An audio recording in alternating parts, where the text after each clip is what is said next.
Even though the sun came out after the rain, the country road was still muddy and hard to drive on. A jeep with a special license plate got stuck in a pit, and the driver, Xiao Wang, pressed the gas pedal several times but couldn't get it out. He cautiously glanced at the stern man in the passenger seat who was trying to catch his runaway wife. "Captain, it's getting dark. Why don't we rest in town for the night and continue tomorrow?"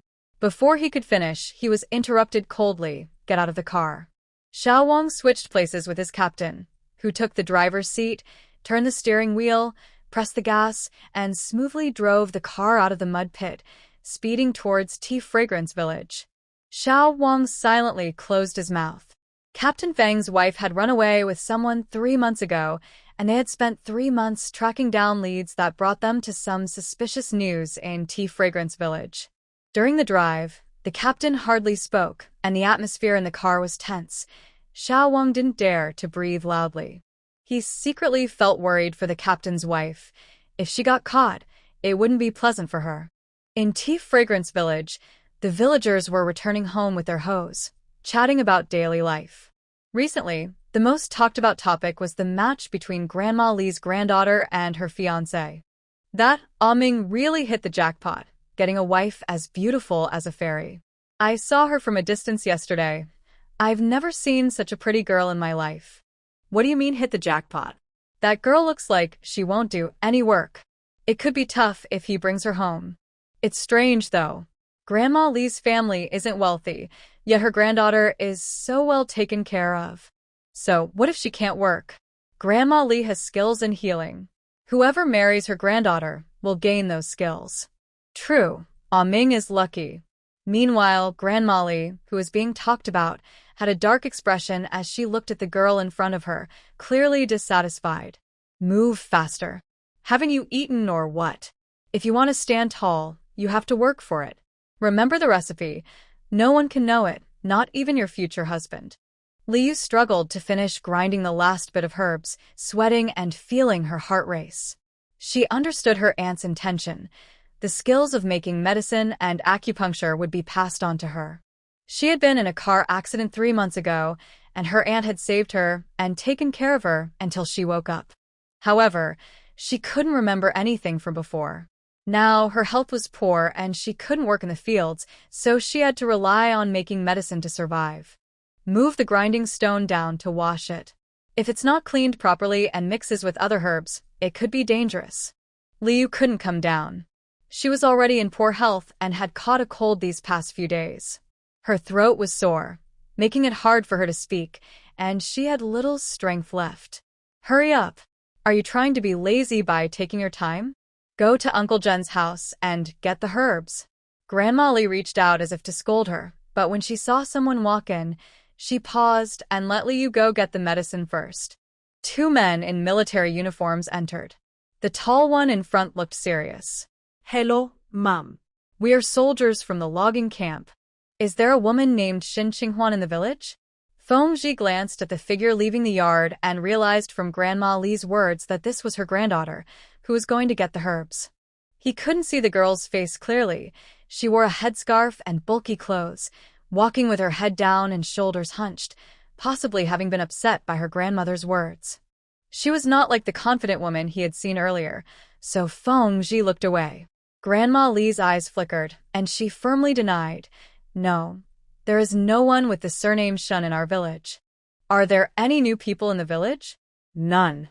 You should look in another village." Grandma Li waved her hand and turned to go back inside. "Captain, let's ask the village leaders," suggested Xiao Wang. Feng nodded. "Let's go." As they approached the house marked with a star, they heard barking. "Captain, that's the old lady's granddaughter," Xiao Wang said. Feng noticed too. A girl was standing still, scared of a dog that was confronting her. He kicked a stone, scaring the dog away. The girl, relieved, quickly bowed to him and ran off. "That girl is quite polite," Xiao Wang remarked. Feng didn't reply and entered the home of the production team leader. "A woman with the surname Shin?" "No, we don't have anyone by that name. As for new arrivals, there is one new bride from the neighboring team named He Daeniu, and another is Liu, Grandma Li's great-niece, who is visiting relatives. If there's a woman with those characteristics in the team, please let Captain Chen know. Of course. Feng got a piece of paper from Captain Chen and wrote down his contact information. As he was leaving, Xiaowang noticed the captain's pen was leaking ink, so he took a piece of scrap paper from Captain Chen to wrap it up. With no leads, they headed back the way they came. On the way back, Xiaowang felt even more hesitant to speak. Liu met with the son of the production team leader, Chunming, the next day. Chunming had always liked her and often secretly fetched water for her family. She understood that her aunt meant well, and since Chunming was good-looking and kind-hearted, she agreed to the match. Both families were on board, so they quickly arranged the engagement. Li's grandmother was not well and had recently been hospitalized. With the farming season slow, both families wanted to hold the wedding soon, so they set the date for 4 days later. Chunming was considered the most promising young man in the village. His father was the production team leader, and marrying him would provide support for her and her childless aunt. However, Li's grandmother did not live to see the wedding day. She fell seriously ill the next day and passed away on the 3rd day, reminding Li to cherish Chunming. After taking care of her grandmother's funeral, it was finally the wedding day. Liu had recovered from her cold, and her voice was back to normal. She woke up early and followed tradition to sit at the dressing table, where a good fortune woman styled her hair. Looking at her beautiful reflection in the mirror, she felt an emptiness inside, not only because of her aunt's passing but also because she couldn't remember much from her past. She couldn't even recall her own name. Her aunt had told her that when she came to live with her, she had been in a car accident that caused her to fall off a cliff and injure her head. "The groom is here to pick up the bride."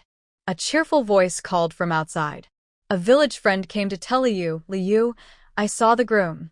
He looks so handsome today." Liu smiled. Chunming did indeed look quite charming. Xiaowang and Feng returned from the city and ran into old Liu, who was about to send a letter. Upon seeing them, he asked, "Do you have a pen? I missed a letter in the address." Xiaowang quickly found the pen and handed it to him.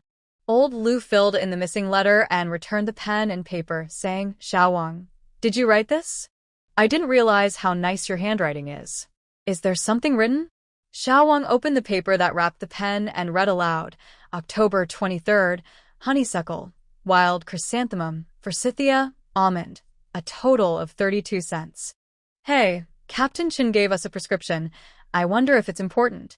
Feng looked at the paper and suddenly his pupils constricted, his voice urgent. "Return to Tea Fragrance Village." This was Shen Qinghuan's handwriting. Xiaowang had never seen the boss so anxious before. While he was having an upset stomach on the way, there was no time to wait, so he had to finish quickly and take a ride back to the camp. The leader was returning the account book to Captain Chen, showing how responsible he was. Little Wang thought about this while running to the restroom. Liu was taken back to the Chen family by the groom, preparing to serve tea to her future in-laws. Her wedding with Chunming was quite simple, but there was still a ceremony.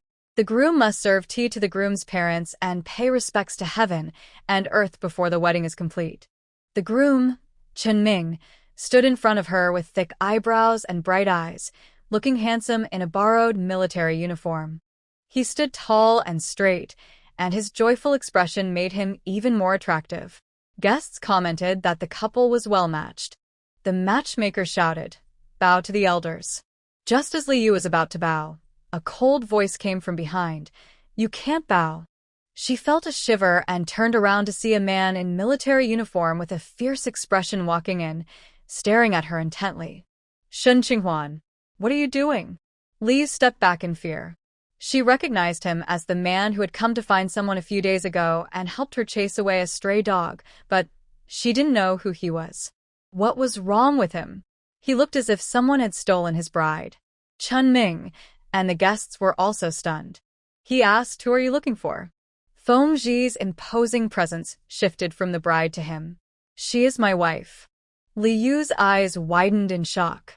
What was he saying? Chunming's expression changed. Impossible. "She is my aunt's granddaughter, and she has never been married."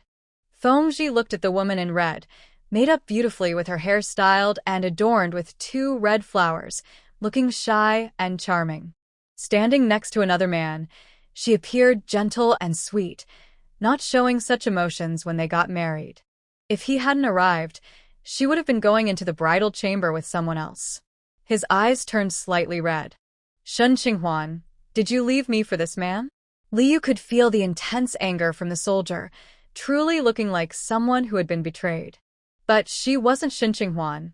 She stammered, "You have the wrong person. My name is Liu." Feng Zhi's gaze was icy. "Shen Qinghuan, you pretended to have amnesia just to escape me." Liu didn't know what was wrong with him, but she had no memory of him at all. She had asked her aunt about her past, and her aunt said she was an orphan. Her mother had passed away 2 years ago, and her uncle wanted to marry her off to an old widower for a bride price. She didn't want that, so she ran away. I really don't know you." The other guest said, "This soldier, she really is Li Yu, the granddaughter of Li Grandma. Are you sure you have the right person?" Feng Zhi looked at the production team leader in the hall and said in a deep voice, "Captain Chen, she is the person I am looking for. If your son marries her, it would be bigamy." Captain Chen's expression changed, and his lips trembled.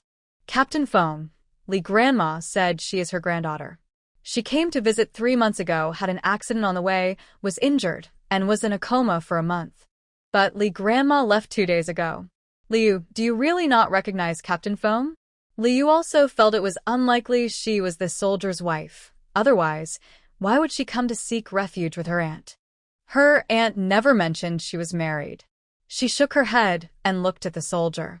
"Comrade, do you have a marriage certificate?" Feng Zhi looked at the woman asking for a marriage certificate. Her eyes were clear, showing no sign of guilt.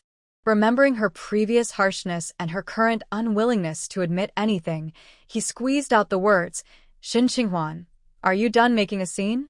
Liu was frightened by his expression and took a step back. Chun Ming stepped forward to protect her. "Comrade, please show your marriage certificate. Only with it can we prove whether Xiao Yu is your wife." Seeing the woman hiding behind the man, Feng Zhi's expression grew colder. He took out his military ID. "The marriage certificate is in the camp. This is my military ID, and I take full responsibility for what I say." Chun Ming refused to accept this. He replied, "But Xiao Yu doesn't know you. You have the wrong person." Liu shook her head. "I don't remember. When I woke up, I didn't remember anything, not even my own name." Her words caused various reactions among the crowd, and Chun Ming's tone became urgent. "Xiao Yu, don't remember?" Feng Zhi looked coldly at the woman. "What about our child, Bin Bin? Is there still a child?" Li Yu's face paled, and she carefully shook her head. She truly couldn't remember. Feng Zhi laughed in anger. "You really can forget." He turned to Captain Chen. "Captain Chen, when you accepted this person named Liu, did she have an introduction letter? What is her identity and background? Where did she originally live?" Liu felt a sudden shock and couldn't help but look at Captain Chen. It seemed she didn't have an introduction letter. Captain Chen was under pressure from a young soldier's intense gaze, and he broke into a cold sweat. He realized that the wedding today was not going to happen. He was sure that old lady Li had deceived him, and Li was not her niece at all. Chun Ming quickly noticed his father's change in expression and couldn't answer the question. He rushed to say, "Xiao Yu came to stay with aunt because she was forced to marry by her second uncle." "She didn't." But before he could finish, his father interrupted him, looking very serious. As a village official, he had to have an introduction letter to accept outsiders. If he accepted someone without it, it would be a dereliction of duty. If discovered, he would face consequences. Captain Chen said to Feng Zhi, "Captain Feng, this was my oversight. I didn't follow the rules strictly. I thought Li Yu was just visiting relatives since Gu County is not far from us." Feng Zhi replied sarcastically, then listened to her accent. "Does she sound like she's from Gu County?" Captain Chen was taken aback. The guests also started to realize. "Yes, Li Yu doesn't have the accent from our Qingqing area." "I thought so too. She can't even speak the local dialect. It seems she really is someone else's wife. How did she end up at old lady Li's house?" Liu opened her mouth but couldn't refute them. She had also found it strange that she couldn't speak the local language, not even understanding it. She thought it might be due to memory loss. Was she really this soldier's wife? Why would old lady Li deceive her? She had even taught her medical skills, and without any blood relation, why would she treat her so well? Seeing the situation deteriorate and realizing that even his father indirectly acknowledged Li Yu as the soldier's wife, Chun Ming felt a surge of panic and unwillingness at the thought of losing his beloved. He shouted, "Even if she is your wife, it must be because you treated her poorly that she ran away." The guests fell silent at Chun Ming's shout and turned to look at Feng. Li Yu felt a stir of emotions. If she really was this soldier's wife, why did she run away? She also looked at Feng. Feng, caught off guard by the questioning look from the woman, almost lost his breath. He laughed in anger. "Shen Qinghuan, you've always been different. You even tried to run away from home before you got married. This is clear. Go pack your things and come back with me." Different since childhood? Li Yu felt a surge of anger rise within her. With such an attitude, it's no wonder she would run away. "You really are a good person, marrying someone so different from you," she couldn't help but retort. To her surprise, he accepted it calmly and nodded. "I thought I was helping during a tough time. If there's nothing to pack, let's just go." "I'm not going." Li Yu felt that returning with someone like him would not lead to a good life. "Are you angry?" Feng Zhi's dark gaze fixed on her. "Do you know how upset I am that you left Binbin behind?" She cried until her voice was hoarse and had a fever for 2 days. Li Yu was taken aback. Binbin was their child. Had she really abandoned her? The man was not much older than her, which meant the child was still very young. How pitiful for such a small child to be left by her mother. Li was instantly fed up. Captain Chen did not stop her. Chun Ming wanted to intervene, but was pulled back by his family. He could only shout to Li Yu, "Xiao Yu, don't go back with him. You ran away for a reason. He must have treated you badly." Li Yu turned to look at Chun Ming, who was genuinely worried about her. She felt touched and a bit sad. He was a good person, but she wasn't deserving of him. Feng Zhi watched their interaction, his expression growing colder, and the atmosphere around him became tense. She had argued with him before, saying she didn't like him and that marrying him was a mistake. Now, she was starting to like a farmer. "I'm sorry, Chen Min." He said, "We have a child, and I need to go back and check on her." If there were no child, she definitely wouldn't return. Chun Ming wanted to say more, but his family pulled him into the house and closed the door. Li Yu returned to Grandma Li's house, changed her clothes, and memories of the past few months flooded her mind. Even though Grandma had made up a story about her background and lied when Feng Zhi came looking for her, she had always treated Li Yu well. Grandma might have her own motives. She had no children and probably wanted someone to care for her in her old age. Feng Zhi waited outside for her. She didn't have much to pack, just took the silver needles and some herbs Grandma had given her. Grandma left her over $50, but she didn't plan to keep it. Instead, she gave it to the team, asking them to find a willing descendant for Grandma, hoping they would visit her grave each year. When Li Yu came out, she saw Feng Zhi standing at the door like a tall poplar tree, standing straight and serious, his expression grave. As soon as he saw her, his gaze locked onto her, making her feel like a criminal caught in the act. "Get in the car." Li Yu almost turned to run away, but ultimately didn't have the courage. Feng Zhi opened the passenger door for her, and she looked at the ground, saying, "I'll sit in the back." After saying that, she quickly opened the back door and then heard Feng Zhi snicker coldly. This person really has a bad temper.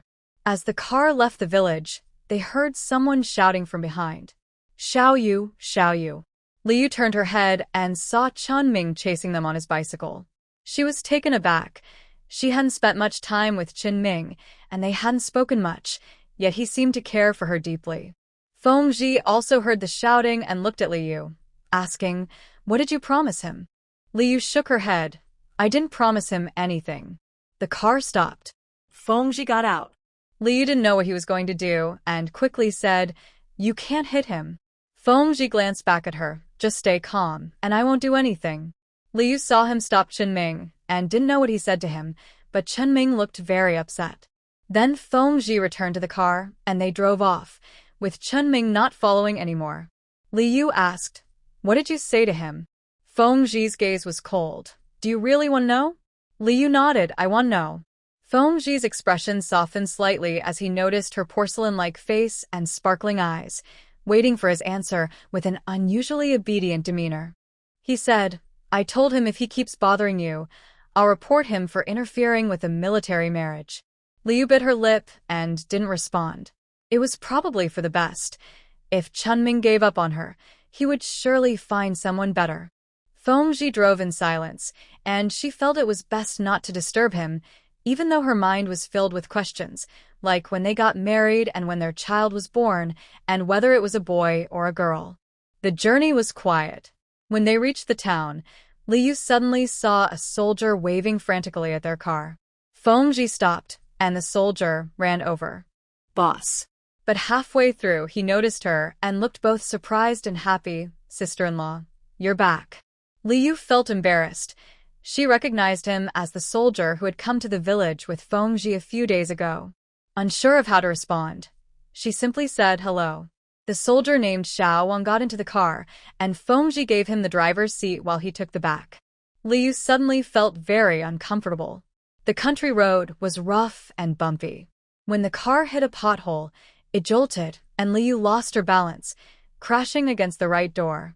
Just as she thought she would hit her head, Feng Ji reached out and pulled her, causing her to fall into his arms instead.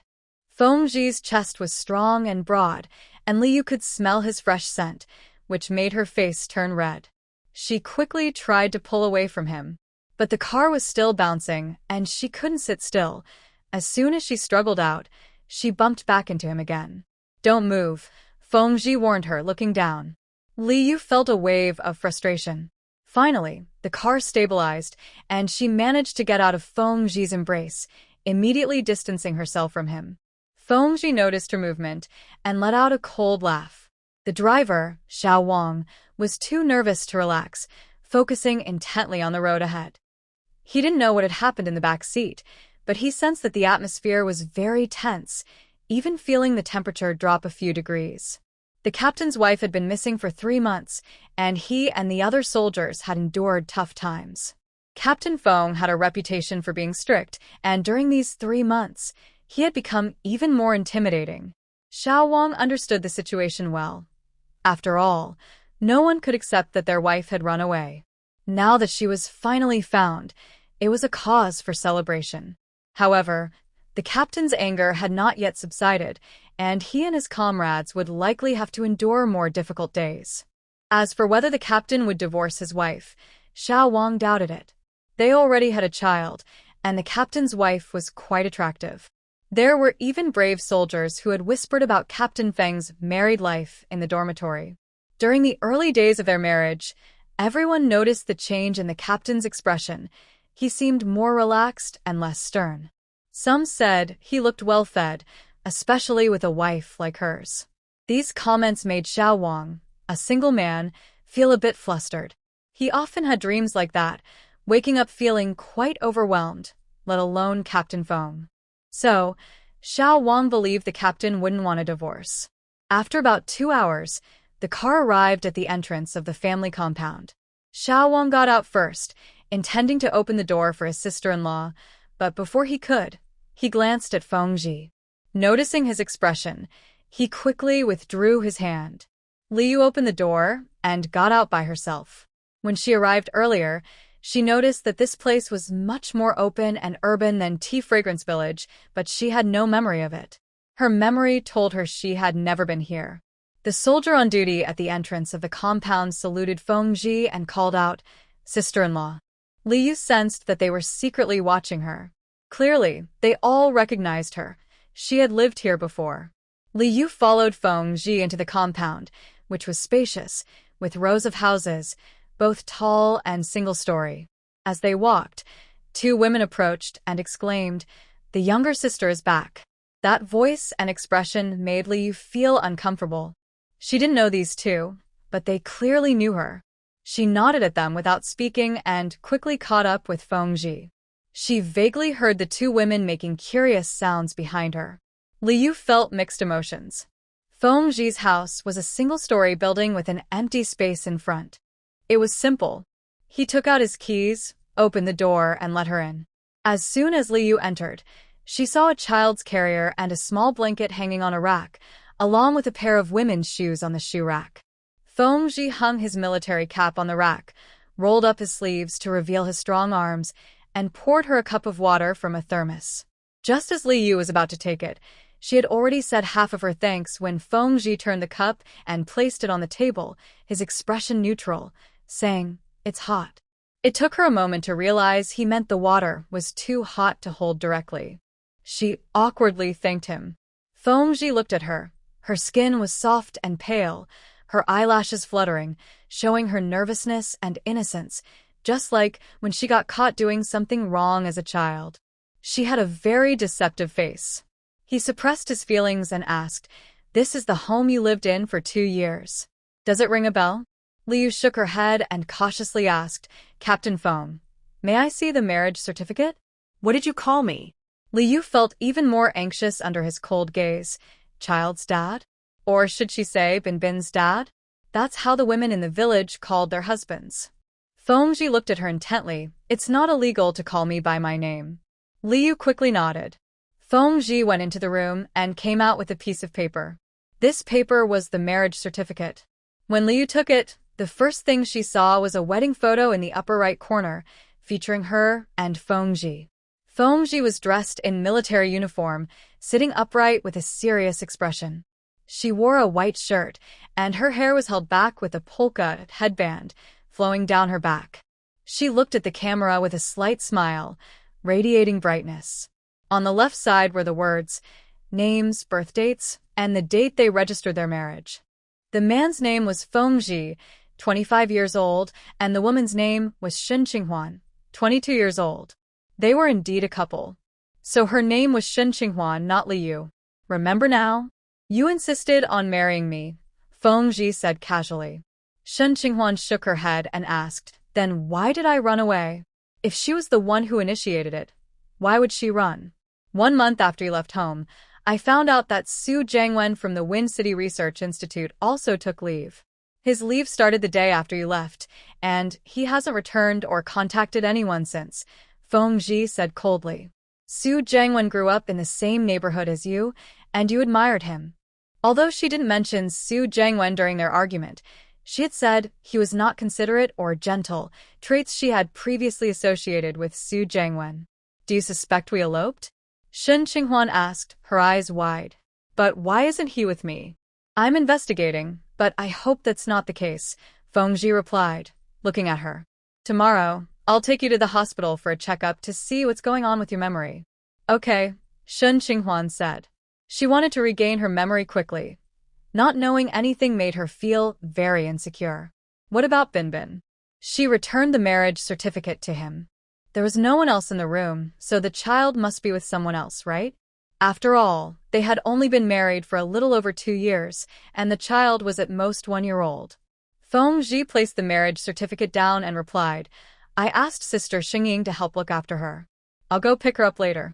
I still need to return to the camp this afternoon. What do you want to eat?" It was around 1:30 p.m., and Shen Qinghuan hadn't eaten anything since morning. She was indeed hungry. She felt a bit shy and said, "Anything is fine." Feng Ji didn't say anything else and skillfully took out eggs, flour, and vegetables, heading to the kitchen to knead the dough and chop the vegetables.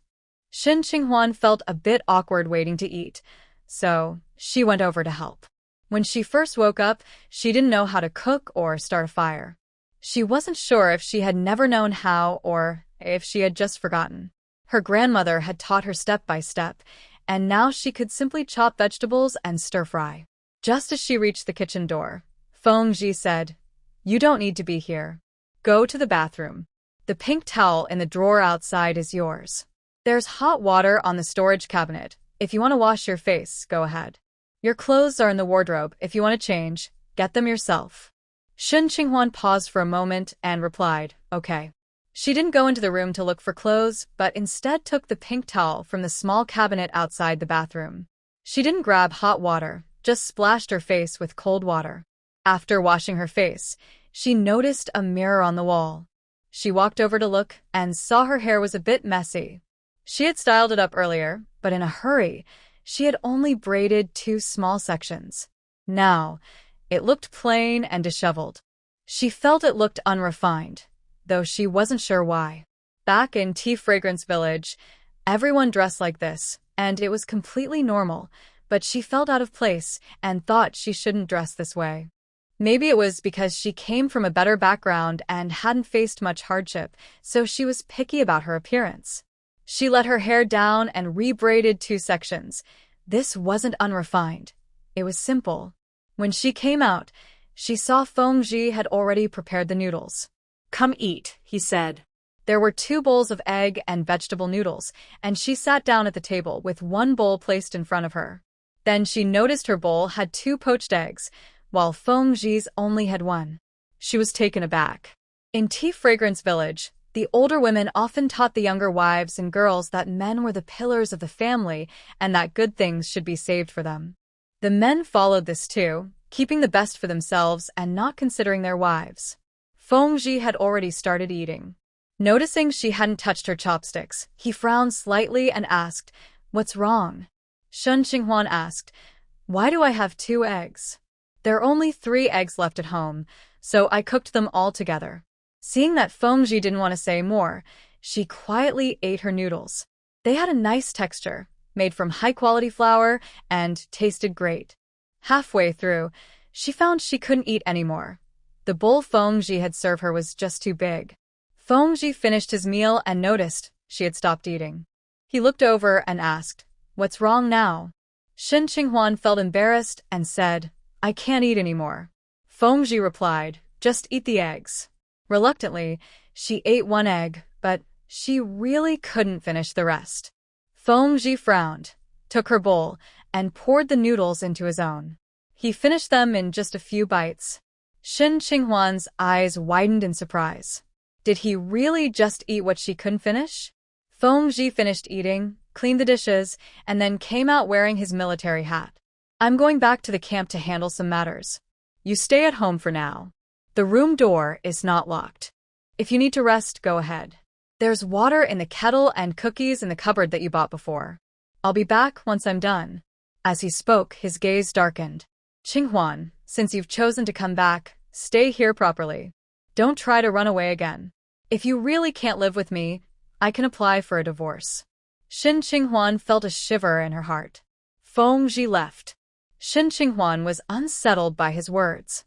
He could talk about divorce so easily. Why did he want her back then? It seemed like a warning to her. She couldn't get a divorce with a child. What would happen to the child? With Feng position, she would definitely lose custody. With nothing to do, Shen Qinghuan began to look around Feng house. It wasn't too big or too small, with 2 rooms, a bathroom, and an outdoor kitchen. The walls were covered in a layer of lime, looking clean and bright.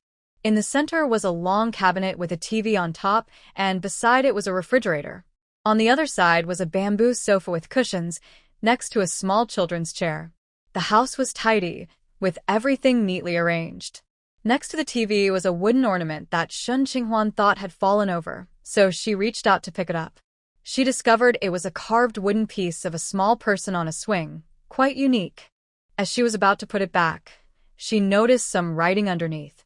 She lifted it to read, which said, "Wishing Shen Qinghuan success at work." This must have been a gift from someone. But did she even have a job? While she was thinking, she heard voices outside. "Guoyan, is that neighbor next door back?" "I don't know. I didn't see anyone when I was cooking at noon. Honestly, it's better if women like her don't come back. They just cause trouble." "That's true. A good man like Captain Feng, and she still wants to run away. I've seen him several times carrying the child and cooking while she just watches TV inside, doing nothing. She'll regret it later. As a neighbor, I know best. She really doesn't lift a finger. It's all Captain Feng taking care of her. She has a friend who used to be a sent-down youth, and she visited a few times. That friend clearly has a tough life. They must have met when they were sent down. Shen Qinghuan married Captain Feng to escape that life." This statement drew several gasps.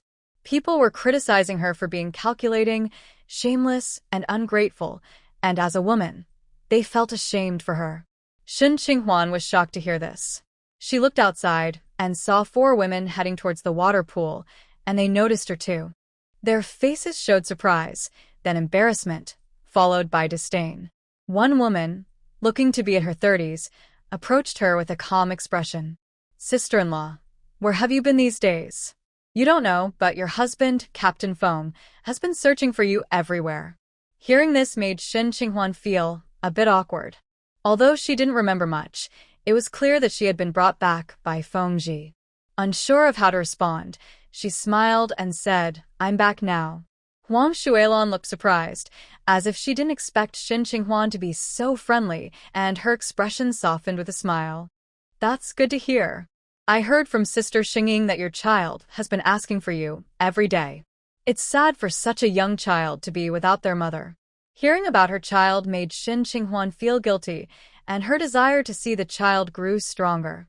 Although Feng Ji said he would bring the child back later, she couldn't help but ask, "I wonder if Sister Xingying is available."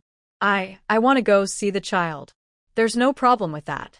If you want to go, just go." She mentioned needing to gather mustard greens from the garden to make pickles. "You can take care of the child while she works on her vegetables." Shen Qinghuan thanked her, but felt a bit troubled, as she didn't know where Sister Xingying lived. "Sister, could you take me there?" Are you worried about what Sister Xingying might say?" "I thought you weren't afraid." "All right, I'll go with you." Shen Qinghuan asked her to wait, and went to her drawer to find the biscuits Feng Ji mentioned. She took out a bag and offered 2 packs to the woman. "I'm sorry for the trouble," she said. Huang Xuelon pushed them back. "You should keep them for the child." Shen Qinghuan insisted, "I have more at home." Huang Xuelon finally accepted them, tucking them into her pocket, her smile growing even wider. Sister Xingying's home wasn't far, just a row of houses away, about a 6 or 7-minute walk. In front of a single-story house, 2 women were chatting while sorting beans. One of them had short hair, and a toddler was wobbling nearby. The child was clearly a girl looking like a little snowball. When she reached the short-haired woman, she grinned, showing her 4 baby teeth, and laughed happily, looking very cute. Shen Qinghuan couldn't help but blink as she watched her. "Is this Binbin?" The wife with short hair seemed to sense something and looked up. Her expression changed, and she said to the little girl beside her, "Binbin, your mom is back." Shen Qinghuan stepped forward, and the little girl noticed her. At first, she was surprised, then she excitedly ran toward her. Shen Qinghuan worried she might fall, and quickly went to catch her. The little girl wrapped her arms around Shen Qinghuan's neck, very excited, babbling happily. Binbin looked about 1 year old, with features resembling Shen Qinghuan's and a bit of Feng Ji's, making her a very beautiful little girl. Shen Qinghuan couldn't help but hug the little one tightly, feeling a lump in her throat. She had been away for 3 months, and the child still remembered her, showing no signs of resentment, just pure joy. She truly had the heart to leave such a lovely child behind.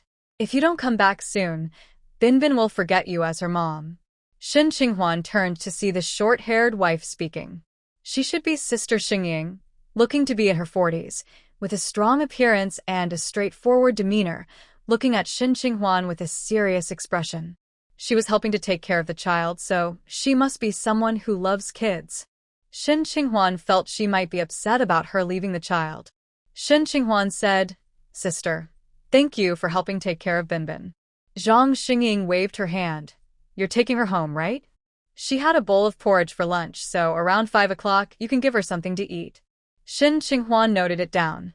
After Zhang Xingying said that, she seemed to think of something and looked at her. "Sister-in-law, you're not leaving again, are you?" Her face showed doubt, then she glanced back at Binbin. "You're not planning to run away with the child, are you?" Shen Qinghuan quickly replied, "No, sister." "Well, there are soldiers outside keeping watch, so you can't leave anyway. Since you're back, just live well with your husband. You have a child now. You'll get through it together." Shen Qinghuan felt her cheeks heat up. "I understand, sister." Zhang Xingying gathered Binbin's things for her to take home. Shen Qinghuan left the cookies she brought, and although Sister Xingying said not to, she discreetly kept them. Feng returned home after finishing his work at the camp. The front door closed behind him, and the house was empty. The doors to the rooms and the bathroom were open, and no one was inside. He recalled her obediently agreeing to wait for him at home. A cold look quickly filled his eyes as he turned and strode outside. "Captain Feng, where are you going?" Someone greeted Feng, but before they could finish, they saw his back and muttered, "Is there an urgent task in the camp?" Feng had not walked far when he spotted a familiar figure. He paused for a moment, his emotions fading, and his brows relaxed as he walked over. Shin Qinghuan was walking home with a child when she was startled by Feng Qi's sudden appearance. Feng Qi, did he finish work so soon?" Feng Qi first glanced at her face before looking at their daughter, who was visibly happy. The little one clung to her mother's shoulder and seemed indifferent to her father. "Why did you come to pick up the child? Did you remember?" Feng Qi asked while taking the package from her hands. Shin Qinghuan shook her head. "I asked a sister-in-law to take me."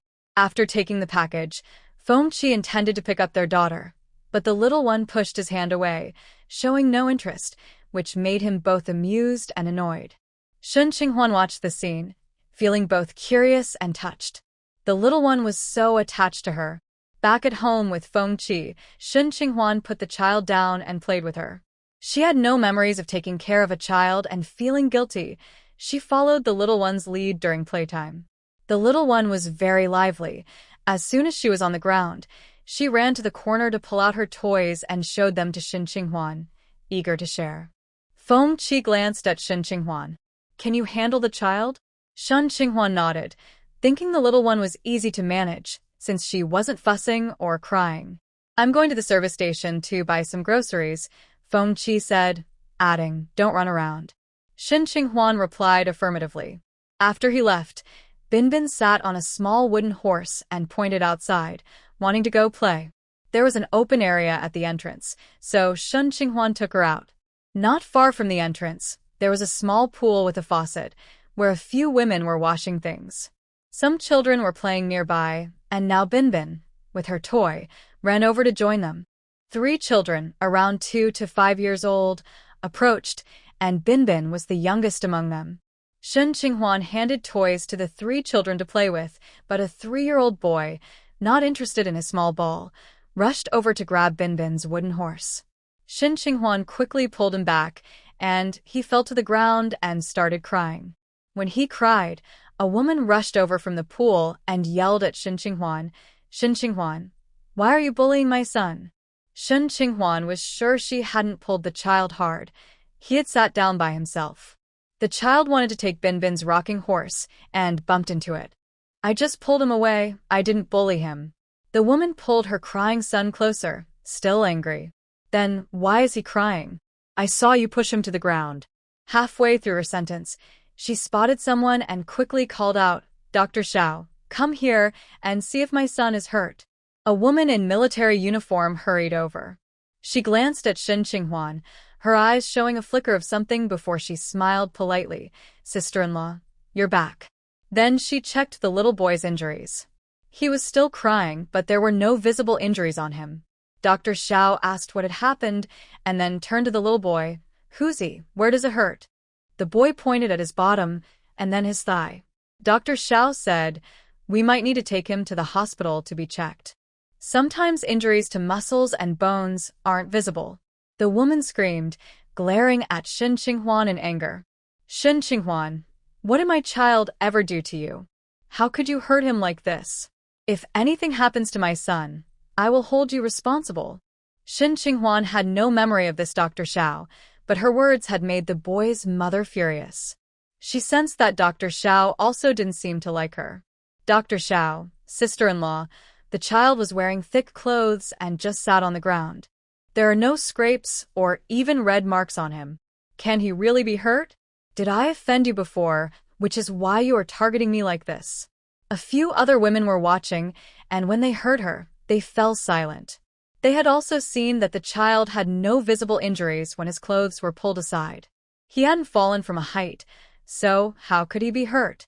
Shin Qinghuan squatted down and offered the child a piece of candy. "Who's he? Were you trying to sit on Binbin's rocking horse?" Andy didn't know if you wanted to sit. Can you tell me? Huzi took the candy and stopped crying, nodding his head. Shin Qinghuan continued, You were running too fast earlier. Binbin is still small and can't sit steadily. I was worried she might fall, so I stopped you. I'm sorry for that. Does it still hurt now? Huzi shook his head, Not anymore.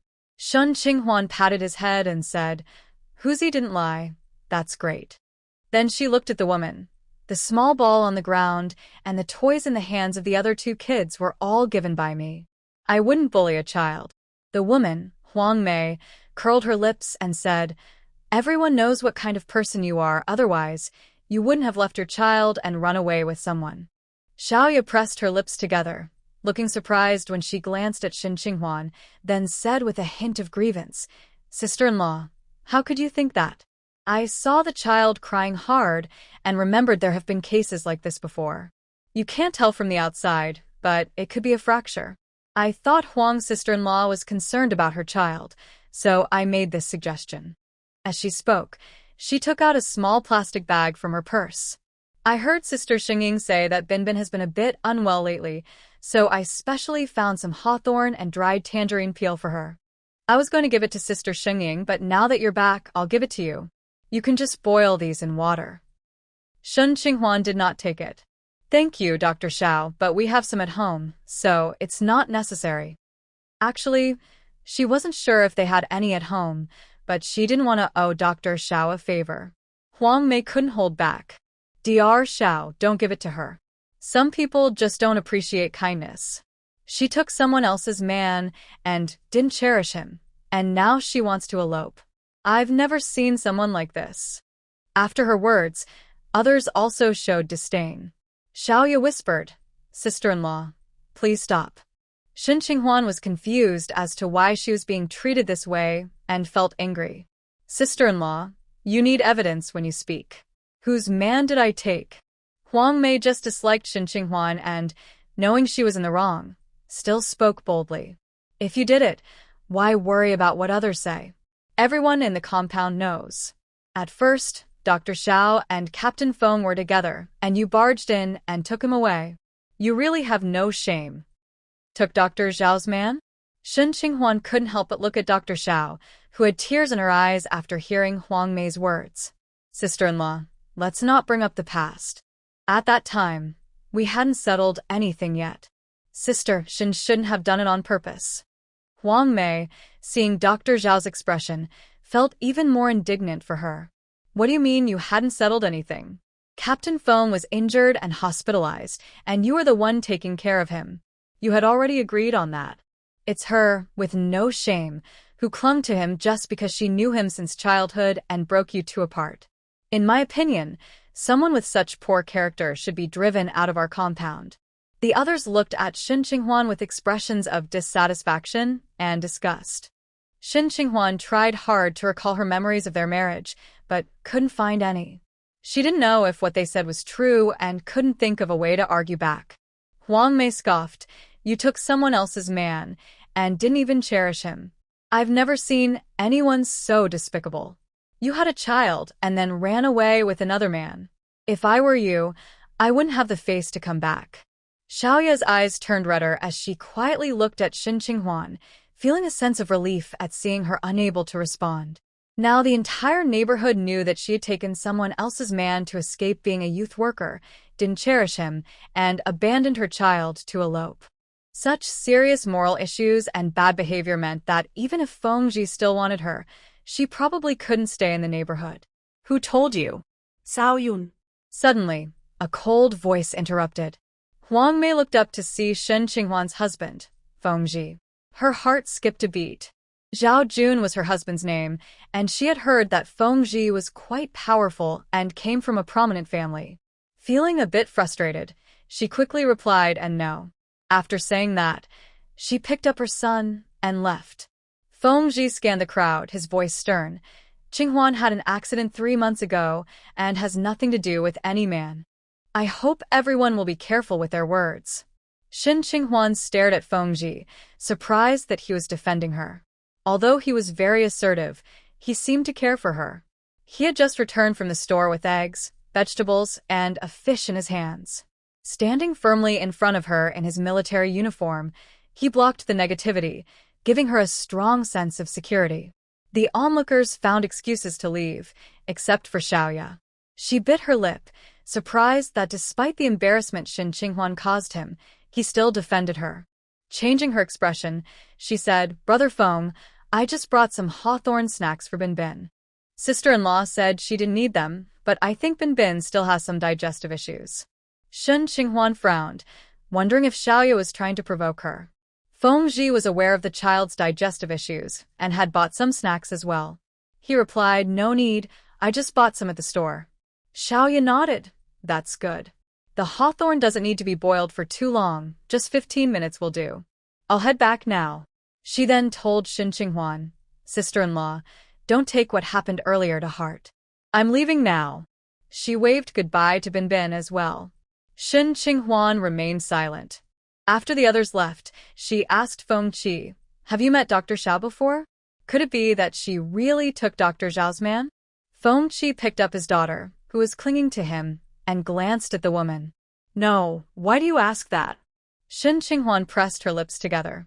"Those people just said I took Dr. Zhao's man, and that before we got married, you and Dr. Xiao had met." Feng Qi's expression darkened slightly. "That's not true. I'll handle this." Shin Qinghuan felt relieved and reached out to get him some food since he was holding the child. Feng Qi didn't let her do that and went straight to the kitchen. It was almost 5 in the afternoon, and Shin Qinghuan remembered that Sister Shengying said she would cook for Binbin. She followed him, asking, "Are we having rice or noodles for dinner?" "Adults eat rice. Binbin eats noodles." "I'll make it." "No need." Shin Qinghuan had to take the child into the room to watch. Thinking about the gossip from the other women at noon, had she really never done any housework before? Feng Qi was making minced fish mixed with noodles for Binbin, carefully removing the bones from the fish. Once he finished, he placed the child in a high chair, letting her feed herself. Shin Qinghuan watched and noticed that the child could really eat by herself, each bite going right into her mouth. She couldn't help but praise her. "You're amazing, Binbin." The little one seemed to understand, and looked proud. "So cute." Later, Shin Qinghuan and Feng Qi had braised fish, stir-fried vegetables, scrambled eggs, and steamed rice for dinner. During the meal, Feng Qi hardly spoke. Shin Qinghuan felt a bit anxious, unsure if he was upset. Even though he defended her in front of others, anyone would feel something after hearing those comments, right? After hesitating, she asked, "Feng Qi, did I embarrass you?" Feng Qi glanced at her coolly. Just know that. "Be more careful in the future." Shin Qinghuan was taken aback, feeling a wave of grievance rise in her heart. With people gossiping outside, she probably wouldn't make any friends here, and he would get angry hearing those words. It felt like they might become resentful towards each other. Then, "I'll just go back home. I'll take Binbin back to Anqing, and you can."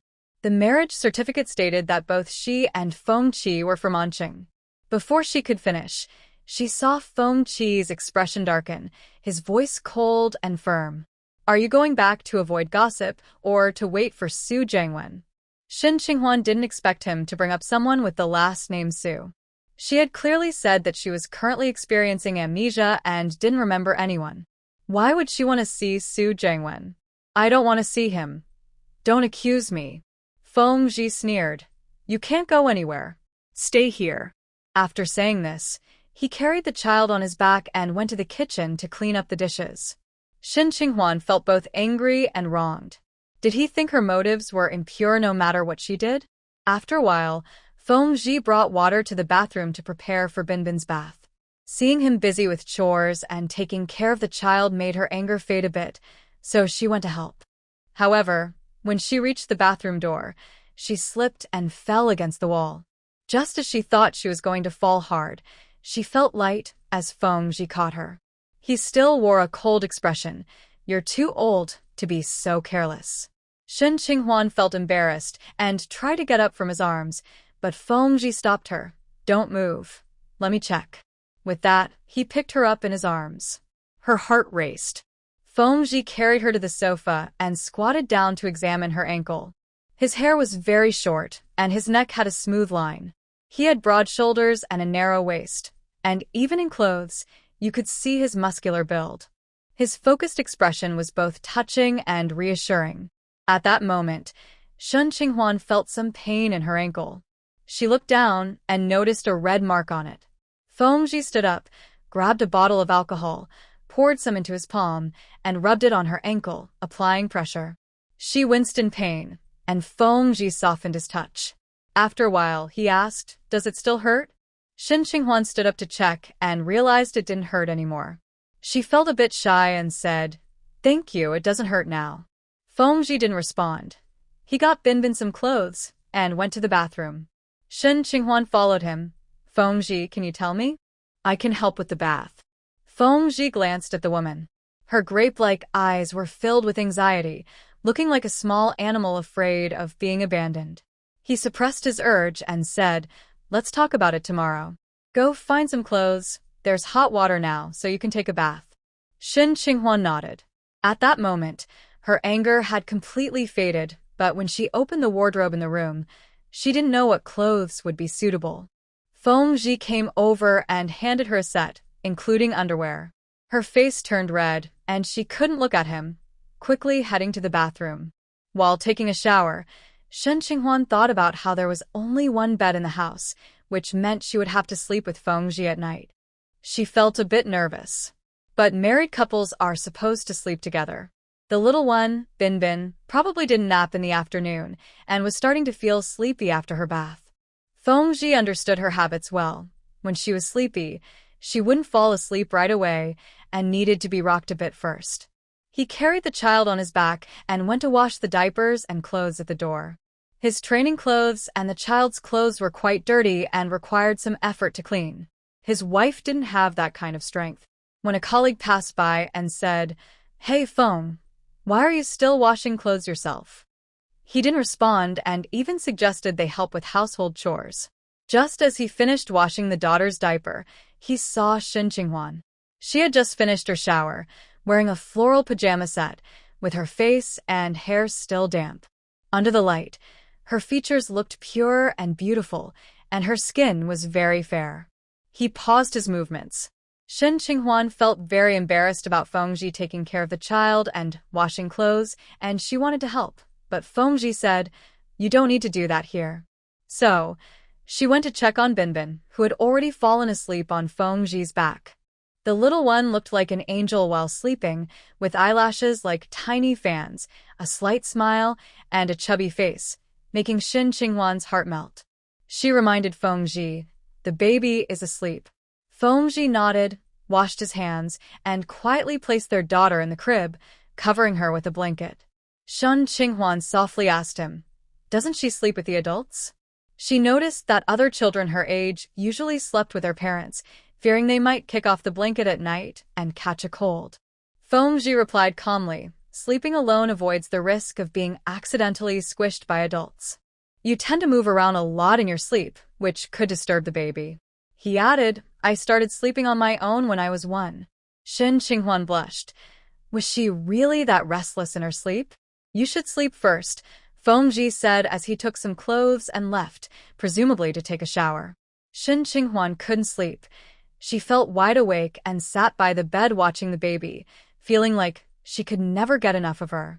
The child's sleeping position was especially cute, with her hands by her head as if surrendering, and her legs curled up like a frog under the blanket. Occasionally, her little mouth would move, as if dreaming of milk. The child's nose and mouth resemble Feng Qi, while the eyes look like hers. This means the child has features from both parents, as both mom and dad are good-looking, so the child is also very attractive. It seems she used to have a good eye for choosing partners, landing someone as handsome as Feng Qi. That's why their child is also good-looking. Shen Qinghuan was lost in the happiness of having a beautiful and adorable child when she suddenly heard the sound of the front door closing. It seemed Feng Qi had finished his shower and was getting ready for bed. She quickly turned off the lights and lay down, her heart racing. Sure enough, after a while, Feng Qi came in. He didn't turn on the lights but first glanced at Binbin's crib, adjusting the blanket or something before coming to the big bed. Shen Qinghuan felt the bed shift as Feng Qi sat down beside her and lay down under the covers. Although they weren't touching, she could still feel his warmth and presence, making her very nervous. She quickly closed her eyes, pretending to be asleep. But soon, she felt Feng Qi's hand on her abdomen. She didn't dare to move. She knew that couples sometimes do intimate things. Though she had no specific memories about it, she had an instinctive understanding, much like knowing that travel requires a vehicle or that soldiers protect the country. Feng Qi's hand was warm and slightly pressed down. He leaned in and kissed her on the lips. Shen Qinghuan's heart raced, and she opened her eyes slightly. Through the dim light outside, she could vaguely see Feng Qi's face and felt he was looking at her too. She quickly closed her eyes again, nervously gripping the blanket. Feng Qi's kiss was passionate and intense, making her heart almost leap out of her chest. She felt a bit breathless and pushed him away. Feng Qi released her, and his eyes, filled with desire, quickly cooled in the darkness, becoming unclear. Before she left home, she had also resisted his advances like this. "Go to sleep," he said, and Shen Qinghuan sighed in relief, but somehow felt he seemed a bit unhappy. She couldn't understand why. She turned over, facing away from Feng Qi, and gradually fell asleep. Feng Qi watched her back, feeling a pang in his heart. Maybe it was the change of environment, but Shen Qinghuan slept restlessly. She heard Binbin's soft cries and immediately woke up. She noticed Feng Qi was already awake and had turned on the light to check on the child. Shen Qinghuan got out of bed and walked over, asking, "What's wrong with Binbin?" "The child is currently sleeping with her eyes closed, but her mouth is open, making fake crying sounds. I need to change her." Feng Qi skillfully changed the child's diaper, and after finishing, she fell back asleep. She must have cried earlier because she was uncomfortable from being wet. Shen Qinghuan found it amusing. The little one had no tears on her face, and her earlier whimpering seemed like a clever way to signal her need for help. She quietly asked Feng Qi, "Should we feed her? The baby is still on formula and needs to drink it 2 or 3 times a day, in addition to solid food. Shouldn't such a small child also drink at night?" "No need. She can sleep through the night now. We can feed her in the morning," Feng Qi replied as he took the used diaper and changing pad outside. Shen Qinghuan squatted by the bed, watching the child until Feng Qi returned. She looked up and asked him again, "Did you take care of Binbin at night before I came back?" "As long as there are no tasks, yes." "Then in the morning, you take Binbin to Sister Xinging?" "Yes." Feng Qi turned off the light. Shen Qinghuan softly said, "You've worked hard." Feng Qi lay down. "She is my daughter. It's my responsibility." Shen Qinghuan suddenly felt a pang in her heart. He truly is a good father. With her away, he manages work, takes care of the child, and does housework without a single complaint in front of her. The child only woke up once during the night to be changed, and then slept soundly until morning. When Shen Qinghuan woke up, she saw Binbin sitting in her crib, babbling in baby talk. Sometimes the little one could say a word or two, like want and don't want, or eat, but most of the time, she spoke in a way only she understood. Feng Qi was no longer in bed, so Shen Qinghuan quickly got up to pick up the baby. As she was about to take the child out of the room, Feng Qi came in with a bottle of formula. Binbin reached out for him. Feng Qi took her to the sofa outside to drink. The little one held the bottle, sitting sideways on the sofa, looking quite relaxed. Shen Qinghuan couldn't help but laugh and patted her little head. "Binbin is so amazing." The little one understood, took the out, smiled proudly at her, then put it back in. "So adorable." After breakfast, Feng Qi handed her a small box containing money and tickets, 500 yuan, and various ration tickets for food, meat, cloth, and industrial goods. "You can buy things at the service station, but the selection is limited. If you want something else, we can go to the market on market days. Just let me know, and I can take you when I have time." Feng Qi explained. "I took a leave this morning. I'll go with you to the hospital for a checkup, and Binbin will stay with Sister Xinging." Shen Qinghuan also wanted to understand why she had lost her memory and if she could recover it. She changed into a colored jacket and paired it with light beige pants. She noticed that there were many beautiful clothes in the closet, including tops, skirts, and many were quite new, hardly worn. It was clear that her past self loved beauty, and she still does. Seeing these clothes brightened her mood. It was also evident that Feng treated her well, generously spending money on her needs. Her clothes took up most of the closet space, while Feng clothes were tucked away in a small corner, mostly military uniforms. She had several pairs of shoes, including 2 pairs of summer sandals, 2 pairs of spring and autumn shoes, 2 pairs of sneakers, and 2 pairs of dress shoes, plus a pair of boots. These shoes and clothes were clearly of good quality and not cheap. A single pair of shoes or a piece of clothing could cost as much as a regular worker's monthly salary. Did Feng really spend all his salary on these for her? Thinking of this made Shen Qinghuan feel guilty. She realized she couldn't be so extravagant anymore. Otherwise, there wouldn't be enough money to raise a child in the future. When Feng saw her come out looking a bit embarrassed, he asked, "What's wrong?" "Feng, how much is your monthly salary?" 105 yuan. That's quite a decent salary, Shen Qinghuan thought. If she spent carefully, she could save most of it each month. "What do you want to buy?" Shen Qinghuan shook her head. "Nothing in particular. Just feel that this money shouldn't be wasted." Feng closed the door behind her and glanced at her. "If you want to spend, go ahead. I can support you." Shen Qinghuan disagreed. "But we have a child. We can't waste money." They definitely needed to save for the child. Otherwise, they would be in trouble if something happened. "Come on, I can support 2 more children too." He carried the child ahead, and Shen Qinghuan frowned at his words about having more children. On the way to Sister Xingying's, Feng introduced her to some wives and soldiers they met. After handing the child over to Sister Xingying, Shen Qinghuan went to the hospital with Feng. Shen Qinghuan underwent a thorough checkup and was found to be slightly malnourished and fatigued. Her previous cold hadn't fully healed, but otherwise, she was fine. Feng asked the doctor why she had lost her memory. The doctor suspects that she fell and hit her head, which is complicated, and she previously suffered a serious concussion, which could have caused her memory loss. Whether she will regain her memory in the future depends on fate. Shen Qinghuan sensed the doctor's hidden comfort, and her heart felt heavy. Would she never recover her memories? She couldn't remember her parents, teachers, classmates, or friends. She felt like a person without a past.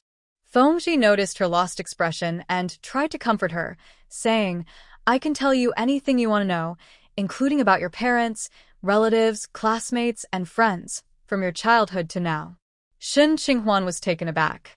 Feng wanted her to wait outside while he got her medicine. "Don't wander off, I'll be back soon." "Okay," Shen Qinghuan nodded. She had no memories of the hospital, so she didn't dare to walk around. She found a chair to sit in, thinking about what Feng had just said. Did he really know everything about her? If so, he understood her deeply, even knowing her relatives and friends. Did she tell him about them before? While she was lost in thought, she suddenly heard people talking in the nearby break room, mentioning Xiaoya. Shen Qinghuan was surprised but quickly remembered that Xiaoya was a doctor, so it made sense for her to be in the hospital. "Xiaoya, did you see the person Director Huang introduced?" One voice asked. "I'm not considering it for now. I haven't gone," Xiaoya replied. "Are you still thinking about Captain Feng? He already has kids. Even if his wife left him, you'd just be a stepmother. Are you okay with that?" Shen Qinghuan held her breath, moving closer to the break room door. Was Xiaoya still waiting for Feng? After a moment of silence, Xiaoya's friend spoke again. "If it weren't for that person named Shen, you would have married Captain Feng by now, and you would have had kids. You took care of him while he was recovering in the hospital, and you both developed feelings for each other. Everyone said you were a perfect match. Honestly, I've never seen such a shameless woman. She looks so seductive. I suspect she used some special means to make Captain Feng responsible and marry her." Shen Qinghuan frowned. Didn't Feng say he and Xiaoya never had feelings for each other? Someone walked by in the hallway, and the break room fell silent. Shen Qinghuan moved to the other end of the corridor, and after a while, Feng returned with the medicine. He was dressed in military uniform, tall and imposing. At first glance, People often overlooked his looks because of his strong presence, but he was actually very handsome, with a high nose and deep-set eyes, and a striking physique. Although he had a cool demeanor and was quite assertive, it was understandable that many girls liked him due to his promising future and good looks. Even if she didn't return, he would still be in demand, especially with a child in tow. He quickly walked up to her, noticing her dazed expression as she looked at him. His cold gaze softened as he said, "Hold this, let's go." Shin Qinghua nodded and was about to leave when she suddenly heard someone shout from behind, "Comrade, come help."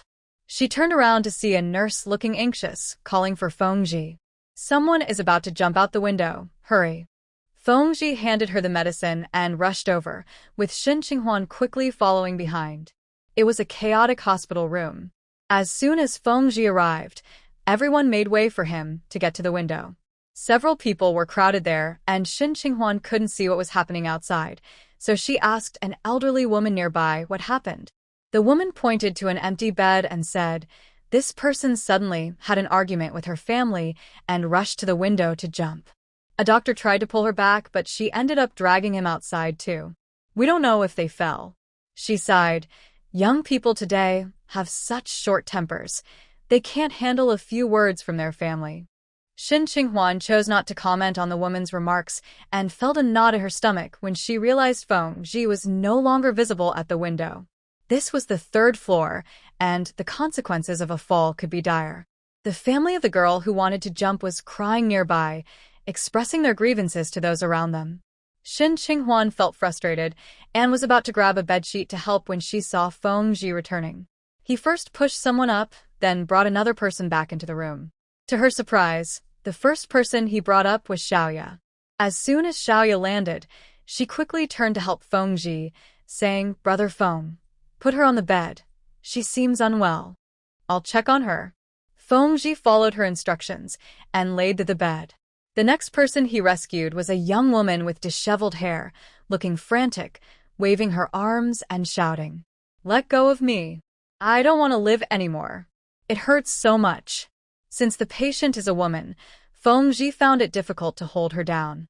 He turned to the others in a room and said, "Ladies, please come help."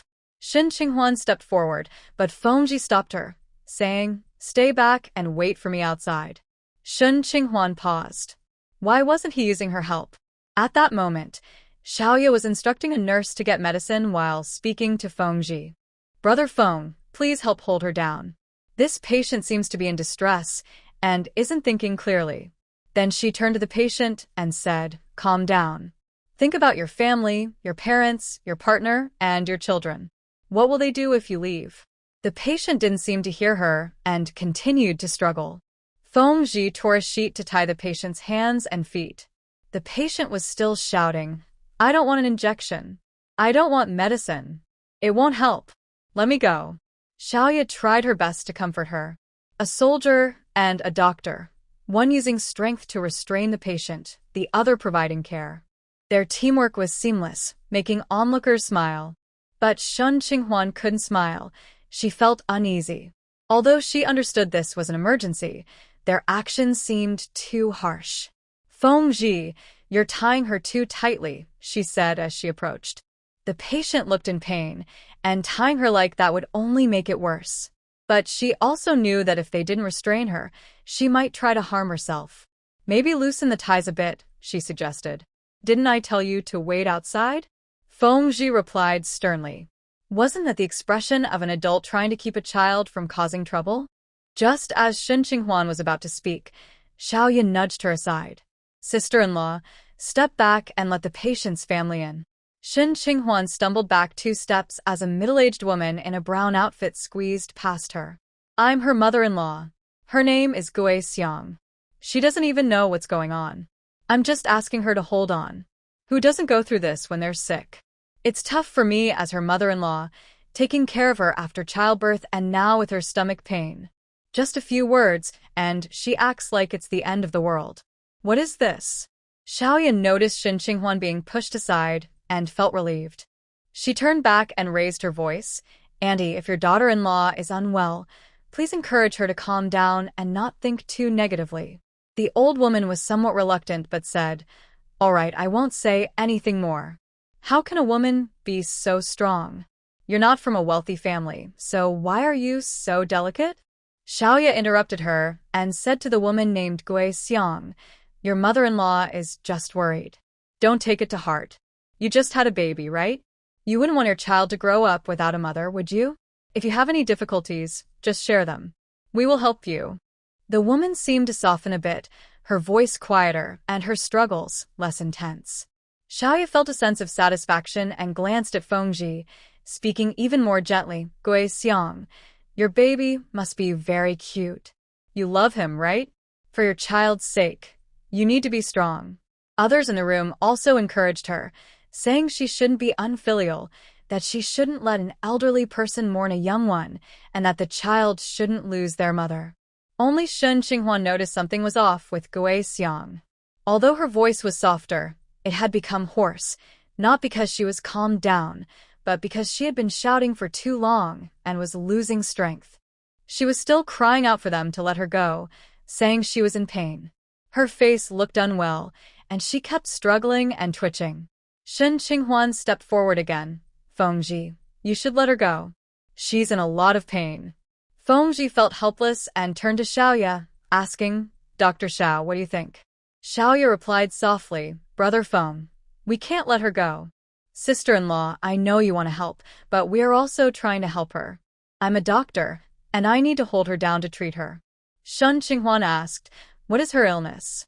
Xiaoya glanced at her and then at Fengji, lowering her voice, "Sister-in-law, the patient doesn't have a serious problem. Right now, it's mainly her emotions. Don't mention her illness. It might upset her. She wouldn't say what the illness was." Shen Qinghuan bit her lip, leaned over, and took Gui Xiang's hand to press on her wrist's acupressure point. An old lady had taught her about a point that could relieve pain, and she wanted to try it. But Gui Xiang's wrist was tied with a bedsheet, so she couldn't reach it. She said to Fengji, "The patient is in a lot of pain. I want to give her a massage. Fengji, could you please loosen the knot on her wrist?" Fengji looked at her. "What massage? Don't be silly, you should go back." Xiaoya found it amusing but didn't show it on her face. "Sister-in-law, don't joke around. Acupressure points shouldn't be pressed carelessly. It could cause problems. I know you want to help, but it depends on the situation." Sing Qinghuan ignored her and pressed her finger into a spot between Gui Xiang's wrist and the bedsheet. Gui Xiang's cries of pain began to ease. Fengji raised his eyebrows. "Fengji, help me untie her," Shen Qinghuan said again. Fengji loosened the restraints on the patient's hand and noticed that when Shen Qinghuan pressed on her wrist, the patient's struggles noticeably decreased. He even moved aside a bit to give Shen Qinghuan space to work. Xiaoya felt a sudden rush of concern and quickly tried to stop Shen Qinghuan, raising her voice, "Sister-in-law, you can't do this. You might hurt Gui Xiang." But when she reached out, Fengji blocked her. She felt both anxious and angry. "Fengge, how can you let her do whatever she wants?" Fengji glanced at her calmly. "Did you not notice the patient is getting better?" Xiaoya refused to accept this. What a joke. Shen Qinghuan had always been unskilled and was just a housewife without a job. How could she treat someone now? It was ridiculous. Before she could speak further, someone said, "Oh, Gui Xiang isn't crying in pain anymore." Xiaoya was momentarily speechless. Shen Qinghuan ignored Xiaoya and continued pressing on Gui Xiang's wrist. From Gui Xiang's earlier struggles, it was clear she was in pain in her lower abdomen. This kind of pain could be due to kidney stones or appendicitis. In that case, pressing on the wrist could help relieve some discomfort. Gui Xiang stopped struggling, and someone leaned in to ask her, "Gui Xiang, how do you feel now?" Gui Xiang's complexion visibly improved. Hearing the question, she was no longer in a frantic state and replied, "I don't feel as much pain anymore." Shen Qinghuan continued to press on her wrist, guiding her to adjust her breathing. Gui Xiang followed her instructions. Xiaoya's expression turned sour. At that moment, Gui Xiang's attending doctor hurried into the room with a nurse. With Gui Xiang's pain eased, she cooperated with the doctor and was taken to another department for tests. Before leaving, she thanked Shin Qinghuan, saying, "Thank you, comrade." Shin Qinghuan replied, "You're welcome." She felt happy to help someone. This was the first time she used the skills her grandmother taught her on someone other than her grandmother, and she was glad it worked. Her joyful feelings were evident on her face. Feng Chimo looked at the lively woman in front of him, a sight he hadn't seen in a long time, and it made his heart feel a bit heavy. He wanted to pull her close, but there were too many people around, so he protected her as they moved outside. As for her massage skills, he attributed them to Grandma Li, a well-known barefoot doctor in Tea Fragrance Village. He had checked, and although she claimed to only treat minor ailments, many people sought her help. However, mastering such skills was not easy and required years of practice. Shin Qinghuan could identify acupoints and apply pressure to help patients, which surely took more than just a few days to learn and required some talent. After walking a short distance, someone squeezed in, saying, "Oh dear, you're a doctor too, right? Can you take a look at me? My leg hurts all the time, sometimes so much that I can't sleep." After she spoke, another woman pushed her way in. "Me too. Please check my back. I've been in the hospital for almost 4 days, and the medicine isn't helping." Xiaoya thought these people were being unreasonable. "She's not a doctor. Your issue should be seen by a hospital doctor." Shin Qinghuan added, "Yes, I'm not a doctor. You should see a real doctor." But they continued to block her path, insisting, "You were really good just now. Can you help me too? Hey, you live in the family quarters, right? My son is Liu Zhihai from the 2nd Battalion. Which area do you live in?" Feng Chimo, dressed in military uniform, made it clear that Shin Qinghuan was a military family member, prompting some to ask where she lived for convenience. Shin Qinghuan explained, "The acupoints on the wrist can only relieve discomfort in the abdomen. I don't know much. If I hadn't seen how much pain the patient was in earlier, I wouldn't have dared to help." Xiaoya firmly told everyone, "Please return to your beds and let other patients rest. You need a doctor's certification to treat someone. Without it, you won't have any recourse if something goes wrong." Shin Qinghuan agreed with Xiaoya's point, but her tone and demeanor made people uncomfortable. Xiaoya tried to help the woman with the leg pain back to her bed, but the woman resisted, brushing her hand away. "What does it matter if you're a doctor? You couldn't help Guixiang earlier, and you said she wanted to jump off a building because of her pain. Clearly, you can't help people. Leave me alone. I don't need your help." The woman's words made Xiaoya's face turn red and pale in an instant. But someone in the hospital room agreed, saying, "Exactly. She was just complaining about the pain. Her mother-in-law told her to endure it, saying the doctor had just seen her, and calling for help was useless. She even said she was being dramatic. Can you believe it? Just a little pain, and they expect her to keep quiet. Isn't that pushing someone to the edge? Her mother-in-law has issues, and so does that doctor." Shin Qinghuan understood what was happening with the patient. Such a situation could really drive someone to despair. If you're in pain and then told you're being dramatic, who could handle that? When the patient was brought back to the bed, Xiaoya had also tried to calm her down, which is why the patient struggled so much. It was really no different from the patient's mother-in-law. Xiaoya's face turned pale. She didn't expect people to say such things about her. She looked at Feng Ji, thinking he wouldn't think that way about her. Feng. At that moment, someone pushed in, causing Shin Qinghuan to bump into Feng Ji. He wrapped his arm around her shoulders, ignoring Xiaoya, and said seriously to the others, "You're looking for the wrong person. If you need medical help, go to the doctor and don't block the way." After saying that, he firmly led Shin Qinghuan out of the hospital room. Xiaoya clenched her teeth, watching their backs. Other patients and their families were also stunned. Someone reacted and said, "That young couple must have just gotten married. Look at how close they are." Xiaoya didn't like that and replied, "They've been married for over 2 years and have a child. If you want her to give a massage, go ask in the family area. She ran away with someone and was just brought back by her husband yesterday. Is that true? You're not making this up, are you? If I were lying, you could find out for yourself." With someone like that, would they still trust her to treat their pain? After leaving the hospital, Feng Ji asked about the acupressure. His serious expression surprised Shin Qinghuan. Did he think she was being reckless? She explained, an elderly lady taught me. I practiced a lot on her, especially on the wrist acupoints. I have some experience. It doesn't cure anything, just helps relieve pain a bit.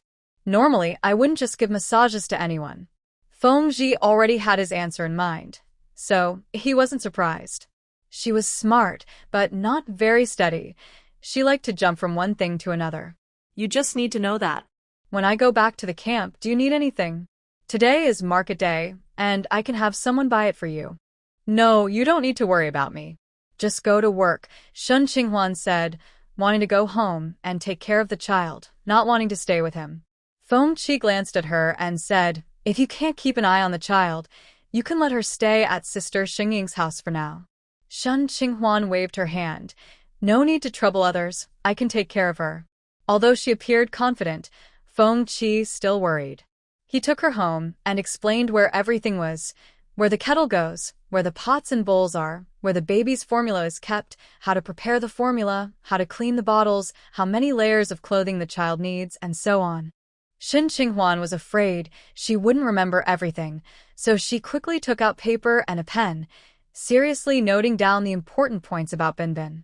Her focused and obedient demeanor reminded Feng of her school days. Is there anything else? Shin Qinghuan asked, looking up after writing one point down. Test the milk temperature on your wrist.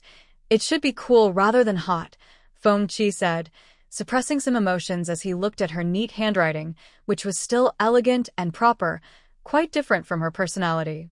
The list of notes was clear and organized, and she even wrote down the points he mentioned. She was both obedient and gentle.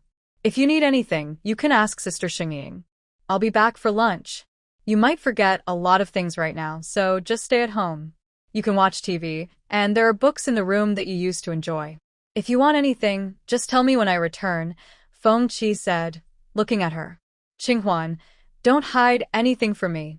You can't make the right decisions in your current state. Shin Qinghuan replied, okay. She didn't remember anything, and her family wasn't here. Feng was the father of her child, so she would definitely talk to him if something came up. Not long after Feng left, a woman arrived at the house. The woman wore a blue jacket and had a noticeable baby bump, looking about 5 or 6 months along. Her hair was pulled back, and she had delicate features. Upon seeing Shun Qinghuan, her eyes turned red. Qinghuan. Shun Qinghuan didn't recognize her, but the woman seemed to have a close relationship with her and took her hand. Qinghuan, why are you back? Did Captain Feng mistake you for someone else? The woman looked worried and reached to check if Shin Qinghuan was hurt, saying, Captain Feng didn't do anything to you, did he? Shin Qinghuan was startled by her actions and quickly held her hand down. No, I'm fine, please don't. It was unusual for a friend to just lift someone's clothes like that. Zhu Shitong's eyes flickered as she looked Shin Qinghuan up and down, quietly asking, Captain Feng really didn't trouble you? Shun Qinghuan shook her head. He didn't trouble me. May I ask who you are? I'm sorry, I recently hit my head and can't remember some people and things. Zhu Shitong looked at her in shock. You can't remember? Qinghuan, you don't remember me? I'm Zhu Shitong, your best friend. We were assigned to the Hongxing production team together, shared a bed, and promised to be friends for life. Have you forgotten? They had met when they were sent to work as youth volunteers. Shin Qinghuan shook her head, looking apologetic. I'm sorry, Shitong. I just came from the hospital. I had a concussion, and there are some things I really can't recall. Zhu Shitong looked sad and took a while to recover. What did the doctor say? Will you regain your memory? Shin Qinghuan replied, I'm not sure if I will recover. Can you tell me about us? Zhu Shitong nodded. We met on a tractor. That day, the team leader Zhao was going to the commune to pick someone up, and we were assigned to the same production team. They were both youth volunteers and became friends after being assigned to the same team. They clicked well and supported each other, especially when they struggled with their tasks and faced criticism. During a flood relief effort, Shun Qinghuan encountered her childhood friend, Feng, but she had always disliked him. Why would I marry someone I dislike? Shin Qinghuan thought, surprised by Zhu Shitong's words. Zhu Shitong's eyes flickered, then she sighed. It was an accident. Your family didn't support you, and the production team only provided coarse grains. You wanted to ask Captain Feng for help, but you tripped and fell in his dormitory, and a soldier saw him catch you. Then somehow, rumors spread that you and Captain Feng were doing inappropriate things in the dorm, and he applied for marriage, so you ended up marrying him. Shin Qinghuan recalled what Huang Mei had said about her stealing Xiaoya's partner to escape her life as a youth volunteer. But Zhu Shitong said it was an accident. Qinghuan, your marriage was an accident. You dislike Captain Feng, and he doesn't like you either, Zhu Shitong continued. If we both dislike each other, why would we have a child? Shin Qinghuan felt more confused as she listened. Seeing the two of them hugging, they decided to get married. It seems forced, but it's understandable, and Shin Qinghuan can relate. After all, people can be harsh, and with Feng Zhi's position, if he didn't marry her, it would reflect poorly on him, and he could face consequences. But if there are no feelings between them, why have a child? Is Zhu Shitong misleading herself? And she just lifted her shirt earlier. Shin Qinghuan thinks that even the best friends shouldn't cross such boundaries. At that moment, Zhu Shitong was quietly observing Shin Qinghuan. Shin Qinghuan is known as a beauty in the family compound. Even when she worked hard in the hot sun during the farming days, she still looked charming. Back then, some wives in the production team called her a seductress because many young men secretly tried to win her over, fearing that their husbands or sons would be enchanted by her. Now, after 2 years of marriage and having a child, her face still looks youthful, and even after 3 months, she doesn't appear worn out. Zhu Shitong pretended to sigh. Qinghuan, that's because you and Captain Feng are already married. It's not easy to get a divorce. He accepted it, right? There's no couple that doesn't have children. Even if he dislikes you, he can only have children with you, because that's legal. Zhu Shitong continued, that's one reason. Another is that you're not unattractive. Qinghuan, you told me he doesn't like you, but enjoys being with you, often leaving marks on your body. Even shortly after you had the baby, he's still. Let's talk about you, Shitong. How did you come to the camp? Shin Qinghuan pressed her lips together, feeling uncomfortable with Zhu Shitong's words and not quite believing them. She decided to change the subject. I came to keep you company, didn't I?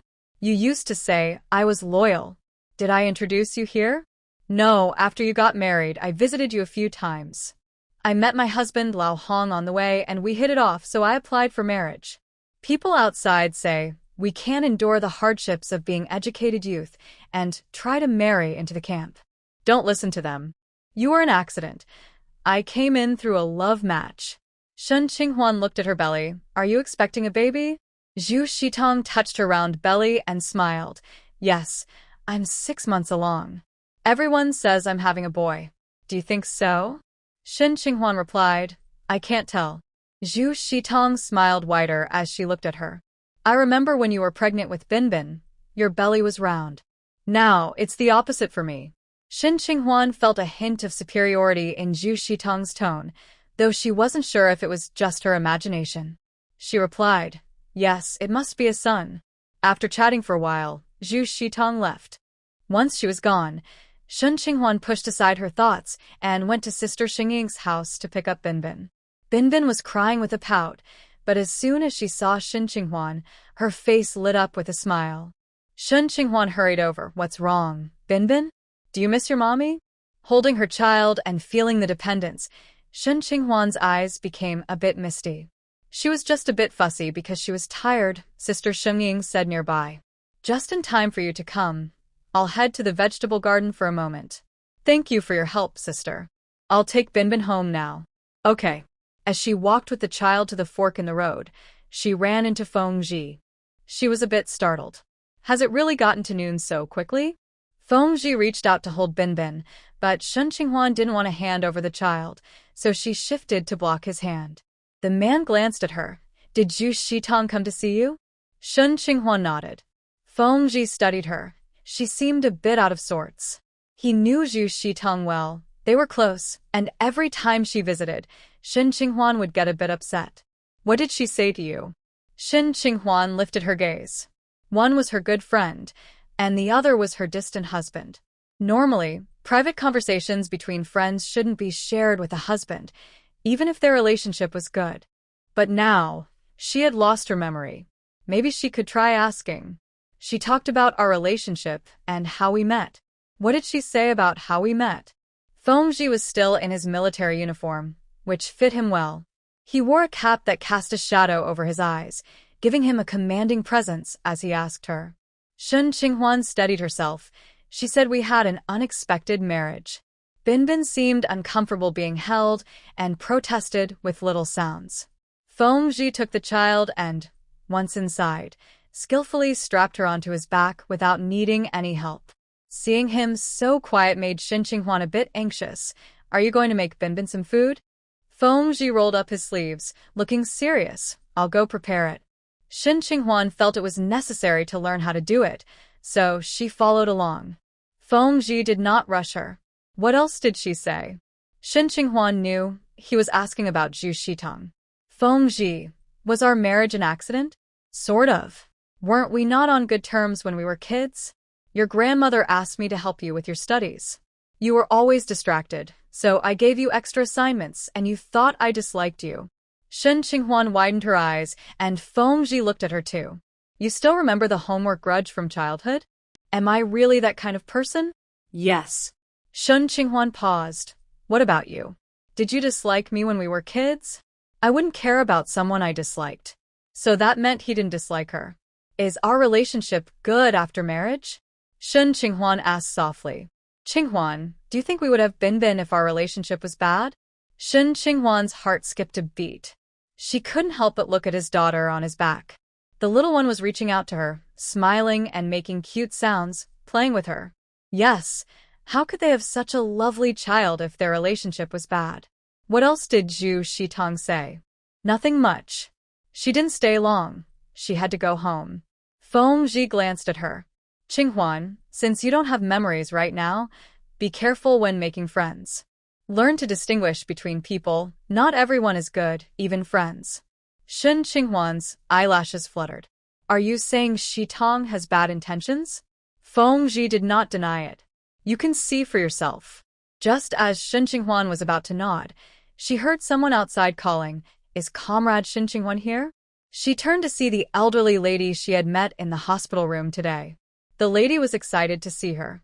Oh, dear, I finally found you. Shen Qinghuan was surprised. The lady was being supported by another woman, walking with difficulty. She remembered the lady had mentioned her foot was hurting. Shen Qinghuan wiped her hands and went outside to help support the lady's other arm. What's the matter, ma'am? She helped her into the room and got her a chair. As soon as the lady sat down, she started wiping her eyes, startling Shen Qinghuan. Ma'am, what's wrong? Take your time. Shen Qinghuan noticed a woman nearby looking over, probably curious about the lady's visit. My foot has been hurting for a long time, even with medication. Dear, please help me treat it, and I will pay you.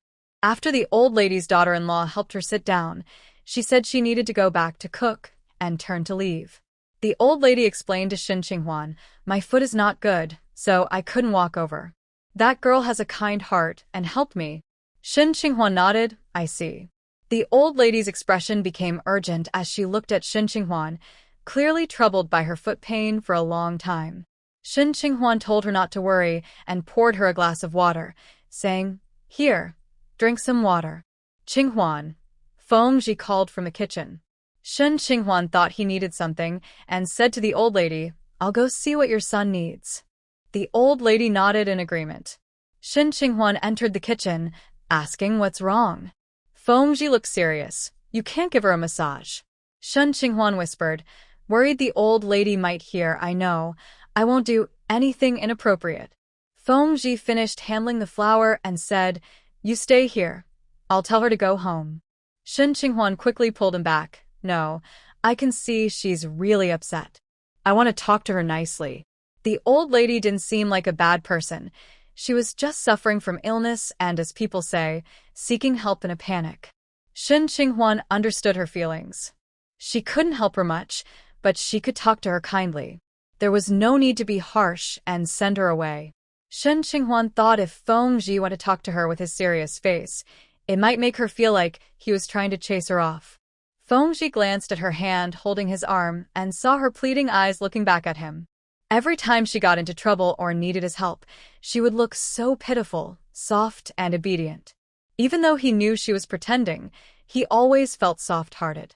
Okay, let's eat after we finish this. Shen Qinghuan quickly nodded. Back in the room, the old lady had drunk half the water and, seeing Shen Qinghuan, anxiously said, "Dear, please take a look at my leg." She pulled up her pant leg to reveal a swollen calf. "Sometimes the pain is so bad I wish I could just cut off my foot," she said, her voice filled with deep frustration about her condition. Seeing the old lady in pain, Shen Qinghuan squatted down to examine her calf closely. Besides the swelling, the veins were a bit raised. "What did the doctor say? How long have you been in pain?" "I don't really know. The doctor said it was a back issue, but my back doesn't hurt. It's my foot. I just suddenly started hurting, and it's been about a month now."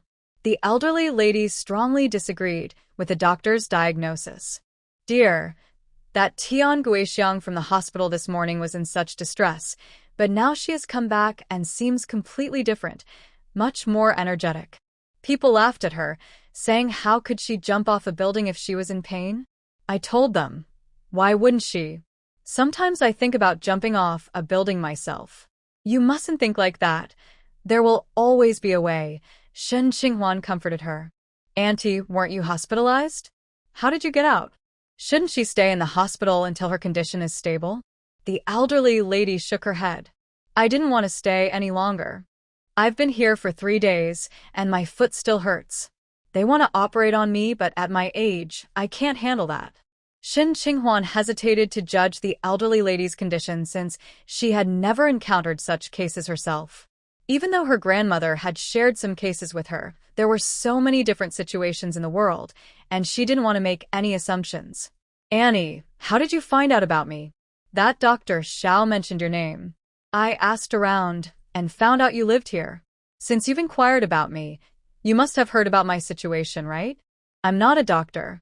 Besides not being a doctor, she also had a bad reputation. Generally, people avoid those with a bad name, especially older generations who value reputation highly. The elderly lady sighed. Dear, I don't care about that. Tian Guixiang said that when you pressed her, she felt much better. Now that she has finished her checkup, she can even get out of bed. If she observes for one more night, she should be able to go home tomorrow. Please have some pity for this old woman. I came here to help my daughter-in-law after giving birth, and now I'm in this situation. I can't even see the baby and they have to take care of me. I feel so guilty. This elderly lady's family name is Bai, so Shen Qinghuan called her Auntie Bai. She came to help her son and daughter-in-law with the baby. Now that she couldn't help with the baby, she felt anxious and worried about burdening her son and feared her daughter-in-law might resent her. She thought that even if she couldn't be completely cured, if she could just reduce some pain and be able to care for herself, she could go back home. But now, her son didn't want her to leave until she was better. As she spoke, tears welled up in her eyes, making it hard for anyone to watch. Shen Qinghuan wanted to tell her to leave, but couldn't find the words. Instead, she made a plan in her mind. She decided to show the herbal remedy her grandmother had taught her to a professional doctor first, and then offer it to this elderly lady to try. Shen Qinghuan temporarily reassured the elderly lady, Auntie, isn't there a saying? When illness strikes, it feels overwhelming, but recovery takes time. It won't be quick, so please be patient. Our military doctors are definitely skilled professionals. If you go back home, you might not find such good doctors, right? I'll see if I can find a soothing ointment. If I can make it, I'll bring it to you later. But Auntie, this ointment only helps relieve muscle pain. Even if it works, it will only provide slight relief and won't cure it completely. You still need to see a doctor at the hospital. The elderly lady excitedly took her hand. Thank you so much, dear. How much do you want? I'll pay you. Shen Qinghuan couldn't accept her money. No need for money, Auntie. I'll take you home first, and if I finish the ointment later, I'll bring it to you. But the elderly lady shook her head. Dear, I'll wait for you. I have nothing to do at home anyway. You need to eat when you get home. The elderly lady still shook her head. I'm not hungry. I had 2 big buns for breakfast, and I'm still full. You all should eat without worrying about me. At that moment, Feng entered the room and said to the elderly lady, Where do you live? I'll take you home. Shen Qinghuan interjected, Feng, let me take Auntie home. After all, he still needed to cook. Feng glanced at her. What kind of medicine are you making for Auntie? He didn't mention the massage, but medicine wasn't something you could just make. Shen Qinghuan explained to Feng, there's a pain-relieving ointment.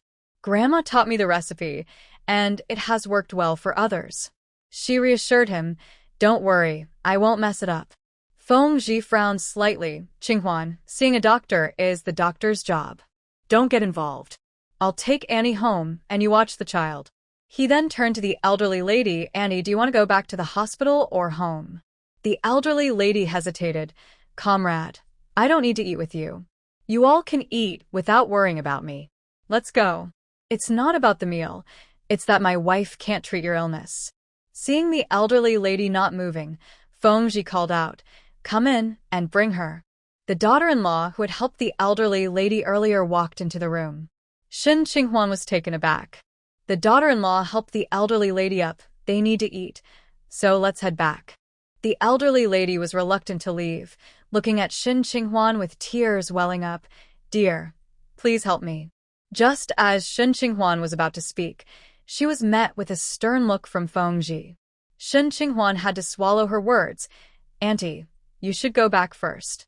She didn't say anything more. The aunt was helped back home. Feng brought out the food.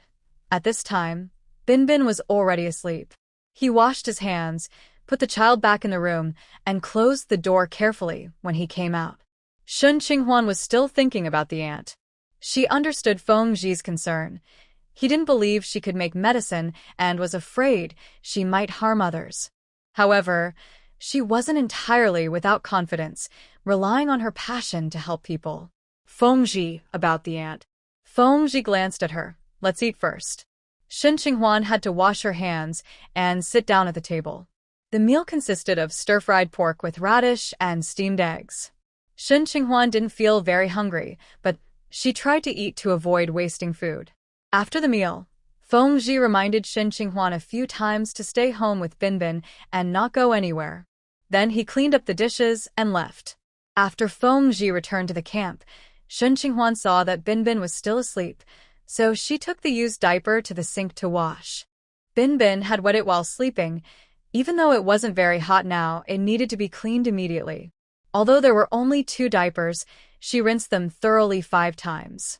After hanging them up to dry, while Bin was still asleep, Shen Qinghuan took out her herbal medicine, selected a few ingredients, and made a paste. By the time she finished, Bin had woken up. She quickly picked up the child, changed her diaper, and prepared some food, which the little one finished bite by bite. Shen Qinghuan couldn't help but kiss her little face. Bin is so great. The little one smiled widely and then started playing with her toys. Shen Qinghuan watched her play while washing the dishes. Then she took the keys, picked up the child, grabbed the medicine, and went to the hospital.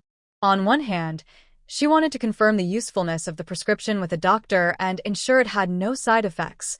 On the other hand, she was afraid of being caught for practicing medicine without a license. Her reputation in the family compound was already not good, and if someone used her as an example for giving out medicine, she feared she wouldn't be able to stay there any longer. At the hospital, she registered and found a doctor who treated injuries. She told him that a family member had foot pain, and she wanted to use some herbal medicine to see if it was appropriate, asking for his help. The people at this time were very sincere, and the doctor, seeing her earnestness, agreed to help. Finally, he looked surprised and said, Comrade, do you know the formula for this medicine? Shen Qinghuan replied, I don't know if this medicine is effective. The doctor named Dong nodded repeatedly. Ordinary muscle pain is definitely enough. I see it has other anti-inflammatory and bruise-reducing functions. I will conduct a trial here. May I keep a sample? Of course, Dr. Dong. Please also check the side effects of this medicine and let me know which groups should avoid it. Could you write a note for me? I'm worried my family will be concerned. That's no problem, Dr. Dong agreed readily. Shin Qinghuan kept the note safe and went to Grandma Bai's house. Grandma Bai had told her where she lived, and on the way, Shin Qinghuan asked around and found it easily. Yes, Grandma Bai was discharged from the hospital and was now at home. Before reaching her house, Shin Qinghuan heard a baby crying. She walked over to find Grandma Bai holding an infant, but she seemed to be struggling to hold the baby, who was slipping down. Shin Qinghuan quickly put down the ointment she was holding and reached out to help support the baby. Grandma Bai looked surprised to see her. Oh dear, what brings you here? Grandma Bai lived in an apartment on the first floor. The place looked a bit messy, probably due to having a baby. The infant in her arms appeared to be about a month old. The baby was crying loudly, likely scared from almost falling earlier. Bing Bing, feeling uneasy, clung to Shin Qinghuan and tilted her head curiously. Grandma, why are you watching the baby? Where's your daughter-in-law? Shin Qinghuan remembered Grandma by mentioning earlier that she was there to help her daughter-in-law during her recovery, but she had to go to the hospital herself due to foot pain shortly after arriving. She felt very guilty about this, so she was eager to help with her foot pain. She went to the restroom. Her stomach is upset. Shin Qinghuan helped hold the baby, and Bing Bing let her down, but the baby continued to cry. She asked Grandma Bai, "What's wrong with the baby?" She checked the diaper and found it dry. Grandma Bai said, "He's probably hungry. We'll have to wait for his mom to come back to feed him." Hearing this, Shin Qinghuan realized they would have to wait for the baby's mother. The baby was likely breastfed. While thinking, Bing Bing tugged at her pant leg, making unhappy noises. Shin Qinghuan sat down on a chair and held her daughter's hand. "What's wrong, Bing Bing?" Bing Bing reached out to poke the baby in Shin Qinghuan's arms, making grumpy sounds. Shin Qinghuan understood. Bing Bing was jealous that she was holding another baby. Even such a small child knows how to feel jealous. "Bing Bing, let mommy hold you for a moment, and then I'll give you back to your mom." Bing Bing either didn't understand or didn't want to listen, still making unhappy sounds, even starting to cry when she saw her holding another child. Shin Qinghuan had to free one hand to hug her, saying, "Mommy is holding Bing Bing too." Aunt Bai then said, "Let me hold her. Your daughter is really cute and so likable." Shin Qinghuan was hesitant to give the child to her since she almost dropped her earlier, likely because she was weak and her foot hurt, making it hard to hold the baby securely. Fortunately, the child's mother returned quickly, took the baby, and went into the room to feed her. Shin Qinghuan noticed that Aunt Bai's daughter-in-law had a cold expression when she took the baby from her. It was unclear if she was angry with Aunt Bai or with her. Aunt Bai noticed too and, feeling embarrassed, said softly, "Dear, don't mind me. I'm not very useful. All the work at home is done by the child's mother." Shin Qinghuan understood and shook her head without saying anything. Instead, she took out some ointment, saying, "Auntie, this is the ointment I mentioned at noon for bruises. Try it to see if it helps with the pain, but you should still see a doctor and follow their advice. This won't cure your foot pain." Aunt Bai happily replied, "You're so kind, dear. I understand." Shin Qinghuan carefully explained how to apply it, how long to keep it on, then gently massaged her lower back and helped her apply the ointment. Since Bing Bing was making a fuss nearby, she couldn't stay too long. After finishing, she took the child back home. As soon as she got home, she was called by her neighbor, Bao Yu. "Sister-in-law, I don't know if Captain Feng has told you, but the day after tomorrow, the company is having a wedding for Officer Guan. His bride is from our hometown and has no family here, so the company hopes we can help." Shin Qinghuan asked, "What can I do to help?" She couldn't cook or do anything like that. "I remember you have a red dress. Can you lend her a set? You also have makeup and know how to do it, so you could help her with that." Shin Qinghuan replied, "I don't know what kind of dress she needs. I need to check. Where is the bride now? I'm just asking if you want to lend something. If you do, I'll call her over to try on the dress. She's currently staying at the guest house." Shin Qinghuan thought it wasn't a big deal, just a small favor. In Chaxiang village, it was common for people to lend clothes for weddings. Many families weren't very wealthy, so it was normal to borrow clothes for weddings or even for going out to celebrate. Additionally, there are pots, pans, and furniture available for borrowing. Sure, you can ask her to come over. After the person left, Shen Qinghuan entered the room and opened the wardrobe to check her clothes. She really had a lot of clothes. She flipped through and pulled out a red suit. This outfit was perfect for spring and autumn, so she could wear it now. The fabric was thin wool. It had a jacket on top and a skirt that reached her ankles. The skirt had a side zipper and it didn't have much stretch, so the waist was a bit small. She wondered if the bride-to-be could wear it. But regardless of whether it fit or not, she took it out. While going through the clothes, she also found a few small outfits made of very little fabric, with thin straps on the shoulders and a very short bottom. She realized it was a little dress that reached her thighs. She tried it on and saw it was her size. How did she end up with such clothes? This outfit was definitely not suitable to wear outside. Otherwise, people would point and criticize her. This dress not only showed her shoulders and thighs, but also revealed part of her chest. Although she had no memories, she knew that most men in the world were attracted to women wearing less clothing. Could this outfit be something Feng wanted her to wear? Just at home. While thinking, she heard the sound of the door opening, which startled Shen Qinghuan. She quickly glanced at the door and saw the tall and handsome Feng walking in. Shen Qinghuan was startled again and hurriedly stuffed the clothes back into the wardrobe. Feng entered the room and frowned when he saw her like this. What's wrong? Shen Qinghuan shook her head. Nothing. Feng's gaze landed on the red suit on the bed. Are you changing clothes to go out? Shen Qinghuan replied, No. The neighbor's wife just came by and told me that a soldier in the camp is getting married. She asked me to lend a red outfit to his fiancé, saying that the bride's size is similar to mine. Why did she ask you to borrow clothes? Feng frowned. Shen Qinghuan thought there was nothing wrong with borrowing clothes. I already agreed to the neighbor's wife. The bride will come over later to try on the dress. Feng didn't say anything and turned to go outside to start the coal stove. In Tea Fragrance Village, Shen Qinghuan learned how to start a fire, but had never used coal. She followed Feng to learn, planning to do it herself once she got the hang of it. When Feng returned, he brought a chicken with him. He placed the chicken at the door. Shen Qinghuan picked up Binbin and asked him, Where did the chicken come from? I bought it. Are we going to raise chickens? Feng glanced at her and said, I'll help you recover. Shen Qinghuan was taken aback. The doctor had mentioned she was a bit malnourished, and it seemed Feng had heard that. As the water boiled, Feng moved quickly and soon had the chicken prepared.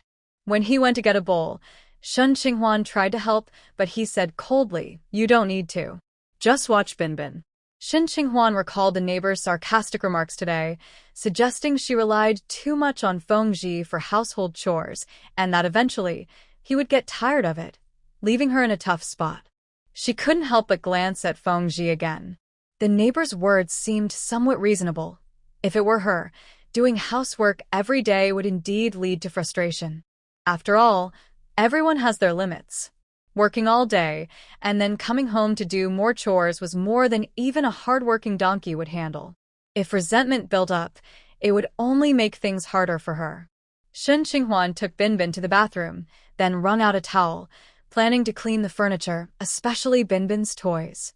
Children have weaker immune systems and often put toys in their mouths, so they need to be cleaned regularly. Binbin wanted her to sit on the floor to play with toys, so Shen Qinghuan squatted down to wipe her little chair. After cleaning it thoroughly twice, she stood up and felt dizzy. She stumbled and bumped into a nearby storage cabinet, knocking things off the top. A box fell directly onto her, causing a dull pain in her back. Feng heard the noise and rushed in, picking her up immediately. Did you hurt yourself? Shen Qinghuan took a breath and said softly, I was just thinking about cleaning Binbin's toys. I didn't realize I squatted too long, and when I stood up, I felt dizzy and bumped into the cabinet. Where did you hit? Feng carried her to the bed. Shen Qinghuan pointed to a spot on her lower back. Feng reached to lift her shirt, but Shen Qinghuan felt a bit shy and grabbed her shirt, saying, I think it will be fine in a moment. Feng looked at her, then went out to bring Binbin back in and closed the door. Lift your shirt. Let me see. His brow was furrowed, and his voice was serious. Shen Qinghuan's heart raced at his tone. She opened her mouth. I think it doesn't hurt as much now. Feng approached, and Shin Qinghuan had no choice but to lean back on the bed and lift her shirt at the lower back. The weather was a bit chilly, but the room was comfortable, though she could feel Feng Zhi's intense gaze. Shin Qinghuan's heart raced, and she could barely notice the pain in her back anymore. The woman lifted her clothes, revealing her fair skin and curvy waist, creating a strong visual impact that made Feng Qi's gaze darken. There was a red mark on her waist, likely from the earlier bump. He applied some ointment to his palm and gently rubbed it on the injured area. Shin Qinghuan held her breath. Feng Qi's palm was warm, and when it touched her bruise, it immediately brought relief. But as he continued to rub, his hand moved higher. Shin Qinghuan was startled. What was he doing? She quickly turned to look at him, only to find his face leaning closer. Just then, Binbin came over, holding Shin Qinghuan's hand and grinning, wanting to climb onto the bed. Shin Qinghuan sighed in relief and quickly reached out to hold her daughter, avoiding Feng Qi's kiss. Feng Qi pulled his hand back and adjusted her clothes. He said, I told you I would take care of the housework. You just need to look after Binbin. This woman had reluctantly married him. If he made her do housework too, she would only become more resentful and want to leave faster. Housework was no problem for Feng Qi. Even without a wife and child, he would still do it. But this woman, after losing her memory, was eager to help him, perhaps not fully accepting her role as his wife yet. Women usually only help with chores in someone else's home. With this thought, Feng Qi's expression turned cold. Shin Qinghuan got up from the bed, holding Binbin, and noticed Feng Qi's mood. She hesitated to speak. I was thinking of helping you. No need. Just fulfill your duties as a wife. With that, Feng Qi walked out. He still had chickens to handle. Duties as a wife. Wasn't that about doing housework and taking care of the child? But now that she didn't have to do housework, it was just about taking care of the child. Feng Qi had stewed the chicken, adding red dates and ginseng. Shin Qinghuan was surprised when she ate and asked, How did you get ginseng? Ginseng is rare and valuable, especially the older it is. I traded for it. We should eat the meat too. They had 2 chicken legs, one for each of them. Binbin could gnaw on her chicken leg by herself. Shin Qinghuan looked at hers and thought about saving it for her child to eat tomorrow. Feng Qi's gaze fell on her. Not tasty? No, it's fine. I can eat something else. Let's save the chicken leg for Binbin. No need to save it. It won't keep overnight. You should eat it. Reluctantly, Shin Qinghuan took a bite of her chicken leg. She, an adult, was actually gnawing on a chicken leg, while usually it was the children who got to eat them. While they were eating, the neighbor, Sister Bao, came over with the bride-to-be, Hu Xiaowan. They were surprised to see them having dinner and said, We'll come back later. Shin Qinghuan asked Sister, Have you and Comrade Hu eaten? Why not sit down and join us? No, it's fine. You all eat, Sister Bao replied. Bao Yu took Hu Xiaowan back to her home. Hu Xiaowan traveled a long way to get married. She had been engaged to Guan Jianjun from the 3rd Battalion for 5 years, but he hadn't returned home during that time. Hu Xiaojuan's family was worried about them missing their chance to marry, so they sent her to the military to find Guan Jianjun. Since Guan Jianjun's position met the requirements for accompanying military families, they could get married in the camp and she could join him right away. Hu Xiaowan was a country girl, and she was brought to the camp by Guan Jianjun's older brother. Otherwise, she wouldn't have dared to go out alone. When she arrived at the camp and met Guan Jianjun, they informed the leaders about their situation. Guan Jianjun submitted a marriage application, which was approved. The organization allowed them to get married in the camp, with the help of soldiers and their families to arrange a simple wedding. It was Hu Xiaojuan's first time traveling far, and seeing so many strangers made her a bit shy. Especially in front of the lively wives, she hardly dared to speak. Bao Yu's husband was an instructor who took care of soldiers' daily lives and education. She naturally helped her husband with his work, assisting in settling Hu Xiaowan and preparing for the wedding. I didn't expect their family to eat so early. It's fine. We'll go over later, Bao Yu said to Hu Xiaowan. Hu Xiaowan nodded, feeling a bit anxious. Sister, did Sister Shin really agree? Bao Yu smiled. Why do you think she wouldn't? Didn't she just invite us to eat at her house? Hu Xiaowan quickly shook her head, feeling shy. I just thought Sister Shin seemed quite particular, and might think I'm clumsy. Sister Shan appeared to come from a good background, and was also quite refined. When Hu Xiaowan went to town to buy things, the locals looked down on people from the countryside, especially city girls. When she came, the Guan family had made her a new outfit for the wedding, but it was stolen on the train, so now she had to borrow clothes. Bao Yu reassured her, don't worry.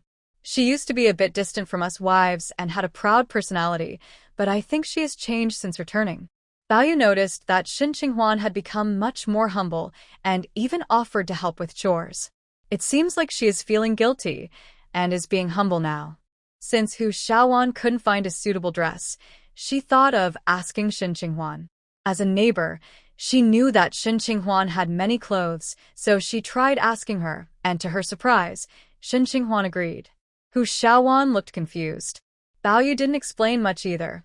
Although she looked down on Shin Qinghuan for running away with someone, it wasn't kind to spread that around. Shin Qinghuan drank chicken soup and ate chicken, feeling much warmer, possibly due to the ginseng. She drank most of the soup, while Feng ate most of the chicken since she and Bin had small appetites. Just after finishing, they saw Zhu Shitong coming over. Zhu Shitong saw Feng cleaning up the dishes, with chicken bones still on the table, and her expression changed. She had arrived late. They finished eating so quickly. Shitong, have you eaten? Shin Qinghuan asked. Zhu Shitong thought she was asking because there was extra chicken, and her eyes lit up. Not yet, I was just coming to ask if you have any soybean paste. I wanted to stir-fry some pickled vegetables. Shin Qinghuan asked Feng do we have soybean paste? Feng went to the kitchen to clean up. No, we don't have any. Zhu Shitong's smile became a bit forced as she looked at Shin Qinghuan and asked, why are you having chicken today? Shin Qinghuan replied, I don't know. Feng brought it back. Zhu Shitong looked at her sadly. Oh, you're lucky. I was thinking of buying a chicken today, but I didn't know where to get one. I didn't expect Feng to buy one. Otherwise, I would have come over to buy half. In the past, when she said things like this, Shin Qinghuan would immediately give her something. Even if it wasn't that item, she would offer something else. But this time, Shin Qinghuan didn't understand. I'll ask Feng where she bought it, and then you can have your family's Hong Lianchang go buy it. Zhu Shitong sighed, rubbing her belly. Qinghuan, were you like this when you were pregnant? Always craving things. Shin Qinghuan shook her head. I don't remember. Zhu Shitong slapped her forehead. Look at me. I forgot about that. Shin Qinghuan comforted her. Shitong, pregnancy isn't easy. If you want something, you should ask for it. Don't hold back. Just tell Hong Lianchang what you want, and let him make it. Zhu Shitong paused. At that moment, Bao Yu brought Hu Xiaowan over. Shin Qinghuan welcomed them in. I've already taken out the clothes. Come in and see if they fit. Zhu Shitong asked from the side. What clothes? Qinghuan, are you giving someone clothes?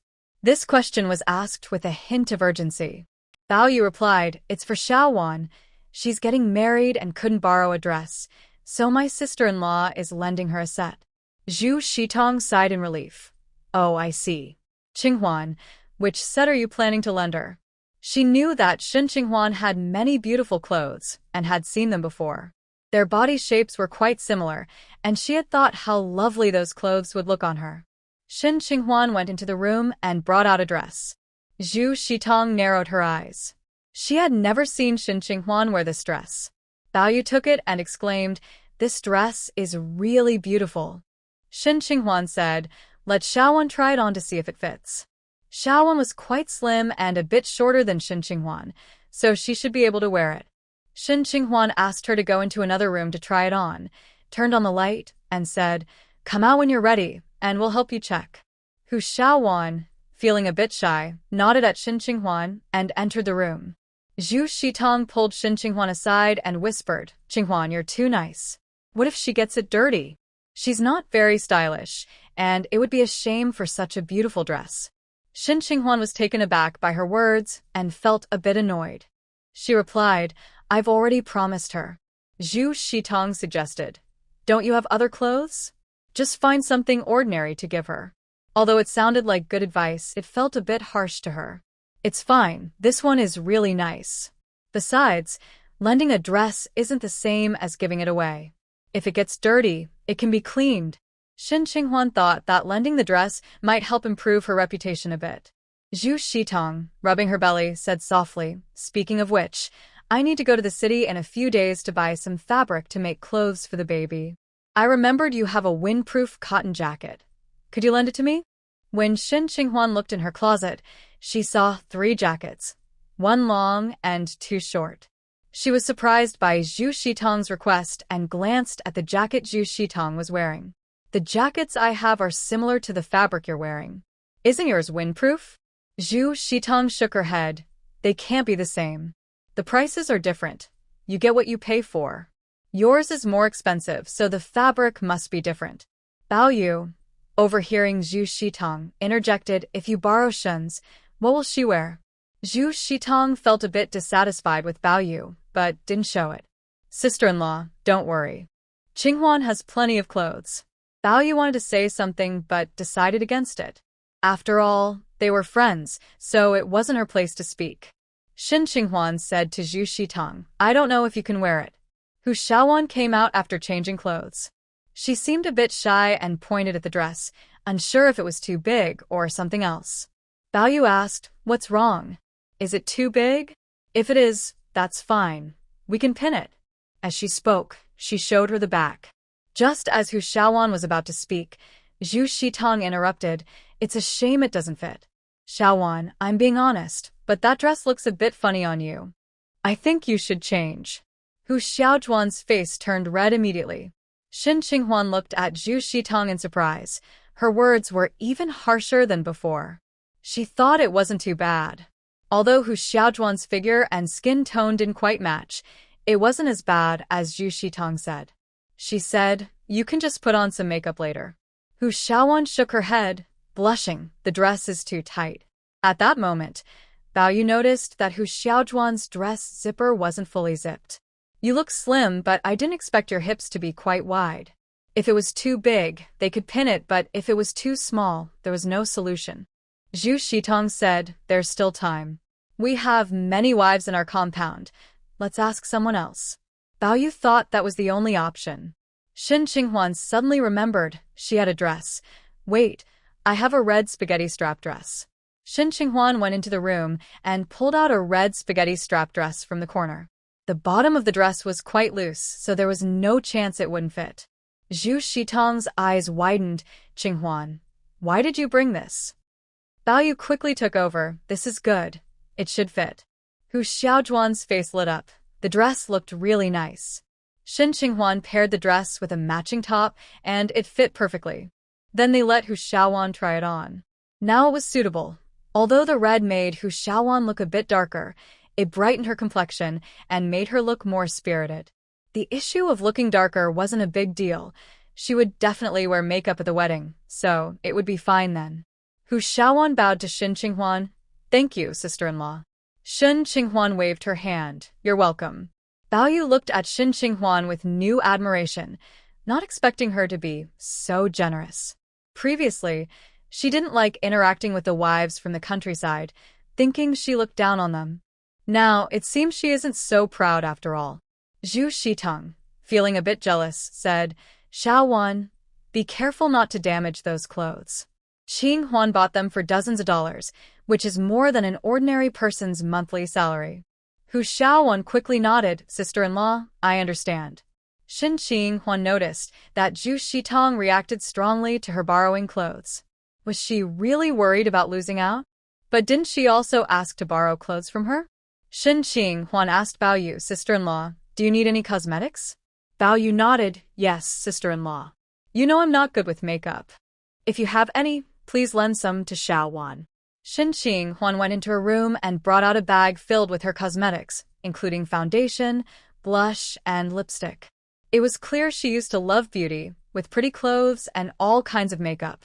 Bao Yu smiled and said, "Great. I'll trouble you for that later." Then she noticed Feng Ji holding Binbin by the door and added, "Captain Feng really spoils his wife. Sister-in-law, you have everything here." This was a sincere comment.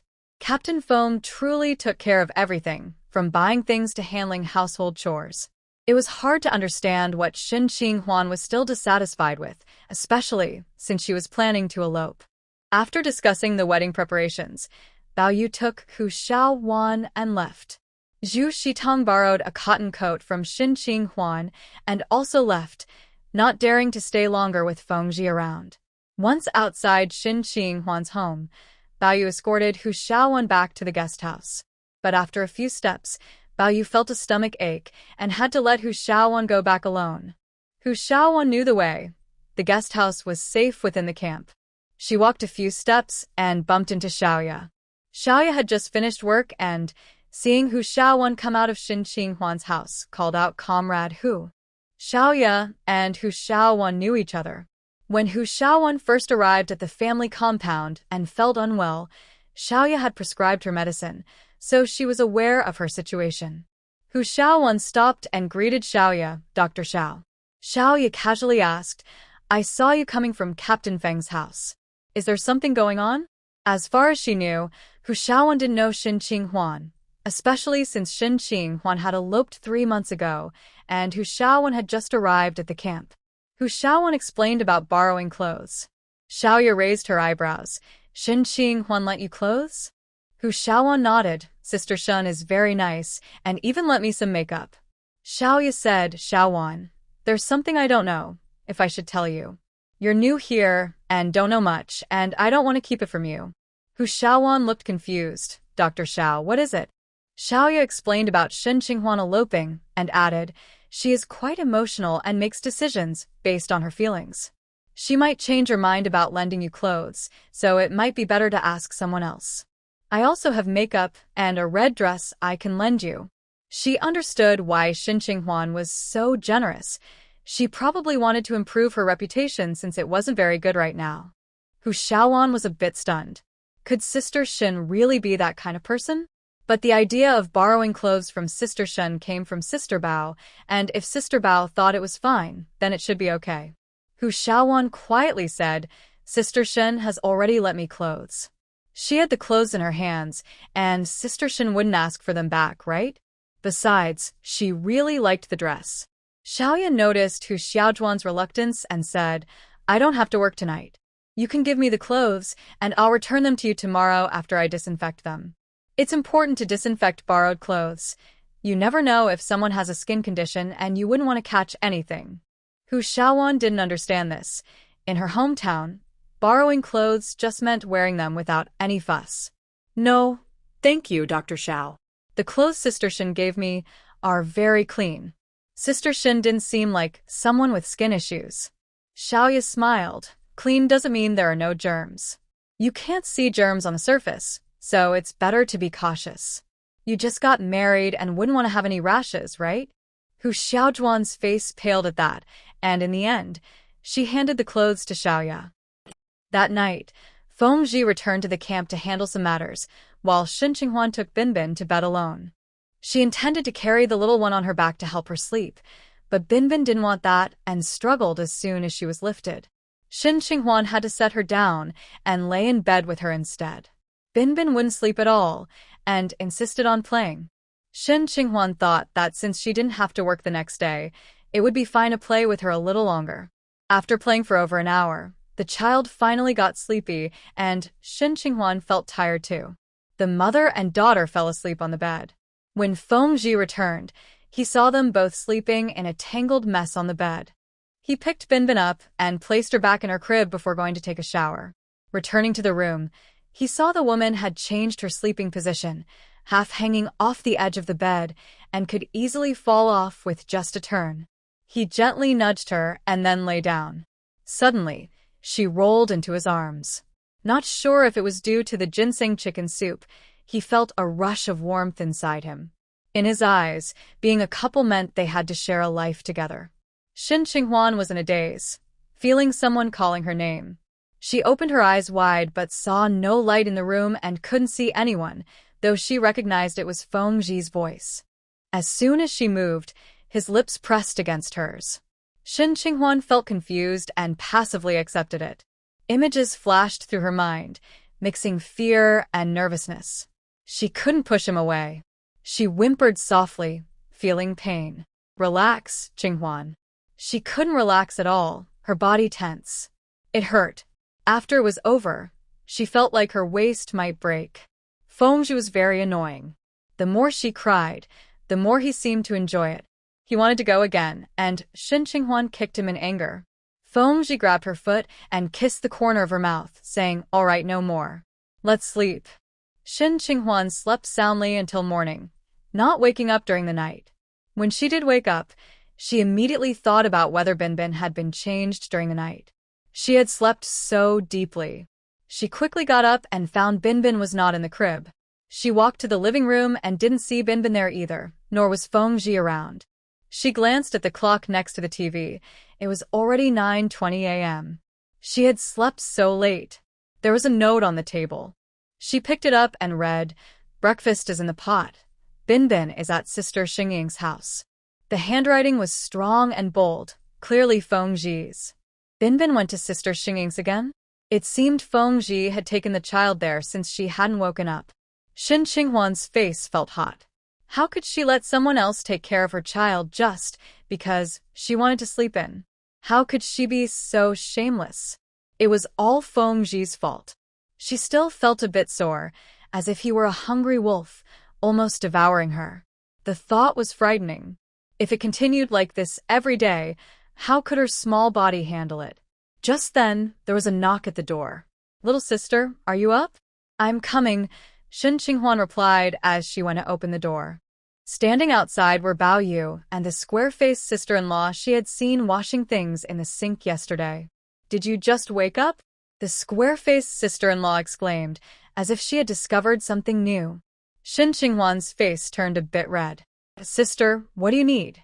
"It's a nice day today, and I have some extra seeds. This is the perfect time to plant cabbage seeds. Since your land is next to mine, I thought I'd invite you to help me spread the seeds."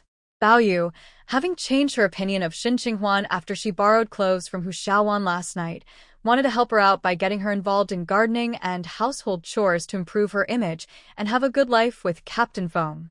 The woman with a round face teased Qinghuan and said to Bao Yu, "Sister-in-law, you know Shen is not used to doing this kind of work. Asking her to garden is a bit unfair, isn't it?" Qinghuan was surprised that Bao Yu brought this up.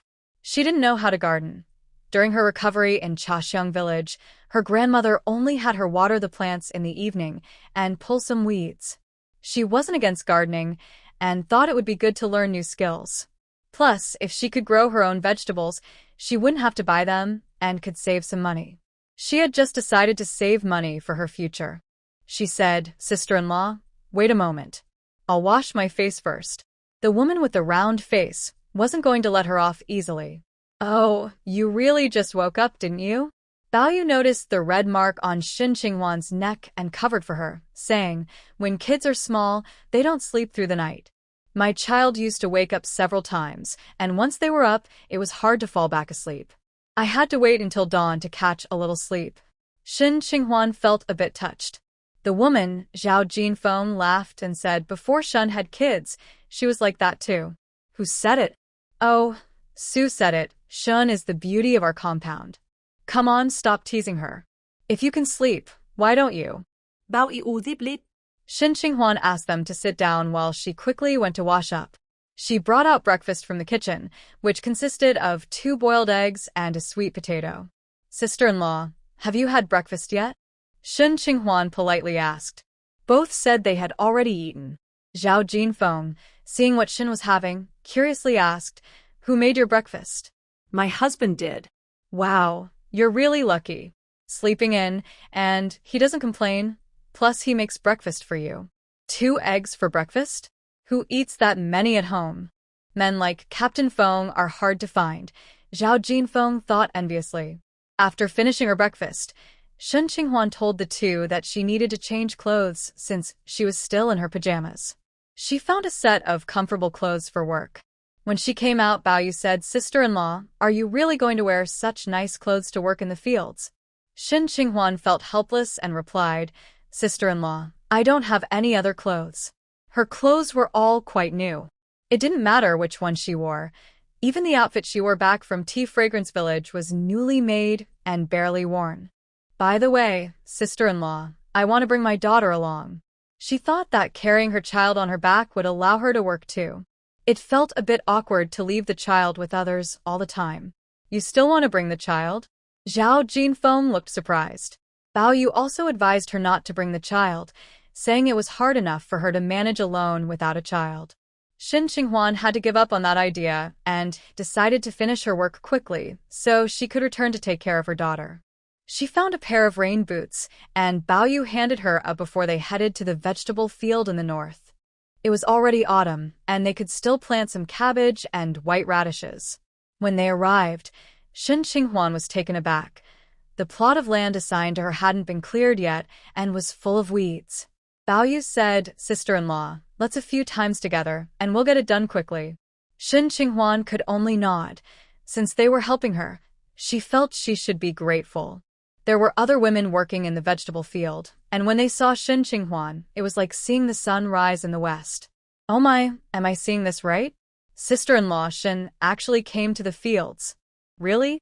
I can't believe Captain Feng let his delicate wife come to work in the fields. This is unexpected. Could it be that after she ran away, Captain Feng stopped spoiling her? Definitely. If it were me, I would do the same. If I provide everything for her and she still runs off, she should work harder and learn a lesson. Haha, I said they should have done this long ago. Let's see how she acts in the future." Several women felt a sense of satisfaction because they disapproved of Shen Qinghuan's previous behavior. Many had seen Captain Feng doing household chores while Shen Qinghuan, as a woman, did nothing. They felt it was unfair to Captain Feng. Then, to top it off, Shen Qinghuan even eloped, which made their discontent peak, and they were quite angry. Now that they saw her struggling, how could they not feel a sense of justice? Some of the comments reached Shen Qinghuan's ears. She felt speechless, but didn't want to confront them. Bao Yu said, "Ignore them. Let's finish our work and go back." Shen Qinghuan nodded. She picked up the and tried to use it, but it felt awkward. Bao Yu demonstrated for her. Zhao Jinfeng from the neighboring field couldn't help but speak up. "Hey, Shen, aren't you a young intellectual? You can't even use A?" Another woman chimed in, "What young intellectual? She got married to Captain Feng just a few days after coming to the countryside. It's normal that she doesn't know how to use A." "That's true, I almost forgot about that." Some women even stopped what they were doing to look at Shen Qinghuan, eager to see the drama unfold. Shen Qinghuan couldn't stop them, so she focused on adjusting her stance like Bao Yu showed her. With one swing, the weeds were turned over. "You're from the city, right?" Bao Yu chatted with Shen Qinghuan. Shen Qinghuan nodded. Yes. She and Feng Qi lived in the same compound. From him, she learned that his parents and her father worked in government offices, and she had 2 older brothers. Thinking of her family made Shen Qinghuan sad. She had no memories of them at all. She really wanted to go back to Anqing to see them, but she feared her amnesia would disappoint and worry them. While she was lost in thought, someone suddenly shouted, "There's a snake." Shen Qinghuan saw something whip in front of her and screamed. She was extremely afraid of snakes. Not knowing if the snake was near her feet, she panicked and tried to run. Not watching where she was going, she stepped into thin air and was about to fall into a patch of grass. She immediately thought that the snake might have gone into the grass, and her heart nearly stopped. She closed her eyes, but instead of pain, she bumped into someone. No, someone caught her. When Shen Qinghuan opened her eyes, she saw Feng Qi's handsome face. She almost cried and clutched his shirt tightly. "Feng Qi, there's a snake." "It's not a snake." Feng Qi looked closely, and where she had just been standing was a piece of grass rope. That must have been what she thought was a snake. Her heart finally started beating normally again. Feng Qi still held her, but his expression was serious. "What are you doing here? Didn't I say you don't have to do any work at home? Go back." "I came with my sister-in-law to plant vegetables." "You don't need to." "But I promised my sister-in-law." Feng Qi pulled her to the path. "Go back." Shen Qinghuan noticed everyone was watching her and Feng Qi, and her face felt hot. What was wrong with him? He had troubled her so much last night and was now scolding her in front of everyone. Does he really not like her? Shin Qinghuan took a step and walked away. As she left the main road, she looked back. She saw Feng using the she had just used to work on their land. Shin Qinghuan was taken aback. Now that Feng was back from work, he not only had to cook but also farm. But he didn't need her help. Shin Qinghuan looked away and went to sister Xingying to pick up the child. Not long ago, the women who mocked Shin Qinghuan were now completely silent. Some of their faces still looked a bit unpleasant. Just a moment ago, they said that Captain Feng would teach Shin Qinghuan a hard lesson, but now it felt like a slap in the face. What hardship? She just picked up A, and he couldn't bear to let her do it. It was really frustrating. In no time, Feng finished hoeing a small piece of land, then carried 2 buckets of water over to wet the soil and started planting seeds. His efficiency made Baoyu, who claimed to be an experienced farmer, feel a bit embarrassed. She heard what Feng said to Shin Qinghuan and noticed his displeasure about her coming to farm. She thought for a moment and explained, I thought the cabbage was easy to grow, just water it, and it will grow without much effort, so I asked my sister-in-law to help. She also thinks it's easier to grow some vegetables. Please don't blame her. Zhao Jinfeng chimed in, Captain Feng, do you think Shin's sister-in-law can't handle this work? With our help, it's quite simple. Feng had already finished planting the seeds and nodded to the 2 of them. She can't do it. Don't call her in the future. Shin Qinghuan, the daughter of a director for 20 years, spoiled by Grandma Shin, had never even cooked a full meal, let alone farm. When she was sent to the countryside, her eyes were swollen from crying. He went to her production team, and the leader told him that her task completion was worse than that of a 6-year-old child. She couldn't stand the hard labor of being a youth in the fields and came to find him. If they got married and she still had to farm, she would definitely run away again one day if it became too much. After saying this, Feng left the vegetable field. Baoyu and Zhao Jinfeng exchanged glances, both feeling speechless. It seemed that Captain Feng was hopelessly spoiling his wife. Today the weather was nice, and many people in the family courtyard took out clothes, shoes, and bed linens to dry. But the Bai family had to wash the diapers and bedding that the child had wet. The Bai family's wife had to take care of the child and wash these things, feeling very frustrated. Just when the child started crying, she held him while complaining, crying and crying. Even if you cry to death, no one will pity you. Who told you to be born into my belly? Not only is there no one to help me during my recovery, but I also have to take care of you. I must have owed your family in my past life. Mrs. Bai went out to get some sweet potato leaves to dry for the child's bath, as they can help with dampness. The child's stool had been quite smelly these past 2 days, probably due to some discomfort. As soon as she entered the house, she heard her daughter-in-law scolding someone. Listening closely, it was clear she was scolding herself. She quickly set down her things and walked over, saying, Let me hold the baby. Son Ernie turned around and glared at her. I can't let you hold him. If you drop the baby, your son will say it's my fault for not watching him. Mrs. Bai sighed and said, This time it will be fine. My foot feels better today. It doesn't hurt as much. Let me hold him. He probably has gas, and I can help him. Your foot is better? Son Ernie looked at her suspiciously. Mrs. Bai smiled a little. It's the ointment that girl Shin gave me. I applied it all night, and today it feels much better. Don't push yourself, son Ernie said, still unsure about handing the baby over. I won't. I'm the baby's grandmother. How could I not be able to hold him? My foot really is better, and I have more strength in my hands now. After Mrs. Bai spoke, she lifted her pant leg for her daughter-in-law to see. Her calf didn't look as swollen anymore. That means Shin Qinghuan's ointment is quite effective, son Ernie murmured. Mrs. Bai looked grateful. I really owe it to that girl. Son Ernie handed the baby to her and said, Then you should ask her for more, so you won't need to go to the hospital again. Mrs. Bai hesitated. That girl said, She only has so many herbs left, and she's already used them all for me. If I want her to make more, I'll have to pay for the materials. Hearing about the cost, son Ernie frowned. She had already spent a lot on giving birth, buying things for the baby, getting nutrition for herself, and treating the elderly lady. Now she had to spend more on herbs. It was exhausting. She knew Shin Qinghwan, who had run away for 3 months and was caught by her husband. It was quite embarrassing. People like her would have faced severe consequences in the past. Son Ernie looked down on Shin Qinghwan and didn't want to give her family's money. After thinking for a moment, she came up with an idea.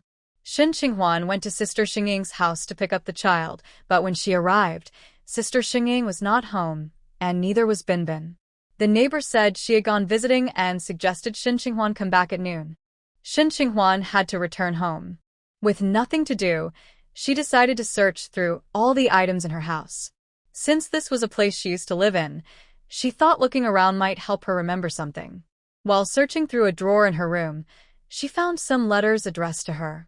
One letter started with Dear Qinghwan, which made her feel a bit nervous. She wondered who had written it.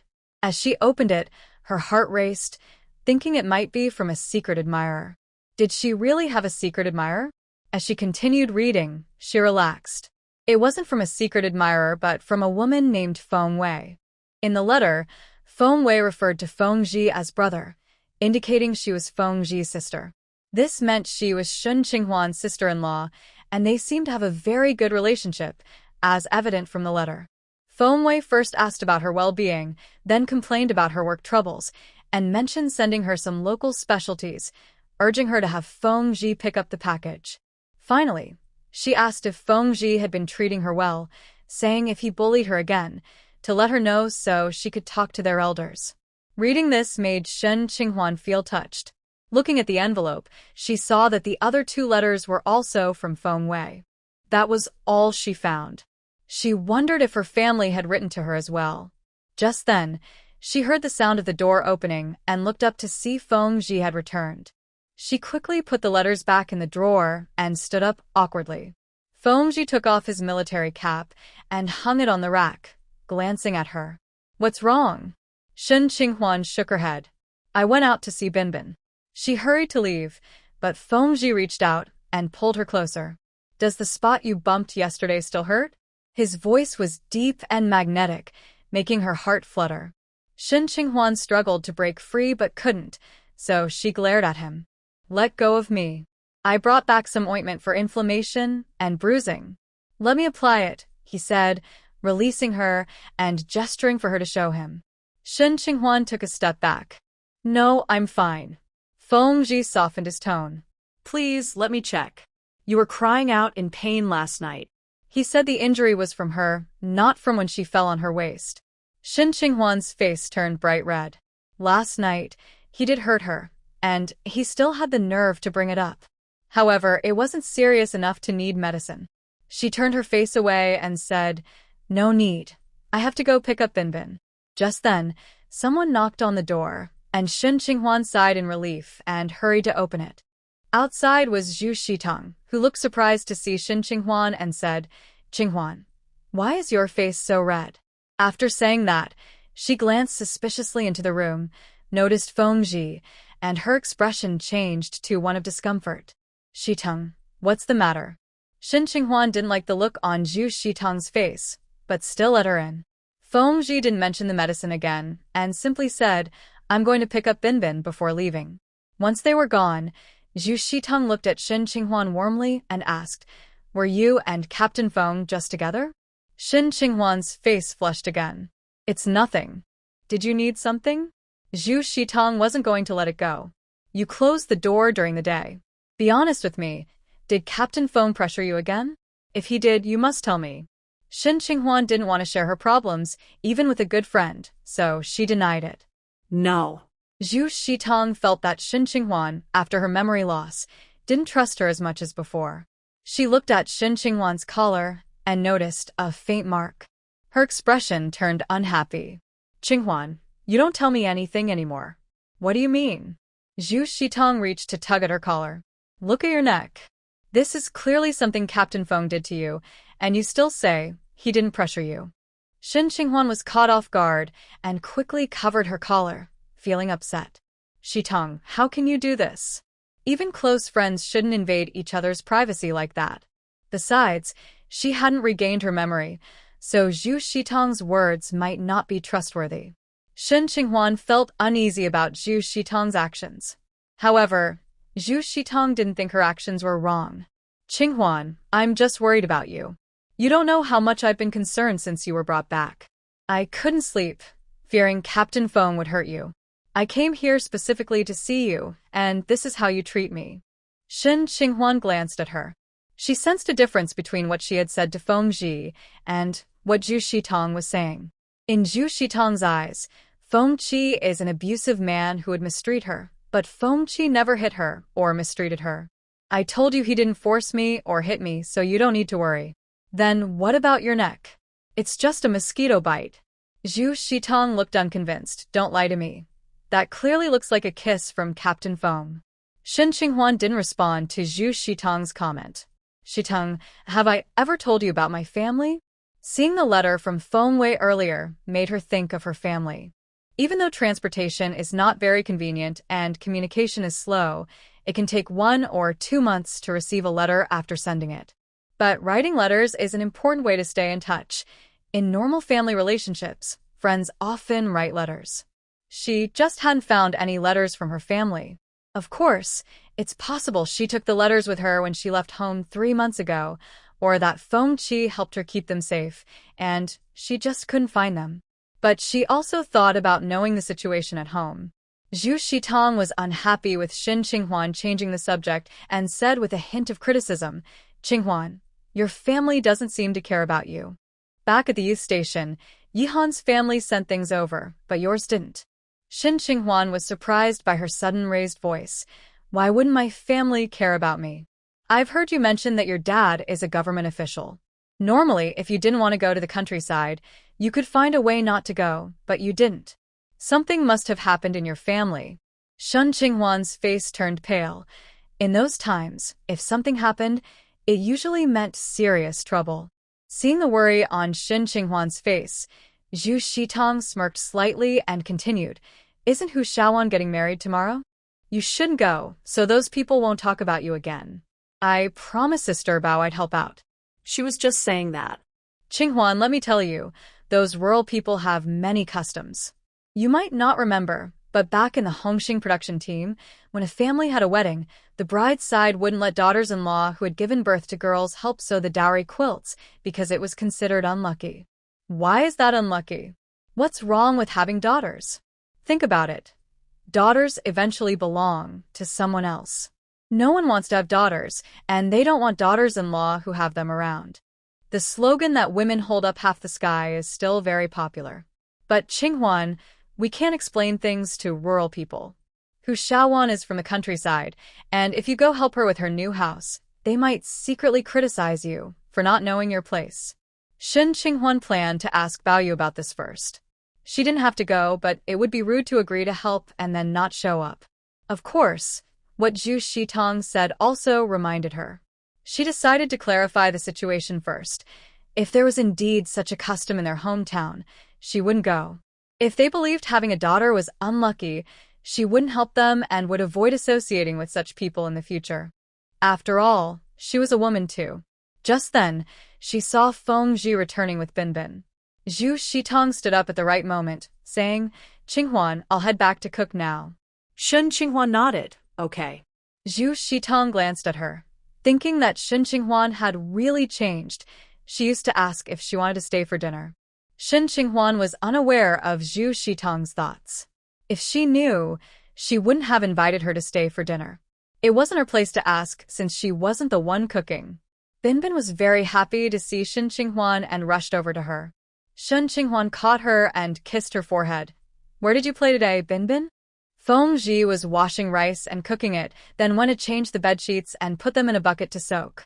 Seeing his actions reminded Shen Qinghuan of last night, and she suddenly felt embarrassed. Feng Ji was washing at the door, and Binbin was excited to see him.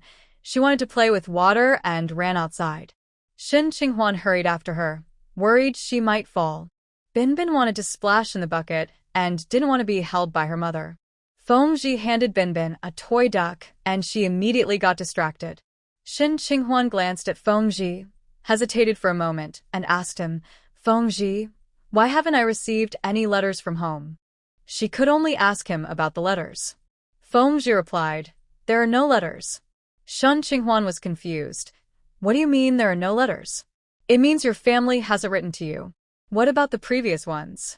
There haven't been any since we got married. You haven't received any letters from the Shin family. Why? Did something happen at home? It was hard to believe that she hadn't received a single letter in over 2 years. Her parents were still alive. If her parents were gone and her siblings were busy with their own families, it would be normal not to keep in touch. But if her parents were alive, they should be in contact with their children, right? Don't worry, nothing happened. Then why? Let's wait until I take a family visit leave, and we can go back and ask. Shin Qinghuan's heart was still uneasy. Fengji, my dad is still working, right? Yes. Did you lie to me? When have I ever lied to you? Shin Qinghuan saw him getting water, so she picked up Binbin and moved to the side. When dinner was ready, Fengji started cooking. Stir-fried bacon with chives, stir-fried cabbage, and a steamed egg custard. Binbin mixed the egg custard with her rice. Shin Qinghuan took Binbin to wash her hands and then sat her in the high chair to eat by herself. Just as she took a bite, she noticed someone peeking in from outside. Shin Qinghuan looked over, and the person quickly withdrew their gaze and left. Shin Qinghuan thought the person looked familiar. It seemed to be the daughter-in-law of Aunt Bai. Although she hadn't spoken to her, she had seen her just yesterday, so she recognized her. What's wrong? Fengji noticed her unusual expression. Shin Qinghuan shook her head. I saw a familiar sister-in-law. She looked at us eating and then left. Thinking the person might have just been passing by, she didn't dwell on it. I'll be home late today. I asked Xiao Wang to get you food from the cafeteria. If you can't bring Binbin, let her go to Sister Xingying's, Fengji said. Shin Qinghuan's eyes lit up. I understand. Fengji's gaze deepened as he looked at her. Are you happy that I'm not coming back? Shin Qinghuan quickly avoided his gaze and shook her head. No, don't think that. Fengji sensed her mixed feelings. Was she really resisting him? His tone turned serious. Don't wander around at home, and make sure to lock the door at night. Shin Qinghuan agreed. After Fengji finished eating, he went back to the camp, and Shin Qinghuan stayed home with the child. In the evening, Sister Bao returned, and Shin Qinghuan went to ask her about the details of what she needed help with, and if there were any special customs to be aware of. Sister Bao mainly wanted her to help Hu Xiaojun with makeup, hairstyling, and organizing the dress. Since Sister Bao was providing the makeup and knew how to apply it, Shin Qinghuan felt confident. Even though she had lost her memory, she still remembered how to do makeup. She just needed to see the products to know how to use them. It was like how she still recognized words and had common knowledge despite her amnesia. Sister, are there any taboos for Xiaojun? I've heard that in some places, there are customs that prevent daughters-in-law who have given birth to daughters from entering the new house or helping with hair and makeup. If that was the case, Shin Qinghuan would have an easier time. Sister Bao teased her. What era are we in? Those customs are outdated. Now men and women are equal. Daughters and sons are the same. All right then. That evening, Fengji didn't come back for dinner. He sent his assistant Xiao Wang to bring back food from the cafeteria, and Xiao Wang even helped Shin Qinghuan start the coal stove before leaving. Shin Qinghuan had originally tried to cook by herself, but after half an hour of struggling, she had to ask Xiao Wang for help. Xiao Wang didn't dare to look at her too much and quickly finished his work before leaving. When her sister-in-law returned, the mood of the family improved a lot. Recently, the brothers had not been so down. Today, Shin Qinghuan bathed Binbin by herself and put her to sleep alone. Although it was a bit chaotic, she felt very happy. Binbin was learning to talk now, and sometimes would say want and don't want. Shin Qinghuan taught her to call her mommy, but every time she did, Binbin would shout daddy instead. Shin Qinghuan patted her little head and said, Binbin, is it because daddy teaches you to say daddy every day? It seemed that whoever took care of her had their own influence. Binbin naturally didn't answer. After a while, the little one got sleepy and started to fuss. Shin Qinghuan picked her up and walked around the room, remembering how Fengji had done the same before. She took out a book and read while walking. It took over half an hour for Binbin to fall asleep. Shen Qinghuan felt her feet, back, and shoulders ache. Taking care of a child was really not easy. After Binbin fell asleep, she took a shower and applied some moisturizer from her vanity. The weather was dry, and her face felt tight without it. She didn't know when Feng would return. She had seen him in bed when she woke up. He was considerate and hadn't disturbed her last night. "I'll head back to the camp first, and then go to the guest house to help with the guests later," Feng said as he woke up. Today, a couple was having their ceremony at the hall. Before that, the groom needed to pick up the bride from the guest house. "Are you going to do your makeup?" Shen Qinghuan nodded. "Then let's leave the child with Sister Xingying." Shen Qinghuan didn't really want to trouble Sister Xingying, but it would be hard to take care of Binbin while she was busy. So she agreed. Sister Xingying's 2 children were quite grown up, one in vocational school and the other in middle school, both staying at school during the week and only coming home on breaks. She really liked Binbin and was happy to take care of her. Maybe it was because her own children had grown up and the house felt empty, which was a bit strange for her. Shen Qinghuan quickly got ready, had breakfast, and then went to Sister Bao's house to help her go to the guest house. When they arrived, she was surprised to see Xiaoya there. However, she quickly brushed it off. It was her choice to come and help the bride. Xiaoya saw Shen Qinghuan and took the initiative to greet her sister-in-law. Several wives were looking at her, both openly and secretly. They probably knew about the situation between the two of them.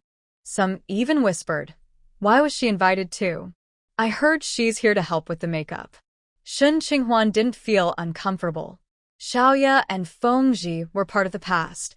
No matter what happened before, Feng was now the father of her child. Hu Xiaojun was getting married at the guest house, so there wasn't much to prepare here.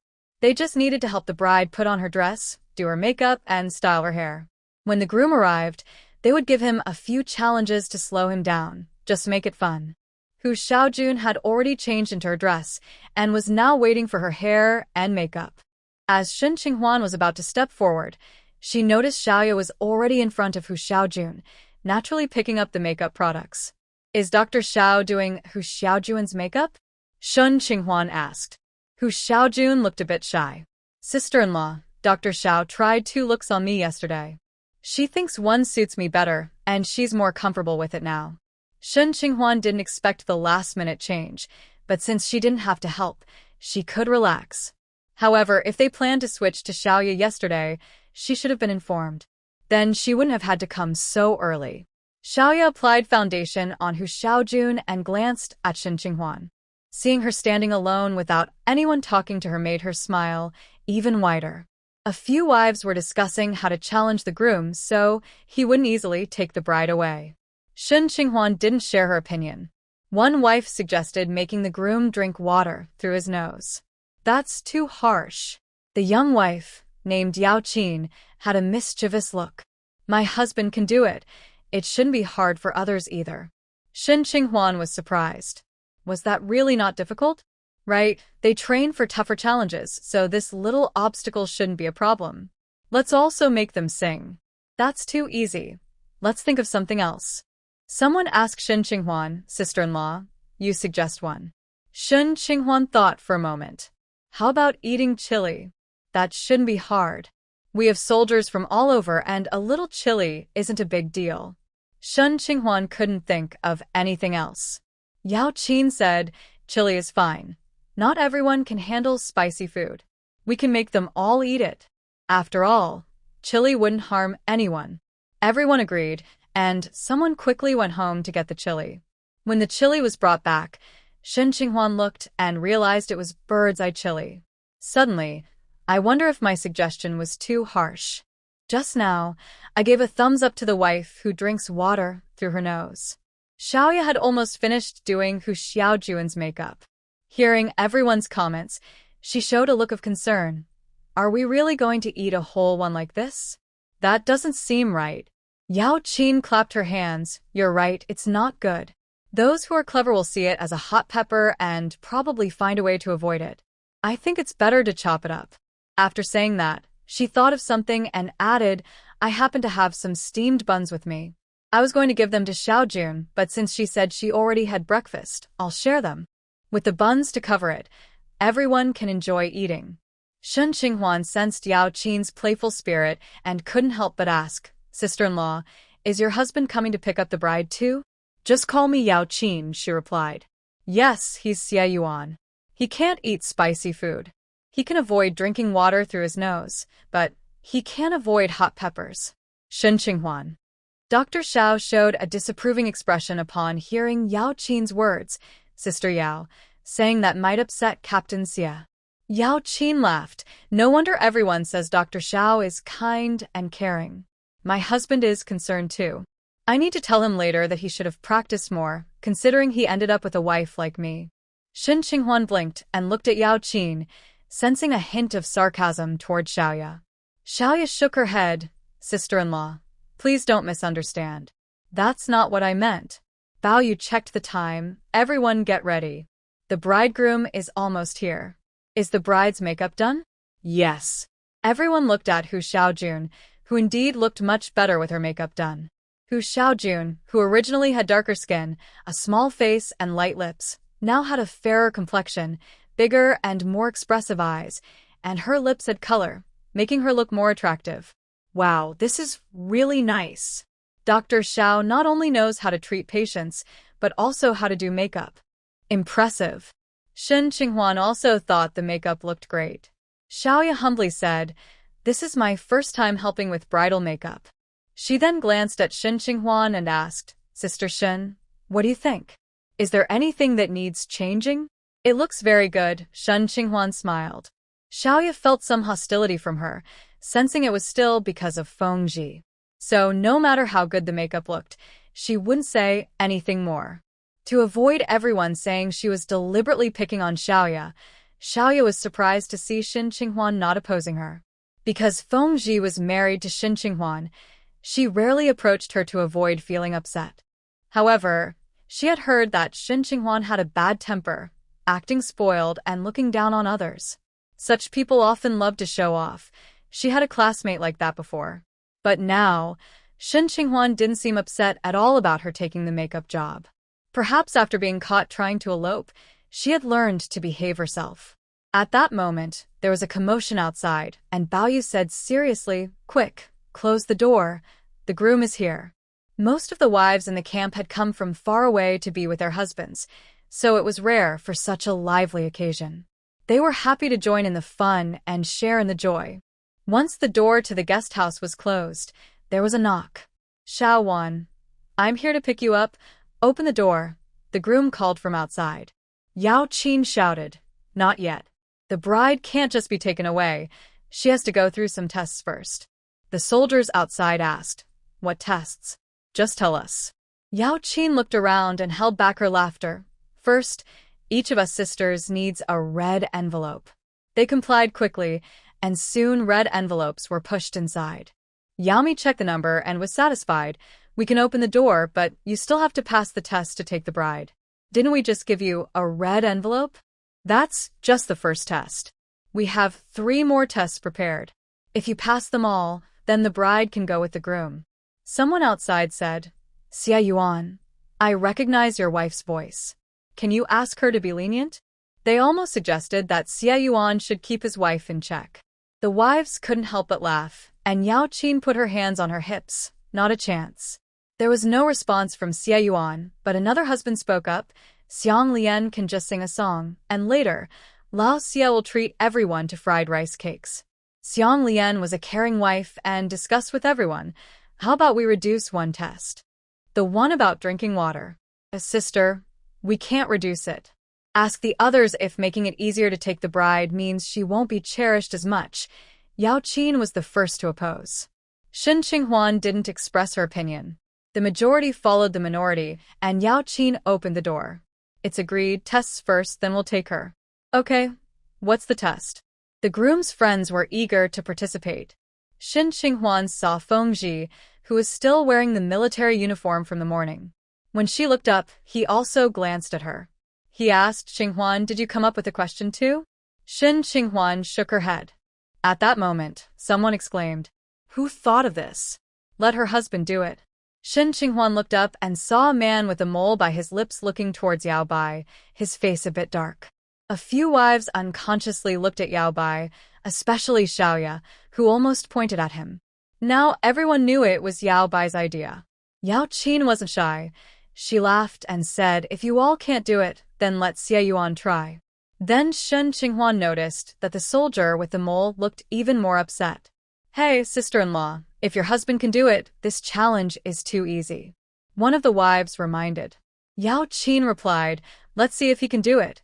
He doesn't always succeed." Shen Qinghuan thought to herself, Yao Bai was upset with her husband. Xie Yuan was pushed forward. A small cup of water placed in front of him with a straw, and he was told to drink it through his nose to pass. Everyone looked at Xie Yuan with pity. He must have upset his wife. "Come on, don't waste time," Yao Qin urged. Xie Yuan took a deep breath, picked up the straw, placed it in his nose, as if preparing himself mentally, and inhaled. Cough, cough. He immediately choked, his face turning red, and the water sprayed out. He looked quite unfortunate. Yao Qin glanced into the cup and reminded him, "There's still water left." Oh my. One of the wives couldn't help but exclaim, but halfway through, she remembered she was on Yao Qin's side and quickly covered her mouth. The others looked at Yao Qin differently now. Shen Qinghuan admired her. She was impressive. Then she couldn't help but glance at Feng, thinking that if he participated, it might work too. Feng noticed her gaze and raised an eyebrow. "Do you want me to take on the challenge?" Shen Qinghuan almost nodded. Feng laughed at her. "When we got married, did you think I hadn't been challenged before? All right then." Shen Qinghuan turned her face away. But then she thought, without her memories now, how would she know if he had been challenged? The groom patted Xie Yuan on the shoulder. "Are you okay? Let me take over." Xie Yuan had recovered a bit and waved his hand, continuing to drink the remaining water.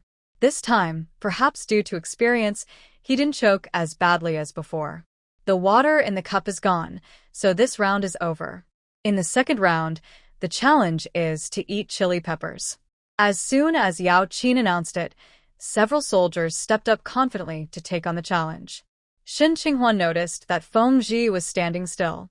Yao Qin shook her head. "No, it's a test for the whole brotherhood. After all, teamwork is important."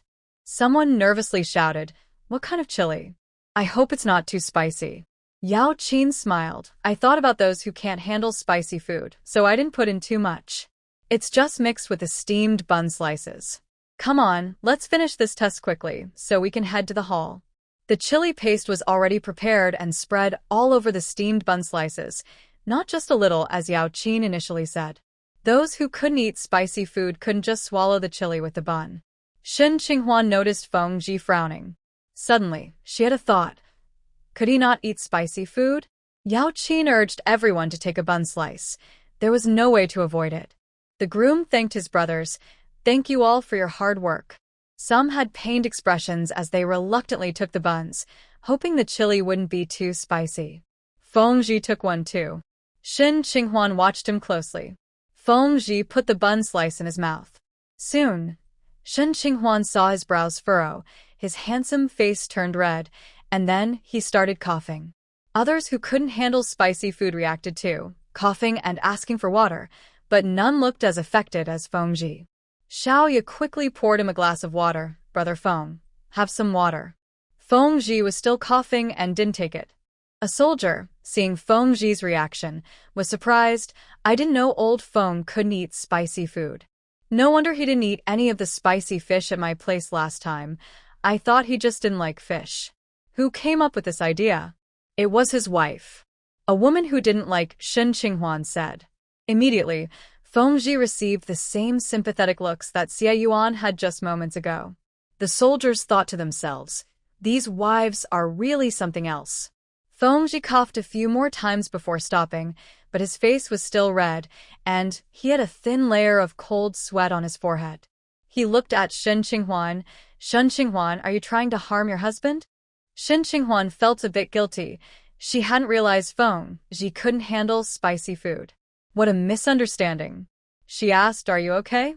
Feng gave her a faint look. "Not really." After saying that, he coughed again. Shin Qinghuan quickly poured him a glass of water. Then drink some water to feel better. This time, Feng Qi took a drink. Xiaoya beside him couldn't help but grit her teeth. Shin Qinghuan didn't notice Xiaoya and looked again at Feng Qi's unfortunate state. He had been acting strong and domineering in front of her for the past 2 days, as if nothing could challenge him, but unexpectedly, a chili pepper had defeated him. His face was still red, making him look a bit awkward. His gaze made her feel uneasy and stirred up some guilt. She didn't expect him to be so sensitive to spicy food. Otherwise, she wouldn't have thought of this trick. After all, he was Bin Bin's dad. If he ended up in the hospital, wouldn't Bin Bin miss out on some fatherly love? Shin Qinghuan didn't dare to meet his eyes and looked away. He wouldn't be angry, would he? Feng Qi found her guilty expression amusing. Now he suspected she had regained some of her memory and knew he couldn't handle spicy food, deliberately trying to tease him, like Xia Yuan's wife. At this moment, Yao Qin was starting the 3rd round. The 3rd round was simple. The groom had to read a few declarations of love for the bride. Once he finished reading, he could take the bride to the hall for the ceremony, and the wedding would be complete. The groom read smoothly, using his hometown dialect, which made it seem sincere, and everyone laughed together. Hu Xiaowan also showed a touched expression, clearly very happy at that moment. Everyone moved towards the hall. The groom and bride walked ahead, with others following behind. Feng Qi walked up to Shin Qinghuan and said, "I'm not going to the hall. I'll go home for a bit. Do you want to come with me?" Shin Qinghuan looked at him suspiciously. "What do you want to go home for?" "To drink some water. I won't go back yet. After all, I promised my sister-in-law." Shin Qinghuan suspected he was planning to scold her when he spoke in that tone. Just then, someone in front suddenly exclaimed, "Oh my, how did this happen?" The line stopped, and someone said, "How could this dress tear? I thought it was good quality." They had already reached the entrance of the hall, and people were gathered at the door to watch. Shin Qinghuan didn't know what was happening, while Hu Xiaowan tightly held onto her dress, tears welling up in her eyes. The groom was shielding her and urgently asked, "Does anyone have a jacket to lend?" Bao Yu took off his jacket and handed it over. The groom wrapped it around Hu Xiaochuan's waist. Shin Qinghuan asked, "What happened? Did the dress tear?" As soon as she asked, Xiaoya looked at her and said, "Sister-in-law, this dress was borrowed from Xiaowan. How could it suddenly tear? The skirt really is torn. How could that happen? The quality of that skirt is very good. It was fine when I lent it out. Bao Yu and Hu Xiaowan know this too. There were no issues when she tried it on." With Xiaoya's comment, everyone around turned to look at Shin Qinghuan. Those who had previously held biases against her due to rumors of elopement immediately said, "Lending someone a torn skirt? Isn't that just trying to embarrass them? What kind of grudge is this? She's getting married. That's too much. Even if there are usual complaints, you shouldn't do something like this." "Xiaowan, did you offend Sister Shin?" Even the groom looked at Shin Qinghuan with confusion. Shin Qinghuan stepped forward. "I borrowed Xiaojuan's skirt, and I let her try it on first. It was fine when she took it. Sister Bao can confirm that." Bao Yu nodded. Yes, the dress was tried on before it was lent out, and there were no issues at that time. Hearing Bao Yu's words, Hu Xiaojuan's eyes turned red. "Sister, I didn't ruin the dress. I didn't know this would happen." After the skirt fell, she wished she could disappear. It was so embarrassing.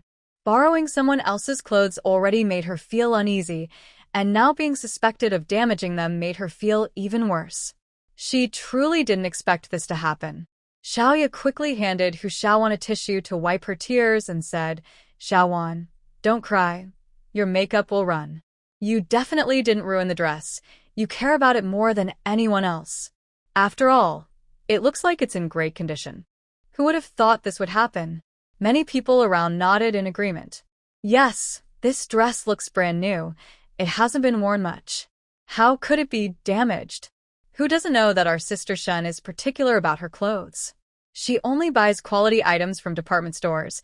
They don't just break unless someone wants to cause trouble. When someone's reputation is poor, anything they do can easily be misinterpreted. That's how Shin Qinghuan is seen now. Now that she is borrowing clothes and helping with the wedding, it is very unlike her usual behavior. With a problem arising, people naturally think her actions have ulterior motives. Feng spoke up. The dress being damaged is unpredictable. It's an accident. Guan Jianjun, you should take the bride to sort this out. The leader is still waiting to officiate your wedding. Bao Yu added, yes, let's go inside. The strap of the dress broke, right? Just use a safety pin to hold it together and add a belt. Yao Mi handed her belt to Hu Xiaowan. Hurry and go inside. Hu Xiaowan wiped her tears and nodded, entering the hall with the groom. Shen Qinghuan followed, because the issue with the dress was not resolved yet. She needed to find out how the dress was damaged and whether it was a quality issue or something else.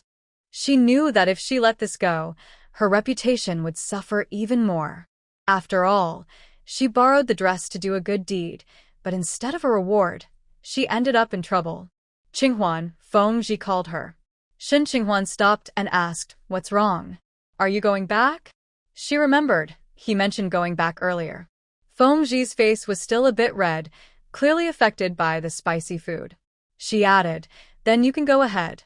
I'll wait until the ceremony is over to leave. Feng Ji lowered his voice seriously. Let's talk about it after the wedding. Shen Qinghuan was surprised. Was he worried she would cause a scene? I understand. Feng Ji found a spot for her to sit. Shen Qinghuan hesitated but sat beside him. Just as she was about to speak, a soldier came over and whispered something to Feng Ji. He turned to Shen Qinghuan and said, don't act impulsively. I have to step out for a moment, but I'll be back soon. Not feeling reassured, he asked Bao Yu to keep an eye on Shen Qinghuan before leaving. Bao Yu sat down next to Shen Qinghuan, making her feel awkward. It felt like a parent watching over a child. She was an adult.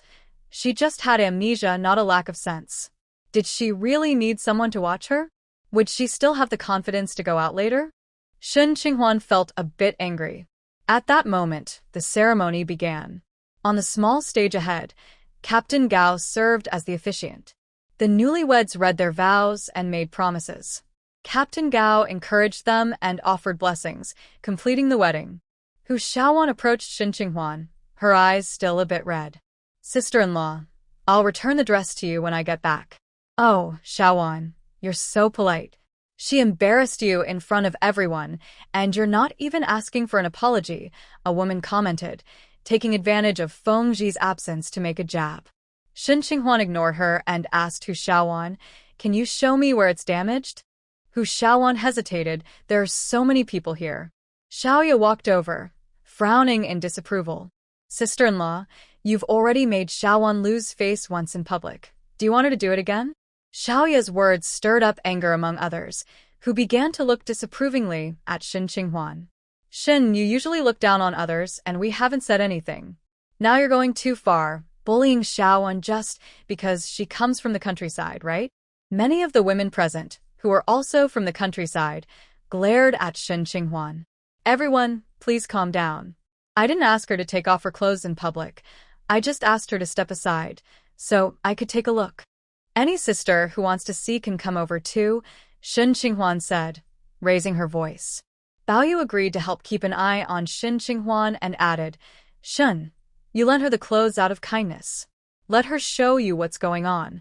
Xiaoya chimed in, Xiaowan, just show Sister Shen. Xiaowan nodded and walked to the side, followed by a few other women who wanted to see what was happening.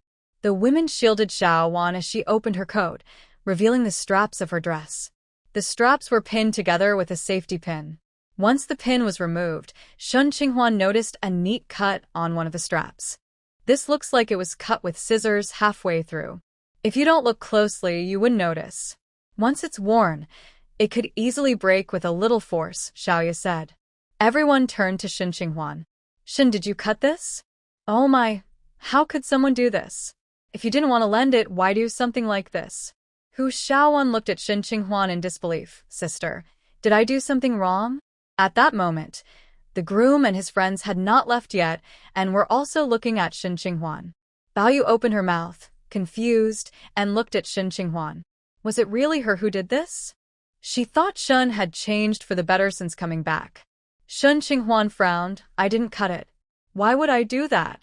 The strap clearly showed signs of being cut with scissors, not torn violently. She was sure she hadn't done it. Her past self had no reason to do such a thing. Why would she ruin her own clothes?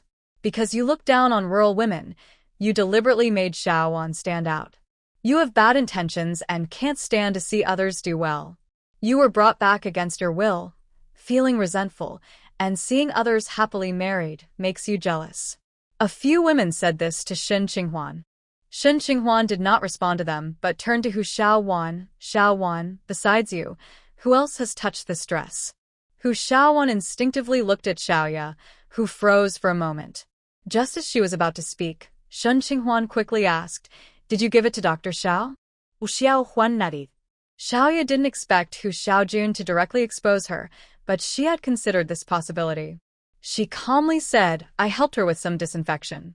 A few days ago, Xiaojun was unwell and hadn't fully recovered. I happened to run into her after work yesterday and learned she borrowed some clothes. I mentioned that I had some disinfectant from the hospital and could help, as I was worried about germs from clothes that others had worn. I didn't want Xiaojun to catch another cold. So that's how it is." Dr. Xiao is really kind. Dr. Xiao is amazing. I had a sore on my foot and she treated it for me. She even gave me medicine for my toothache. She's so nice. Whoever marries her will be very lucky. Unlike some people who have no reason to target her on her happy day. Several wives stood up to praise Xiaoya and then criticized Shen Qinghuan. Some even said, "This behavior is terrible. Shen should apologize to Xiaojun, write a reflection, and compensate her for her losses." Yes, she must apologize, write a reflection, and attend a re-education class. Xiaoya's eyes flashed with a smile, but she maintained a kind expression. Sister Shen probably did mean it. Before she could finish, someone interrupted her. "Dr. Xiao, you're too kind. You're still speaking up for her. People like her won't learn without some punishment." Shen Qinghuan looked at Xiaoya. "Dr. Xiao, you cut the dress, didn't you?" It was obvious that Xiaoya was targeting her. Now that the dress had been touched by her, claiming it was for disinfection seemed too deliberate. Who borrows clothes and then disinfects them? If the disinfectant was so easily accessible. Xiaoya looked at Shen Qinghuan in shock. "Sister, why would you think it was me? Why would I do that? I have no conflict with Xiaojun." Xiaoya's supporters also looked at Shen Qinghuan in disbelief. "You harming others is one thing, but now you want to drag Dr. Xiao down with you? Are you out of your mind? Such a shameless person, just making baseless accusations." Shen Qinghuan glanced at the wives glaring at her, because she thinks I stole her man, so she's framing me. What? What is she saying? Xiaoya suddenly turned to Shen Qinghuan, exclaiming, "Sister, don't say such things." Shen Qinghuan shot back, "Then why do you think I would do that? What was my motive for cutting the dress? I spent dozens of dollars on that dress. If I cut it, I'm the one losing." Xiaowan felt embarrassed. After seeing the neat cut, she must have thought I did it on purpose. Why would I make an enemy for no reason? Am I that bored? If I disliked rural people, I could simply not lend clothes or avoid them altogether.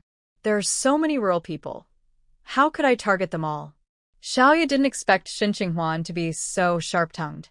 "Sister Shen, my relationship with Captain Feng didn't work out, and that's in the past. You have children with him now. Why would I hold a grudge against you?" As soon as she finished speaking, someone immediately agreed with her. Shen Qinghuan turned to Hu Xiaowan. "Dr. Xiao said the clothes were disinfected. Xiaowan, did you smell any disinfectant on the clothes?" Hu Xiaowan shook her head. "I don't know what disinfectant smells like." Shen Qinghuan asked Xiaoya, "Dr. Xiao, what is the name of this disinfectant?" Xiaoya's eyes flickered. "It's called La Sewer. I didn't use much, so it might not have a strong smell. Even a small amount should have a smell. When everyone goes to the hospital, they must have smelled disinfectant, right? Can you check if you smell it on Xiaowan's clothes?" Yao Bai was the first to check, and then shook her head. "I don't smell anything." Bao Yu also checked, and said the same. The other women checked as well, looking at each other, and they also didn't smell anything. Shen Qinghuan continued to ask Xiaoya, "Dr. Xiao, is this disinfectant registered at the hospital? Is it allowed to be taken home for personal use?" Xiaoya's expression changed from calm to troubled, but she quickly put on a sad face. "Sister, do you really want to accuse me?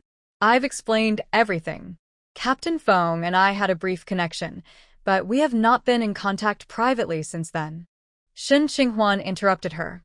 Dr. Xiao, don't change the subject. Answer me. Did you register the disinfectant? Xiaoya's face showed a hint of embarrassment. Sister, I did disinfect Xiao Wan's clothes. I had no reason to cut them. Seeing Xiaoya's expression, Shen Qinghuan was sure she had cut the clothes, trying to frame her and tarnish her reputation again. Was it because of Feng Qi? Holding a grudge for so long? Just as she was about to speak, she suddenly noticed Xiaoya's eyes turning red. She looked towards the door. Brother Feng, please tell her that there's nothing between us. Since you got married, we haven't spoken privately at all. She should misunderstand. I had no reason to cut a bride's clothes. No man would like to see his wife making a scene in public.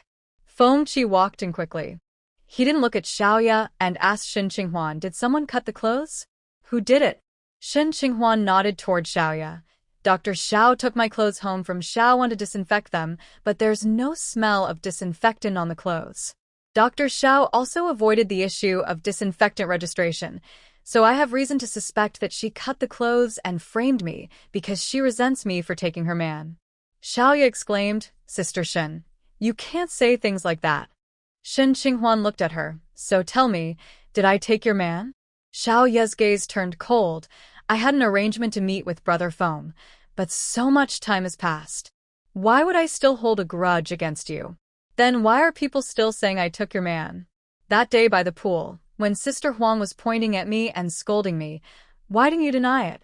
After more than 2 years, Shen Qinghuan didn't believe Xiaoya wasn't behind the rumors. Feng Qi said coldly, Dr. Xiao has never met with me. Xiaoya looked a bit embarrassed. We have met, but it wasn't a formal meeting. I'm sorry, I misspoke. Feng Qi asked her, where did Dr. Xiao get the disinfectant? Xiaoya's eyes turned red. I didn't expect this. I meant well, but ended up causing trouble. I was just thinking about Xiaowan's health. Hu Xiaowan quickly said, Dr. Xiao, I believe you. You're a good person, you wouldn't do something like that. Dr. Xiao treated her and disinfected her clothes, always caring about her health, and she was very grateful. She also felt that Dr. Xiao couldn't have done this. She continued, maybe I pulled too hard. It has nothing to do with Dr. Xiao. At this moment, another daughter-in-law spoke up. I also don't think it was Dr. Xiao. This strap is so thin. It could break if pulled too hard. Several daughters-in-law supported Xiaoya because she had a good reputation in the family compound and instinctively felt she wouldn't do such a thing. Xiaowan. Dr. Xiao avoided talking about the disinfectant, and there's no smell of it on the clothes. It's obvious she cut them. Are you sure you want to take the blame? Shen Qinghuan asked Hu Xiaowan seriously. Hu Xiaowan was taken aback, opening her mouth. Xiaoya looked at Hu Xiaowan. Xiaowan, I had no reason to do that. If the outfit was pulled too tightly, it could definitely break the strap. Hu Xiaowan was stunned again. Was Dr. Xiao shifting the blame onto her? Shen Qinghuan didn't wait for Hu Xiaowan to speak and said, Xiaowan, you need to think carefully about whether you want to help Xiaoya take the blame. I only wore this dress once, and I can accept a lower compensation. Just give me 40 yuan for the damage. Hu Xiaozhuan's eyes widened in shock. See compensation? Shen Qinghuan spoke clearly and calmly. Yes, I can't just lend you the dress, have it damaged, and accept it as bad luck. Otherwise, who would help others in the future? At that time, a regular worker's monthly salary was only around 30 yuan, and some earned even less. The idea of compensating 40 yuan for a borrowed dress was beyond Hu Xiaozhuan's understanding. Yao Bai added, this dress looks expensive. 40 yuan is actually too little. Xiaowan, if you borrowed the dress and accidentally damaged it, you should compensate Sister Shen. Hu Xiaozhuan's eyes flickered as she looked at Xiaoya. Dr. Xiao, I was very careful when I wore this dress. I didn't pull it hard. I don't think I damaged it. 40 yuan was enough for her family of 10 back home to live on for half a year. She didn't have that money, and Guan Jianjun couldn't pay it either. Xiaoya's expression turned sour. She didn't expect Hu Xiaowan to turn against her suddenly. People from the countryside can be quick to betray for a little money. Guan Jianjun and Hu Xiaowan were on the same side, as they were a couple. If Hu Xiaowan had to pay, he would too. He had been silent until now but couldn't hold back any longer. Dr. Xiaowan couldn't have cut the dress herself. The damage isn't her fault. At that moment, everyone's gaze turned to Xiaoya. Shen Qinghuan was also looking at Xiaoya. Xiaoya looked upset, her face pale. She forced a smile and said, "I didn't cut the dress. I swear I didn't mean for this to happen. Sister Shen, I'll compensate you for the dress." Shen Qinghuan nodded and said gently, "It's good that Dr. Xiao is willing to take responsibility. However, Dr. Xiao, while this dress has a problem, I'm not sure if the jacket is also damaged. I don't want to keep it in case something is wrong with it, especially since you think I took your man. This jacket actually comes with a half skirt. If you want the whole set, I can give you a price for that. If not, I'll just charge for the jacket. The whole set was 65 yuan, so I'll charge you 40 for the jacket and 80 for the dress together, plus 12 yards of fabric." Although Shen Qinghuan didn't remember the exact price of the clothes, she could roughly tell how much they were worth. There may be some discrepancies, but she no longer cares about that loss. After all, she doesn't want to wear clothes that have been handled by Xiaoya. What if something was done to the clothes? Xiaoya's eyelids twitched in disbelief as she looked at Shen Qinghuan. "What did you say?" Shen Qinghuan patiently repeated what she had just said and politely asked the others, "Everyone, I hope I'm not unclear. Can you understand what I'm saying?" Yao Bai nodded first. "Sister Shen, your Mandarin is very clear with no accent." Shen Qinghuan noticed Feng Ji also nodding. "As long as you're not deaf, you can hear it clearly." Xiaoya refused to accept this. "What's wrong with the jacket?" "Sister Shen, you can't just force unwanted clothes on me." Shen Qinghuan shook her head, her voice still pleasant and gentle. "If it hadn't been handled by Dr. Xiao, I would still want it. But now, how can I? After all, Dr. Xiao thinks I took your man. What if she puts germs on the clothes? I have a small child at home. I really can't take that risk." Who's Xiaojun? Feeling a sudden itch, she wondered if it was just her imagination. Could Dr. Xiao really put germs on the clothes? "Dr. Xiao, did you really put—" Xiaoya had never felt so embarrassed. She felt as if she had been stripped bare, looking at Shen Qinghuan with anger. "Shen Qinghuan, what nonsense are you saying? Why would I do that?" Someone defended Xiaoya. "Sister Shen, how could Dr. Xiao do such a thing?" Shen Qinghuan repeated her concerns to the woman who spoke up. "Sister, haven't you all been saying that I took Dr. Xiao's man? It's practically a confirmed rumor. Can't you have some pity for me and my 1-year-old child? If there are germs, what will happen? She's so small." After mentioning taking Xiaoya's man again, Feng Ji, not wanting to hear more, looked at Xiaoya. "Dr. Xiao has compensated for the loss. Let's leave it at that." Xiaoya could no longer stay and pushed through the crowd to leave. Hu Xiaojun looked pale, unsure how to handle the clothes. She hesitantly looked at Shen Qinghuan. "Sister, what should I do with this jacket?" "Just give it to Dr. Xiao." "You don't need to return it to me. If you feel unwell in the next few days, you can also go see her." Shen Qinghuan didn't care whether Xiaoya had run away. Even if she did, she couldn't escape the situation. Hu Xiaojun looked even paler. Now that the wedding is over and the excitement has faded, everyone has gone home. Yao Qin was also about to leave when Shen Qinghuan called out to her. "Thank you, Yao Qin." Yao Qin smiled and replied, "You're welcome. I was just speaking the truth." After saying that, she winked at her and whispered, "Well done."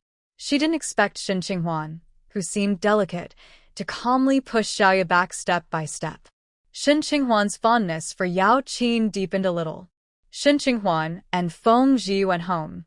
On the way, Feng Ji advised her, "In the future, try not to say you took someone else's man." Shen Qinghuan replied, "I didn't mean to say it. It's what people outside are saying. If it weren't for you and that Dr. Xiao being seen together, I wouldn't have said that. I didn't see her. Even if you didn't see her, you must have talked to her, which led to misunderstandings. So it's still your fault. You didn't clean up after yourself, and now I'm affected." Feng Ji looked at her calmly. "If you eat spicy food, you might have issues tomorrow." Shen Qinghuan. She couldn't believe he remembered the spicy food comment after all that. Before they got home, Feng Ji was called away by a comrade. Shen Qinghuan sighed in relief. She hurried to pick up Bin Bin. When she reached the door, she ran into her neighbor returning with a letter. She paused and greeted her sister-in-law. Did you receive any letters? The sister-in-law, Wang Guiyun, had not been very friendly lately, but now she smiled. I received a letter from my dad. Seeing her smile, Shen Qinghuan felt a bit envious. Having family write letters is truly a blessing.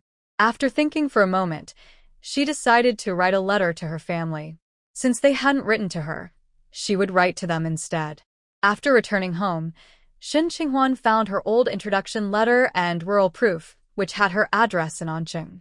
While Bin Bin played nearby, she thought about how to write the letter. She had parents and 2 older brothers. She would write about her situation here and ask how everyone was doing, if they were healthy, and if work was going well. This way, she wouldn't make any mistakes. She decided not to tell them about her memory loss to avoid worrying them. Around noon, when Bin Bin was asleep, Shen Qinghuan took out paper and pen to write the letter. In the afternoon, she took the letter to the communication center and asked a soldier to help send it. Feng didn't come back for lunch. He had asked Xiaowan to help her get food from the cafeteria. As for Bin Bin, Shen Qinghuan made her some egg and vegetable noodles, using instant noodles. She still doesn't know how to knead dough. After finishing the letter, she ran into Bai Dajiang's daughter-in-law. Bai Dajiang's daughter-in-law, Sun Ernie, looked just as unwell as when Shen Qinghuan last saw her. Shen Qinghuan asked, Sister Sun, what do you need from me? Sun Ernie replied angrily, Comrade Shen, what did you do with that medicine? It made my mother-in-law sick, and now she can't get out of bed. Shen Qinghuan asked, did she eat something bad? What do you mean something bad? We don't mistreat the elderly. Every meal is clean. Not that it's unclean, but sometimes leftover food can cause stomach issues.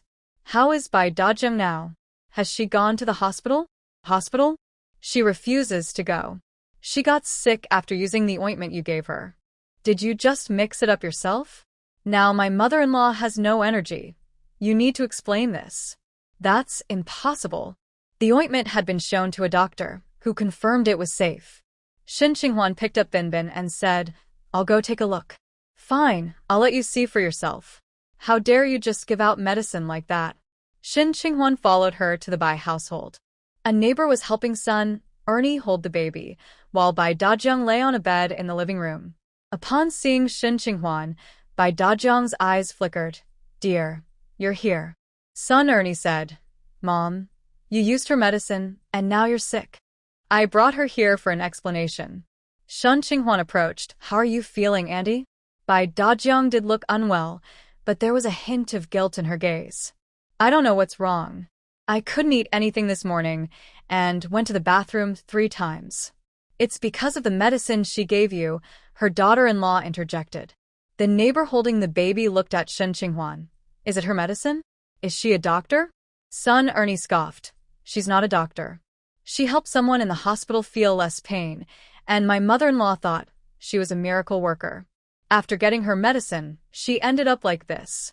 Shouldn't I ask her for compensation? Compensation? Shen Qinghuan looked at Sun Ernie, understanding the situation from her calculating expression. Her tone turned a bit cold. How am I supposed to compensate?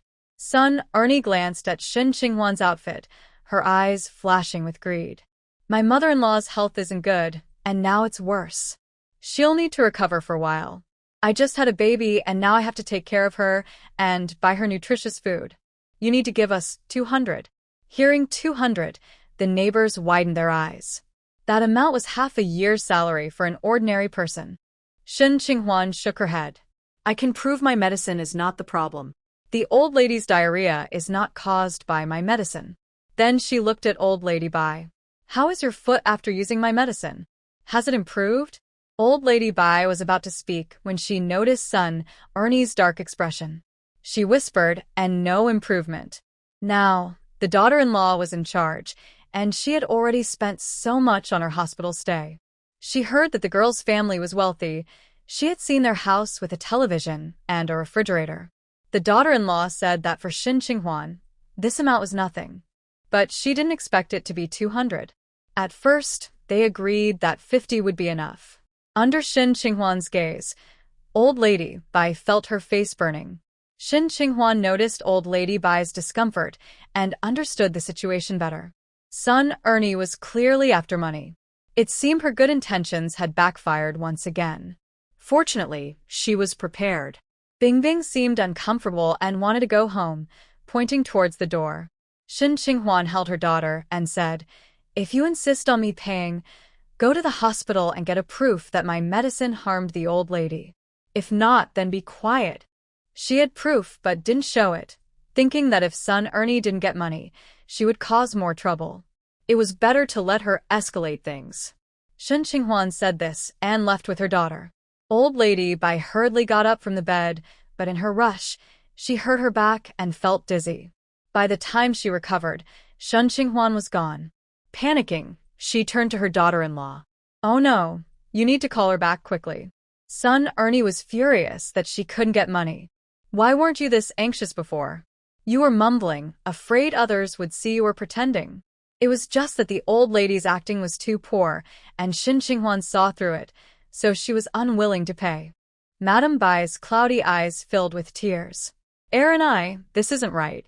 Son Heir and I was feeding the child water, making the bowl clink loudly.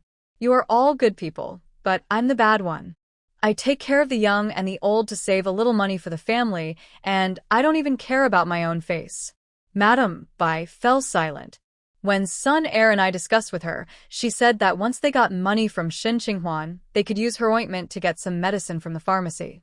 This way, they wouldn't have to spend money and could even make a little profit. Madame Bai disagreed, feeling it was morally wrong, but she couldn't resist her daughter-in-law's insistence. In the chaos, even the newborn baby was disturbed, and Madame Bai feared for her grandson's safety, so she reluctantly agreed to her daughter-in-law's plan. Now, she just hoped her son would return quickly, so she could use the ointment on her feet and then go to the hospital pharmacy for more medicine. Once her feet felt better, she would return home, as she truly felt embarrassed staying here. Feng was called over by the commander to discuss and finalize a training plan. Afterward, Commander Gao stopped him. "Feng, how is your family doing? Do you need someone to help them with any concerns?" Feng was the most promising soldier in the camp, and Commander Gao valued him greatly, not wanting family issues to affect him. A stable home front is crucial for a soldier's emotions and mindset. Later, there was an important task that required Feng Ji's execution, and Commander Gao didn't want family matters to interfere with his decisions. "Don't worry, Commander. My family is doing well. No need for any help," Feng replied seriously, without hesitation. Commander Gao nodded, feeling reassured. After all, now that his family was back, could it really affect him more than when they were away? As long as they were together, small arguments between spouses were minor issues. Su Wei just returned and injured his leg. "Let's go visit him at the hospital." Feng agreed. Shin Qinghuan left the Bai family and was walking home. On the way, she ran into Zhao Jinfeng, who had a teasing expression. "Sister-in-law, where are you off to? I heard you purposely suggested adding chili during the groom's arrival, causing your Captain Feng to end up in the hospital." "What do you mean, in the hospital?" Shin Qinghuan didn't understand what she was talking about. Feng had been fine earlier. "Oh, you don't know?" Zhao Jinfeng feigned surprise, then added with a hint of reproach, "Sister-in-law, we can't behave like this. You did that, and Captain Feng didn't blame you. Now you're still causing trouble for him, and he ended up in the hospital without you even knowing." "How did you know he was in the hospital?" "I just went to the hospital to get some cold medicine for my son, and saw him there." "Oh dear, it's not that I'm meddling, but one should be content in life. If you go too far, even a kind person will lose patience."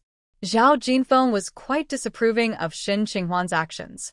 There's a saying, "A good man has a good wife, while a bad man marries a flower," which is really frustrating. Shin Qinghuan didn't realize it was so serious. Yes, there are cases at Grandma Li's. Some people are allergic to certain things. Some are allergic to seafood, others to peanuts, eggs, mangoes, or peaches. Severe allergies can lead to shock or even death. Even if it doesn't go that far, it can still be very uncomfortable. Feng might be allergic to chili peppers. If that's the case, she really caused him a lot of trouble. Thinking about this, Shen Qinghuan decided not to talk more with Xiao Jinfeng and hurried home. When she got home, she didn't see Feng Ji and wondered if he was still at the hospital. If he was at the hospital, he should be okay, and Zhao Jinfeng had mentioned that she saw Feng Ji walking around, not lying in a hospital bed. Shen Qinghuan was considering whether to take the kids to see him, but then noticed it was almost evening and Binbin needed to eat, as did Feng Ji. If she went, she should cook first and then take food with her. The coal stove was sealed, so she just needed to open the lid. Shen Qinghuan let Binbin play on the floor while she washed the rice and put it on to steam. They had eggs, cured meat, and potatoes at home.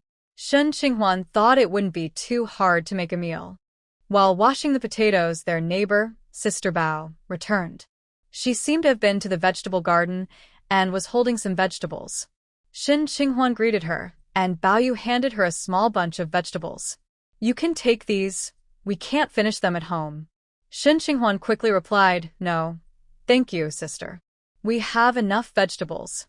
Bao Yu ignored her and placed the vegetables on the counter. "Let the kids have something fresh." Then she realized, "Are you cooking today?" Her tone was full of surprise. Shen Qinghuan understood her surprise since Feng Ji usually cooked. "Feng Ji isn't feeling well today, so I'm making dinner." Bao Yu asked what happened. "Was it because of the chili peppers? I noticed he looked unwell this morning." Shen Qinghuan nodded, feeling quite regretful. Bao Yu understood. "No wonder you're cooking today. It must be because the chili peppers upset Feng Ji." She couldn't help but feel frustrated. She wondered what Shin Di Mei was thinking to make her man like this. But then she remembered that it was her who asked Shen Qinghuan to borrow clothes, and it was her fault that the clothes got ruined and that Feng Ji ended up eating chili. Bao Yu felt a bit guilty about it. She asked, "Is Captain Feng angry?" Shen Qinghuan thought Feng Ji was upset with her since he had questioned her about wanting to harm her husband. She nodded. Bao Yu said, "Then you should say some kind words to Captain Feng to cheer him up. Marriage isn't a competition, neither should hold back." Shen Qinghuan was at a loss. It wasn't that she didn't want to comfort Feng Ji, she just didn't know how. She didn't have her previous memories and didn't know how she used to interact with him. If she messed this up, he might get even angrier. "Sister-in-law, Bao Yu looked at her and asked, "What's wrong? Is it hard to say?" Shen Qinghuan felt a bit embarrassed and nodded. Bao Yu handed her some vegetables and said, "Just tell him you didn't realize the chili was so spicy and that you know you were wrong." She paused and lowered her voice. "When you go to bed, give him a kiss, and everything will be fine." Shen Qinghuan was taken aback, and her face turned red as she understood Bao Yu's implication. Wasn't this suggesting something more intimate with Feng Ji? "Sister-in-law, he's not feeling well right now. How could he think about that?" Shen Qinghuan felt speechless. He was unwell, yet they were talking about seduction. It would only make him angrier. Bao Yu winked and spoke with a knowing tone. "Let me tell you, Qinghuan, men always think about that, whether they're sick or not. If you feed him well, he won't be angry anymore. Trust me."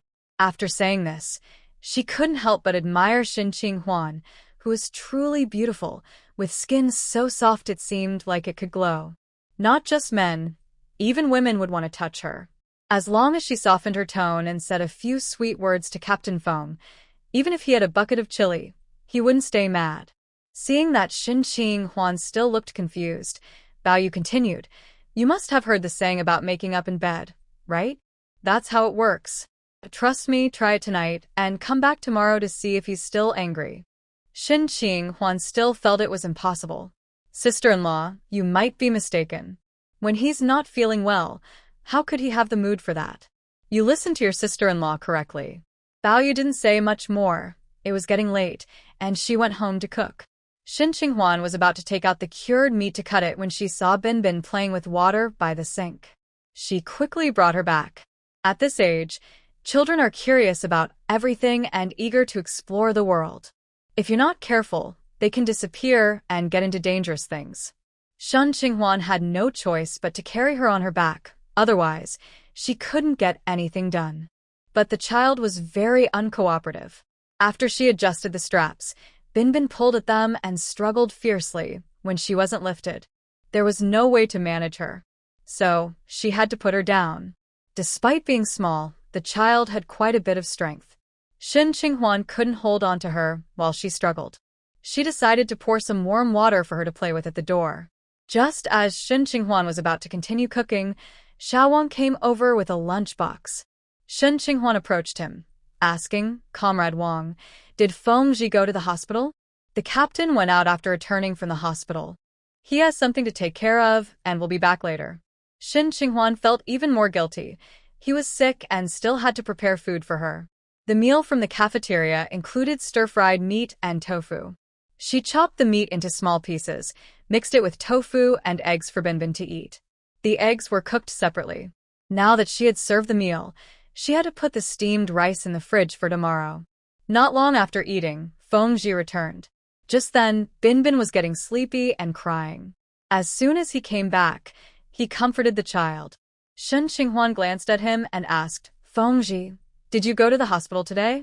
"Yes," Feng Ji replied, carrying Binbin on his back. "Who told you?" Shin Qinghuan said, "Sister Zhao mentioned it. She saw you at the hospital. How are you feeling now?" "I'm fine," Feng replied lightly. "Have you eaten?" "I have."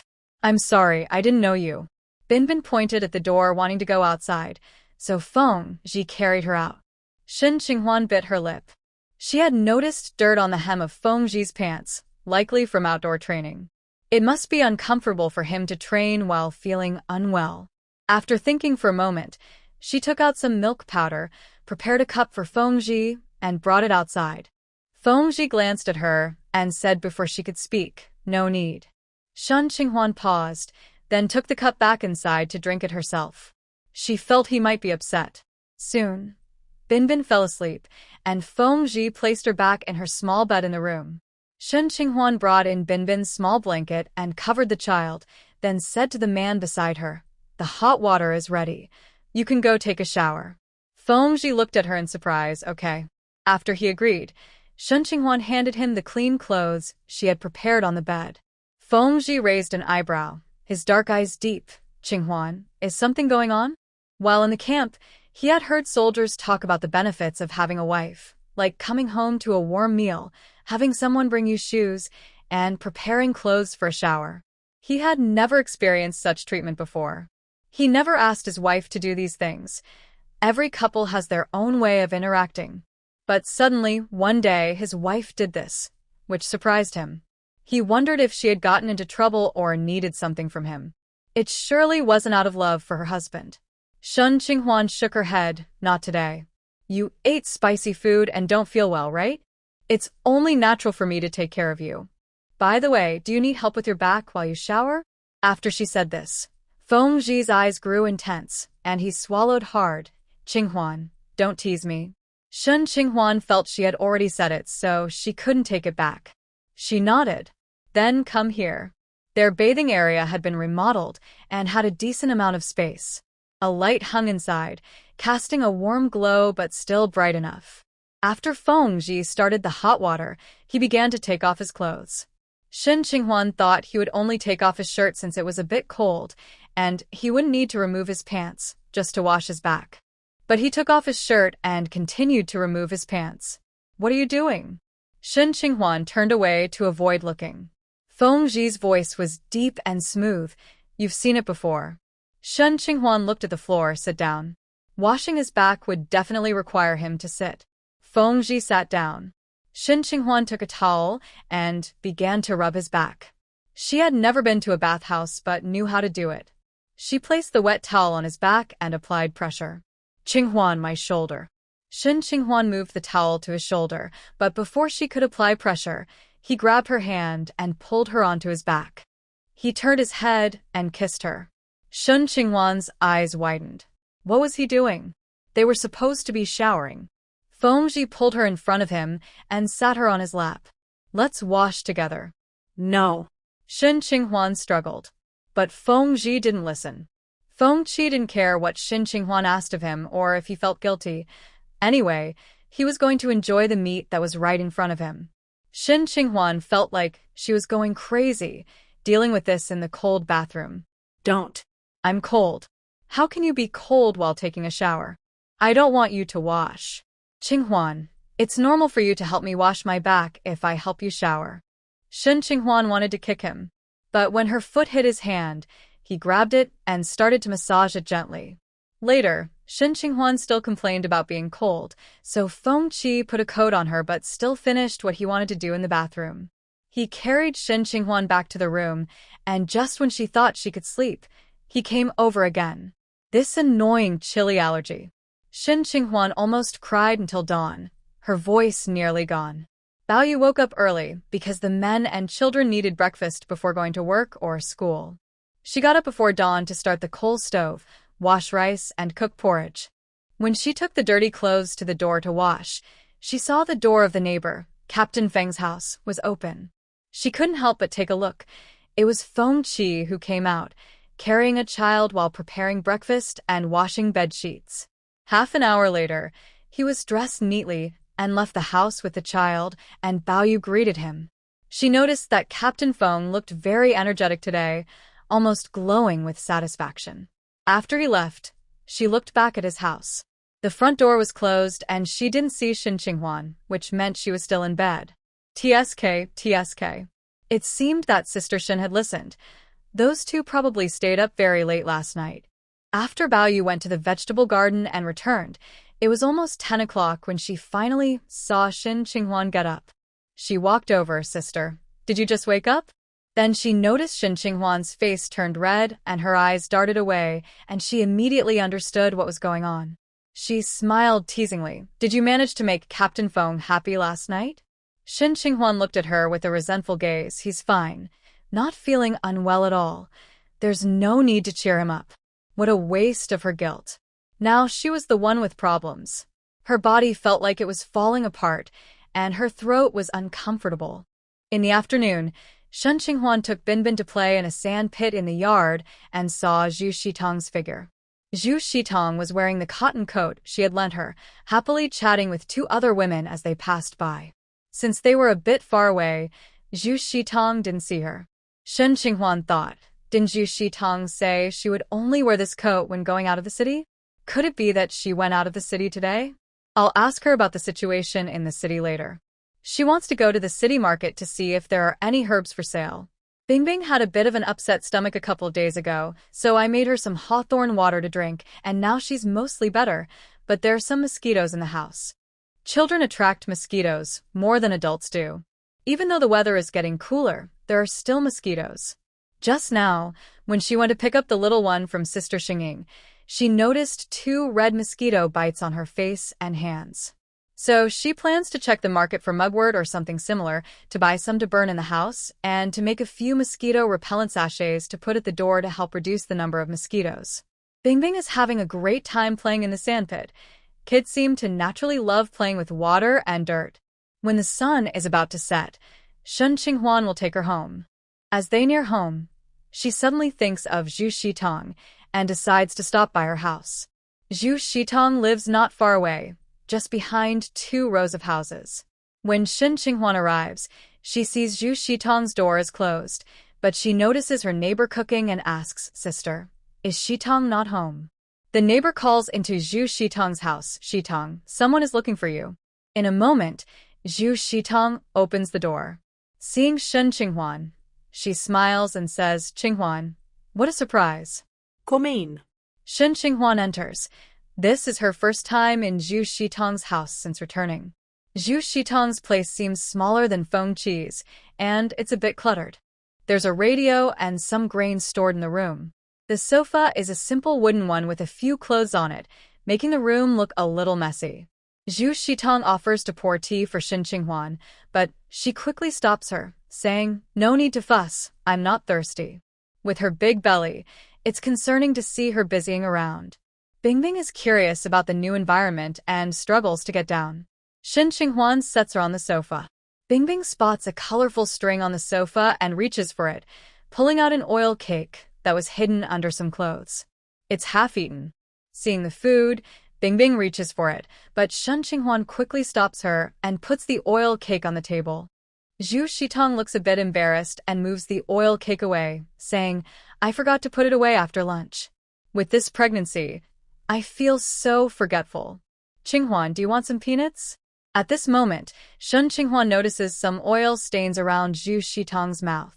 She replies, "No, thank you."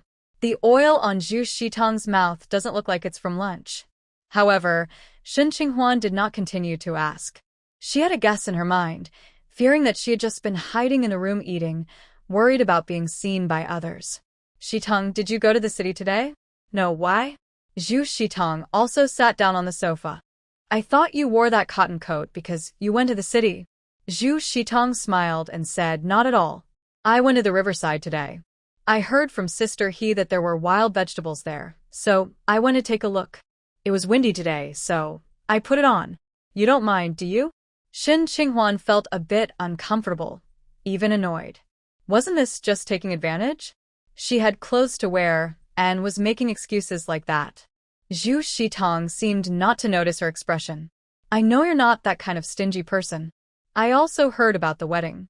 That Xiaoya is really awful. You shouldn't have reported such a small amount. At least give her 100 yuan to make her regret it. By the way, Qinghua, there's something I need to tell you." "What is it?" Shun Qinghua looked at her serious expression and held on to Binbin, who was trying to run outside, waiting for her to continue. "You probably don't remember, but you were in the hospital once. I don't know if you had a checkup then."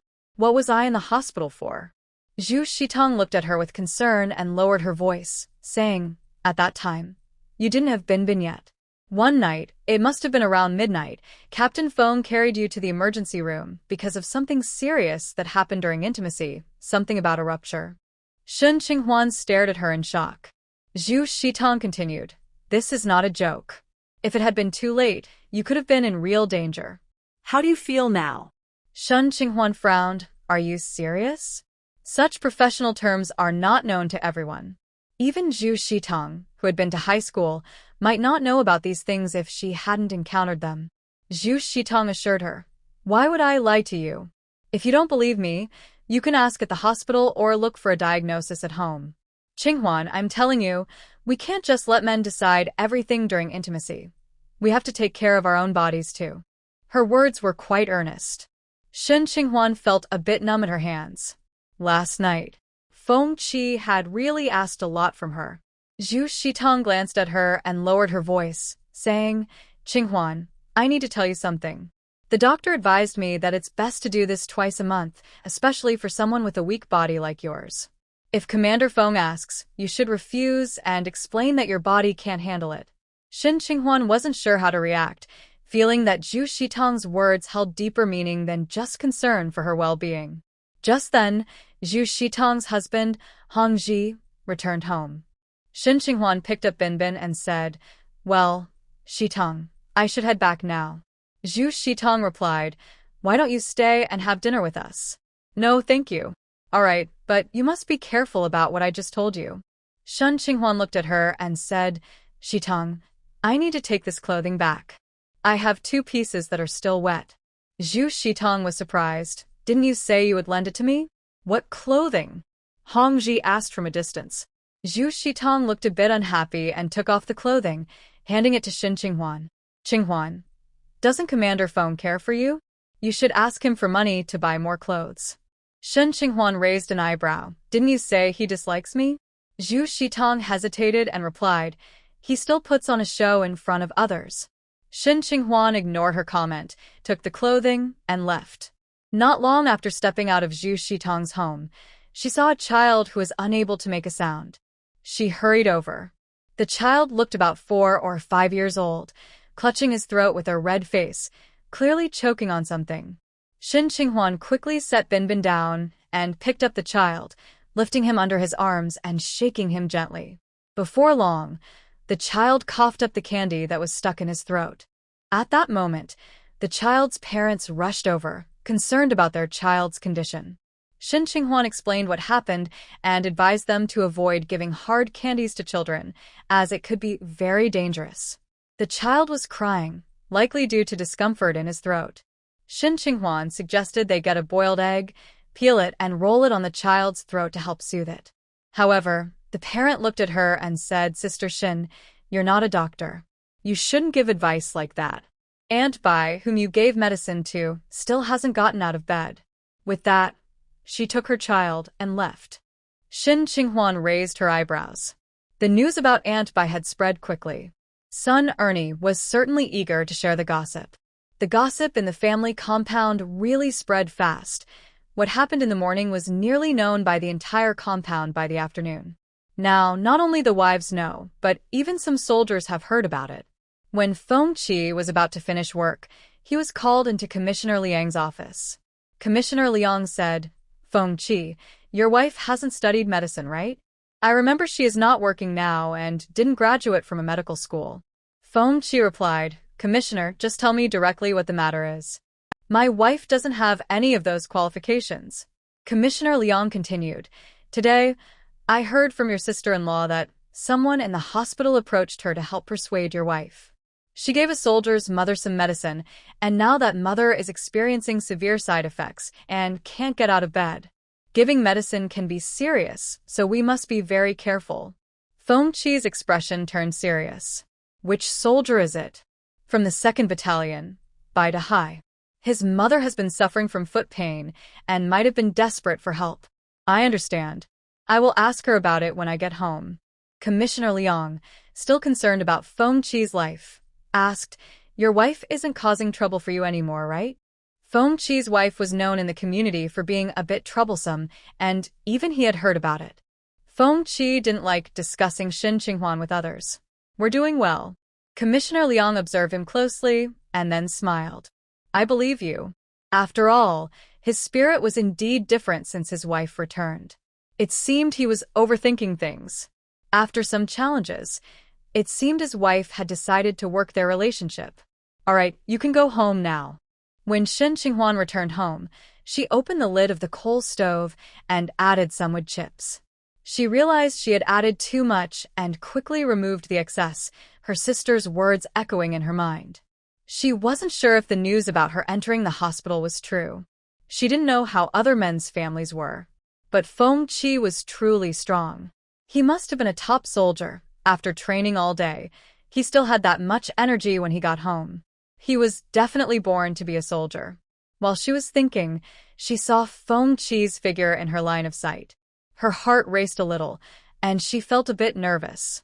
Binbin was excited to see Feng Qi and ran over to him, giggling. Shin Qinghuan noticed that she wasn't watching where she was going, so she stood up to pull her back. But Feng Qi was already there, scooping the little one up with his long legs. He smiled and patted his daughter's head. "Did Binbin behave well at home with Mommy?" As he spoke, he looked at Shin Qinghuan. "Did Binbin behave well at home with Mommy?" It wasn't about whether Binbin was good at home with her mother. Did he really include her in that group of well-behaved people? Shin Qinghuan couldn't help but glare at him. Feng Ji had kept his good mood from last night until now. To him, her glare seemed playful, and he thought her eyes sparkled beautifully. "Qinghuan, we're not cooking tonight." Seeing that he had empty hands and hadn't brought back any food, she asked, "Aren't we eating?" "We're going to Old He's house. It's his birthday today, and a few of us are bringing some dishes to celebrate." "Going to someone else's house to eat?" Shin Qinghuan felt hesitant. She didn't have any memories and didn't recognize anyone, so she was genuinely afraid it would be awkward. Visiting others could be uncomfortable, but she realized that living with Feng Ji meant she couldn't avoid it. He and his comrades, as well as their wives, surely had their connections, which helped maintain good relationships. "Feng Ji, I can't cook. Can I still go?" Feng Ji took the matchbox from her hand and looked deeply into her eyes, which seemed to hold a hint of laughter. "You don't need to cook when you're taking care of the child." "Okay." Feng Ji grabbed a can of tea, a piece of cured fish, a slice of pork, and a bag of potatoes to take to Captain He's house. Shin Qinghuan changed Binbin's clothes, which had gotten dirty from playing in the sand, and used a warm towel to clean her face and hands. She tied her hair into 2 cute little buns, making her look soft and beautiful. Worried that Binbin wouldn't eat much later, she prepared a bottle of milk powder for her. When visiting someone else's home, it's essential to be tidy and neat. That's basic courtesy. She changed into a jacket and fixed her hair again. As she left the room, she glanced at Feng Ji, who seemed not to need any grooming. With just his military cap, he looked less stern and more refined. That was nice. Feng Ji looked back at her and said, Binbin has a mark on her hand. Come take a look. Which hand? Shin Qinghuan walked over, genuinely thinking her daughter had a mark. But as she got closer, Feng Ji pulled her shoulder and kissed her on the lips. Then, with a serious expression, he said, let's go. Shin Qinghuan suddenly felt a bit mischievous and wanted to pinch him. He Jigang was the captain of the 1st Battalion, 10 years older than Feng Ji, but they were old comrades and had a good relationship. They were going to his house. He hadn't planned anything for his birthday. It was just a few comrades wanting to celebrate his recovery from an injury sustained during a mission. Other comrades also brought their families along, and no one came empty-handed. When He Jigang saw the guests arriving, he squinted and scolded, What are you doing? Do you think there's no food at my home? If you bring something, take it back. Feng Qi said, Please understand, my wife wants dumplings with pork and cabbage filling. He Jigang choked a bit. At this time, where would they find pork? The other comrades laughed. I want braised fish, but I can't cook, so I'll trouble your wife. He Jigang couldn't do anything about it and quickly took out peanuts, sunflower seeds, tea, and fruit wine, along with their stock of cured meats to prepare the meal. The soldiers who came over included Feng Qi's family and 4 others, making a total of 6 families.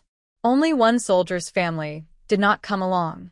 The wives went to wash and pick vegetables while the soldiers chopped meat, kneaded dough, and lit the stove.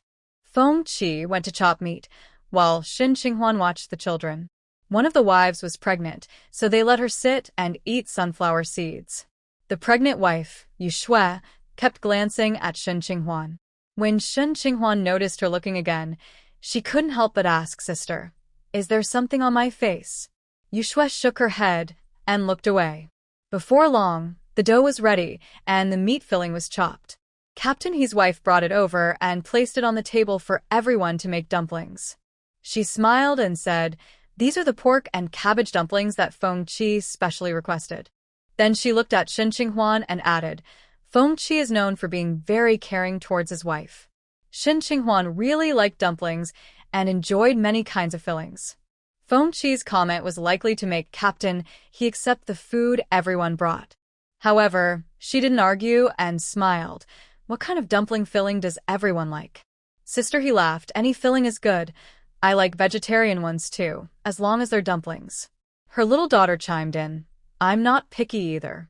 Sister, he playfully scolded her. Go on, you little glutton. You'll eat anything. Watch over your siblings and keep them away from the coal stove. He Meow stuck out her tongue and went to take care of the kids, especially enjoying holding Binbin and not wanting to let go. One of the wives teased her. Meow likes her sister so much. You should ask your mom to have another one. Sister, he laughed and scolded. I'm already getting older. Don't put that on me. You young ones should have more kids. Then she looked at Shin Qinghuan, especially you, Shun. You and your husband are both good-looking. You should have more children. Yu Shui touched her belly, looking a bit displeased. Shin Qinghuan also sat down to help make dumplings. Binbin was taken care of by He Meow, so she didn't need to worry about him for now. When she heard what Sister He said, she also wanted to say she was too tired to have more children. Before she could speak, Yu Shui said, Sister Shin really should have more kids. One daughter isn't enough. Shin Qinghuan didn't expect someone to bring up gender. Her smile faded a bit. Having a daughter isn't a bad thing. Yu Shui looked unconvinced. Sister, he tried to smooth things over, saying, no matter if it's a boy or girl, you young ones should have more children to help the country raise talented people. At that moment, a soldier's son was making noise, bothering his mother. The little boy looked about 3 years old and seemed uncomfortable. His mother thought he was just asking for a toy and scolded him. If you want to play, go ahead. If you keep making noise, I won't take you. Shin Qinghuan said, Sister, he might not be feeling well. Yu Shui glanced at Shin Qinghuan. How do you know he's not well? You seem to know better than his mom. The boy's mother replied, Don't worry about him. He's always like this. He doesn't say what he wants properly and just makes a fuss. Her son was 3 and still didn't speak much. He pointed at what he wanted, but after raising him for so long, she knew why he was acting up. He wanted to play with other kids and get a toy, but felt shy, so he was making a fuss. Shin Qinghuan said, he might have an upset stomach. My Binbin was like that a few days ago. Is his stool hard and smelly? The mother nodded. It seems so, but he has a good appetite and eats everything. A good appetite can still lead to indigestion and upset stomach, Shin Qinghuan explained. Oh, sister. You can even help with health issues. Yu Shui suddenly chimed in.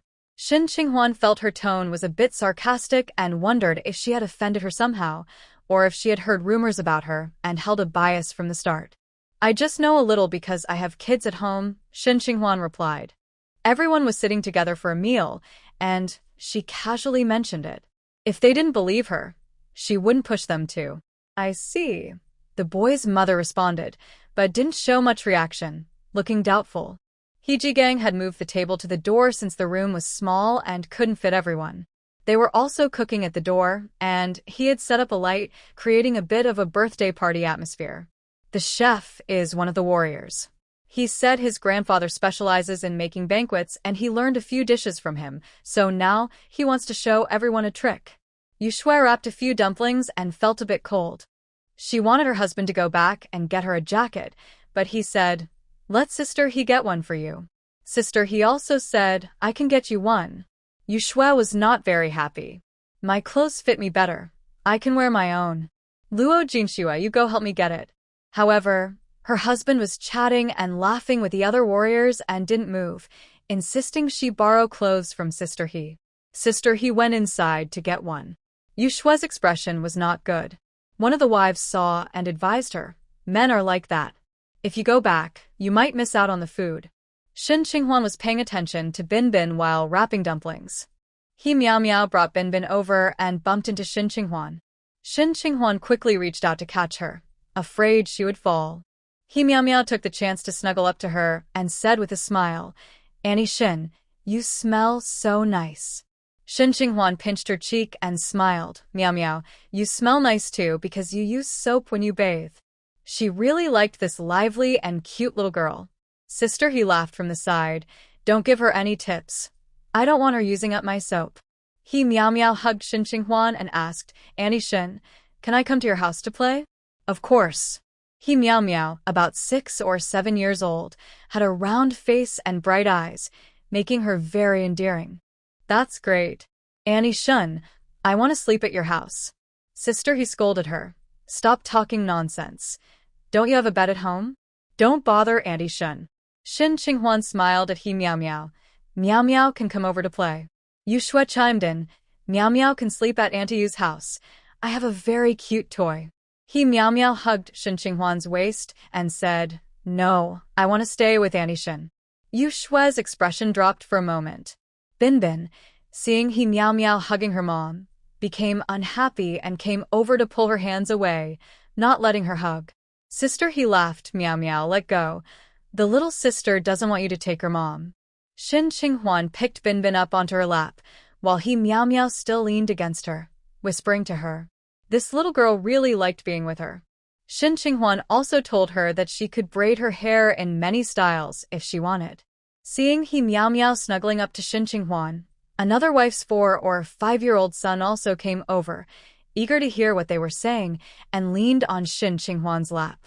Shin Qinghuan was about to ask the little boy his name when she noticed Feng had come over and picked the boy up, giving him a toy. Yu Shui said, Captain Feng really likes the little guy. This surprised Shin Qinghuan. How did she see that? Feng didn't respond to her comment and asked Shin Qinghuan, Should I carry my daughter? Shin Qinghuan replied, Do you think she would want that? At this moment, with so much to play with, the child wouldn't want to be carried. Even when feeling jealous and sitting on her lap, it didn't last long before she wanted to get down and play. But seeing He Miao Miao still clinging to her mother, she angrily reached out to push her away. He Miao Miao was still whispering to Shin Qinghuan and asked if she could sleep with her. This was the first time Shin Qinghuan encountered a little friend wanting to sleep with her, and she didn't know how to respond. If she refused, she was afraid of hurting her feelings. If she didn't refuse, it couldn't be done. Feng told He Miao Miao, Miao Miao can't. Our bed is too small. He Miao Miao's eyes widened. Aunt Shin sleeps in so many places. Feng replied, because Aunt Shin sleeps with Uncle Feng. Shen Qinghuan was speechless. Is that how you talk to a child? Sister, you said, meow meow, that's not polite. We have a bed to sleep in. He meow meow pouted, but she was straightforward and quickly moved on, taking Binbin to play nearby. Feng Ji sat next to Shen Qinghuan to make dumplings. Shen Qinghuan's dumplings didn't turn out as well as Feng Ji's. She glanced over and felt a bit embarrassed. Hers were even worse than those made by a wife's 8 or 9-year-old daughter. Yu Shui couldn't help but ask Sister Shen, who cooks in your house? When I had my daughter, if I couldn't make dumplings, I would have been scolded. Sister Yu replied, what's the big deal? I can't even make zongzi. Yu Shui was taken aback. The dumplings were quickly made and set to boil. Some dishes were already prepared, filling the air with delicious aromas. Everyone's faces showed anticipation. The dumplings were ready soon after. They were served first for the children to eat. Feng Ji picked up Binbin to feed her dumplings, cutting them into small pieces with a spoon and feeding them one by one. Binbin wanted to play while eating, moving around. Feng Ji held her steadily, saying, finish eating first. All the older kids are eating too. This made all the wives look over. Captain Feng is truly a great dad. Some people cast envious glances at Shen Qinghuan. This made her feel a bit shy. If Feng Ji hadn't been feeding this guy, it wouldn't have been so chaotic. Otherwise, she would have done it herself. However, looking at some of the men around her, Feng Ji, as a father, truly had no complaints. Despite his usually strong demeanor, he was very patient with the child.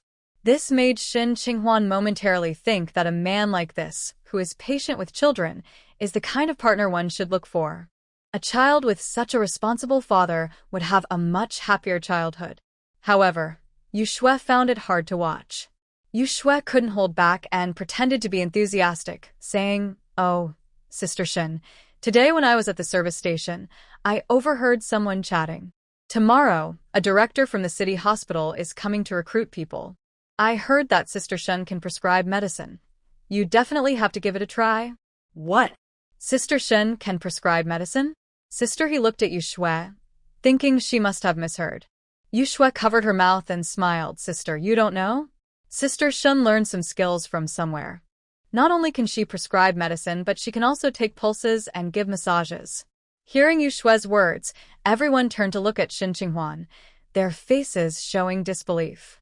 Some even realized that Yu Shui was being sarcastic, glancing back and forth between the two, wanting to say something but ultimately staying silent. Shen Qinghuan sensed Yu Shui's malice and didn't believe the rumors were positive. She had only prescribed medicine to Grandma Bai, who was trying to extort money from her. If they couldn't get money, could she expect any good words from them? Just as she was about to speak, Feng Ji, with a serious expression, interjected, what Sister Shen hears from others isn't reliable. Qinghuan won't prescribe medicine or take pulses. Seeing Feng Ji's cold face, Yu Shui felt a bit intimidated and stopped talking. After Feng Ji fed Binbin some dumplings, he carried her in a sling. Binbin, now full, was getting sleepy and was willing to be carried by Feng Ji. When Binbin was sleepy, she didn't allow the person carrying her to sit down. They had to walk around. So, Feng Ji carried his daughter away from the dining table.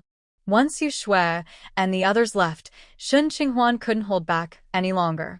She raised her eyebrows and said, Sister Shen, your Captain Feng isn't home often and doesn't like gossip, right? Does he still not know what you're doing outside? As soon as Yu Shui spoke, the other wives fell silent and looked at Shen Qinghuan. Feng Ji didn't know that she had delivered medicine to Grandma Bai, and before this, he had indeed told her not to get involved with Grandma Bai. Just now, Feng Qi said something that might not be known. Shen Qinghuan glanced at her. What do you want to say? Yu Shui chuckled. I just want to say I support you, sister-in-law. There's a free clinic event tomorrow, and they will recruit a few people to learn. I believe you can do it. From the gossip she heard, she knew that Shen Qinghuan had been giving out the wrong medicine, making an elderly person very sick. When they asked her about it, she didn't admit her mistake and told them to be quiet. So now, she thought it would be fun to let Shen Qinghuan embarrass herself tomorrow. Shen Qinghuan found Yu Shui's poor support amusing. She pretended to be supportive, but her eyes showed a hint of schadenfreude, thinking others couldn't see it. However, she was quite interested in another piece of information. What free clinic? What kind of people are they looking for? Another sister-in-law said, I ran into the political commissioner's sister-in-law today, and she mentioned that the free clinic is for military families. If we have time tomorrow, we should go check it out. Even if we don't feel unwell, it's good for peace of mind. Yu Shui really wanted Shin Qinghuan to embarrass herself, so she encouraged her again. They're looking for people to work as doctors. How impressive. Sister-in-law, you must not miss this opportunity. It might not come again. Shin Qinghuan asked, can anyone go? Yu Shui replied, of course not. Only those like you who have some medical knowledge can go. You already know how to prescribe medicine, so you will definitely be chosen.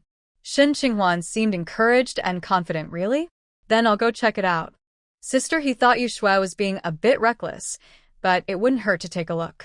What if she really got picked? If not, then there was no loss. Yu Shui's smile grew brighter. As long as Shin Qinghuan went, the story of her giving the wrong medicine and making people sick would come out, and she would be embarrassed. Then we would see if she would still dare to show off her new clothes and her man. Shin Qinghuan seemed very pleased with what Yu Shui said. She pulled her aside and whispered, thank you so much. If you hadn't told me, I wouldn't have known. If you ever have a cold or headache, come to my house and I'll give you a medicine pack. It works really well. I don't have much left, so I'll only give it to you. Last time, I helped several patients at the hospital. Yu Shui was quite disdainful of the medicine bag in Shin Qinghuan's mouth, but she purposely said, oh, sister-in-law, you're going to give me a medicine bag? That's great.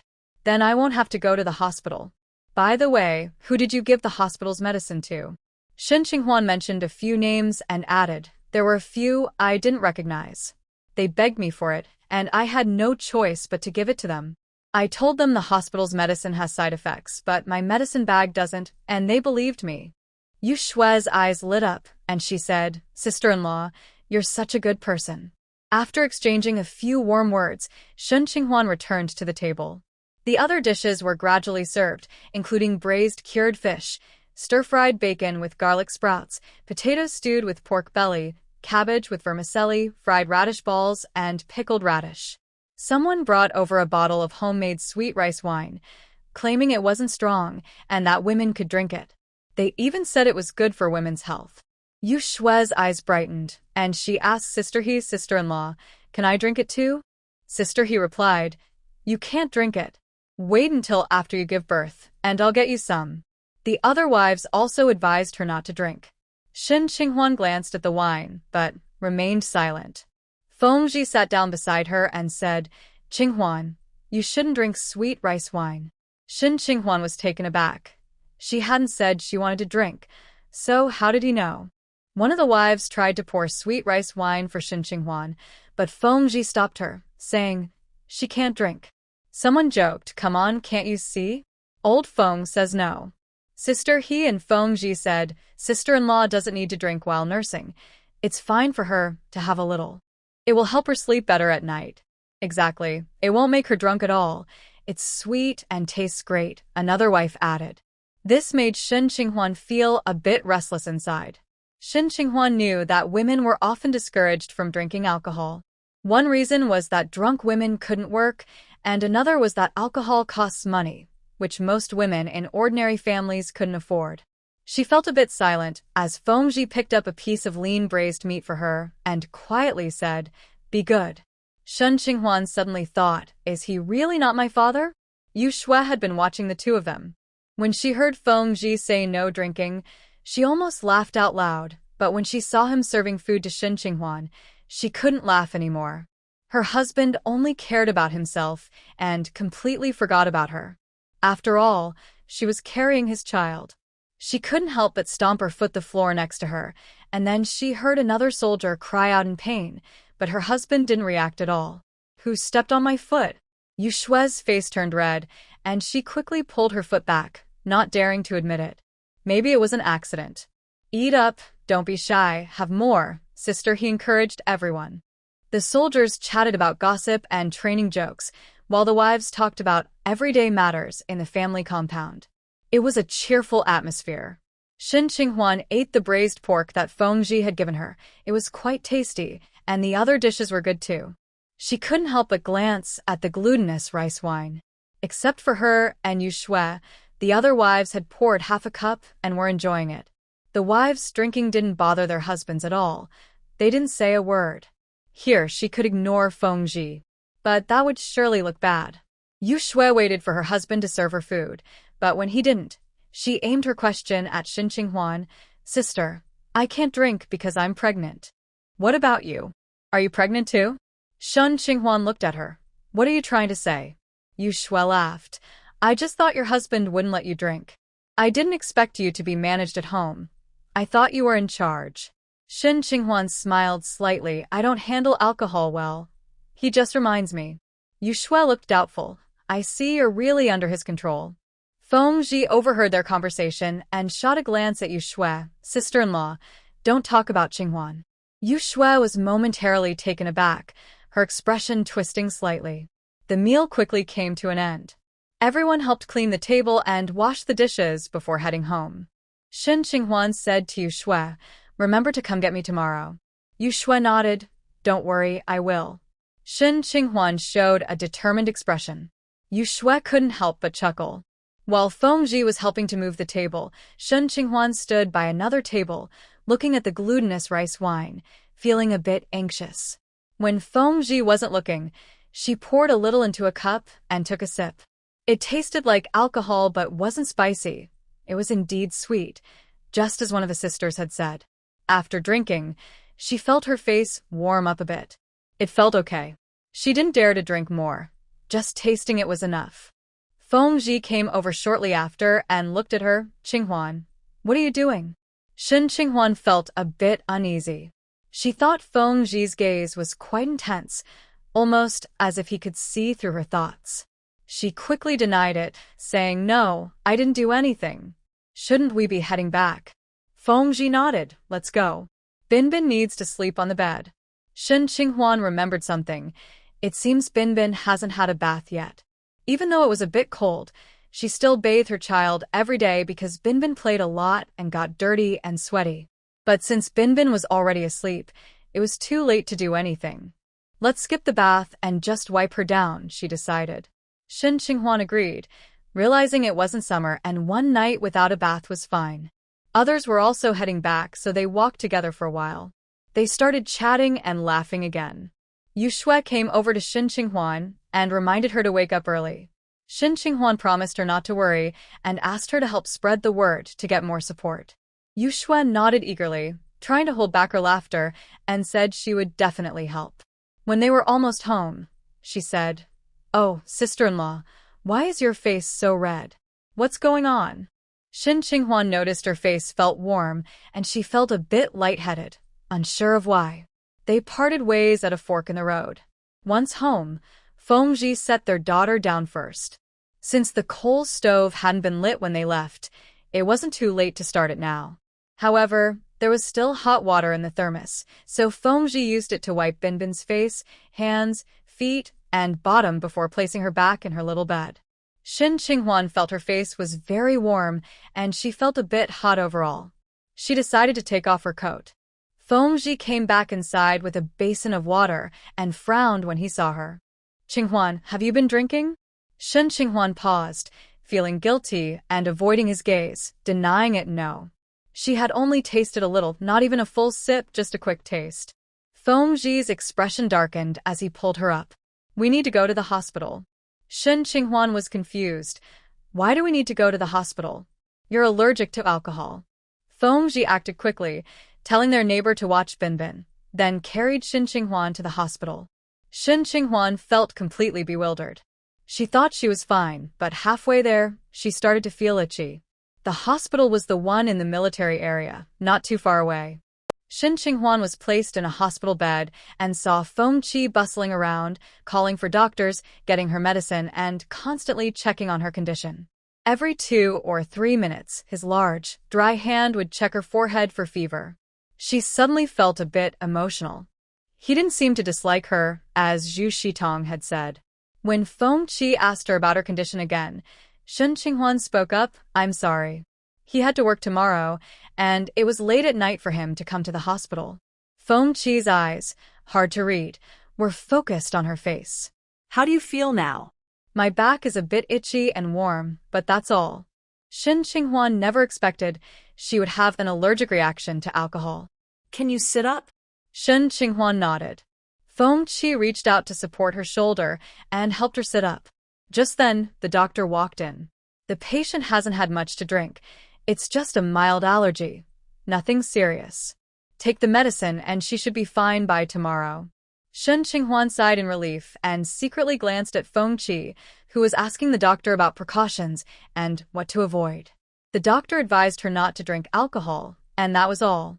Feng Qi handed her a jacket. Let's go home.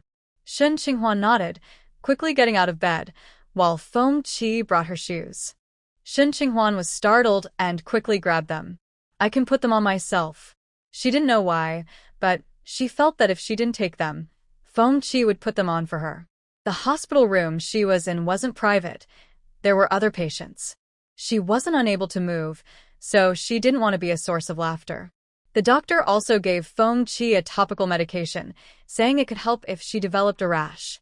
Feng Qi told Shen Qinghuan to wait for him while he went to get the medicine. Shen Qinghuan agreed and bent down to put on the other shoe.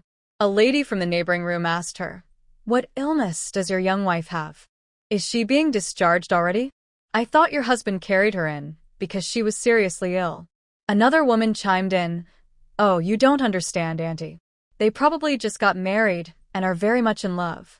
The first lady looked disapproving. "Your young wife really doesn't understand. Your husband is a soldier. He shouldn't have to carry her around for a small illness. It's not good for anyone." Just as Shen Qinghuan was about to respond, two people entered the room. One of them was Xiaoya, accompanied by a nurse, apparently there to check on patients. Xiaoya no longer looked embarrassed like she did when she ran out of the auditorium that day. Wearing her doctor's uniform, she appeared calm again. However, she noticed a moment of shock on Shen Qinghuan's face. Xiaoya's eyes shifted. "Sister Shen, why are you here at the hospital again at night? It can't be because of another intense situation, can it? It hasn't been long since the last time." Xiaoya had been unable to sleep for several days after the incident in the auditorium. She never expected to be outsmarted by the arrogant Shen Qinghuan. Shen Qinghuan had previously come to the hospital late at night with Feng Ji, but Xiaoya was not on duty then. She heard about it from her colleagues. They said it was due to stomach pain, supposedly shortly after an intimate moment. After hearing this news, Xiaoya felt extremely frustrated, thinking Shen Qinghuan was shameless for coming to the hospital like that. Shen Qinghuan's heart raced as she looked at Xiaoya, her anger rising. Was something wrong with her? "Dr. Xiao, what do you mean by this? Are you trying to slander me here because you don't want to pay me back? Is this how the hospital trains its staff? To go to any lengths to avoid repaying debts and to spread false rumors? If I don't report you today, I would be wronging myself." After saying this, Shen Qinghuan turned to leave, but Xiaoya quickly stopped her, a hint of panic on her face. "You stop right there. The hospital is not a place for you to throw a tantrum." Shen Qinghuan scoffed. "So it's okay for you to throw a tantrum, but I can't ask for an explanation, right?" She then looked at the other patients and their families. "Everyone tell me, isn't a doctor supposed to save lives? How can they spread rumors and expose patient privacy here? Would you trust your health to such a doctor?" A woman nodded seriously. "What kind of doctor are you? It's not your place to discuss a patient's illness or how they got it." Xiaoya's face turned red and pale. She couldn't believe these people thought Shen Qinghuan was in the wrong for speaking out. A nurse beside Xiaoya tugged at her and whispered, "Dr. Xiao, you should explain things calmly." Xiaoya could never admit to lacking medical ethics. With a hint of grievance on her face, she said, "Sister, I was just concerned about you and wanted to give you a reminder. I might have spoken a bit loudly. If you didn't like it, I won't say anything next time." "What a concern. What a reminder. May I ask, how well do we know each other?" "Just a few days ago, you tried to frame me, and when I saw through it, you ran away. You still owe me 80 yuan and 12 fabric tickets. With such a mindset and not repaying your debts, you don't deserve to be a doctor." After Shen Qinghuan finished speaking, the others in the hospital room looked shocked. The aunt who had been critical of Shin Qinghuan now had a face full of disbelief. Are you serious, girl? I thought Dr. Xiao seemed nice, but maybe she's not as she appears. Shin Qinghuan nodded. It's true. I'm not the only one who knows. Many people saw it. Sister Shun. Xiaoya forced herself to cry. I said I was with Brother Feng. With me what? Feng Qi, who had just returned with medicine, asked coldly. Xiaoya's expression changed. She had always believed that if Shin Qinghuan hadn't interfered, Feng Qi would definitely marry her. A mentor had even introduced them, and she had taken care of him while he was injured in the hospital. Although he usually had a serious demeanor and spoke little, she felt he treated her differently from others. She thought she was quite impressive, good-looking, decent family background, respectable job, and a nice personality. No man would refuse to be with her or reject her as a wife. Now, facing Feng Qi and his wife, she couldn't help but cry even more, feeling a mix of grievance. Grievance for having her partner taken away. Grievance for being bullied by his wife. Shin Qinghuan didn't deserve him. Besides her decent looks, her personality was terrible. She didn't think Feng Qi would like her at all. Brother Feng, my sister doesn't know what's going on. I showed her some concern, and she said I'm not fit to be a doctor. Shin Qinghuan sensed Xiaoya's feelings of grievance, especially when she called Feng Qi Brother Feng so affectionately, making it seem like she was the wife. She looked at Feng Qi, who appeared somewhat cold. He turned to her and asked, What's going on, Qinghuan? Shin Qinghuan recalled what Xiaoya had said, and also what Zhu Shitong had mentioned about their intense situation that led to a hospital visit. She was eager to find out the truth. She looked at Feng Qi, who was tall and had a strong presence. Even though many people were wearing thicker clothing, he was still in a thin military uniform. The way the fabric clung to his body showed off his well-defined muscles. It was clear he was physically strong, something she had experienced firsthand. She thought there might be some truth to the rumors. If this got out, it would be extremely embarrassing. Shin Qinghuan quietly approached Feng Qi and said, Feng Qi, Xiaoya said the reason I came to the hospital last time at midnight was because of intimate activities. Saying this made her feel uncontrollable shame. After she spoke, she noticed Feng Qi's expression sharpen as he looked at Xiaoya. Dr. Xiao, my wife came to the hospital last time because she had stomach pain during her period, not for the reason you mentioned. The hospital has her medical records. You need to apologize to my wife right now. Xiaoya was taken aback, her face turning pale. Shin Qinghuan felt relieved, realizing it wasn't true. That's outrageous. How could she say such things? Someone remarked. Apologize quickly. Xiaoya had never felt so embarrassed. Her eyes were red, wishing she could disappear or that this was just a dream. Sister-in-law, I heard it from someone else. I'm sorry. Xiaoya dug her nails into her palm, each word feeling like a stab to her heart. Is a simple apology enough? Shin Qinghuan was unwilling to accept it. Xiaoya gritted her teeth. I'll give you the money now, just wait a moment. To clear her name, Xiaoya quickly gathered 80 yuan and some fabric coupons to give to Shin Qinghuan. She just wanted to settle this quickly. But Shin Qinghuan didn't want to let her off easily. Returning the money was the least she could do, especially since Xiaoya was reluctant to do so. Feng Qi, wait for me. I want to report Xiaoya. Feng Qi held her back. It's late. Let's go home first. I will inform her supervisor about her misconduct, and the hospital will take action. Seeing she was still hesitant to leave, he added, the supervisor isn't on duty tonight. Reluctantly, Shin Qinghuan agreed to go home with him, knowing that Xiaoya would face consequences that could affect her future position. On the way back, Shin Qinghuan felt lighthearted. Even though her back still felt a bit itchy, her mood was good. So, Zhu Shitong had lied to her. Why would Zhu Shitong tell such a lie? Shin Qinghuan had a nagging thought in her mind, but she needed to verify it first. Feng Qi, did I come to the hospital last time because of food poisoning? She knew she wasn't experiencing menstrual pain. Yeah, Feng Qi replied without elaborating. Shin Qinghuan glanced at him, wondering if he was still upset about her sneaking a drink. So, she didn't dare to say more.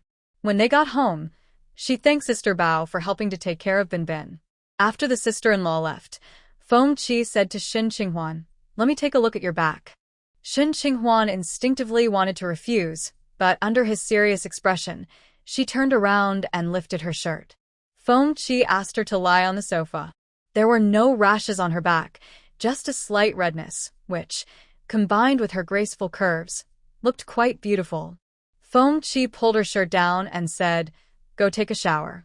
After Shin Qinghuan finished her shower and lay on the bed, Feng Qi tidied up the house for a while before coming back.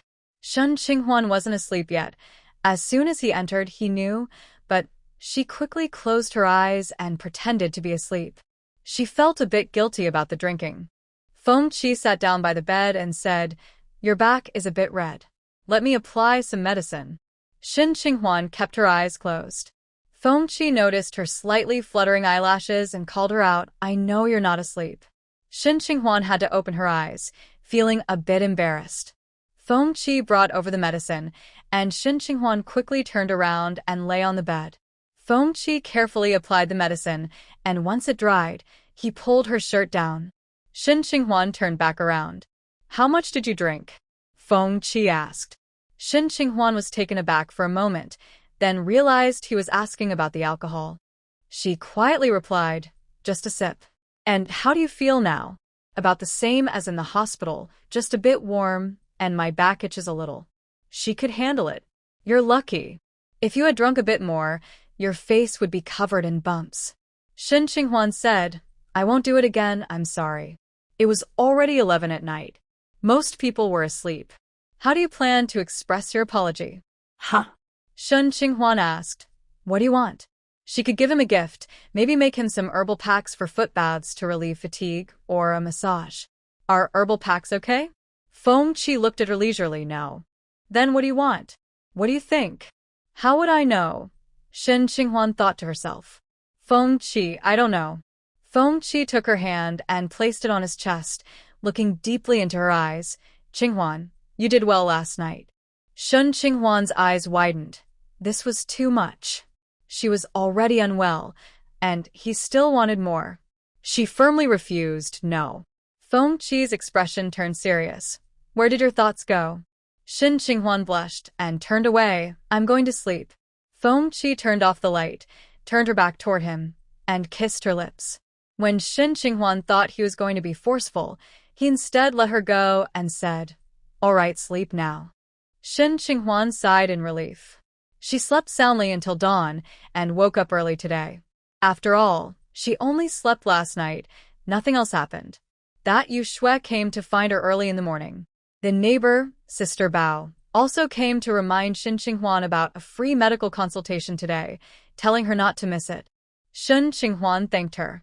She carried Binbin on her back and went to the hospital with Yu Shui. The hospital set up several tables in an open area at the entrance, starting the free consultations at 8 in the morning. Shin Qinghuan noticed that the focus was mainly on gynecology. At this time, many women felt shy about discussing gynecological issues, often hesitating to speak up even if they felt unwell, especially regarding women's health. As for the job opportunities that Yu Shui mentioned, Shin Qinghuan found out more. Many military wives currently did not have jobs, and the hospital planned to recruit a few women to learn nursing, setting up a training class that could lead to job placements after completion. Due to limited spots, there would be an exam later. Many wives came, mostly eager for the training class. Shin Qinghuan looked around the crowd and soon spotted Sun Ernie. Then, Shin Qinghuan realized that Yu Shui really helped her spread the word. Since she was standing with Yu Shui, many unfamiliar wives were glancing at her, assessing her openly or subtly. Yu Shui enthusiastically called out to Shin Qinghuan, "Sister-in-law, come over. They've started filling out forms for registration." Shin Qinghuan smiled and replied, "Okay." There were many people registering, and some were so worried about missing out that they didn't wait in line and kept pushing forward. Seeing this, Shin Qinghuan paused, deciding to wait until it was less crowded. After all, she was carrying her daughter, and it wouldn't be good to push her into the crowd. However, Yu Shui, despite her big belly, wasn't afraid at all. She pulled Shin Qinghuan forward, shouting, "You all step aside. If you don't have any qualifications, why are you making a fuss?" Let our talented pharmacist through. What talented pharmacist? Yushui shouted loudly, and many people around heard her and turned to look. Shin Qinghuan gave Yushui a faint glance, thinking she really wasn't considering the baby in her belly at all. Yushui pointed at Shin Qinghuan and said, "My sister-in-law is amazing. She taught herself at home without any formal training and can treat people and prescribe medicine." Immediately, someone didn't believe it, saying, "What are you joking about? These people are not playing around with their health. Are you drunk this early in the morning, talking nonsense?" Yushui raised her chin and replied, "My sister-in-law delivered medicine to patients at the hospital a few days ago. Surely someone knows about that?" Most of the people who can receive treatment at the military hospital are soldiers and their families, so it's likely that some are present here. The noise quickly reached Professor Hylon. Professor Hylon is a professor at a medical university and a master of integrated medicine. She came to assist in a surgery for a soldier who had received a commendation. The surgery was completed, and she was preparing to return to the city when she noticed a free clinic event in the square where they were also recruiting nursing staff for training. Normally, she wouldn't pay much attention to this. She doesn't do free clinics or recruit staff, but someone called out about a genius in pharmaceutical development. Being self-taught, she felt compelled to stop and check it out. She told her assistant, "Go see if what they are shouting is true." It was likely false, but Professor Hylon, out of her appreciation for talent, thought that even if there was a 1% chance it was true, it was worth her time. At this moment, not only did Professor Hylon hear it, but the staff recruiting in front also heard it. They didn't share Halen's enthusiasm for talent. They were convinced it was completely false. Self-taught? Perhaps they were just rambling due to a fever. With Yushui creating a buzz around her, Shin Qinghuan found herself in an open space, with people even parting to let her showcase her self-taught talent. "I recognize her. Isn't she the one who ran away with someone? She was gone for months, and now she's back. Oh my, how can she have such thick skin? After doing something like that, I would be too embarrassed to show my face. But she dares to come out and brag. People like her really need to be taught a lesson, so she has no shame left to show her face." Sun Ernie was also in the crowd, but she wasn't there to promote Shin Qinghuan. She came to see the free clinic. Having just given birth, she felt her body wasn't quite right, and who wouldn't take advantage of free services? To her surprise, she heard they were recruiting staff, so she quickly squeezed her way over to sign up, regardless of her qualifications. While waiting in line, she spotted Shin Qinghuan and heard her calling herself a pharmaceutical genius. Sun Ernie almost rolled her eyes to the sky. "Ift, this greedy person thinks she can be a pharmaceutical genius?" Sun Ernie quickly opened her mouth. "That's a lie. Her medicine almost killed someone." But before she could finish, Shin Qinghuan had already moved to the front. Shin Qinghuan was brought to the front, and one of the recruiters, a director, frowned deeply. Seeing that Shin Qinghuan looked to be in her early 20s, his face darkened. This is ridiculous. Although they weren't hiring doctors and anyone could apply, this woman was being dishonest just to get a job. No matter how qualified she was, they wouldn't consider her. When Shin Qinghuan approached the registration desk to inquire, the requirements for nursing were not high. You just needed to be literate, have the courage to give injections, and be quick and alert. However, Shin Qinghuan did not want to be a nurse. That was not her goal. She was there just to give Sun Ernie and Yushui a chance to shine. As soon as she said, "Excuse me," Sun Ernie pushed her way forward and shouted, "She shouldn't be allowed to apply." Sun Ernie's voice was loud, and since most people loved gossip, the crowd quieted down to let her speak. "My mother-in-law has been harmed by her medicine and can't even get out of bed. It's so pitiful, and no one is giving us an explanation." Sun Ernie wiped her tearless eyes and cried out. Shin Qinghuan looked at her and replied, "My medicine is fine. The old lady is perfectly healthy." Sun Ernie screamed, "What do you mean healthy? My neighbor saw it. My mother-in-law has been stuck in bed for days. They can testify for me." These past few days, she had been trying to promote Shin Qinghuan's name, and with Grandma Bai's leg hurting again, it had kept her in bed. In the family compound, there were hardly any secrets. Some busybodies, hearing son Ernie's claims, naturally came to check on Grandma Bai's condition. So as soon as son Ernie finished speaking, a neighbor immediately stepped up to support her. It's true, the elderly lady has suffered a lot these past few days, with severe stomach issues. At her age, she shouldn't have to endure this. Another person who had seen Grandma Bai stood up. It's really terrible. To show off, she recklessly gave medicine to an elderly person. She absolutely shouldn't be allowed to apply. What if she becomes a caregiver? Son Ernie felt a surge of relief. She secretly glanced at Shen Qinghuan and saw her frowning, looking like she couldn't argue back. She almost laughed out loud. She continued, "My mother-in-law is already sick, and now she's being given this medicine. I don't know if she can." If she can. As she spoke, tears began to flow again. Everyone understood what son Ernie meant. Bai Dama's condition was serious, and she might not survive because of this medicine. Instantly, the crowd looked at Shen Qinghuan with anger. I think she shouldn't just be reported. She should be put in jail for harming others. Yes, son sister-in-law, you should report her to the police. Oh no, Yu Shui exclaimed. What should we do? Sister Shen has given medicine to several people. Are they okay? Her words made the crowd even angrier. Quickly report her to the police. Director Liu, who had instructed the staff not to let Shen Qinghuan sign up, now had a serious expression. What is wrong with this woman? Not only is she bragging, but she's also recklessly giving out medicine. It's absurd. Now she's caused the old lady to become seriously ill. He stood up and looked at son Ernie. How is your mother-in-law now? Has she been taken to the hospital? Son Ernie was taken aback. Son Ernie had not taken her mother-in-law to the hospital because that would cost money. She defended herself.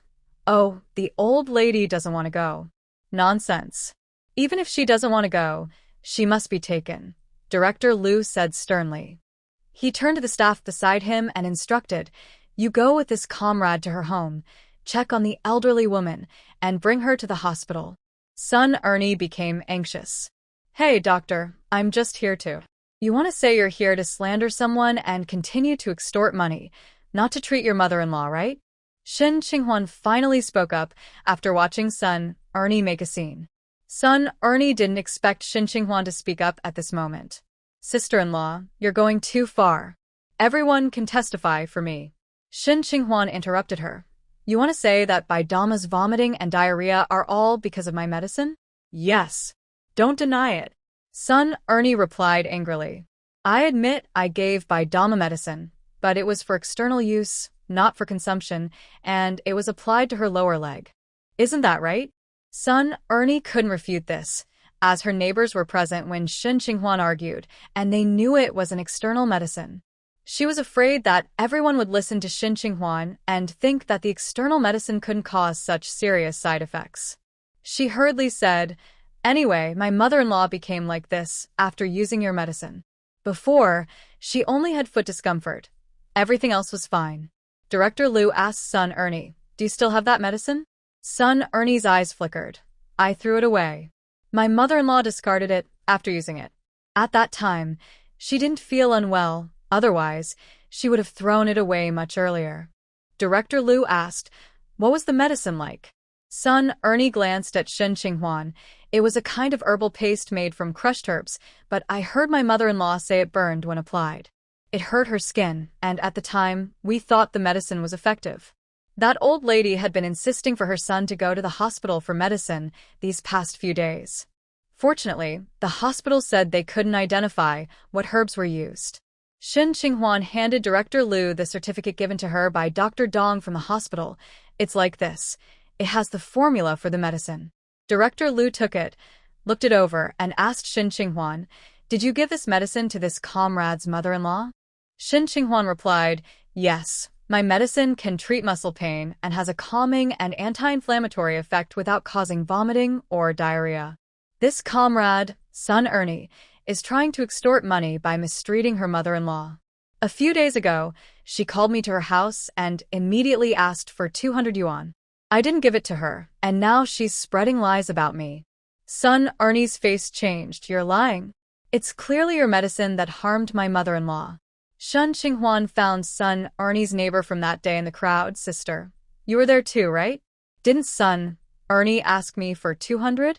The neighbor didn't like Shun Qinghuan but nodded anyway. Sun Ernie had also mentioned the compensation to others, so denying it now was pointless. Sun Ernie said nervously, if your treatment caused my mother-in-law to be like this, isn't it right for me to ask you for medical expenses? Then why didn't you take your mother-in-law to the hospital? You could have taken the medicine there for verification, but you refused. You're clearly guilty. You mistreated your mother-in-law to extort money. You really have a cruel heart. Shun Qinghuan shot back.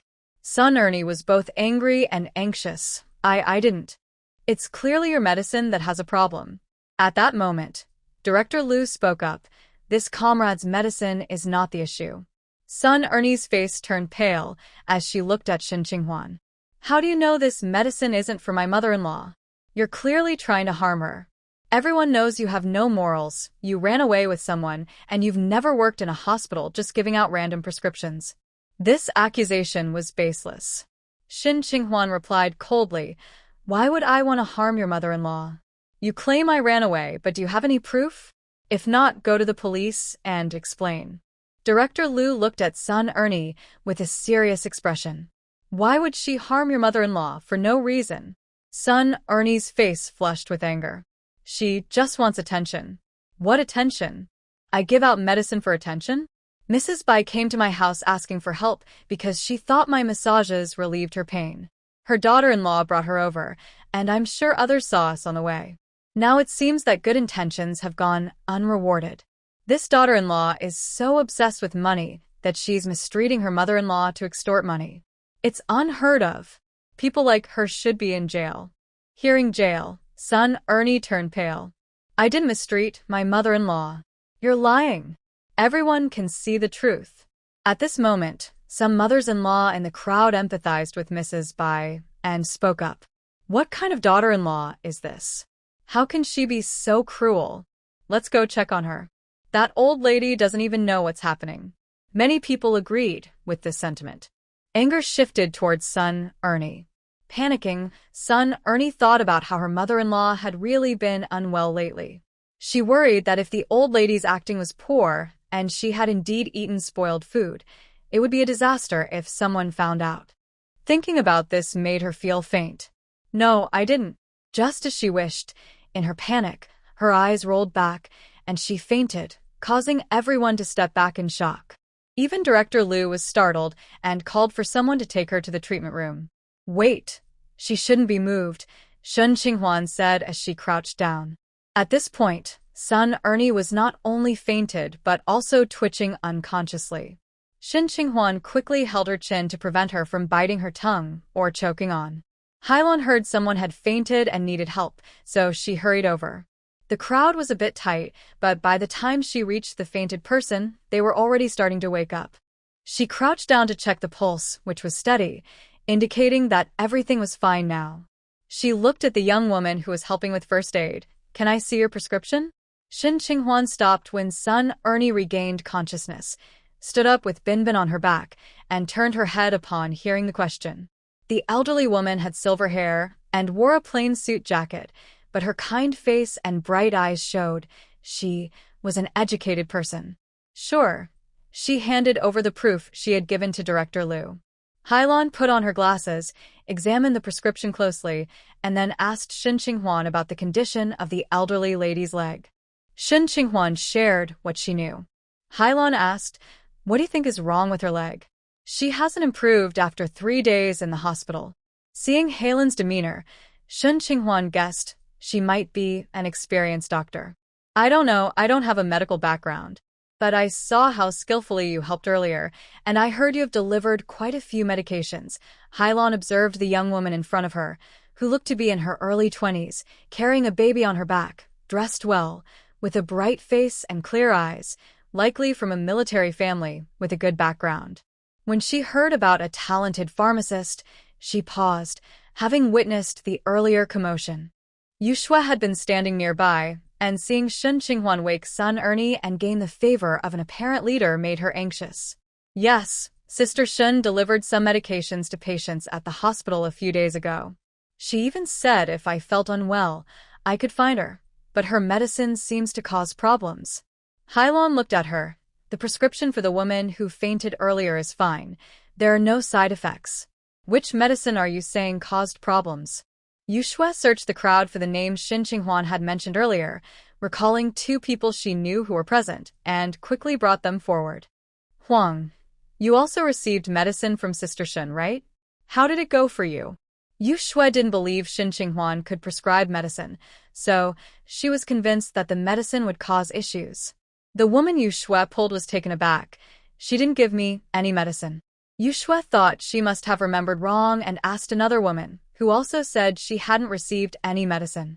Hylon looked at Yushue sternly. You can't spread rumors. This is serious. If there is an issue, there is, and if not, then not. Which medicine are you claiming caused problems? Hylon has been a doctor for many years and has taught many students. When she teaches, she is strict and serious because even a small mistake can be critical in the medical field. So when she looks stern, Yushue feels the pressure. As Yushue hurriedly searches for an excuse, Shin Qinghuan speaks up. Yushue, since last night, you've been saying I have a talent for being a doctor. You even boasted that I'm a genius in pharmaceuticals. What happened now? You're spreading rumors that I'm harming people and making up stories about me giving out medicine. I never expected you to be this kind of person, saying one thing to my face and another behind my back. Shin Qinghuan looks at Yushue with shock and disappointment. I won't blame you for having an opinion about me, but why did you pretend to be close to me, lift me up, and then secretly try to harm me?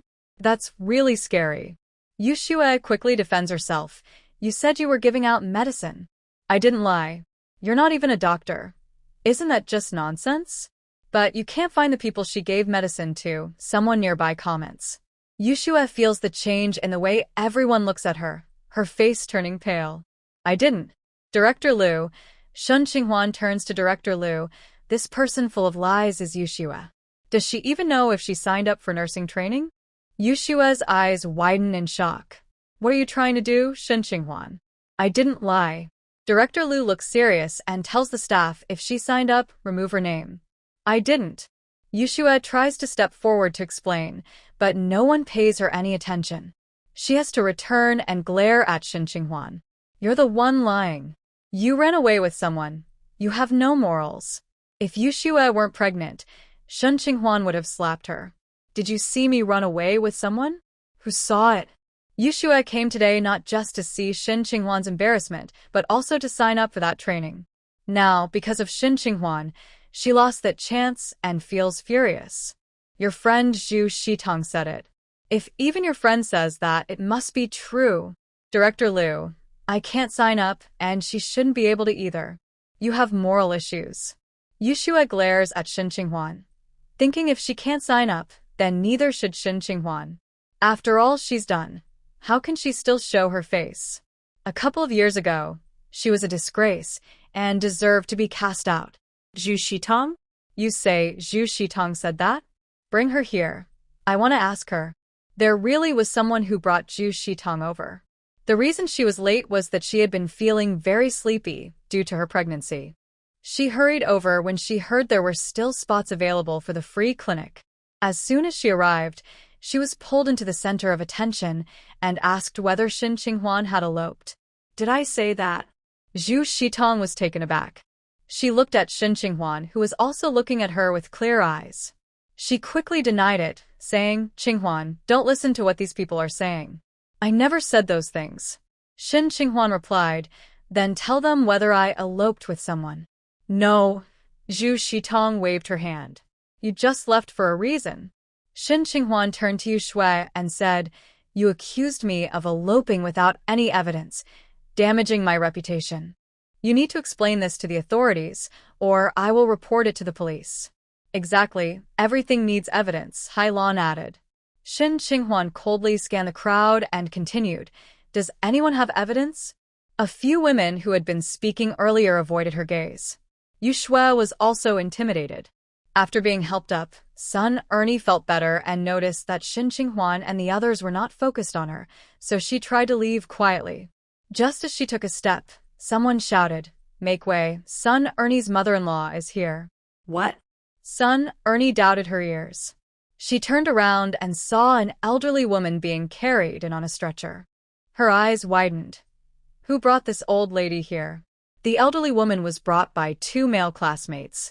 Hylon had instructed her students to bring the woman over when she heard that the old lady hadn't gone to the hospital. She wanted to see what medicine the old lady was using and knew that her family had neglected her by not taking her to the hospital. Bringing her to the hospital was a good deed. The elderly woman had tears on her face. As soon as she reached Shin Qinghuan, she said, "Dear, I'm sorry for what happened. There's nothing wrong with your medicine." She had been feeling terrible these past few days, not only physically but also emotionally, as if her heart were being burned. Hearing her son say that the hospital couldn't provide the medicine made her regret even more. Now, only Shin Qinghuan had the medicine to relieve her foot pain, and she couldn't go home until her foot improved. So, only Shin Qinghuan could help her, but she had offended her badly. When she heard that her daughter-in-law was causing trouble with Shin Qinghuan, she hurried over to explain. Son Ernie's face turned purple again. Mother-in-law?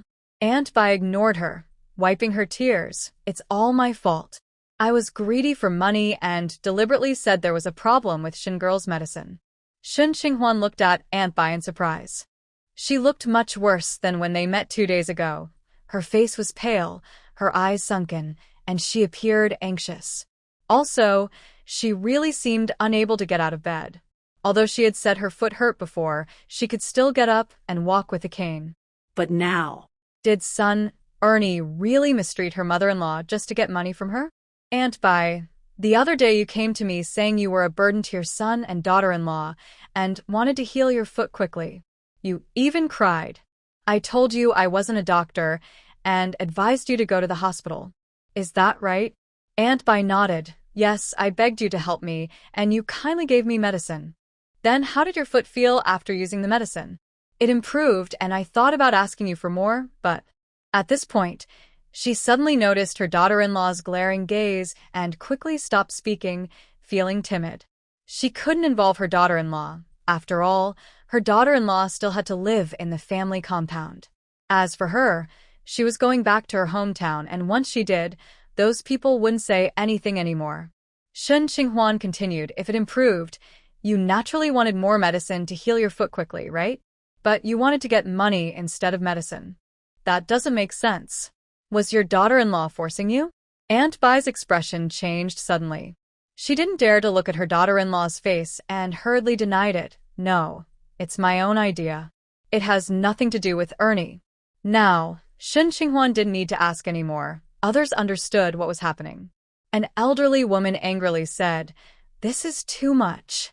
How can she treat her mother-in-law like this? This needs to be reported to the authorities." Many people agreed with her. Exactly. It's clear that son Ernie is forcing her mother-in-law. If the medicine works well, why wouldn't she continue using it? Only this wicked daughter-in-law wouldn't want her mother-in-law to get better and thought of this terrible idea. I never expected her to be this kind of person. She even has the nerve to say Shin Qinghuan is morally corrupt. I think she's the one who's morally corrupt. Son Ernie felt anxious and confused. She had no idea what to do and could only instinctively deny it. "I didn't." Shin Qinghuan looked at son Ernie. "I will report this matter to the authorities today." Son Ernie realized, "No, Comrade Shun, it's my fault. I apologize. It's my mother-in-law. She said she wasn't feeling well. I thought it was because of your medicine. We didn't mean to. If this got to the leaders, it would definitely affect her husband." Shin Qinghuan laughed. "If you really cared about your mother-in-law, shouldn't you take her to the hospital for a checkup and get her medicine tested? Your mother-in-law has been lying in bed for 2 or 3 days, and you're out every day, just trying to blame me. How can you be like this?" Son Ernie's pale face turned red, and someone nearby spat. "People like you should be taken to the police station." Hylon said to Director Liu, "Has this person signed up? If she has, cross her name off. She's too terrible." Director Liu agreed, indeed. Son Ernie panicked and tried to explain to Director Liu, but someone stopped her. "Hurry up and take your mother-in-law to the hospital. It's heartless to treat her like this. With no other choice, son Ernie had to take Grandma Bai to the hospital with the staff. Director Liu instructed the staff to maintain order, continue with the sign-ups. Hailon looked at Shen Qinghuan. Are you interested in coming to study with me? Just as Director Liu finished giving instructions, he heard Professor Hai's words and was momentarily stunned, doubting if he heard correctly, Professor Hai. He was shocked to see the young woman. She had a prescription, but it was clear she didn't create it herself. She just helped a little while saving someone, but it shouldn't be. It's no wonder Director Liu was surprised. Professor Hai was older and rarely took on students. Even if she did, it would be for those who were already doctors. Shen Qinghuan paused, looking at the elderly woman before her, and couldn't help but think of Grandma Li. Grandma Li was a serious person with a stern face, while the elderly comrade before her, though strict, had a gentle and kind demeanor when she wasn't frowning. Somehow, they felt similar in some way. When she was being trained by Grandma Li, she didn't think much about it. She just did whatever Grandma Li said. Grandma Li never praised her and was very strict. Shen Qinghuan was afraid of disappointing her and not being able to uphold the family legacy. Looking back now, she was very interested in this. The complex pharmacology and medical books seemed to her like little dancing fairies, joyfully entering her mind. What her grandmother said, she could understand right away. She found joy in it. She really liked it. Now, someone wanted to help her, someone who was not a relative but was willing to extend a hand. This person looked like an experienced doctor, and even Director Liu treated her with great respect. Shen Qinghuan felt she should agree immediately, but she still said, I don't know you yet. Director Liu seemed a bit anxious and said, She is Professor Hailon, a renowned doctor in our province. Professor Hailon waved her hand and spoke for herself. I am a doctor, and my parents were doctors too. I work in the city now. I see you have talent, and you are young. Would you like to come and try working with me? Becoming a doctor is not just about nursing, which made everyone around her stare in disbelief, their eyes filled with envy or jealousy. What a great opportunity! Yu Shui looked up in disbelief, unable to hide her jealousy. She didn't even qualify for nursing training and had damaged her reputation. Shen Qinghuan agreed. This was a rare chance. After receiving her response, Professor Hailon left the crowd with her and explained the class situation. Professor Hailon had other work and couldn't stay with her all the time, so she would first attend training for medical students at the hospital to learn the basics and later receive guidance. Considering she was from a military family and had a young child, she could start learning at the military hospital. During this training period, there would be no salary and meals and accommodation were not provided. After completing the training and passing the assessment, she would be assigned a job. As for the study schedule, there would be classes 3 days a week, with the remaining time for practice and other studies. Once everything was settled, Professor Hailon didn't delay. She had to hurry back to the city and left in the hospital's vehicle. Zhu Shitong registered for the nursing class, and getting a spot meant she was in. On her way back, she heard someone asking Director Liu about the older colleague from earlier. Director Liu, with a look of admiration, said, Professor Hai is a national treasure in medicine. Zhu Shitong paused for a moment. Shen Qinghuan had no questions. She just needed to make one more trip to the leader's wife. With her name registered, she planned to go back. Bin, who had been carried, was unhappy, so she decided to put her down and hold her hand as they walked. Qinghuan. Zhu Shitong called out as she caught up. Shen Qinghuan turned her head and glanced at her, recalling what happened at the hospital last night. Zhu Shitong told her that she ended up in the hospital because of Feng Ji's actions, but the hospital records did not reflect that. Qinghuan, why didn't you tell me you know how to give first aid and make medicine? Zhu Shitong's voice carried some dissatisfaction. The medicine was given to me by someone who saved me before. Didn't I mention that to you? Shen Qinghuan was confused about why she was upset. You did mention it, but you didn't say you could provide first aid. Is it necessary for friends to hide things from each other? Zhu Shitong had heard from other friends that Shen Qinghuan had helped someone at the hospital by giving them a massage, easing their condition, and even revived a fainted person named son Ernie with first aid. Thinking about how these actions caught the attention of a renowned doctor who took her as a student made her anxious. So, her tone was a bit sharp. Shin Qinghuan looked at her in surprise. Shitong, why do I feel like you're unhappy that I signed up for Professor Hai's class? A hint of discomfort flashed across Zhu Shitong's face. How could that be? I just feel like you've become distant. Really? Did I used to tell you everything? Yes, ever since you came back, you haven't trusted me as much and don't talk to me as often, Zhu Shitong complained. Is it because I did something wrong? Shin Qinghuan took hold of the wandering Binbin again. Did I really tell you everything before? Zhu Shitong nodded firmly. Seeing this, Shin Qinghuan lowered her gaze to hide her doubts, making a plan in her mind. When she looked up again, she wore a hesitant and uncertain expression. Shitong, I have something I want to ask you.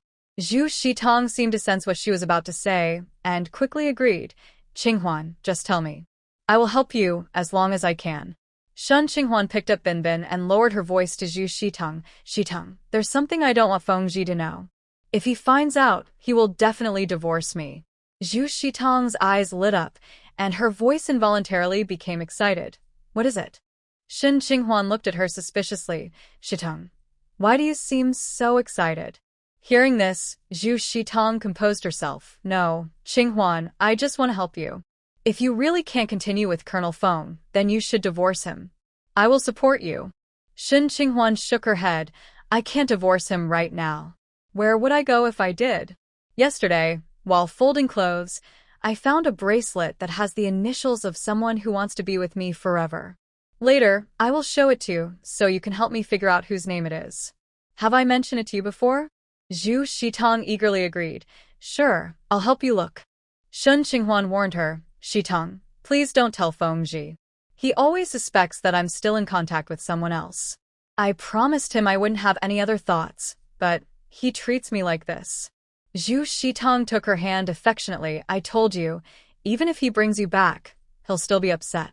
No matter what you do, he'll be unhappy. I'm really worried he might hurt you, but I won't say anything. Shin Qinghuan sighed in relief. I'm so grateful to have you, Shitong. I'll bring the bracelet for you to see tomorrow. After returning home, Shin Qinghuan found the bracelet she mentioned to Zhu Shitong. It was a wooden bracelet. Each bead was smooth and round, but there were no words on it. She had seen it in the drawer while looking for a letter, and it was definitely hers. Once Binbin took a nap, she took out a small knife to carve letters on the beads. The beads were so smooth that it was hard to work with. Just as she was carving, a voice came from above. What are you doing? Shin Qinghuan jumped in surprise, almost cutting herself. She looked up to see Feng Ji. She didn't even notice when he came back. He walked so quietly. I want to carve a few words on this bracelet. What words? Feng Ji glanced at the bracelet and then at her face. This was given to you by Feng Wei. Shin Qinghuan felt a bit regretful. She hadn't realized it was from Feng Wei. But now that she had already made a few marks, the bracelet was no longer intact. After thinking for a moment, she said, I just wanted to carve my name and Feng Wei's. Can you carve? Shin Qinghuan frowned. Not really. She thought using a silver needle would be easy, but carving with a knife was a completely different experience. After a long time, she had only made 2 marks. How was your day at home? Feng Ji asked as he took off his hat and hung it on the coat rack, then turned to her. Is Binbin asleep? Shin Qinghuan nodded. Yes. Today I went to the hospital for a free clinic and also signed up for nursing training. I took her with me. She paused for a moment and continued. I signed up for Dr. Halen's class. Feng Ji paused while rolling up his sleeves, which Hailon. Shin Qinghuan briefly explained the situation to him. Feng Ji nodded, planning to talk to Yushue's partner and ask Yushue to apologize to her. After discussing Yushue, he looked at her and asked, Are you going to class? Yes, I can't just stay at home all the time. Although she didn't spend much time with Grandma Li, she learned a lot from her, not just about medicine and acupuncture, but also some life lessons. One thing she strongly believed in was that relying on oneself is better than relying on others. Only you can be your own support. Right now, she didn't have a job and was living off the allowance Feng Ji gave her. Even though they were married, and it was natural for a husband to support his wife, there could be arguments and conflicts between them. If things got bad, and he stopped providing, how would she manage? That's why she felt she needed to have a job. She wasn't sure what skills she had, but studying medicine was something she could grasp, and she wanted to make the most of this opportunity. However, if she went to study, she wouldn't be able to take Binbin with her. Feng Ji loosened 2 buttons on his collar. Where's this study location? At the military hospital. Shin Qinghuan felt nervous seeing him loosen his collar. His expression was serious, making it hard to tell if he agreed or disagreed. If he disagreed, it would be difficult for her to pursue her studies. Qinghuan, do you want to study medicine? Yes, I really like it. Do you know this will be a tough road? You might not succeed for 10 years. Shen Qinghuan nodded. I know, but I want to try. No matter what, she had to try to see if she could do it. Worried that Feng Ji might object because of Binbin, she quickly added, for Binbin, I want to find a wife to help take care of her, and I'll pay her. She wouldn't be at the hospital all the time and would make time to take care of her daughter. Just then, someone outside called for Feng Ji.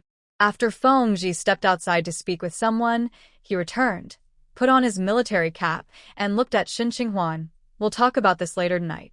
Shin Qinghuan's eyelids twitched. Did he disagree? As Feng Ji walked past her, he reached out. Let me help you carve. What words do you want?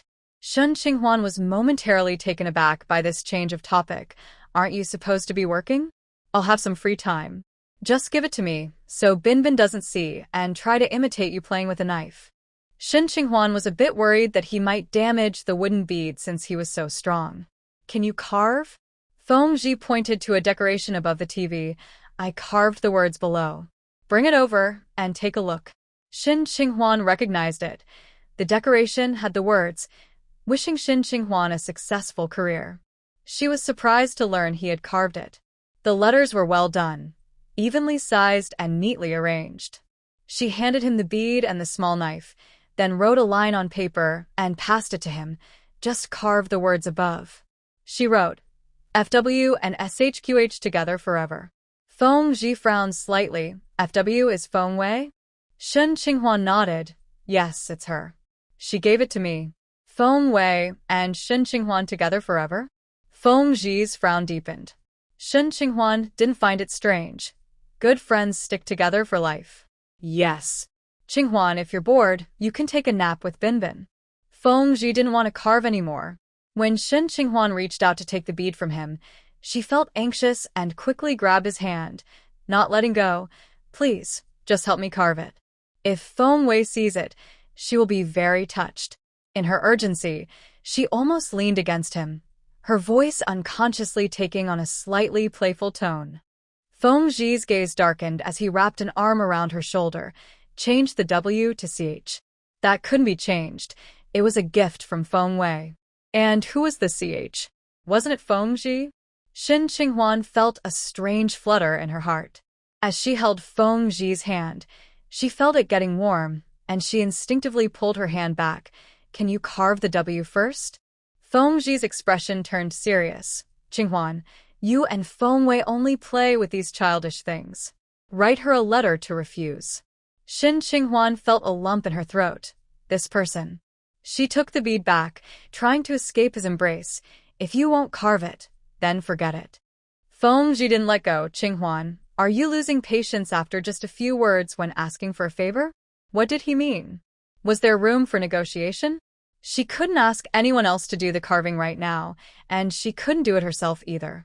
Shin Qinghuan turned her face back, softening her tone. Feng Ji, if you help me carve, I'll give you a massage tonight, okay? The man's deep gaze focused on her. Are you sure, Qinghuan? I keep my promises. Just don't complain about sore hands later. Definitely not. Feng Ji's lips curled into a slight smile. All right then. Shin Qinghuan smiled brightly at him. Thank you, Feng Ji. Can you please keep that engraving a secret? Feng Ji nodded. Sure. You should check if Binbin is awake. Shin Qinghuan stepped into the room and found that little Binbin was indeed awake. She wasn't crying or fussing. Instead, she was trying hard to get out of bed and excitedly made sounds when she saw Shin Qinghuan. Shin Qinghuan smiled and went over to hug her. Binbin is so great. You woke up without crying. Now that the child was awake, Shin Qinghuan prepared some food for her and took her to Sister Liang, the political commissar's wife. Sister Liang was like the women's director of the camp, often helping soldiers and their families with marital issues, giving lessons to military wives, and organizing activities. When she saw Shin Qinghuan, Sister Liang asked, "What brings you here, sister-in-law?" Shin Qinghuan immediately replied, "Sister, I can't go on living like this." She wiped her eyes with her scented fingers, and they turned red right away. As soon as she said this, the other two wives, besides Sister Liang, looked at her curiously. Clearly, they recognized her. "What happened? Take your time and explain," Sister Liang said, reaching out to help hold Binbin, but the little one wouldn't let her. Shin Qinghuan placed the child on a chair and gave her a biscuit to eat before speaking. "I was away for 3 months, and somehow, everyone in the family area is saying I eloped." Sister Liang already knew about this situation. "Is Feng Yongzhang making things difficult for you?" "He isn't making it hard for me, but people keep talking about me. I want to take my child and leave the family area." "Sister, don't be impulsive," Sister Liang advised, asking another wife to get Shin Qinghuan a glass of water. "It's rare for a family to be together." Who are the main people saying this? When there are conflicts between soldiers and their wives, she usually encourages reconciliation. Now that Shin Qinghuan wanted to leave, she felt it was important to persuade her to stay. Shin Qinghuan's partner was a promising soldier in the camp, so family issues needed to be taken seriously. She explained what happened that morning. "Because of this rumor, everyone thinks I'm a bad person, and some are even trying to harm me. I can't live like this anymore." She understood that people would talk regardless, but she wanted to address the ones causing trouble. The troublemakers were Sun Ernie and Yu Shui. Sister Liang patted her hand and said, "I know about this, sister-in-law. I will organize everyone to clarify the situation and have Sun Ernie and Yu Shui apologize to you." "How does that sound?" Shin Qinghuan expressed her gratitude. "Thank you, sister. I hope they can apologize publicly. Everyone is very concerned about their reputation, and a public apology would be a big loss for them. This could also serve as a warning to others." Of course, Sister Liang thought the same way at first. After saying this, she also asked about Shin Qinghuan's relationship with Feng Ji after her return. Shin Qinghuan replied that everything was going well. Sister Liang teased Binbin and then smiled at Shin Qinghuan, saying, "Look how cute your daughter is." Couples should always communicate openly. Once this matter is resolved, you can enjoy your life with your husband. "I understand, sister." After leaving Sister Liang's house, Shin Qinghuan saw two older sisters rushing in, saying, "Sister Liang, you need to keep an eye on that daughter-in-law of the Bai family. She's gone too far by feeding her mother-in-law spoiled food." The mention of the Bai family daughter-in-law made Shin Qinghuan stop in her tracks. She heard Sister Liang ask from inside, "Which one are you talking about? What's her name?" "That's Sun Ernie. Today, her mother-in-law was taken to the hospital. We heard that she mistreated her mother-in-law, so we went to check. We heard the doctor asking the old lady what she had eaten in the past few days, and if any food had gone bad. At first, she was reluctant to say anything, but the doctor told her that if she didn't tell the truth, it would be hard to treat her. Only then did she admit to eating spoiled food." The older sister speaking looked to be in her 50s and was very angry. We asked her if it was her daughter-in-law who gave her the spoiled food, but she defended her daughter-in-law, saying she took it herself. But she can't even get out of bed. How could she have done that? "Director Liang, you can't ignore this. Sun Ernie is mistreating the elderly. She should write an apology and kneel to her mother-in-law to admit her mistakes." Shin Qinghuan felt a mix of emotions. She had suspected correctly that Sun Ernie, in an attempt to get money, had indeed fed her mother-in-law spoiled food. The elderly have weak health and low immunity, and a small mistake could be fatal. She wondered if Sun Ernie was trying to kill her mother-in-law while also trying to scam money from her. If the old lady died because of this, Sun Ernie would claim that it was the medicine that caused her mother-in-law's death. She would not only lose everything but also face imprisonment. This was truly malicious. It seems unfair to make Sun Ernie apologize. After hearing the complaints from Bai's sister-in-law, Shen Qinghuan took Binbin to the nursery to take a look. The camp has a nursery and some military wives work, so if there's no one to take care of the children at home, they can leave them at the nursery. There are kids here ranging from a few months old to 6 years old. Shen Qinghuan didn't plan to send Binbin to the nursery.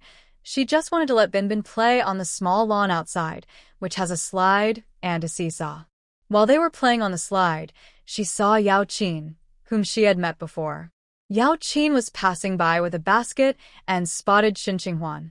"Qinghuan, has your child started at the nursery yet?" "Not yet." "Where are you headed, Yao Qin?"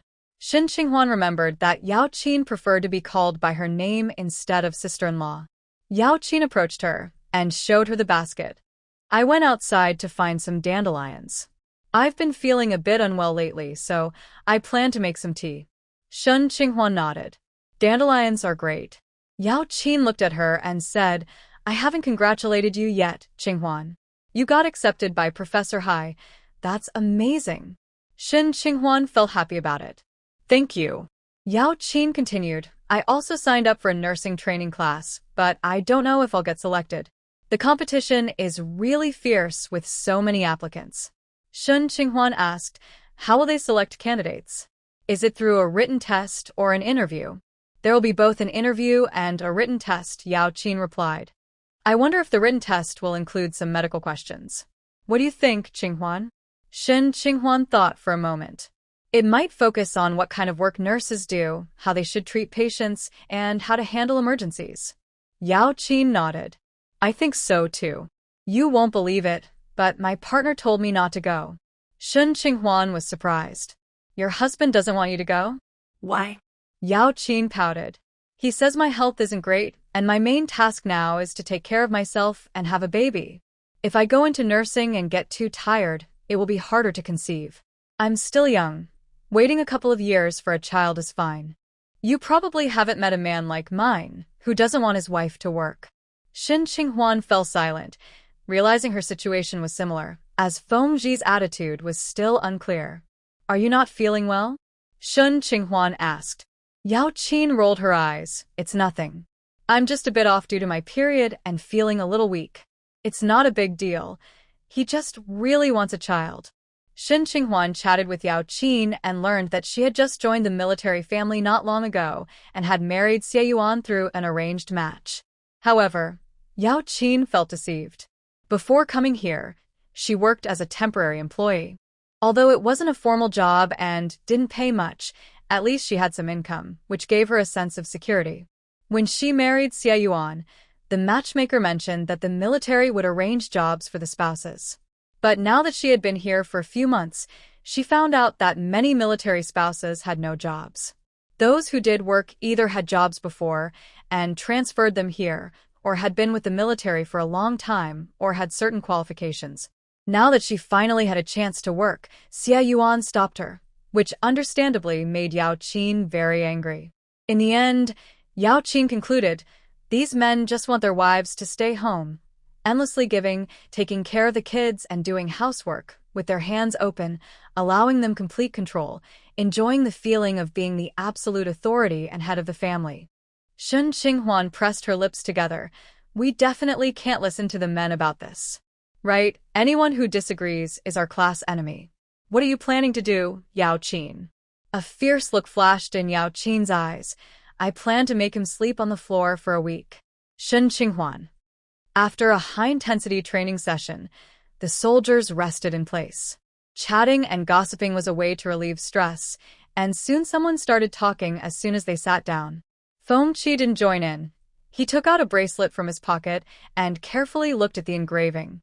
When he engraved the letter W for Feng Wei, he felt a sense of being a father for life. In his childhood, he managed Shen Qinghuan and Feng Wei's behavior, cleaned up their messes, and now he had to maintain their friendship and carve this silly letter.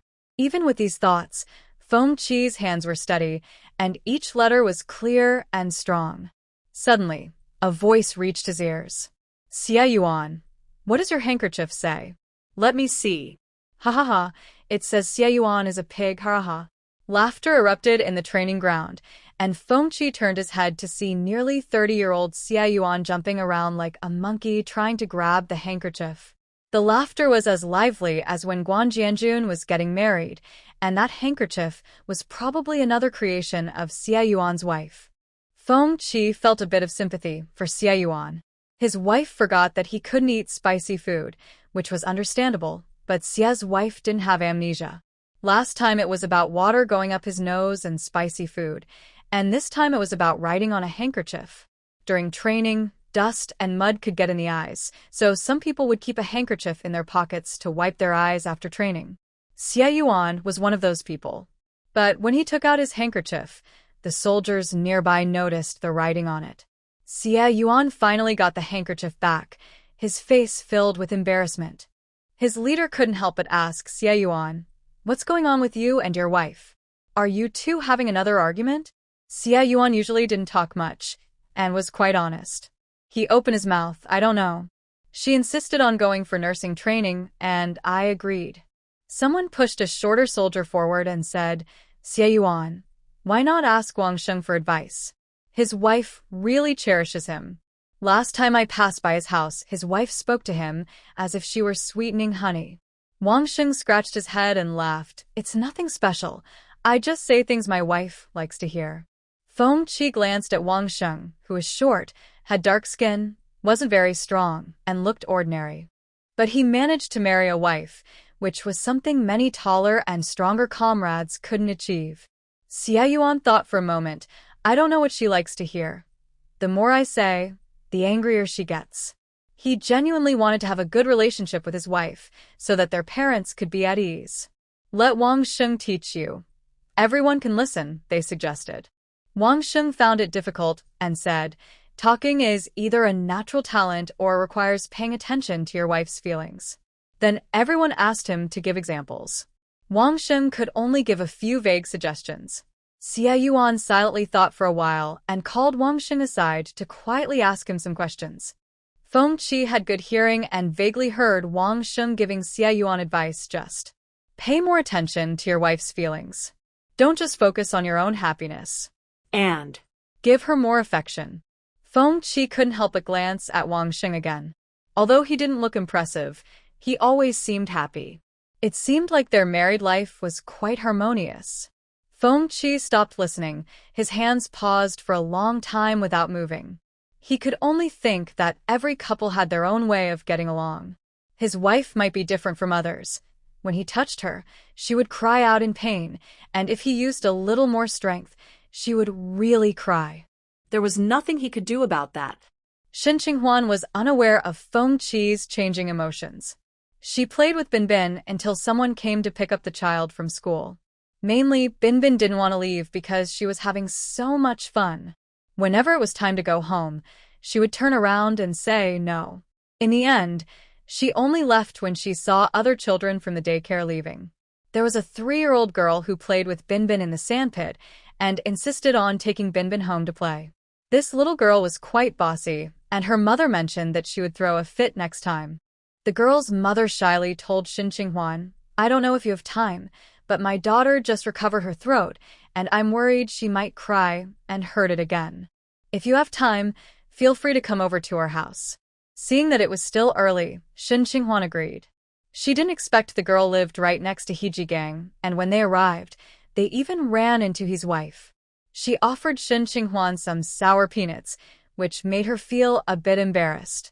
Binbin and the girl, named Siyuan, were playing well together, so Shen Qinghuan just watched, allowing Siyuan's mother to attend to her tasks.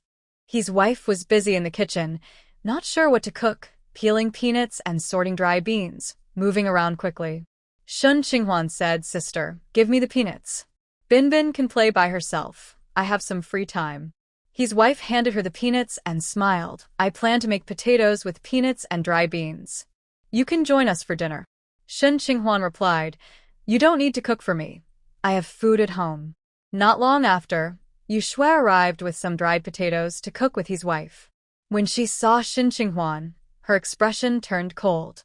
Today, Shen Qinghuan had caused her to cancel her registration, and she felt frustrated with the gossip around her. Shen Qinghuan pretended not to notice. Yu Shui deliberately said to his wife, "Sister, my husband knows I love these dried potatoes, so he went around trading for some. Knowing your cooking is excellent. He specifically asked me to bring more."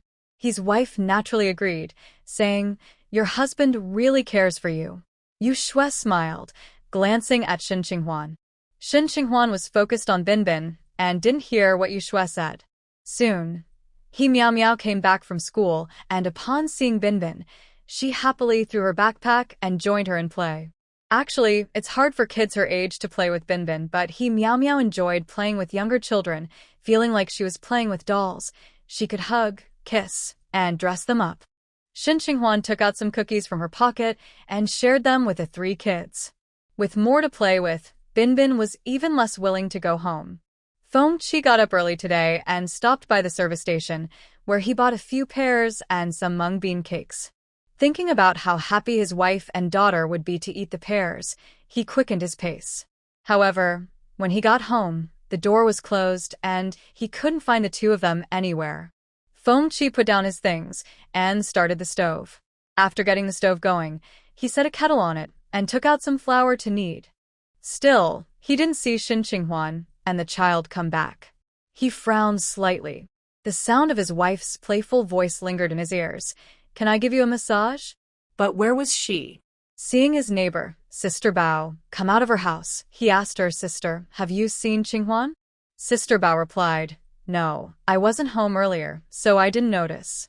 Shin Qinghuan had finished shelling all the peanuts given by Sister He, and Yu Shui was talking about how her husband cared for her and even did her laundry. It seemed like she was intentionally saying these things for Shin Qinghuan to hear.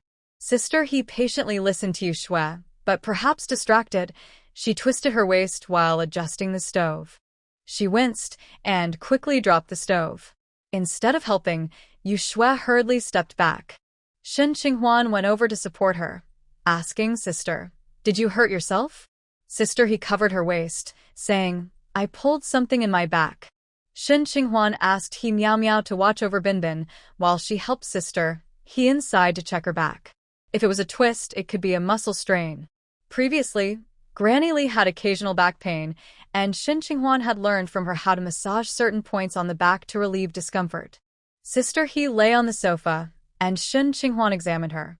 There didn't seem to be any swelling or redness, but when she pressed down, Sister He said it hurt. Shin Qinghuan asked if they had any medicine for bruises at home, and Sister He told her to check the cabinet. "Sister, can I get you some bruise ointment to apply?" Shin Qinghuan asked for her opinion. Just then, Yu Shui walked into the room and sarcastically remarked, "Oh, Shin, you're not even a doctor yet, and you're already treating people. Be careful not to make Sister He's back worse." Shin Qinghuan shot her a cold glance. "Haven't you learned your lesson today?" Yu Shui glared at her, but it was Sister He who stopped her. "Sister Shun is fine, and you should thank her for helping me." Yu Shui looked unhappy but didn't argue with Sister He. Shin Qinghuan ignored her, took some medicinal wine in her hands, warmed them up, and then began to massage Sister He. When Feng arrived, he saw his wife giving a massage to someone else first.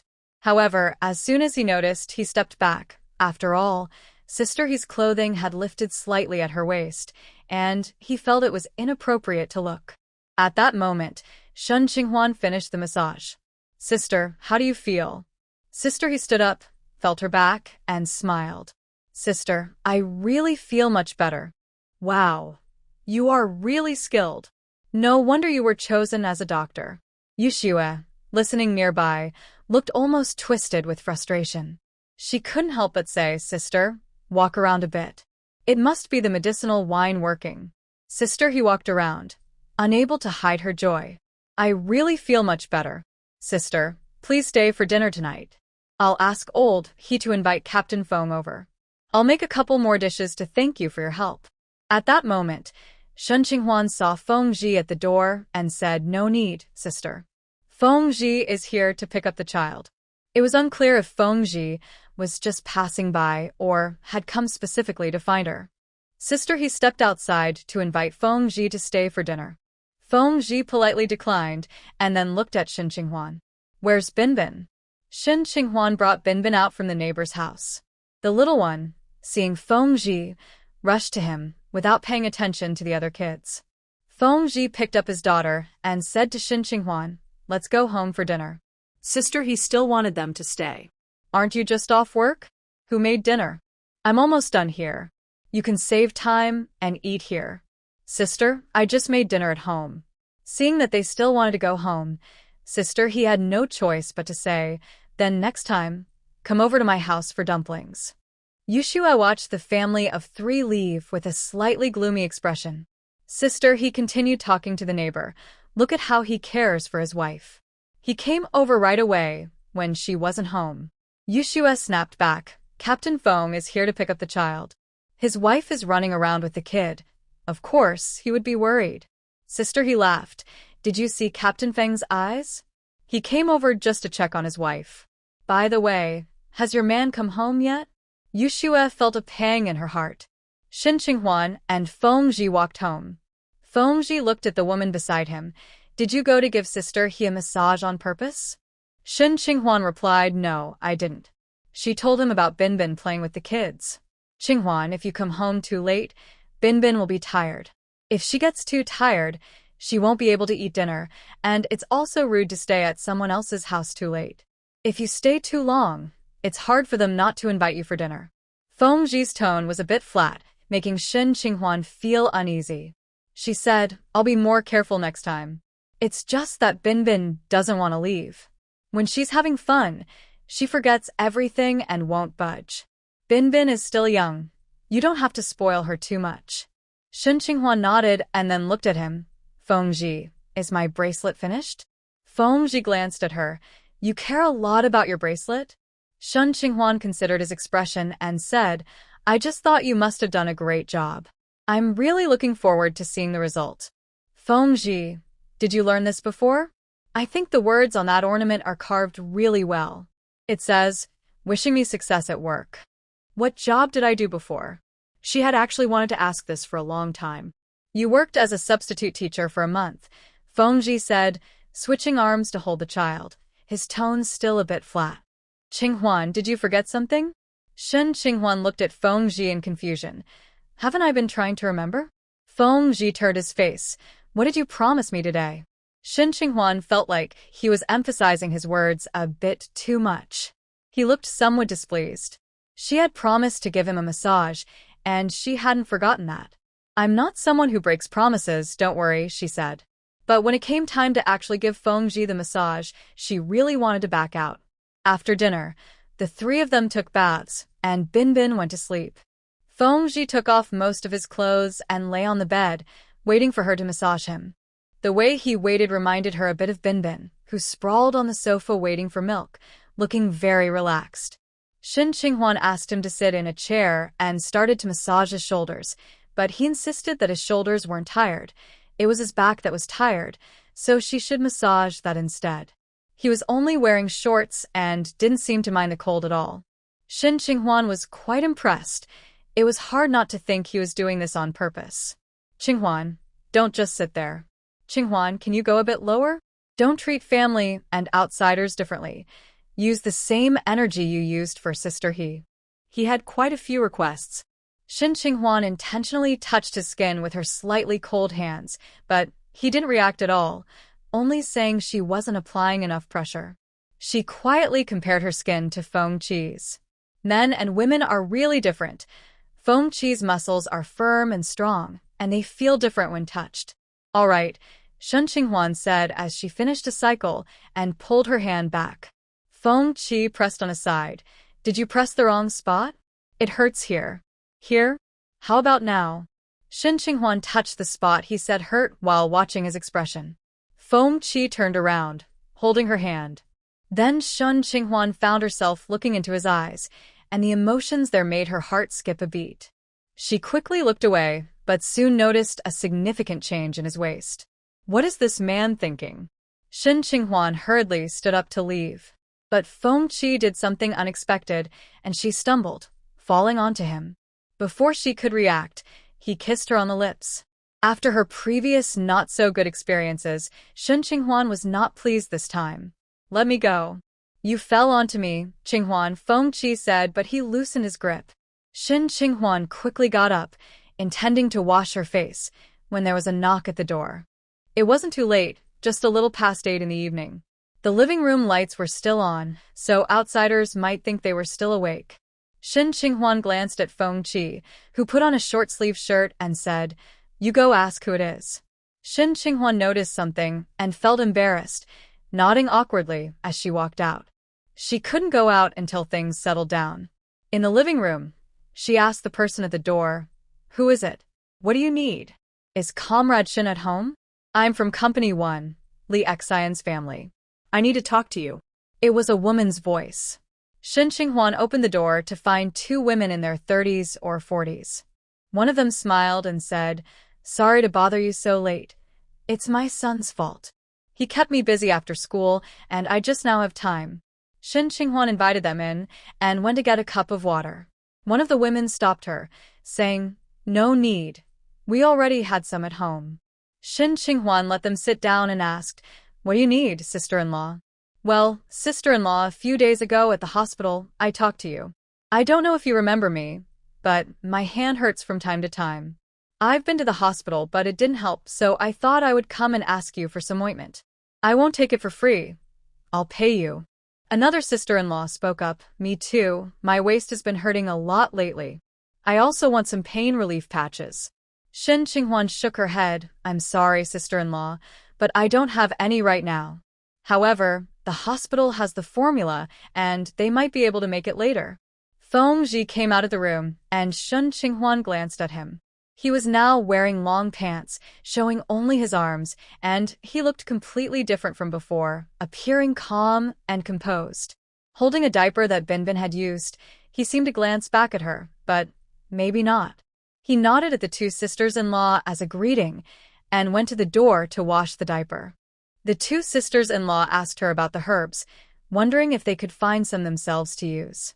Shin Qinghuan worried that if she named the herbs, they might only gather a few, crush them, and apply them without any effect. She feared they would accuse her of lying later. Since the issue with son Ernie wasn't completely resolved, Shin Qinghuan didn't want any more trouble. So she said directly, "Sisters-in-law, you know about the recent events. I can't just give out information. Although this medicine has no side effects, it's not suitable for everyone. It depends on individual health and conditions, and the effects can vary."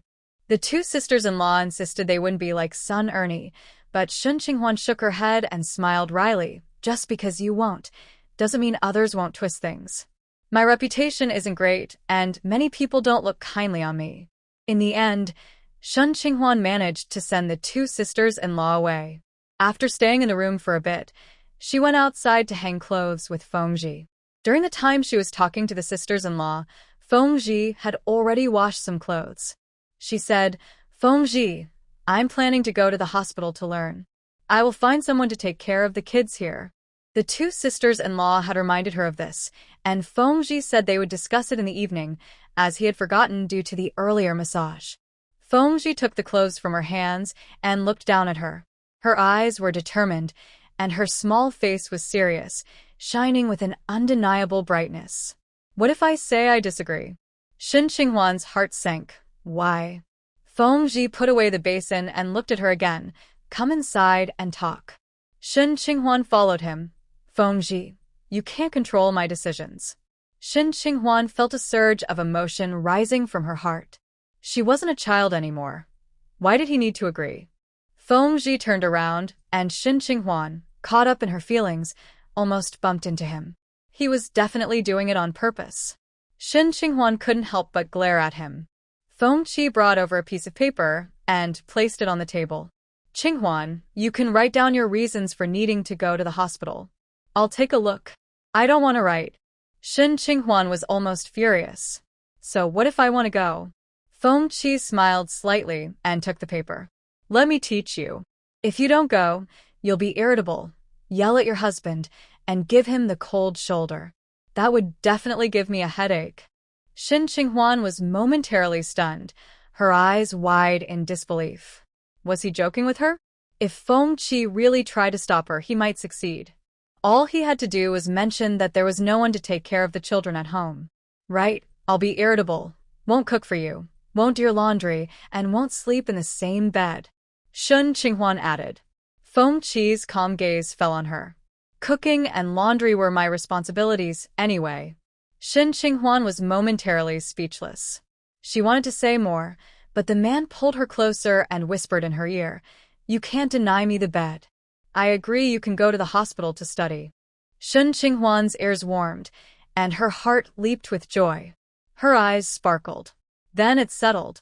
She completely overlooked his earlier comment.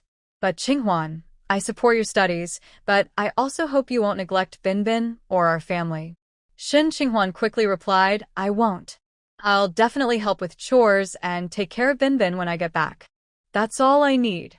Just spend more time with Binbin. Even though she's small, she understands a lot. You've been away for 3 months, and her sense of security isn't what it used to be.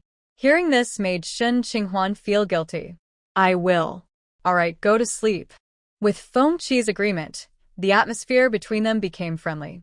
As Shun Qinghuan got up to put away her coat, she stepped over Feng Qi, who took the opportunity to pull her into his arms. He kissed her lips, softer than before. Shun Qinghuan didn't push him away at first. But when she wanted to, he had already turned her over in his embrace. Just as Shun Qinghuan felt a flutter in her heart from the kiss, she noticed a slight pain in her lower abdomen. Feng Qi, my stomach hurts. I didn't press on your stomach, so how could it hurt? Get up, I'm really in pain. Feng Qi let her go and turned on the light. Shun Qinghuan quickly checked and realized her period had started. She had some sanitary pads set aside and needed to go to the bathroom to change. Just change here, Feng Qi said. Shun Qinghuan didn't listen to him. When she returned after getting ready, she noticed Feng Qi's lingering gaze.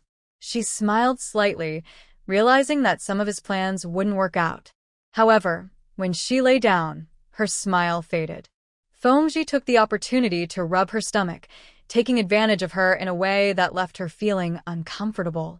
The next day, Shun Qinghuan was awakened by Zhu Shitang, who was knocking at the door. Feng Qi had already gone to work, and Binbin didn't go to Sister Xingying's house. Shun Qinghuan thought since she had gone to bed early, she could wake up early too, so she told Feng Qi she would take care of Binbin. Looking at the clock, it was just after 7.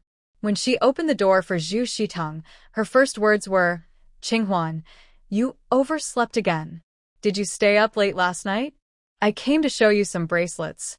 She looked closely at Shun Qinghuan's collar. Shun Qinghuan held back the urge to frown and asked her to wait. She first took Binbin to the bathroom and then prepared some milk before heading to wash up. After a while, she finally got the bracelets for Zhu Shitang. She had looked at the bracelets the night before. Feng Qi had carved them beautifully, with each character neatly done, making the bracelet look special rather than out of place. Zhu Shitang quickly took them, and when she saw the letters, she quietly tried to decipher them but couldn't find the corresponding man. Shun Qinghuan picked up Binbin and said to her, Shitang, take them back and think about it for me. I need to take Binbin to the hospital to get some documents for registration. Zhu Shitang, looking pleased, replied, Go ahead, I'll think about it for you. Shun Qinghuan nodded. She and Binbin took a stroll outside before returning home instead of going to the hospital. Near noon, their neighbor, Sister Bao, came by to say that tomorrow morning, Sister Liang was organizing everyone to go to the hall, and the wives who weren't working should try to attend. Shun Qinghuan understood that Sister Liang was rallying everyone for her, asking Sun Ernie and Yuxue to apologize. So she agreed to go. She went to the hospital in the afternoon to register and check in. There was indeed a medical training class set up by the district hospital for medical students and some talented young individuals. This class had existed even before Shun Qinghuan was called by Professor Hailan. Now, the class was being taught by a retired doctor from the military camp who had set up a classroom at the camp hospital. After completing her registration, Shun Qinghuan went to see the classroom. There was no teacher present, but 3 students were practicing taking pulses. Hearing the noise, the 3 turned to look at Shun Qinghuan. She took the initiative to greet them. Hello, I'm new here to study. My name is Shun Qinghuan. A round-faced woman spoke up, I know you. You were mentioned by Professor Hai. Shun Qinghuan nodded. Yes, I came to register today and wanted to take a look at the classroom. You don't need to worry about me. I'll just take a quick look and leave. You can look around, but we can't ignore you, Comrade Shin. I heard you know how to make medicine. Does someone in your family work as a doctor? Asked another woman in blue. The three students, all in their 20s, 2 women and 1 man, were sizing her up with curiosity. Shen Qinghuan sensed their rejection and wondered if it was because she had joined midway. I only know a few simple methods, learned from a relative who is a doctor, she replied, referring to Grandma Li. Which hospital does your relative work at? The woman in blue continued to inquire. Shen Qinghuan didn't answer that question. I still don't know your names. The woman in blue replied coolly, you'll find out when class starts. We need to do our homework now, so feel free to do as you like. Shen Qinghuan felt their rejection even more strongly now. Deciding not to stay in the classroom, she planned to return to the registration area but ran into Director Liu instead. Director Liu seemed to have a good impression of her. Did you come to register, Xiaoxin? Shen Qinghuan took the opportunity to ask him about her classmates. Later in the evening, Feng and a few comrades were walking home together. Suddenly, a woman ran up to Feng, showing him a bracelet. Captain Feng, isn't this your wife's bracelet? I saw her wearing something similar before. Feng stopped and looked closely. It was indeed the bracelet Shen Qinghuan had received from Feng Wei, with his engraved words on it. He thanked the woman. Yes, it really is my wife's. However, the woman didn't hand it over. Instead, she looked at it and smiled. It says, Feng and Shen Qinghuan will always be together. Captain Feng, you and your partner have a great relationship. This comment caught the attention of the soldiers behind Feng, who perked up and looked at him.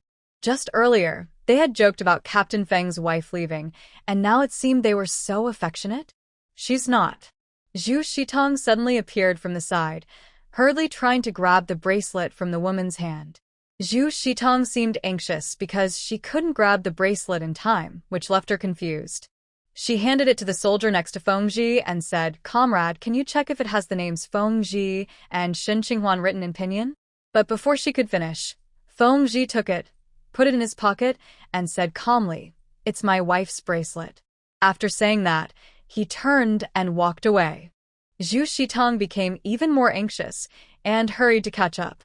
Captain Feng, please don't be angry. Qinghuan didn't know. It was a gift from someone else. She shouted loudly, attracting the attention of passers-by. The soldiers behind Feng exchanged confused glances, unsure of what was happening. Wasn't this bracelet supposed to signify that Feng and Shen Qinghuan would always be together? Feng stopped and turned to look at Zhu Shitong, his cold eyes revealing no emotion. What do you mean by that? Zhu Shitong felt nervous under his gaze, but sensed his anger. Captain Feng, Qinghuan. She had your child, and this bracelet was a gift from someone else. She probably didn't want to accept it. Her vague words sparked endless speculation among the onlookers. Was she implying that Shen Qinghuan was involved with another man? Since they were not far from Feng home, someone quickly ran off to find Shen Qinghuan. Feng gaze turned sharp. Comrade Zhu, if you want to stir up trouble in our marriage, bring evidence. This bracelet was given to Qinghuan by my sister, and it has their names engraved on it. They grew up together and have a strong bond. Zhu Shitong was taken aback, but quickly thought that Feng was just saying that for appearances. But Qinghuan said it was. What did she say? A cheerful voice cut through the crowd, and everyone turned to see Shen Qinghuan walking over with a child in her arms. She wore a colored coat, her hair tied back, and her delicate features seemed a bit cold, possibly due to Zhu Shitong's words. Feng gaze intensified, unable to look away. Yesterday, in a rush, she had asked him to help engrave the bracelet, apparently to verify Zhu Shitong's claims. After losing her memory, she had learned to observe. Some people couldn't help but whisper. No wonder Shen Qinghuan was so demanding.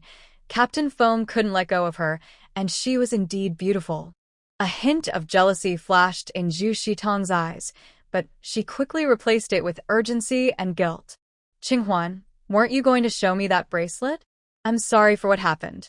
When I went to the store, I lost something on the way and didn't expect Sister Zhao to find it. She said she recognized it and gave it to Captain Feng. You can hit me. I really am sorry. At this point, she looked like she was about to cry. She didn't believe that Shun Qinghuan wasn't worried. Feng Ji could pretend for appearances, but she knew Shin Qinghuan couldn't fake her feelings. Seeing Zhu Shitong like this made Shin Qinghuan feel sick and heavy-hearted. She truly thought Zhu Shitong was her only friend in the neighborhood. Most of the other wives looked down on her, excluded her, and laughed at her. She didn't expect this so-called friend to be fake as well. Shitong, I've never worn it before. How would Sister Zhao know this bracelet is mine? This bracelet was sent to her by Feng Wei over 2 months ago. She had been missing for 3 months, so there was no way she could have worn it around and been seen by others. Zhu Shitong's eyes flickered slightly. Maybe she remembered it wrong. It was just a coincidence that she ran into Captain Feng. She asked him if the bracelet belonged to you. I'm really sorry, Qinghuan. Shin Qinghuan looked at her, enunciating clearly, I remember now. This bracelet was given to me by my childhood friend Feng Wei, who is Feng Ji's sister. Our names are written on it. Zhu Shitong's expression changed immediately. Qinghuan, didn't you say this bracelet was given by a man? It was given by Feng Ji's sister. The initials on it are Feng Wei. I found the letter she wrote me. Do you want to see the envelope? It has her name on it, and the initials match the bracelet. I remember, I never told you it was given by a man. Shun Qinghuan continued, Shitong, if I hadn't remembered, Feng Ji would have recalled this bracelet too. With your shout, I would have been in deep trouble, and everyone would think I had some unclear relationship with a man. Feng Ji walked over, took the child in his arms, and quietly praised her. Well done. Shun Qinghuan blinked. She realized Feng Ji had already seen through Zhu Shitong's bad intentions. But he didn't say it directly, probably thinking that since she and Zhu Shitong were still friends, criticizing her friend would only make her angry. However, he did give her a hint, allowing her to see for herself. This man could be domineering, but he also knew how to care for her feelings. Zhu Shitong quickly changed her attitude. Seeing the situation wasn't in her favor, she immediately switched tactics and expressed guilt. I must have remembered wrong. I'm really sorry, Qinghuan. Ever since I got pregnant, my memory has been terrible, and I almost caused a misunderstanding between you two. After she said that, a wife in the crowd agreed. That's true. I've been forgetful since I got pregnant too. Shun Qinghuan admired Zhu Shitong's quick response. Shitong, you shouted so loudly just now that I thought something serious happened. Next time, if something similar occurs, you can come to my house and speak quietly. Look, everyone gathered around, thinking we had a conflict. Even if the bracelet was truly lost by her and someone returned it to Feng Ji, why did she have to shout so loudly? Shouldn't she have asked her good friend for clarification at home? Zhu Shitong's eyes flashed with restraint. Qinghuan, I'm sorry. I was just a bit anxious and spoke too loudly. As she spoke, she held her stomach and groaned. Qinghuan, I feel a bit uncomfortable. Can I go home first? It seemed like Shin Qinghuan was stopping her from leaving. Shin Qinghuan looked at her. Feel free to go. I'm not stopping you. Shitong, in the future, try to avoid saying things that can be misunderstood. Otherwise, people might think you dislike me. After saying that, she walked home with Feng Ji. Zhu Shitong's eyes flashed with hidden resentment. When Shin Qinghuan got home, she noticed Feng Ji seemed to be in a good mood. He had prepared 2 extra dishes and made her soup. Remembering what Zhu Shitong had said about Feng Ji not liking her and only pretending to be nice because of the child, she thought about how one can feel how someone treats them. No matter how much he pretended, he wouldn't do housework and cook for the child right after coming home. Was he naturally inclined to do housework? That seemed impossible. Even if he didn't like her much, it couldn't be as bad as Zhu Shitong claimed. What are you thinking about, Qinghuan? Shin Qinghuan snapped back to reality and saw Feng Ji serving her soup. She felt a bit embarrassed. She hadn't helped with dinner, and he was even serving her soup. It's nothing, just thinking you're very capable. Thank you for acknowledging that. Shin Qinghuan noticed Feng Ji's smile, and it was quite charming. Her heart raced a little. She quickly looked away and focused on drinking her soup. Don't just drink soup. Eat some vegetables too. You can't be picky. Shin Qinghuan's momentary emotion vanished, and Feng Ji picked up a piece of celery for her. She wasn't fond of the taste of celery. Feng Ji had bought the celery from the service station. She definitely wouldn't have chosen it. I can handle it myself. She pressed her lips together, feeling a bit of an urge to toss the celery back into his bowl. While they were eating, Xiao Wang ran in and said, "Boss, you have a phone call." Feng Ji got up and told Shin Qinghuan, "You don't have to wait for me. If you're tired, just close the door and go to sleep." Shin Qinghuan nodded. Once he was a bit away, Feng Ji asked Xiao Wang, "Whose call was it?" Xiao Wang replied, "It's a call from Feng Cheng." Feng Ji raised an eyebrow. Back in the office, he made a call and received the news that Su Jiangwen had returned. Su Jiangwen had been missing for 3 months because something happened to his brother, not because he met Shin Qinghuan. Feng Ji returned just as Shin Qinghuan was falling asleep. He first looked at Binbin, then came over to her. Seeing her eyes closed, he gently kissed her eyelids, then her lips. Shin Qinghuan opened her eyes wide, surprised he noticed she wasn't asleep. "This guy." She pushed him away playfully, saying, "So annoying." Feng Ji chuckled, took her hand and kissed it. "Go to sleep. What do you want for breakfast tomorrow?" "Big meat bun." "Okay." The next day, Shin Qinghuan indeed had a big meat bun for breakfast. After eating, she went to the hall with the other wives. Sister Liang said she was going to give everyone a lesson. Occasionally, they organized a discussion in the family compound to raise awareness among military families, so they would cooperate with the soldiers and not disclose camp information to outsiders. Everyone was aware of this. However, many did not expect that Sister Liang's main purpose for gathering everyone was to address the recent rumors in the family compound. Some people looked at Shin Qinghuan. Sure enough, after a while, Sister Liang asked everyone to stop spreading the rumor that Shin Qinghuan had eloped, stating it was baseless and had a significant impact on her family. After that, she asked Sun Ernie and Yushue to come out and apologize to Shin Qinghuan. Sun Ernie and Yushue both turned red, especially Yushue, who trembled with embarrassment. She had originally avoided coming because of a stomach ache, but Sister Liang found her and insisted she apologize, along with her husband, who had also been asked to do so by Feng Ji. With no choice, Yushue reluctantly came forward, but in front of so many people, she felt her face burning with shame. She even felt a bit of regret. Why did she bother to stand up for herself? "I'm sorry, I shouldn't have formed a bias against you just because of those rumors," Yushue said first. Sun Ernie also quietly offered her apology. Shin Qinghuan was a bit surprised. She didn't expect both of them to come and actually apologize to her. However, she realized that they had to come. Otherwise, their husbands would force them to. Especially Sun Ernie. Sun Ernie looked very unwell, with dark circles under her eyes and chapped lips. It seemed that the recent gossip had taken a toll on her. After all, the rumors of mistreating her mother-in-law were much worse than the ones about her eloping. After both of them apologized, Sister Liang said a few encouraging words and reminded everyone to learn from this situation. Shin Qinghuan knew that Sister Liang's words wouldn't stop the rumors completely, but the apologies from the two could help reduce some of them. In the government compound of Anqing, Xia Hong returned home and ran into the mailman delivering letters. She paused and asked, "Excuse me, do you have any letters for the Shin family?" The mailman checked the letters and smiled. "Yes, there's one from Qingcheng." He handed her the letter. "Qingcheng?" Xia Hong frowned when she saw that the sender was Shin Qinghuan. Just then, her daughter Shin Xiuxiu came out to greet her. "Mom, can you tell me if this dress looks good?" The girl was wearing a red formal dress and twirled around, unable to hide her joy. Xia Hong couldn't help but smile. "It looks great. Is this the dress you picked with Jiangwen?" "Yes." "Do you think it fits perfectly?" "My daughter is all grown up and about to get married. I really can't bear to let you go."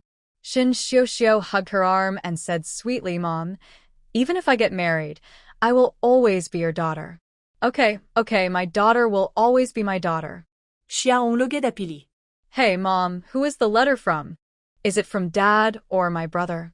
Xia Hong tried to hide the letter, but Shin Xiuxiu had already seen the name on it, and her expression changed. "Is it from Shin Qinghuan?" What did she say?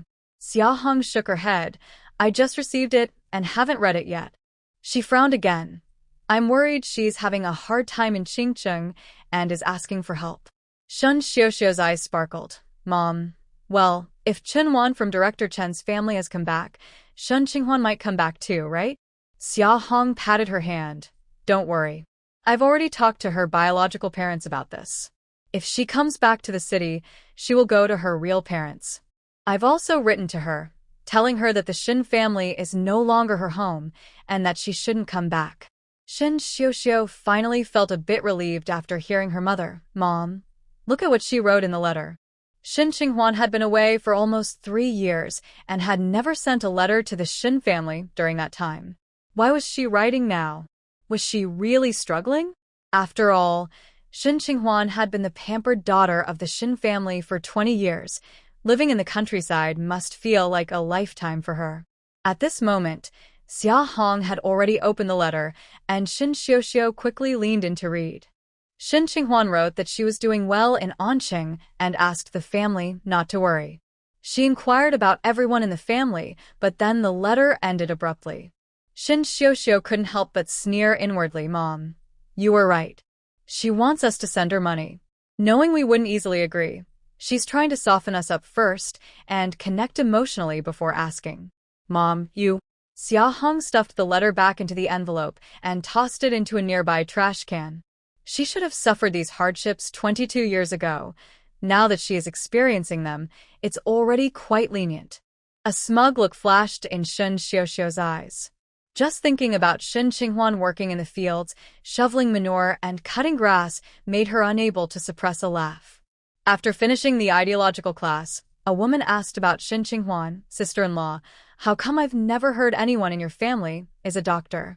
The news that Shin Qinghuan had been taken under the wing of a renowned doctor had spread throughout the family compound in just a couple of days. It sparked a lot of discussions and jealousy. Shin Qinghuan had no medical background and a questionable reputation. Why was she chosen as a student by a professor? Now, she was even being asked by Sister Liang to stop the rumors about Shin Qinghuan. How could that not be frustrating? It was like an uneducated person being noticed by a great professor. As soon as she stepped outside, someone couldn't hold back and asked about how she became a student of the professor. Many women stopped to listen, waiting for her answer. Shin Qinghuan sensed the unfriendly tone in the question and smiled slightly. I've been away for 3 months, studying medicine. She wasn't lying. During her time away from home, she had spent most of it learning medicine from Grandma Li. Many women present didn't seem to believe her. They were more inclined to think Shin Qinghuan had eloped.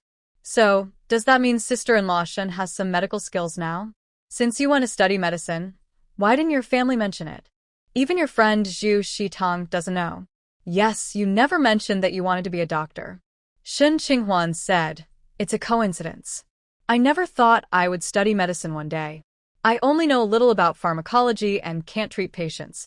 I hope my sisters can help me spread the word. Recently, some people have come to me for treatment, but I really can't help them. The conversation at the entrance of the auditorium quickly reached the students in the hospital training program. When Shin Qinghuan came to class, the teacher frequently asked her questions. Shin Qinghuan didn't have an exceptional memory, but she could remember medical knowledge quite well. She could recall everything she had learned, and when the teacher asked her questions about the material, she could answer them. If the questions were about topics she hadn't studied, she would admit that she didn't know. There were 21 students in the class, including her. She noticed that not everyone was a medical student. Some were vocational school students without any medical background, recommended to study here. A few others had family members who were doctors and were recommended through connections. The program lasts 3 years, and students are assessed periodically. Those who perform poorly are encouraged to leave, and those who fail the final assessment are also asked to go. Shin Qinghuan wasn't the only new student. There were 4 others like her. 2 came from the city, and 2 were children of military personnel. Among the new students, Shin Qinghuan was the most well-known because she was mentioned by Professor Hai. So, the entire class watched her closely, encouraging the teacher to ask her questions and giving her challenging exercises. After she managed to handle most of it, Some classmates began to change their opinions about her, but a few, especially some older students who had been there longer, were still not convinced. Two of these students, Gong Yan and Qian Zhe, were both older students and medical students. Shen Qinghuan tried to unite with those who were friendly. If not, she let it be. When she returned home at night, Feng would ask her about her classes and her interactions with classmates. Shen Qinghuan had been getting along well with him and shared a bit about her experiences. Feng was quite surprised by her understanding of medical knowledge. Our families have no one in medicine, so you missed out on this talent when you were young, he said, thinking for a moment. He planned to reach out to someone he knew, who was a doctor, to get some resources. Shen Qinghuan felt it wasn't too late to learn now. While they were talking, little Binbin perked up his ears, listening with a curious expression. Seeing her expression, Shen Qinghuan couldn't help but sigh and quickly urged Feng to look as well. Look at Binbin, such a young age, and already learning about gossip. The woman's eyes sparkled as if she had discovered something new, making her seem very lively. Feng couldn't help but smile. Yeah, she reminds me of you when you were little. Shen Qinghuan glanced at him. You weren't curious or into gossip when you were young. She couldn't believe that any child wouldn't be curious about the world around them. No matter how mature Feng seemed, he was still a child growing up. I'm not into gossip. Shen Qinghuan felt he was teasing her for not remembering his childhood, just talking nonsense. Feng checked the time and said, Binbin needs to sleep now, you should take a shower. When he said that, Shen Qinghuan felt a spark in his eyes, not an angry spark, but something else. Her heart skipped a beat. Her period was almost over. Avoiding his gaze, she said, I still have homework to do. The teacher had indeed assigned homework, and even if they hadn't, she needed to review her notes and read some pharmacology books. Take a shower first, then do it. Shen Qinghuan agreed, thinking it was better to shower now before the hot water ran out.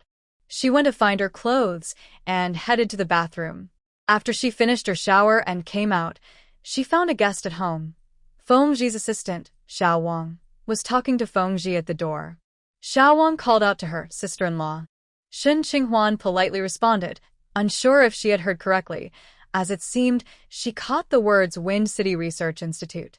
She learned from Feng that the Wind City Research Institute was where Su Jiangwen, the man involved in her elopement rumors, worked. Su Jiangwen, like her, was from a government compound, and they had known each other since childhood. They could be considered childhood friends. From Feng attitude, it seemed she might have feelings for Su Jiangwen. So what about now? Why was Feng bringing it up? Xiao Wang didn't stay long. After she came out, he said something before leaving. Once Feng finished his work, Shen Qinghuan asked him, what did Xiao Wang come for? Feng replied, it's about the camp. Shen Qinghuan looked at his expression and didn't dare to ask about the Wind City Research Institute, fearing he might think she was interested in Su Jiangwen. But she still felt something was off. That day, the teacher assigned a task in class to prescribe medication for a cold with symptoms of coughing and a runny nose, with green mucus.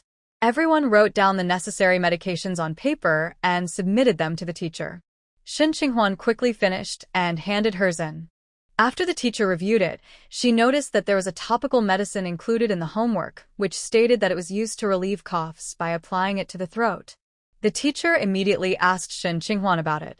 Shen Qinghuan explained the medicine's properties, saying that while it couldn't completely cure a cough, applying it to the throat could help ease severe coughing. The teacher was momentarily silent, and Gong Yan then said, Classmate Shen, I've never heard of this prescription, and I've never seen a doctor prescribe it like this. Did you create this recipe yourself? Shen Qinghuan replied, No, my great-aunt taught me. The teacher shook his head, stating that he had never seen such a prescription before. Classmate Shen, this prescription is not used by doctors. I can only give you a score of 60. At this point, a few classmates who were skeptical of Shen Qinghuan felt relieved. Which hospital does your great-aunt work at? Qian Zhe asked. The teacher and other classmates turned to look at Shen Qinghuan, waiting for her answer. She is a barefoot doctor in the countryside, Shen Qinghuan said, feeling that although her great-aunt wasn't a famous doctor in a big hospital, there was nothing wrong with mentioning her. Although Li Abio wasn't a doctor from a large hospital, she had a lot of experience with certain ailments and her own unique treatment methods. After practicing medicine for 30 years without any accidents, she had a bad temper, but people from nearby villages praised her for her medical skills.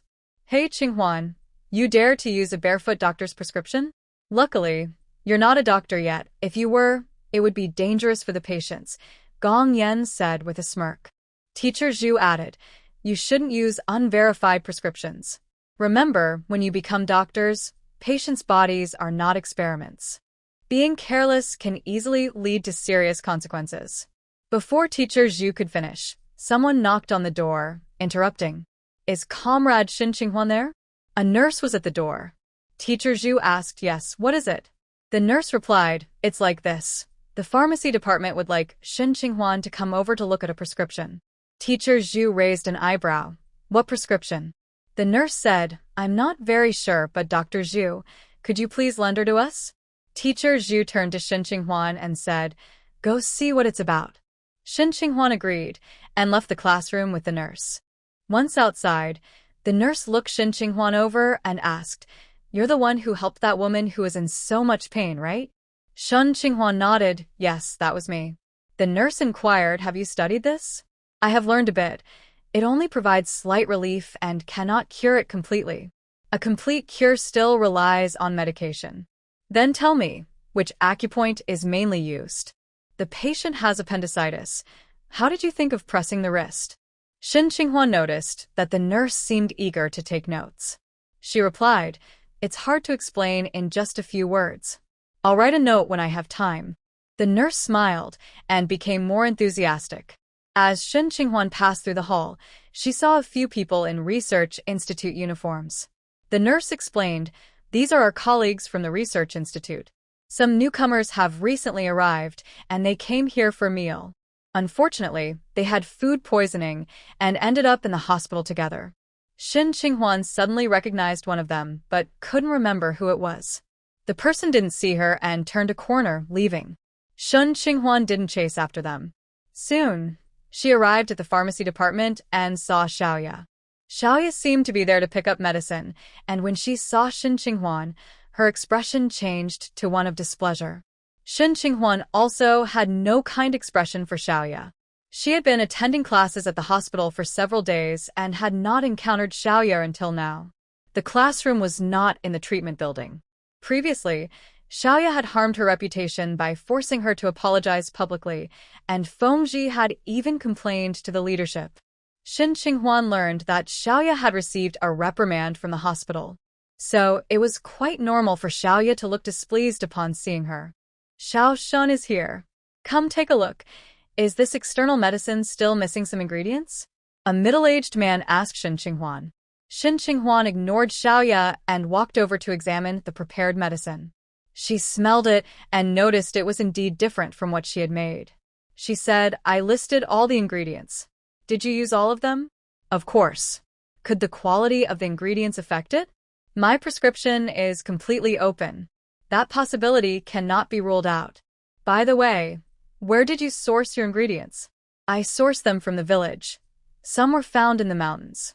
Here are some ingredients. Take them home and try making it yourself.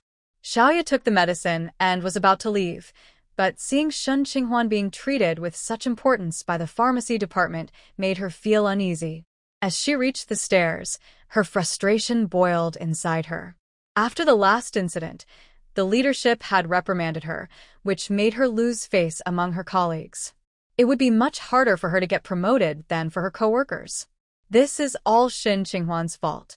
Shin Qinghuan not only got her in trouble, but also cost her nearly 100 yuan. That's almost 2 months' salary, which she had saved up to buy a pair of leather shoes, and now it's all gone. How could Xiaoya not be angry? Footsteps came from the hallway, and she peeked out to see Shin Qinghuan. Xiaoya threw a few pills onto the steps, and then went down the stairs first. Shin Qinghuan arrived at the stairway with some herbs, and immediately saw the pills on the steps. These pills were just held by Xiaoya. She wondered if they had fallen. Shin Qinghuan picked them up, and as she was about to stand up, a child rushed down the stairs and bumped into her, causing her to hit her head on the handrail. Stars appeared in her eyes, and she felt a sharp pain. After a moment, Shen Qinghuan calmed down, and suddenly, memories flashed in her mind. She remembered crying secretly on the train when she went to the countryside, being chased by Feng Wei for homework, and being punished to stand by the young Feng Ji. When Feng Ji was about to finish work, he heard a report from Xiao Wang. The research institute had transferred new researchers, one of whom was an old acquaintance named Su Jiangwen. Su Jiangwen lived in the same compound when they were kids. They were classmates in elementary school and played together, but their personalities were very different, so they didn't get along well. As they grew up, they took different paths and drifted apart. However, many girls in the compound had a good impression of Su Jiangwen. After Xiao Wang finished his report, he noticed that the boss looked a bit gloomy. Not knowing why, he thought for a moment and continued, "Boss, the researchers who came this time brought their families and were arranged in the family quarters." Xiao Wang also told Feng Ji some news. Professor Hua from the Research Institute hosted a dinner for the new researchers and their families at his home. Due to improper food handling, most of the guests got food poisoning and were sent to the hospital. Upon hearing the word hospital, Feng Ji's expression suddenly sharpened. He put on his military cap and said, "If there's nothing else, I'm off work." Xiao Wang looked pleased. He thought of something and excitedly said to Feng Ji, "Boss, didn't Yi Baoquan lose a bet?" He said he would show everyone his ear-cleaning skills tonight, which is a family tradition. "Would you like to experience it?" Feng Ji didn't look at him and replied, "Not going." Xiao Wang looked disappointed and was about to say more when he realized his boss had already walked out the door. Thinking that part of the way was the same as his boss's, he hurried to catch up but found that Feng Ji was not heading home. "Boss, aren't you going home?" Recently, the boss has been very eager to go home, never wasting a second after work. He had anticipated that once his sister-in-law returned, life for the brothers would improve significantly, and he was absolutely right. Feng Ji paused and looked at Xiao Wang coolly. "Are you free?" Xiao Wang thought about the training tasks and felt a bit nervous, quickly denying, "No, boss, you go ahead. I was just asking, I'll be on my way." After saying that, he hurried off. Once he was far away, he realized that although Captain Feng was not heading home, he was going toward the hospital. He heard that his wife was training there. It seemed he was going to pick her up. As long as the couple had a good relationship, he felt reassured. Shen Qinghuan's head was still throbbing, and her memories were just a few scattered images. Whenever she tried to think harder, her head felt like it would explode, so she quickly stopped. After going downstairs, she had a checkup at the neurology department. The spot where she bumped her head was only slightly red, with no other injuries or concussion. As time passed, the pain in her head gradually faded. It only hurt when touched. As for the memory fragments, the doctor didn't provide any clear answers, just advised her to be careful not to bump her head again. Shen Qinghuan returned to the classroom, where class had already ended and the teacher had left. Some students were still there and looked at her as she walked in. Gong Yan quickly noticed the herbs in her hand. "What's that?" Shen Qinghuan replied, "These are my practice herbs." "What was today's assignment from the teacher? What did the pharmacy department want with you?" Gong Yan asked curiously. The others perked up to listen. They mentioned the previous recipe. You all should know about that, right? Shen Qinghuan didn't elaborate. After learning about the assignment, she packed her things. She needed to pick up Binbin later, so she didn't have time to chat. Binbin was currently being looked after by someone else, and it wouldn't be good to return too late. However, when Shen Qinghuan reached the entrance of her building, Nurse He, who was supposed to take her to the pharmacy department, ran over and said, "Qinghuan, I was just about to find you. Come with me quickly." "What's the matter?" "There's a patient with a headache who isn't cooperating. Can you take a look?" "This is Professor Hua from the Research Institute. He was admitted due to food poisoning." Nurse He pulled Shen Qinghuan along as she explained, and by the time she finished, they had arrived at the treatment room.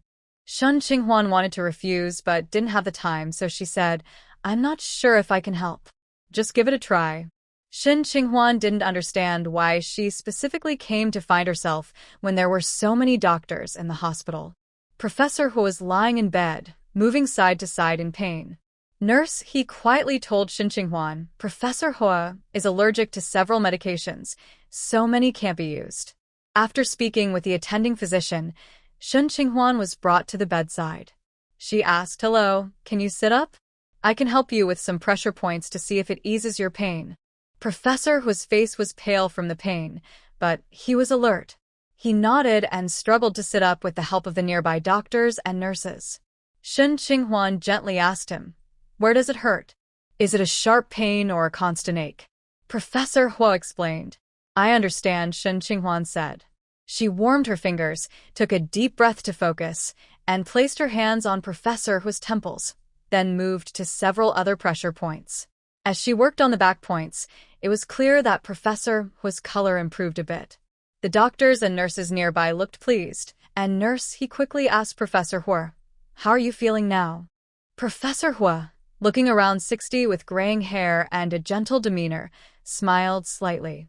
This young person really has skills. I feel a bit better now. I no longer have the urge to chop off my head. His doctors seemed skeptical. Professor Hua, you're going to have surgery soon. If you still feel pain, it could affect the procedure. Please don't hesitate to tell us the truth. We won't be offended. Professor Hua shook his head. Why would I lie? It has indeed eased a bit. Thank you, young person. What is your name? Shin Qinghuan replied, I didn't do much. My skills are limited. If my master were here, he would do acupuncture directly, and it would be more effective. Professor Hua's attending physician looked at her. Who is your master? Are they in our hospital? Shin Qinghuan said, No, they are not. A nurse nearby reminded, Dr. Li, we also have doctors who can do acupuncture in our hospital. Should we call one for help? Dr. Li agreed to send someone. Fortunately, that doctor was on the same floor and was quickly brought over. He was a man in his 50s. Dr. Li explained Professor Hua's situation to him. The acupuncturist, Dr. Kong, widened his eyes after hearing the details. Who said acupuncture could be done? Dr. Li pointed to Shin Qinghuan. This young person. That's ridiculous. Dr. Kong was clearly upset and sternly said to Shin Qinghuan, Which department are you from? How many years have you been practicing? Can you just do acupuncture on the brain? Dr. Li looked embarrassed.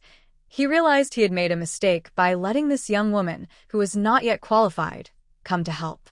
He signaled Nurse he to take Shin Qinghuan out. Shin Qinghuan did not leave and stared at Dr. Kong. Why not? Professor Hua's headache is nerve-related. Acupuncture at the temples and the four spirits point can help relieve it. Dr. Kong sneered, Acupuncture? A slight mistake could lead to paralysis. That's not something you can handle.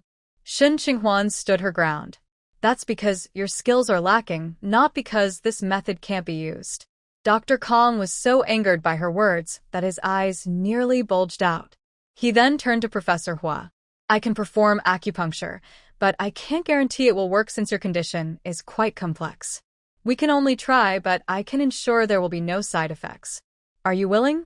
Professor Hua hesitated and looked at Dr. Li. What do you think, Dr. Li? Dr. Li replied, Dr. Kong comes from a medical family and has 30 years of acupuncture experience. You can trust him. If your pain is significantly relieved, our surgery later will be fine. Professor Hua nodded, enduring the pain. Then let's give it a try. Nurse, he expressed her concern. Professor Hua was in so much pain earlier. What if he can't control himself during the acupuncture? If the needle breaks and gets stuck, it wouldn't be a joke. Professor Hua glanced at Shin Qinghuan and said, The young lady just gave me a massage, and I feel a bit better. I can manage. With that assurance, Dr. Kong took out the silver needles. Shin Qinghuan stood by, watching Dr. Kong perform the acupuncture, wondering if his technique was similar to Grandma Li's. Dr. Kong inserted the needle at the four spirits point slowly and carefully, but his hand trembled slightly. Shin Qinghuan held her breath, trying not to disturb him. However, when Dr. Kong was about to insert the second needle, he seemed to stifle a sneeze, causing his hand to slip. Quickly, Shin Qinghuan adjusted the needle to the correct position. Dr. Kong's eyelids twitched, and he looked at Shin Qinghuan. You know how? Shin Qinghuan replied, Honestly, I've learned, but I don't have much experience. Dr. Kong pulled out a handkerchief to cover his mouth and nose. You do the other side. Everyone else looked at him in surprise. Just moments ago, he was scolding Shin Qinghuan, and now he was letting her perform acupuncture. What was going on? Shin Qinghuan wanted to refuse, but seeing Professor Hu's persistence, she had to agree.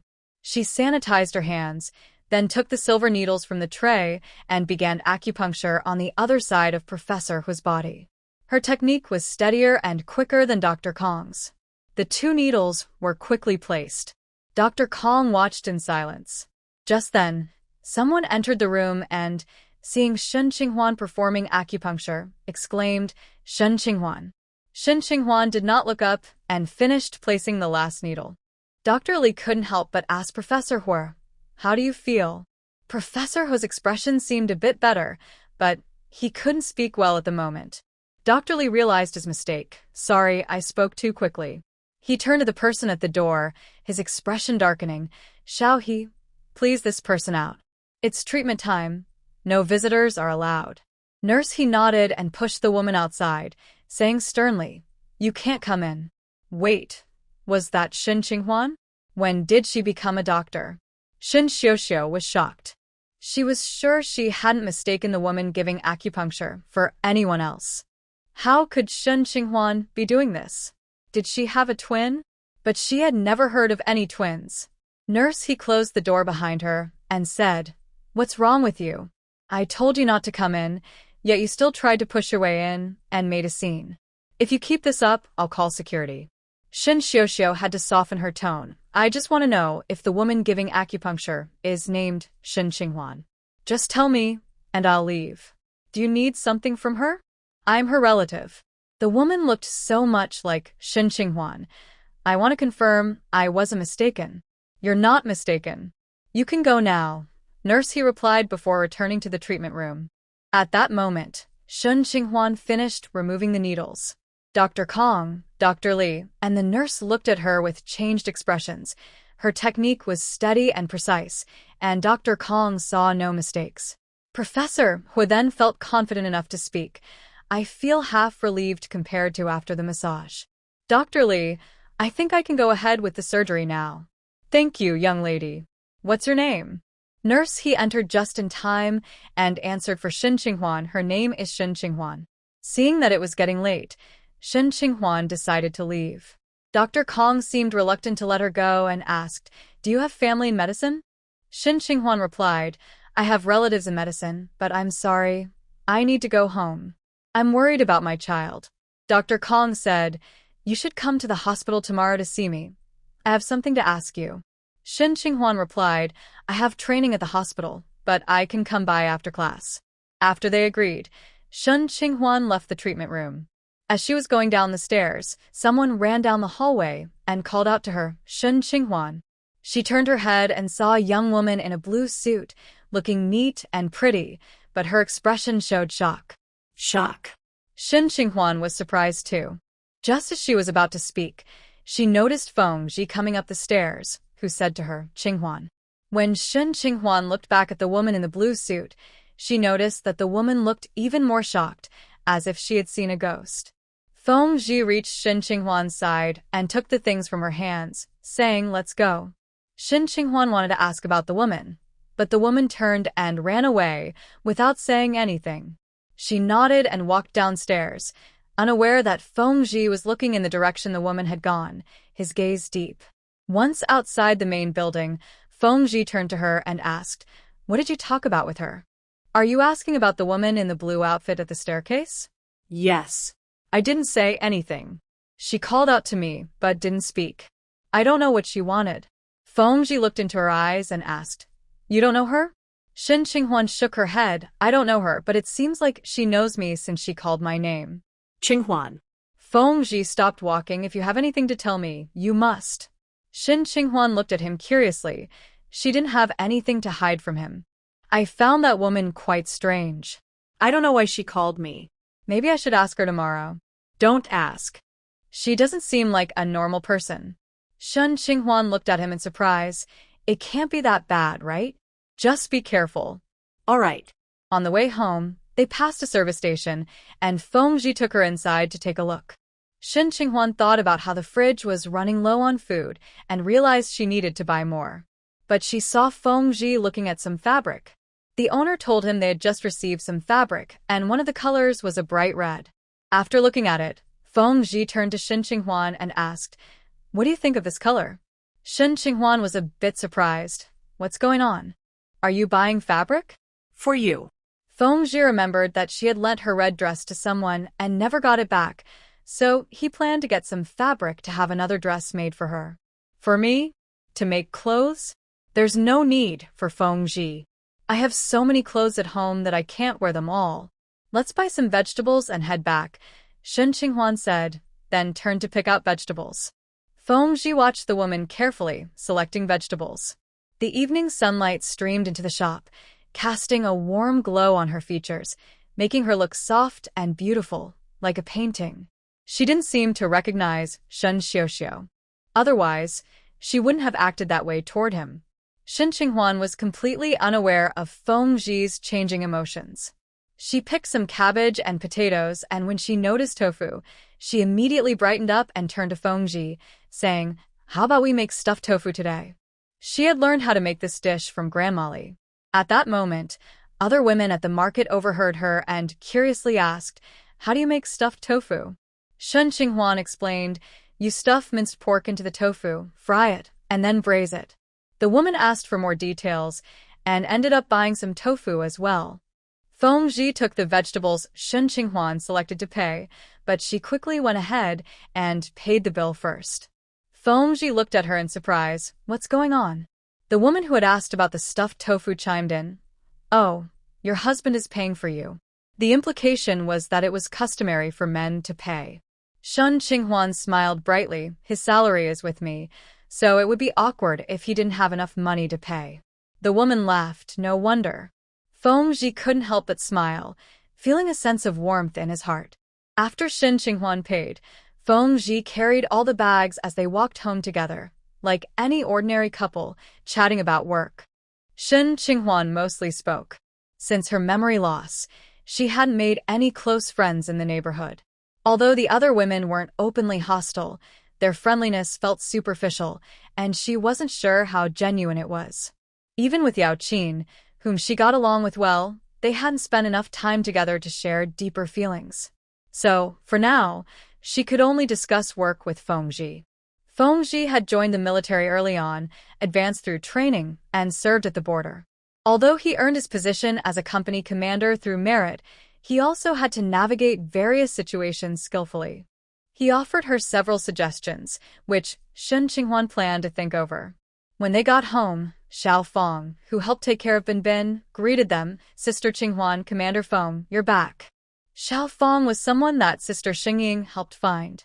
At first, Sister Xingying said she could just look after her, but Shen Qinghuan said that if she came to help, she would need to be paid. Sister Xingying didn't want to pay, so she helped find Xiao Feng, who came along with her brother-in-law to support the army. Xiao Feng is 18 years old, and both her parents have passed away. She came here to stay with her brother, who is in the military. Although she is young, she has experience taking care of children. She has helped look after her 3 nephews and nieces, and a few years ago, she took care of her sister-in-law during her postpartum period. Now, she feels a bit awkward staying at her brother and sister-in-law's home. The youngest of her nephews and nieces is already in preschool, so she doesn't need to look after them anymore. The household chores are not many, and she finishes them quickly. She is worried that her sister-in-law might think she is just eating without contributing. Seeing her situation, Sister Xingying introduced her to Shen Qinghuan. Shen Qinghuan observed her for 2 days before entrusting her with Bin Bin. Being young has its advantages. Xiao Feng has plenty of energy to play with the children and share some of their playful nature. Unlike others, she doesn't just leave the child sitting in a chair or playing alone on the floor. Shen Qinghuan took Bin Bin, who reached out to her and smiled at Xiao Feng, saying, "Thank you for your hard work today. Everything went smoothly?" Xiao Feng, with her round face and 2 dimples when she smiles, replied, "Everything went well.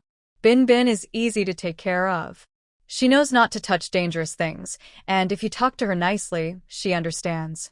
What a smart little girl. No parent is unhappy when their child is praised, and Shin Qinghuan was no exception.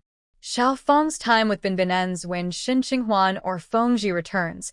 She doesn't stay for dinner. Originally, Shin Qinghuan offered her dinner before going home, but Xiao Feng said she needed to return to help her sister-in-law cook and watch her nephews and nieces when they come back from school. Xiao Feng shared with Shin Qinghuan how Binbin was doing that day, such as how much she ate, how long she slept, and if everything was normal. After that, she finished her work. Feng Ji went to prepare dinner, while Shin Qinghuan took care of the laundry and cleaned Binbin's toys. When dinner was ready, Feng Ji mentioned something to her. Qinghuan, the woman who called for you at the hospital is named Shen Xiuxiu. Shen Qinghuan looked up at him. Do you know her? Feng Ji replied. She used to be called Hu Xiuxiu and is a distant relative of the Shin family you used to be part of. She grew up with you in the Shin family. The information was significant. Shin Qinghuan felt her heart race a little faster and suddenly felt nervous. A relative of mine? Did something happen between us? Today, I found Shin Xiuxiu to be quite strange. If she is really a relative, shouldn't she be happy to see me? Instead, she looked as if she had seen a ghost. You were switched at birth. When you were born, Shun's mother went back to her hometown and unexpectedly gave birth. Coincidentally, your birth mother was also at the clinic. A jealous relative switched you and Shin Xiuxiu. The year you went to the countryside, that relative confessed on their deathbed. Shin Xiuxiu returned to the Shin family and changed her surname. Shin Qinghuan was stunned, taking a while to process this information. She wasn't Shin's biological daughter, which explained why the Shin family hadn't contacted her in over 2 years. Zhu Shitong had also mentioned that the Shin family hadn't supported her financially when she went to the countryside, which made sense since she wasn't their real daughter. So, have I recognized my biological family now? Shin Qinghuan asked Feng Ji. You haven't recognized them or returned.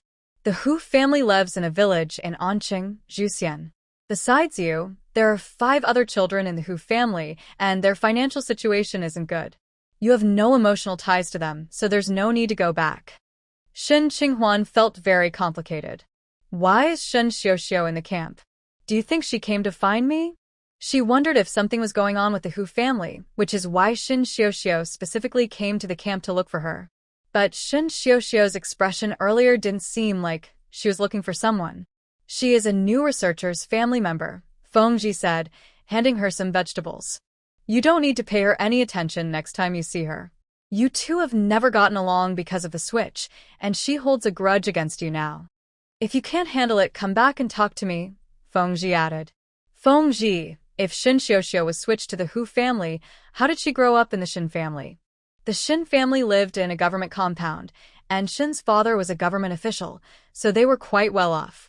The Hu family, on the other hand, lived in a remote rural area, had a poor background, and many children. They were distant relatives, so what a coincidence that Shin Xiuxiu grew up in the Shin family. Feng Ji explained to his wife. Shin's mother went back to visit relatives and liked Shin Xiuxiu when she saw her, so she brought her back to the Shin family. The Hu family was also happy to have one less child to raise. That must be a blood relation, right? As soon as Shin's mother saw Shin Xiuxiu, she liked her, even though she wasn't her daughter at that time. Shin Qinghuan felt a swell of emotions. If that's the case, then Shin Xiuxiu, the real daughter of the Shin family, returned in another way instead of staying with the Hu family and suffering. That doesn't sound too bad. Then why don't I get along with her? Shin Qinghuan asked again. Shin's mother cares more for Shin Xiuxiu and neglects you. You're feeling jealous of her. Shin Xiuxiu is quite clever. She acts differently in front of you and the elders, Feng Ji said succinctly. Shin Qinghuan understood. Since that's the case, she and Shin Xiuxiu definitely couldn't get along anymore. Shin Xiuxiu felt like she had taken away Shin Qinghuan's life and held a grudge. From now on, they would have to avoid each other and not stay in touch. Qinghuan, you don't need to feel guilty about this. The mix-up isn't your fault, Feng Ji said seriously while looking at her. Shin Qinghuan nodded. She didn't think it was her fault either. The Shin family cares a lot about Shin Xiuxiu's feelings and doesn't want you to go back. The Hu family has no feelings for you, so you don't need to return there. You have a new family now with me and Binbin. You don't need to worry about anything else. Shen Qinghuan looked at Feng Ji, suddenly feeling emotional. Okay. Although she couldn't recall everything right now, she could still feel her connection to the Shin family. 20 years in one home. How could she just let that go? After dinner, it suddenly started to rain outside. Feng Ji quickly went out to bring the stove into the kitchen, along with some kitchen tools. Binbin got excited when she saw the rain, pointing at the door and babbling to Shin Qinghuan. Shin Qinghuan told her it was raining. Then the little one ran to get an umbrella and pointed at the door. Shin Qinghuan felt her heart soften. Is Binbin going to get an umbrella for Daddy? Binbin pointed at the door, yes. Shin Qinghuan took her outside and told Feng Ji that he was now enjoying the benefits of having a daughter, as she was bringing him an umbrella. Feng Ji smiled and walked over. Then thank you, Binbin. But when he tried to take the umbrella from the little one, she held on tightly and wouldn't let go. There was a misunderstanding. Binbin wanted to use the umbrella to play outside, not to give it to Feng Ji. Shin Qinghuan laughed. Oh, you little rascal. You're so small and already know how to tease your parents. Binbin didn't care. She insisted on opening the umbrella. Shin Qinghuan thought it was too cold and worried that the child would get wet and catch a cold, so she wanted to carry her inside. But Feng Ji reached out and opened the umbrella, taking her into the rain. Dads really do things differently. Shin Qinghuan decided not to worry about it and went back inside to do her homework, as she still had tasks from the pharmacy department to finish. Before long, Feng Ji came back in with a crying little girl, looking frustrated. She didn't want to come back from playing. I need to go to the hospital, a place there got washed away by the rain. Shin Qinghuan took the child. Be careful. Please leave my clothes here for me to wash when I return. After saying this, Feng Ji put on his raincoat, took a flashlight, and left. Several researchers at the institute suffered from food poisoning. They received treatment during the day at the hospital and stayed overnight for observation. As a family member, Shen Xiuxiu naturally took care of them. The young man in the hospital bed was handsome and gentle.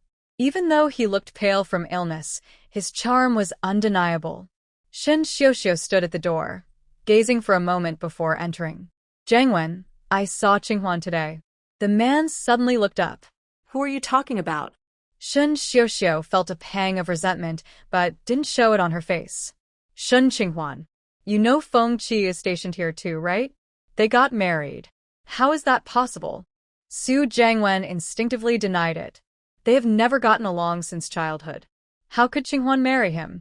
Shen Xiuxiu couldn't understand it either. It felt like a cat was scratching her heart, making her very uncomfortable. How could Feng Ji marry someone like Shen Qinghuan?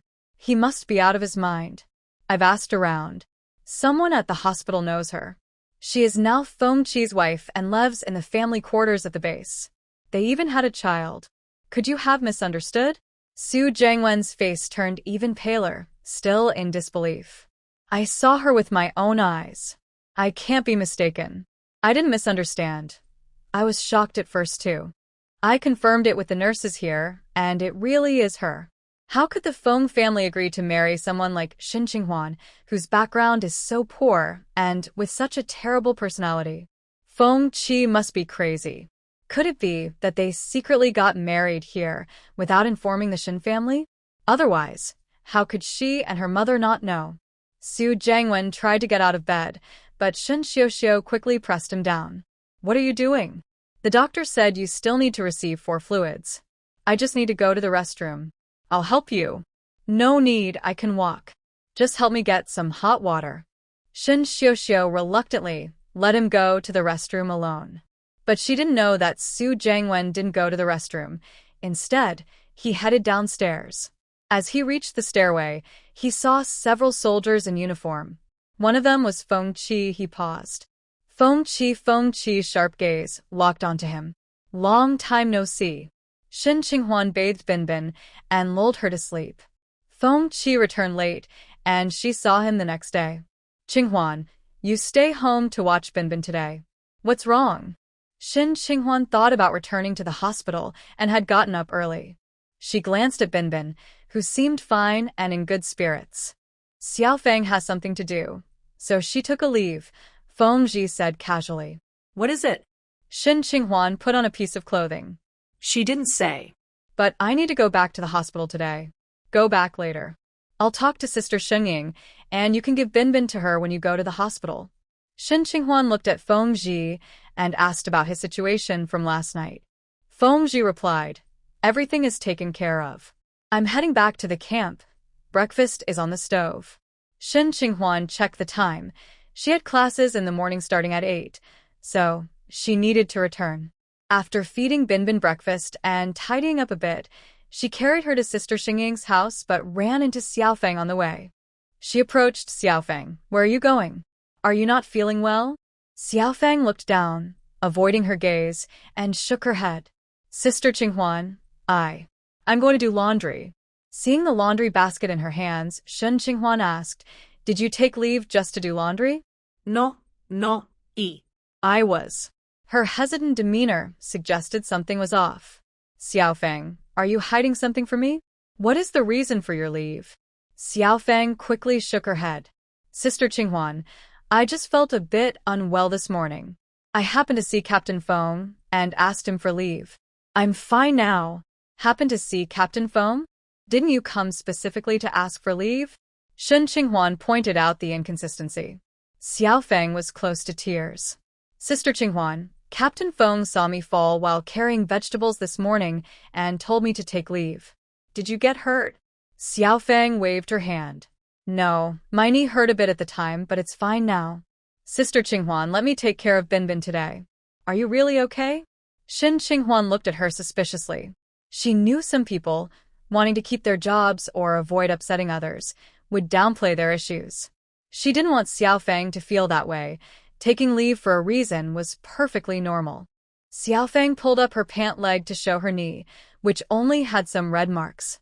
Really, I'm fine, Sister Qinghuan. Then, why were you hesitating earlier? Xiao Feng whispered. Actually, I had already told Captain Feng I was fine, but he still insisted I take leave. I thought I had done something wrong. Captain Feng's serious face was intimidating. After their conversation, Xiao Feng went home and secretly cried, fearing she might lose her job. Shin Qinghuan frowned. Why did Feng Qi say he didn't know what was wrong with Xiao Feng? Did he really have an opinion about her? If everything is fine, you can return to your work. I need to go back to the hospital for class. Xiao Feng immediately perked up. Okay, Qinghuan, just leave Binbin with me. Shin Qinghuan went back with her to hand over Binbin's things. Even though she had mentioned it several times over the past few days, she wanted to remind Xiao Feng again, just in case she forgot. Binbin was reluctant to see Shin Qinghuan leave. She started to cry when she saw her going out.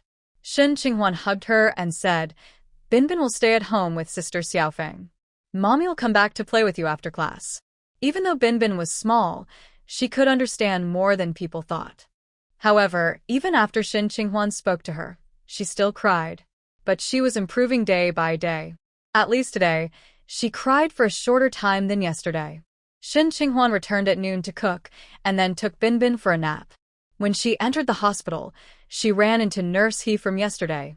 Nurse He greeted her and said, Professor Hu's surgery was very successful, thanks to your help. Then she added, by the way, Qinghuan, someone has been asking about you last night and today. Who is asking about me? It's someone from the research institute, both men and women. They said they were relatives or something. What's the name? Suzy An Wen. He should know you're coming to the hospital for class now. Shin Qinghuan thanked Nurse He. Last night, she had gone to bed very late. Her mind was restless and couldn't find peace. Today, she finally managed to push those bad feelings aside. But now there was also Su Jiangwen to think about. She had heard Feng Qi mention Su Jiangwen a couple of times, suggesting he suspected her of running away with him. What was Su Jiangwen asking about her for? For a moment, Shin Qinghuan was hesitant to go to work. After all, she couldn't remember many things.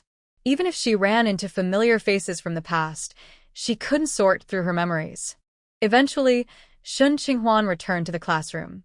No one looked for her during class, which made her feel relieved. However, at the end of class, a student told her someone was looking for her outside. With a nervous heart, Shen Qinghuan stepped outside. She hoped it might be someone like Nurse He, asking her about massage techniques, or perhaps a wife looking for a prescription. But it wasn't. The person looking for her was Su Jiangwen. As soon as Shen Qinghuan saw him, she recognized him. Many images flashed through her mind. Su Jiangwen was the same age as Feng Qi and was also from a government family. A memory flashed in her mind.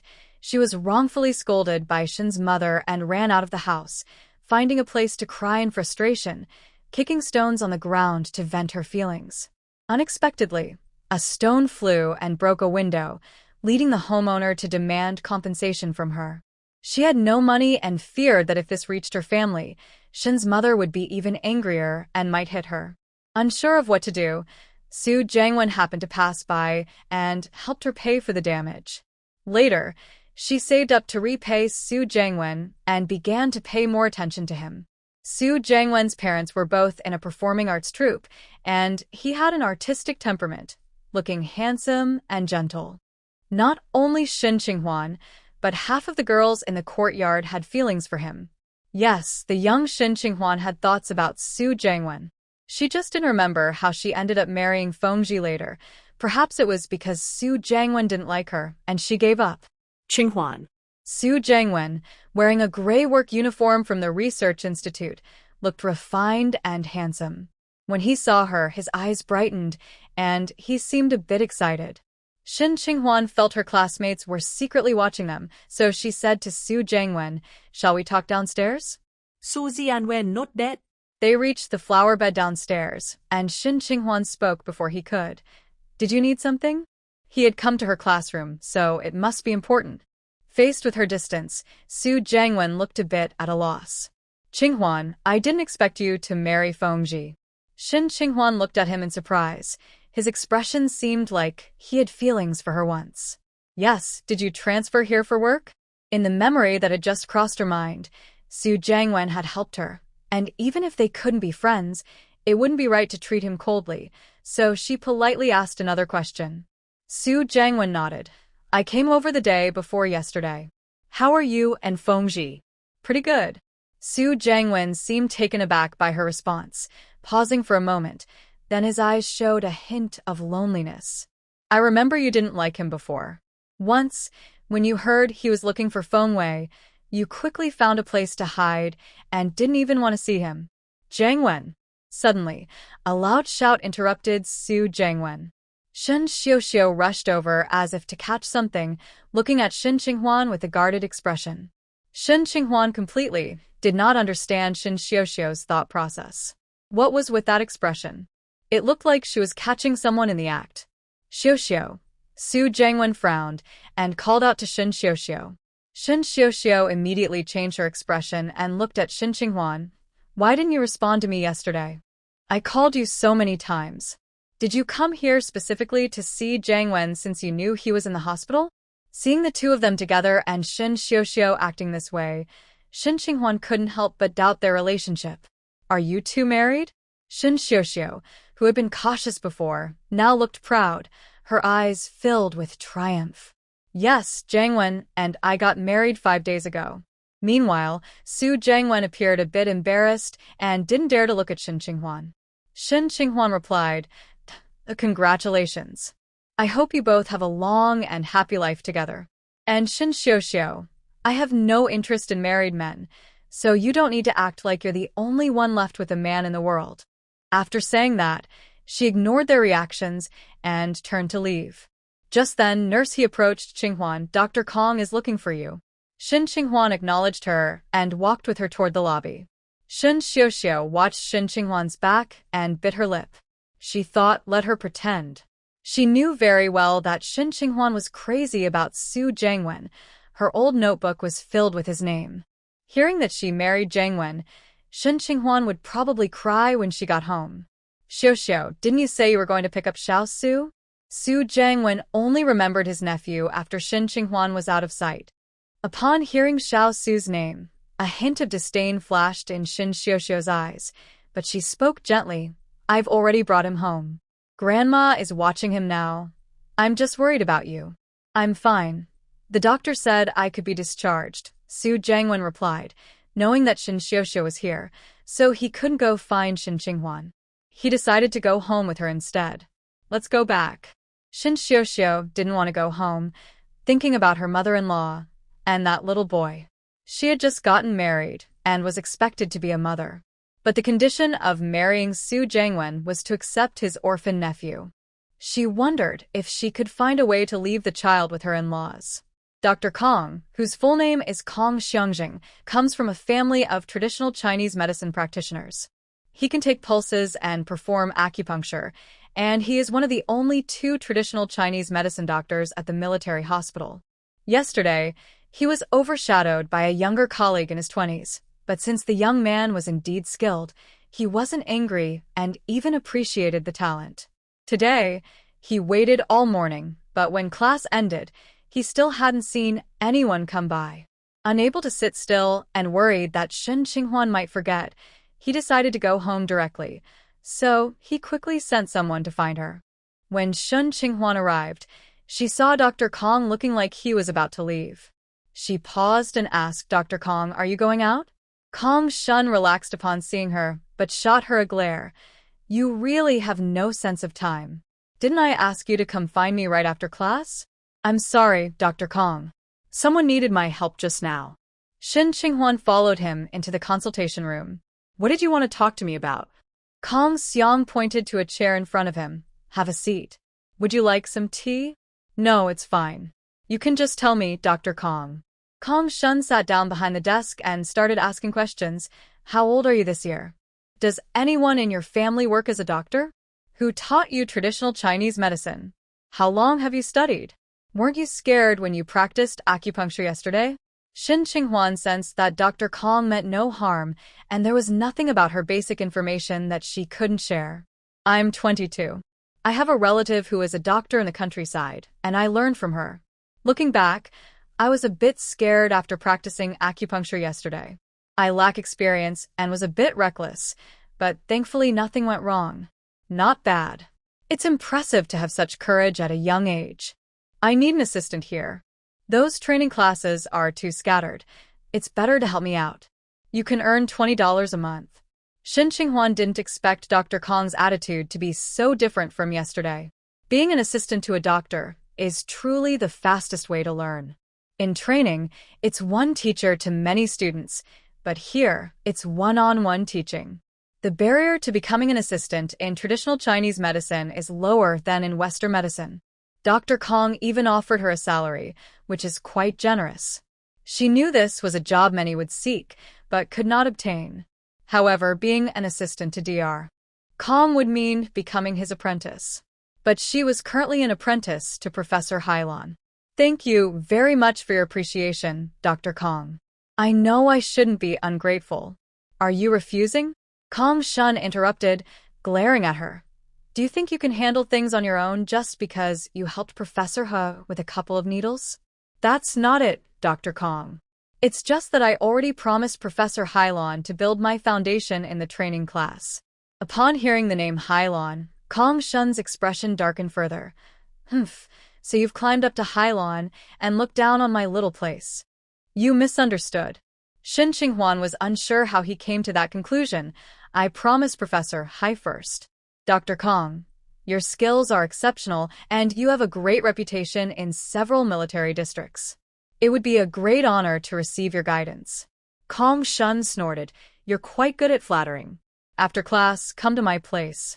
I'm busy, so you can help by taking notes, writing down prescriptions, disinfecting for patients, and cleaning the tools." Shin Qinghuan thought for a moment.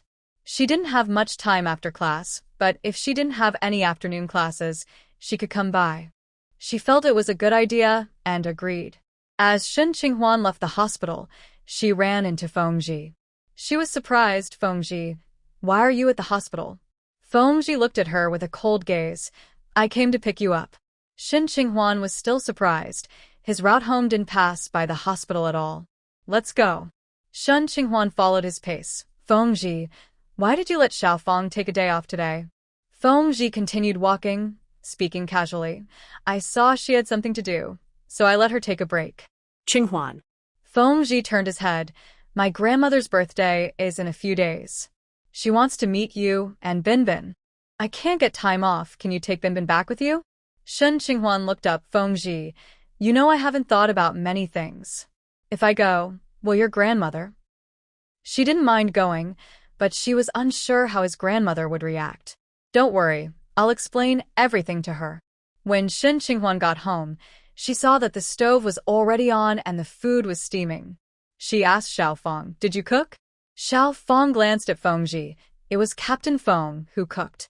He just went home for a bit. Shen Qinghuan understood. He had gone home to cook, didn't see her return, and then went back to the hospital to pick her up. He claimed it was on the way, but it wasn't really. He hadn't done this a few days ago. Now, he was even picking her up at noon. It seemed like he was worried she might leave. He even suddenly wanted her to return to Anqing. Shen Qinghuan looked at Feng Ji with confusion. Feng Ji was holding their daughter, who had almost fallen while running too fast. He tossed her up a little, and she burst into giggles. She was so happy. Shen Qinghuan felt her heart race. Be careful. Feng Ji set the child down, but she wasn't happy and reached out for him to pick her up again. The man glanced at Shen Qinghuan. Binbin, you need to ask your mom first. Binbin wouldn't ask. She just wanted to be tossed like before. Seeing that Feng Ji wasn't picking her up, she started to fuss. Shen Qinghuan was speechless, thinking he was doing it on purpose, just be safe. Feng Ji tossed the child a few more times, and the child was overjoyed. Xiao Feng picked some vegetables and glanced inside, saying to Shen Qinghuan, Binbin is really lively. Shen Qinghuan smiled slightly. Binbin was just like her. It was clear that such a cool personality as Feng Ji's was not inherited from him. That's a relief. After dinner, Shen Qinghuan asked Feng Ji, who was fixing Binbin's toy, when do you plan to let me return to Anqing? Are we going back, just the two of us? Are you sure about that? Anqing is over 1,000 kilometers away, and the train ride takes at least a day. It would be chaotic on the train with a child who can't express herself yet. It would be so difficult. Unless Feng Ji takes them back himself. Also, she remembered that Feng Ji had mentioned taking time off for the new year, and the holiday was not far away. Surely they could wait 2 months? Did they really need to meet now? I will take you back. Will you still have time off for the new year? Qinghuan, it's still uncertain. Didn't you say you would go back for the new year? I have an important task next month, and the schedule might change. Shen Qinghuan looked at Feng Ji's expression. He spoke and looked very normal, showing no signs of worry. Feng Ji turned his head. Are you and Binbin going to take a nap? As he spoke, he quickly fixed Binbin's toy car, removing the wheels and lid. Shen Qinghuan couldn't help but admire him. Okay. Now Binbin could try to sleep beside her. That was better than carrying her while sleeping. Xiao Feng also encouraged her to take a nap. Before Xiao Feng arrived, Feng Ji prepared another room, simply setting up a bed for her. When they returned to the room, Binbin was not sleepy and kept playing with Shen Qinghuan. Shen Qinghuan ignored her and lay down, pulling the little one down beside her. At first, the little one was restless, but gradually she became sleepy. Shen Qinghuan had planned to get up and handle the prescription she hadn't finished from last night after the little one fell asleep, but unexpectedly, she dozed off as soon as she closed her eyes. Then she began to dream. In her dream, she was arguing with Feng Ji. She shouted at Feng Ji, did you intercept my letter? I'm like this because of you. You are too much. Feng Ji's face was a bit blurry, but she could see the coldness between his brows. He picked up the cup that had fallen on the floor and said to her, Qinghuan, you shouldn't burn bridges like this. Then she yelled that she wanted a divorce, and Feng Ji's face darkened, asking her to say it again. She opened her mouth but didn't know what to say, so she closed it again and turned her face away, looking very angry. Feng Ji told her to stay home and calm down, and asked her to write a reflection. Shen Qinghuan realized she was dreaming and suddenly woke up. After waking up, the anger in her chest seemed to linger. She could imagine how angry she had been. Who wouldn't be upset when their husband orders them to write a reflection? A husband and wife are not in a boss-employee relationship. She just couldn't tell if the dream was real or not. It might be that she had been recalling some memories lately, which made her mind restless and led to these dreams. Dreams are not reliable unless she remembers them herself. Shen Qinghuan left the room but didn't see Feng Qi. He must have gone back to the camp. Xiao Feng was not napping. She was cleaning the room. Xiao Feng, why aren't you sleeping? Xiao Feng shook her head. Sister Qinghuan, I never take naps. I can't sleep. Then you should rest a bit. Xiao Feng shook her head again.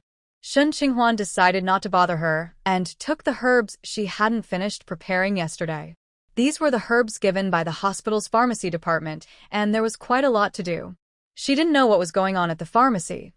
The master there said the medicines they made weren't as effective as hers. Shen Qinghuan washed her hands, calmed her mind, and held the herbs. She felt she had a talent for this. Besides finding it easy to read medical books, she could sense the quality of the herbs and knew how to process them for maximum effectiveness. Right now, she didn't have any advanced tools, so she had to use a small stone grinder, a hammer, a small pot to boil, a homemade filter, and pick out impurities one by one.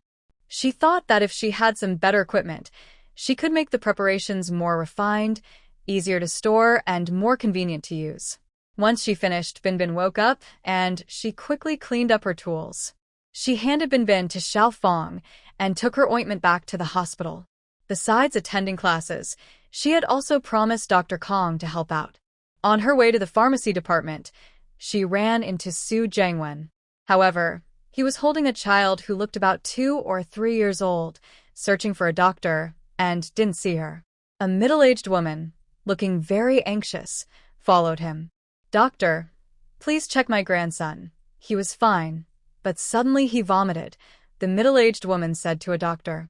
Shen Qinghuan glanced at them and kept walking, not stopping, and handed the ointment to Director Feng at the pharmacy department.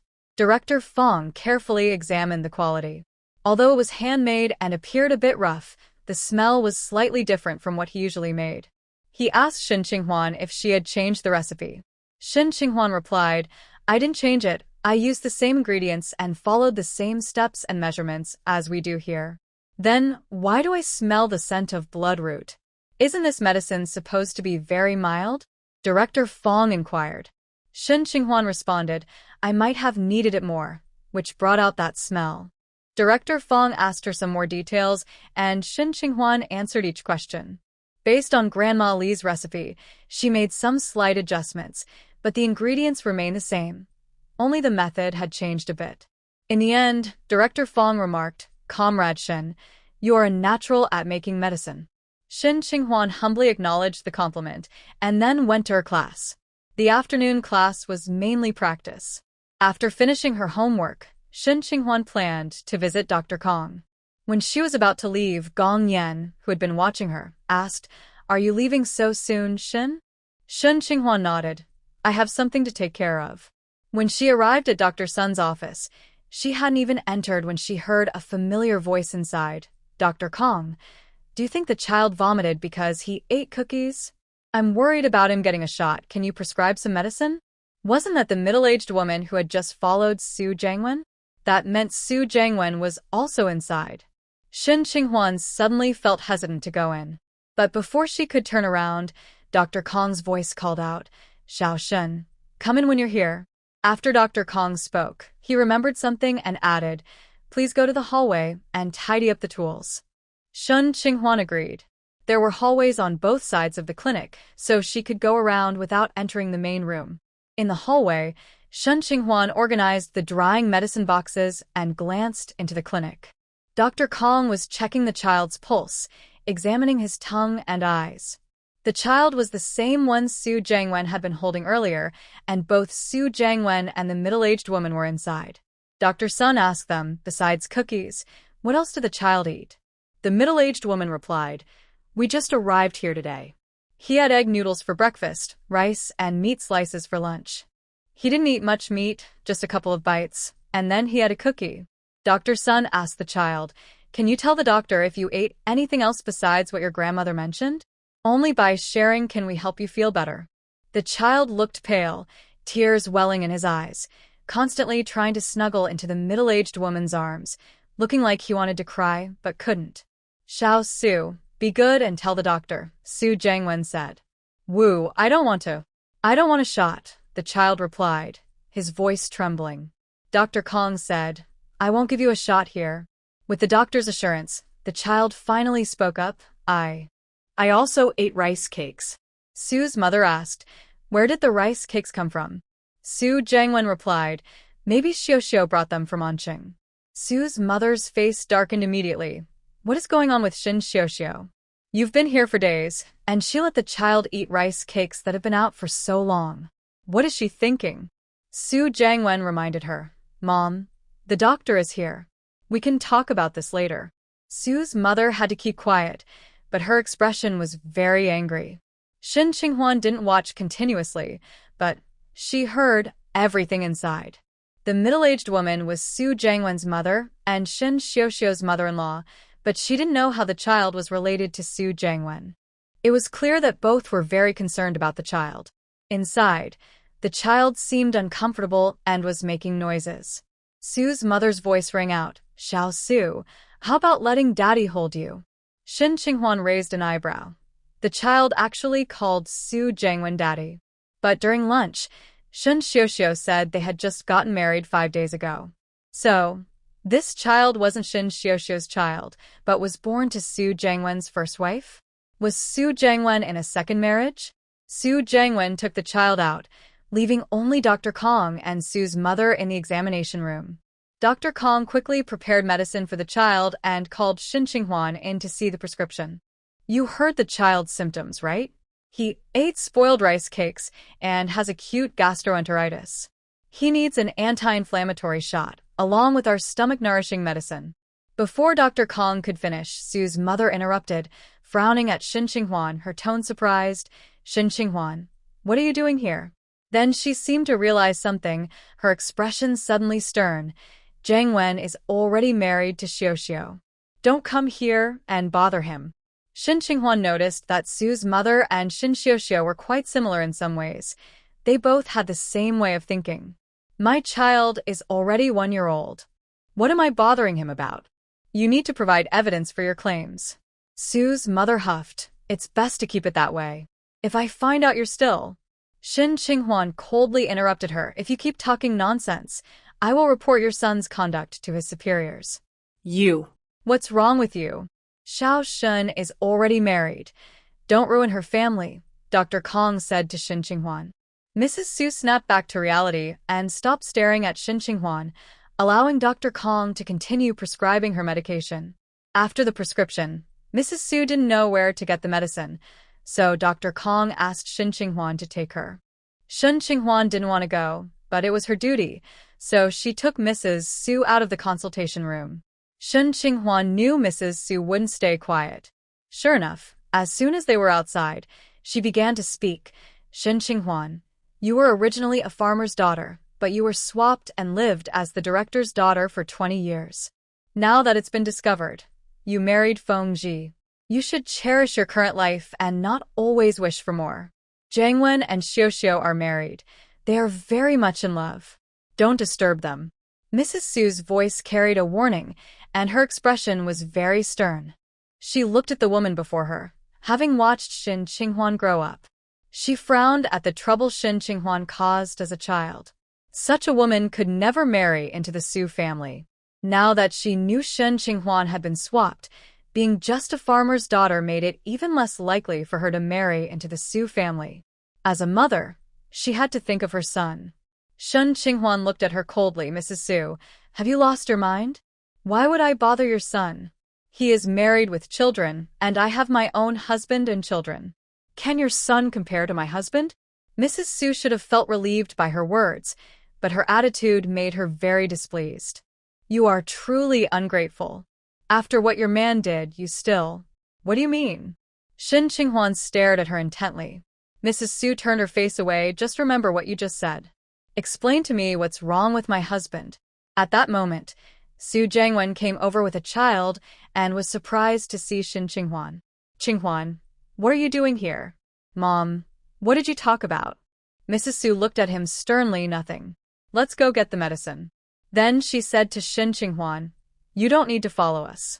Su Jiangwen nodded to Shin Qinghuan before leaving. As Shin Qinghuan watched their backs, she suddenly felt a throbbing pain in her head, and many memories flashed through her mind. After sorting through the memories, Shin Qinghuan felt angry. She should have scolded Mrs. Su earlier and caused a scene in front of Su Jiangwen's superiors. Shin Xiuxiu, Su's mother, and Su Jiangwen all had such an attitude that made her think she had really pursued Su Jiangwen in the past, or at least confessed her feelings in a letter. But when she recalled those memories, that wasn't the case. The year before she went to the countryside, Su Jiangwen was studying away from home. He wrote her letters, which were not romantic at all, since they had a good relationship back when they were in the same neighborhood. He sent back some local specialties and shared them with friends, including her.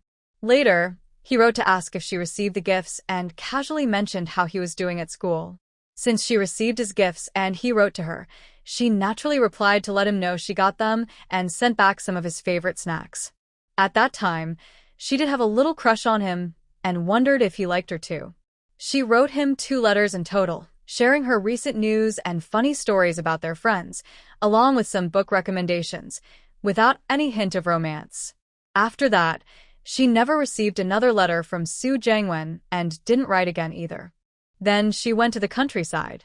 After moving, she didn't remember much about her marriage to Feng, meaning she lacked memories of those 2 years of marriage and motherhood. However, she did remember her childhood with Feng. She was good friends with Feng Wei, Feng's cousin, and they were known as the mischievous girls of the neighborhood, often getting into trouble and causing chaos, much to the dismay of the neighborhood parents. Feng was 3 years older than them and was always calm and mature for his age, often being tasked by the elders to clean up the messes that she and Feng Wei made. He seemed to think she was the one encouraging Feng Wei to misbehave, and his punishments for her were harsher than for Feng Wei, often making her copy the teacher's sayings dozens of times. As a result, she really disliked Feng and vowed never to marry someone like him. But now, she found herself married to the person she once hated the most. It felt like the world was crashing down. Shin Qinghuan doubted if she was dreaming about marrying and having children with Feng, but reality was the opposite of her dream. She pinched herself several times, and the pain told her she was not dreaming. Also, her recent interactions with Feng have been carefree because she has no memory. Feng seems to treat her well, but his attitude was different before. He would criticize her if she didn't sit properly. Since he hasn't said anything these days, she suspects he might have done something wrong to her, like their sudden marriage.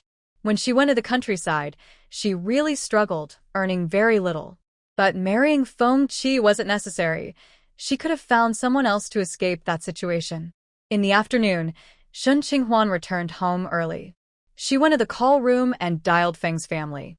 She knew their number because she was good friends with Feng Wei and had learned it before marrying Feng when the call connected.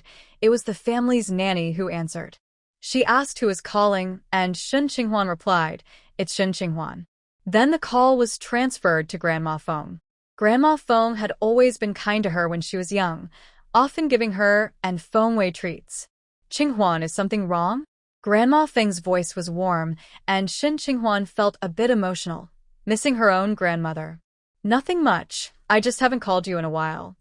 How is your health?" "I'm fine, really. You don't need to worry. How are you, the baby, and Feng?" "We're all good. Feng mentioned that Grandma's birthday is coming up, and we plan to visit." Suddenly, a young woman's voice came through. "Whose call is this, Grandma?" Shin Qinghuan recognized it immediately. It was Feng Wei. Soon, the phone was passed to Feng Wei. "Qinghuan, how are you doing?" Shin Qinghuan almost cried. Feng Wei was her closest friend. They had grown up together as close as sisters. "Feng Wei, I wanted to write to you. Things are complicated here, and it's hard to explain over the phone. I want to ask, is Grandma's birthday soon?" Although she was close to Feng Wei, she didn't know Grandma Feng's exact birthday, only that it was in winter. "No, it's next month." Feng Wei lowered her voice. "Grandma told me not to get involved in your matters." "What's going on?" Feng said Grandma's birthday is soon, and we're going back to Anqing. "You must have been misled by my brother." "Qinghuan, You really are confused. How could you choose him? Oh no, Grandma is going to scold me. We wrote in our letter that my address is the same as our home in Anqing. The phone was handed back to Grandma Feng, who was clearly upset with Feng Wei. Qinghuan, don't listen to that girl Feng Wei. She's not thinking straight. You and Feng Ji should live well together. The baby is too small. Tell Feng Ji not to make things difficult from so far away. If he bothers my precious Binbin, I won't let him off easily. I understand, Grandma. Shun Qinghuan replied obediently. After hanging up, Shun Qinghuan's expression turned cold. Grandma Feng wasn't really celebrating a birthday in a few days. Feng Ji had lied to her. Why did he want to bring her back to Anqing? Did he want to keep her there? Shun Qinghuan was furious. It was indeed foolish of her to choose to marry Feng Ji when there were so many other options. Feng Ji went to the hospital to pick up his wife, but found out she had already left. He didn't dwell on it and turned to head home. It was rush hour, and the streets were crowded. He was attentive, and even without trying to listen, snippets of conversations reached his ears. Have you heard? In a few days before New Year's, there will be a basketball game at the camp, and soldiers can sign up to participate. There will be prizes for the winners. I need to send my family member to join. If they win a prize, it will save us some money. I'll ask my friend Xiao Bai to go too. It will be open for viewing, and many unmarried girls will come to watch. If he's lucky, he might catch the eye of one of them, and he won't have to go back home for matchmaking. That's true. Those young girls really like guys who play basketball. Feng Ji raised his eyebrows at this. When he ran into a comrade on the way, they asked him, "Hey, Lao Feng, are you joining the basketball game?" Feng Ji replied, "Yes." His comrade was surprised. "Aren't you the one who said you wouldn't go?" When Shun Qinghuan returned from the call center, she unexpectedly ran into Aunt Bai. Aunt Bai was leaning on a cane with one hand while holding a bundle of mugwort in the other, walking home. She paused when she saw Shun Qinghuan, her face showing shame as she opened her mouth. "I'm really sorry, Shun girl." Shun Qinghuan felt angry, remembering how her good intentions had been taken advantage of. However, Aunt Bai had come forward to admit her mistake, which made Shun Qinghuan feel a bit less negative toward her, even if she didn't fully forgive her. Seeing the elderly woman with a cane and apologizing made it hard for Shun Qinghuan to hold onto her resentment. When she was at the Shun family, her father was often away for work, and her two older brothers, who were much older than her, also worked in different places. The household only had her mother and sister, Shun Xiuxiu. Her mother had never liked her, not because of blood ties, but because Grandma Shun favored her. Yes, Grandma Shun cared for her a lot and accepted everything about her. She never favored boys over girls and would hide treats for her. But Grandma Shun passed away 5 years ago. Shun Qinghuan misses her very much. Sometimes when she sees older women, she can't help but think of her. She feels the same way when she sees Aunt Bai now. "Is your foot better?" Shun Qinghuan asked. Aunt Bai replied, "I had surgery at the hospital, and the doctor helped me. It's feeling a bit better now. They also gave me medicine, the same kind you made for me last time. It doesn't hurt as much now. I'm really sorry about what happened before." Aunt Bai continued, "I'll wait a couple more days. If I'm feeling better, I'll go back home. I'm so forgetful. I can't do anything right here, and might even cause trouble. Did your daughter-in-law apologize to you?" The main culprit is still that son Ernie. Shun Qinghuan knows that son Ernie's husband was scolded by his boss because his wife mistreated an elderly person, which was very bad and led to punishment. Son Ernie doesn't have a job or a workplace, so she can't be punished in that way. But Shun Qinghuan knows that son Ernie's husband will definitely teach her a lesson. She hasn't seen son Ernie go out these days. Aunt Bai nodded repeatedly. Yes, she knows she was wrong now. She's been quite nice to me these days. Shun Qinghuan didn't say anything more. Just then, a daughter-in-law came by, and she and Aunt Bai were on the same route, so she helped her carry the mugwort. Aunt Bai said she planned to dry the mugwort for foot baths and to repel mosquitoes. Shun Qinghuan asked where she found it, and Aunt Bai told her the specific location. Shun Qinghuan said to her, "Don't dwell on the past. Take care of your health, and it will be easier to travel back home." Aunt Bai finally smiled a little. Okay, I understand, dear. When Shin Qinghuan reached the intersection, she ran into Yao Bai. Yao Bai came over and said, Qinghuan, I got selected. Shin Qinghuan knew she was talking about the nursing training class and smiled. Congratulations. You're amazing.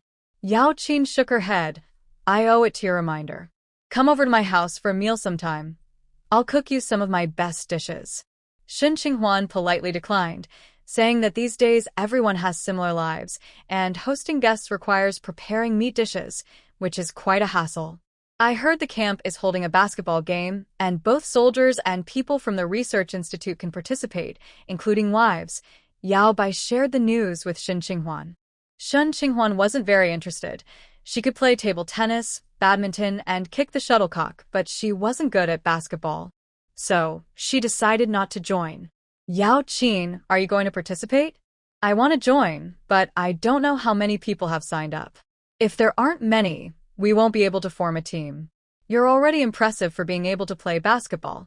If there's interest in forming a women's team, my sister-in-law should be able to rally everyone to join. Yao Qin agreed and smiled. She was mainly motivated by the prizes since she was nearly broke. Shin Qinghuan chatted with her for a while before they parted ways to go home. At the research institute, people talked about the basketball game when work ended. Researchers from the military district usually exercise, so several expressed interest in participating upon hearing the news.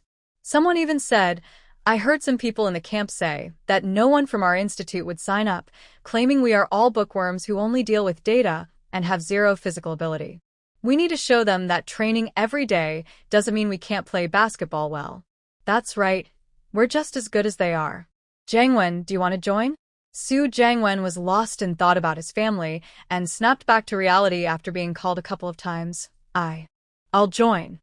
He didn't exercise much, but he could play basketball. Shin Qinghuan chose Feng Ji, and he couldn't understand why she had previously hinted that Feng Ji was a brute and very opinionated. Had her thoughts changed as she grew up, now feeling that soldiers were more reassuring like others? When Shin Qinghuan got home, she took over the childcare duties. Having regained most of her memories, she found Feng Ji quite challenging, but she truly adored Binbin. She wondered why Binbin was so cute and had such a delightful personality. When she was young, she and Feng Wei used to play house, dressing up dolls and dreaming about having children when they grew up, both eager to have a beautiful daughter to dress up however they liked. Binbin seemed to fulfill one of her childhood dreams. To her surprise, the child she had with Feng Ji was so good-looking and lively. Feng Ji was quite fortunate. If it weren't for her, his child would probably have a serious expression like him and a gloomy, strong personality. Fortunately, their daughter took after her. After enjoying this thought, Shin Qinghuan remembered something. Tonight, she would have to sleep with Feng Ji.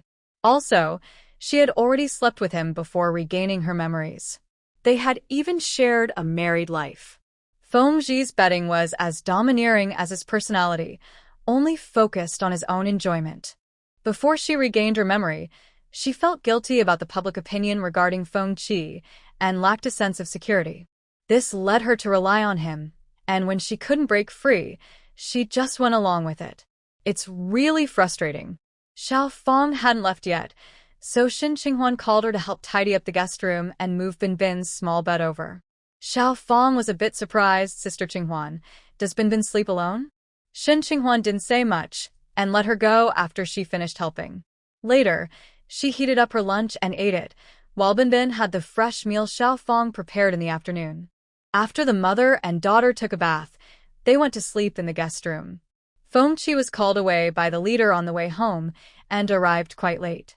Seeing the lights off in the house, he assumed the mother and daughter were already asleep. He moved quietly, opened the bedroom door, and took out some clothes to change into.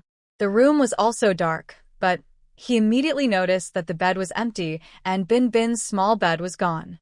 With no one in the big bed, it seemed like someone had gone out and not returned, but the absence of the baby's bed meant something else.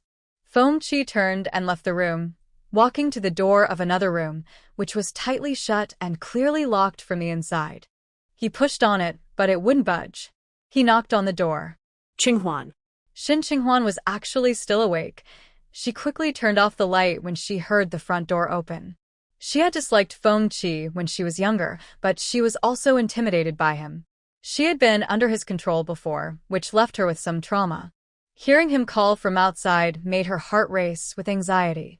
She instinctively held her breath, pretending to be asleep and not hearing him.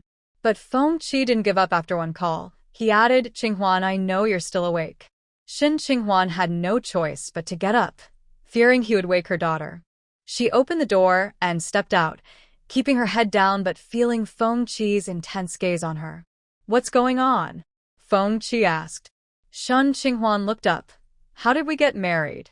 She didn't believe what Zhu Shitong had said before, nor did she accept Feng Qi's implication that their marriage was an accident, that she had accidentally fallen into his arms, leading to the misunderstanding. She didn't believe it. Knowing Feng Qi's character, if she had fallen, he would have just watched coldly and not caught her. Feng Qi's deep eyes locked onto hers. "You regained your memory." Shin Qinghuan kept a serious face. "I remembered part of it. I don't know how we got married. You clearly hated me before." "I hated you?" Feng Qi was almost laughing at her. "What are you thinking about every day?" Shin Qinghuan glared at him, showing exactly how he was. "Anyway, I won't sleep with you until I regain all my memories." Feng Qi narrowed his eyes, his tone cold. "Did you run into Su Jiangwen at the hospital?" Shin Qinghuan got angry. "I did run into him." "What about it? Do you suspect I have something going on with him? Do you really enjoy imagining that?" Feng Qi should have been angry, but looking at her like this, he couldn't feel mad at all. It even made his heart flutter.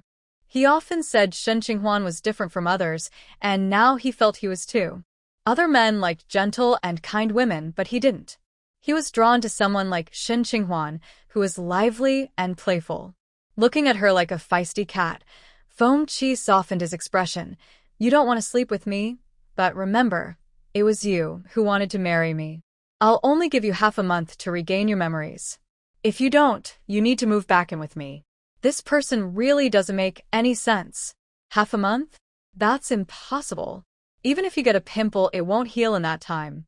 It should take at least 6 months. Shin Qinghuan refused. "I don't get pimples." Shin Qinghuan was taken aback. "Is this really about getting pimples? I don't want half a month. Do you want to see what you gave me?" Feng Qi said coolly. Shin Qinghuan was puzzled. What was he talking about? How could she give him something? After a moment, Feng Qi came out of the room holding a scarf. It was a short gray scarf, with loose stitches and rough craftsmanship. Such an ugly and short scarf could only have come from her. She didn't knit, and none of her friends did either. Her mother had scolded her before for not being able to knit, saying she would be disliked by her husband if she couldn't. "This is your birthday gift to me, knitted from autumn to spring," Feng Qi said, then pulled out something that looked like a good luck charm. "The writing on it is yours, right?" Shin Qinghuan took it, opened the paper, and saw Shin Qinghuan and Feng Qi wishing for a happy life together. It really was her handwriting. "Qinghuan, I'll say it again. It was you who wanted to marry me." Feng Qi took back the 2 items, looking at her firmly. "So half a month is my maximum limit because you were the one who approached me first." The man added calmly. Shin Qinghuan bit her lip, feeling a mix of disbelief and surprise at the evidence in his hand. 1 month. Okay. Shin Qinghuan's eyes widened. He agreed so easily. She felt tricked. What he said about maximum limits was clearly just a way to deceive her. "It's not that I think. Qinghuan, now that you're a mom, it's better to avoid those old tricks. Be a good example for Binbin." Feng Ji's expression was serious. Shin Qinghuan. When she returned to bed, she felt a bit dazed. Look at how scary Feng Ji is, so cunning and sly. She was no match for him. She wanted to see who would take charge of their marriage. This was her first time alone with Binbin at night. She was worried she wouldn't hear Binbin's soft sounds and was afraid to sleep deeply. But during the night, she realized she had worried too much. When Binbin didn't get a response, she started to pretend cry loudly. Shin Qinghuan woke up immediately and rushed to check. As she reached the crib, the door opened suddenly, startling her. She looked up to see it was Feng Ji. He must have been listening from the door. He could hear her from so far away. Before bed, Feng Ji had told her not to lock the door, worried she wouldn't hear Binbin cry. Shen Qinghuan thought that was unnecessary. How could she not hear? As he walked over, she said, "Actually, I heard her. You don't need to come." Feng Ji handed her a clean diaper and said, "I heard Sister Xingying say that Binbin can now be trained to use the at fixed times. Let's start tomorrow night." Shen Qinghuan agreed. It would help establish a routine and reduce the number of diapers to wash. After changing Binbin into a clean diaper, the little one seemed energetic and reluctant to sleep. Feng Ji picked her up and walked around, and soon she fell asleep. Shen Qinghuan quietly noted this method of calming a child. After placing the baby down, Feng Ji looked at the woman standing nearby and asked, "Should I take care of her at night?" Shen Qinghuan shook her head. "I'll do it." Feng Ji praised her. "You have the spirit of a mother." Shen Qinghuan glared at him. Feng Ji said, "Get some sleep." The next morning, Shen Qinghuan woke up to find Feng Ji had made egg pancakes and noodles for Binbin. As she quietly ate breakfast with Binbin, she was amazed as she recalled memories. Feng Ji came from a prominent family. His grandfather was a commander, and his father was a minister. He had always had a nanny and had never cooked before. But now he could knead dough for noodles, make pancakes, and even prepare dumplings. It was as if he had become a different person. Shen Qinghuan was really curious. "Feng Qi, who did you learn to cook from?" "I learned from my comrades in the cooking team," Feng Qi replied, having finished his meal. He put on his military cap and got ready to leave. "Qinghuan, if you meet the Su family again, you need to learn to distinguish their words. If you have any doubts, come back and ask me." He paused and looked at her again. "Did you call Grandma?" Speaking of this, Shen Qinghuan wanted to laugh coldly. "Yes, Grandma said her birthday is next month." When she was younger, she had to write out quotes twice when lying in front of him. What about now? What good example had he set for Binbin? But he remained calm even after being caught. "I won't have time next month, so I plan to visit her early. Grandma doesn't want Binbin to be too active, so we'll go back later." Shen Qinghuan didn't believe him, but he had that look of believe it or not, and she couldn't do anything about it. Feng came over, and Feng Qi went to work. Binbin didn't cry when Feng Qi left for work because she was still more attached to her mother. Shen Qinghuan tidied up and headed to the hospital for class. At the entrance, she ran into Shen Xiuxiu. As soon as Shen Xiuxiu saw her, she walked over. "Shen Qinghuan, do you really like taking my things?" Shen Qinghuan didn't understand her outburst and tried to walk past her. But Shen Xiuxiu blocked her way. "Are you brave enough to face what you did? Did you meet Wen Go again yesterday?" Shen Qinghuan stopped and looked at her coldly. Shen Xiuxiu had grown up with her, living in the Shen family as a relative, but Shen's mother treated her like a biological daughter. Yet, Shen Xiuxiu was never satisfied and often complained to Shen's mother about her. Thinking back, Shen Xiuxiu was definitely on the list of people she disliked as a child. Even though she had taken Shen Xiuxiu's place as the Shen family's daughter for 20 years, Shen Qinghuan felt no guilt towards her. It wasn't her fault that they had mixed up the babies. What do you have that compares to Feng Qi? From family background to looks, to physique and future. Shen Xiuxiu had always liked to compete with her, whether it was grades, being well-behaved, or popularity. Always trying to outdo her. Since she wanted to compete, Shen Qinghuan would hit her where it hurt. If she cared so much about Su Jiangwen, afraid of being outdone, then let's compare men. Shen Xiuxiu looked unconvinced. "Shen Qinghuan, the diary you wrote before is still at the Shen house. Do you want me to dig it out for you? You secretly liked Su Jiangwen for years, and you can't deny it," said Shen Qinghuan, narrowing her eyes. She had written a diary before, but there were only 2 or 3 entries about Su Jiangwen, and they weren't very direct. She just noted a few conversations they had. Shen Xiuxiu was as annoying as ever, sneaking a peek at her diary. Let her wait. Shen Qinghuan had plenty of embarrassing stories from her childhood too. They could all be revealed together. Who didn't have a crush when they were young? "Su Jiangwen helped me, so I like him a bit." What's wrong with that? Even if you bring out my diary, can you really hold it against me? This made Shen Xiuxiu's eyes widen in surprise, and she couldn't help but look at Shen Qinghuan again. Her face was the same, but her demeanor had changed. She seemed more composed and steady, no longer quick to anger.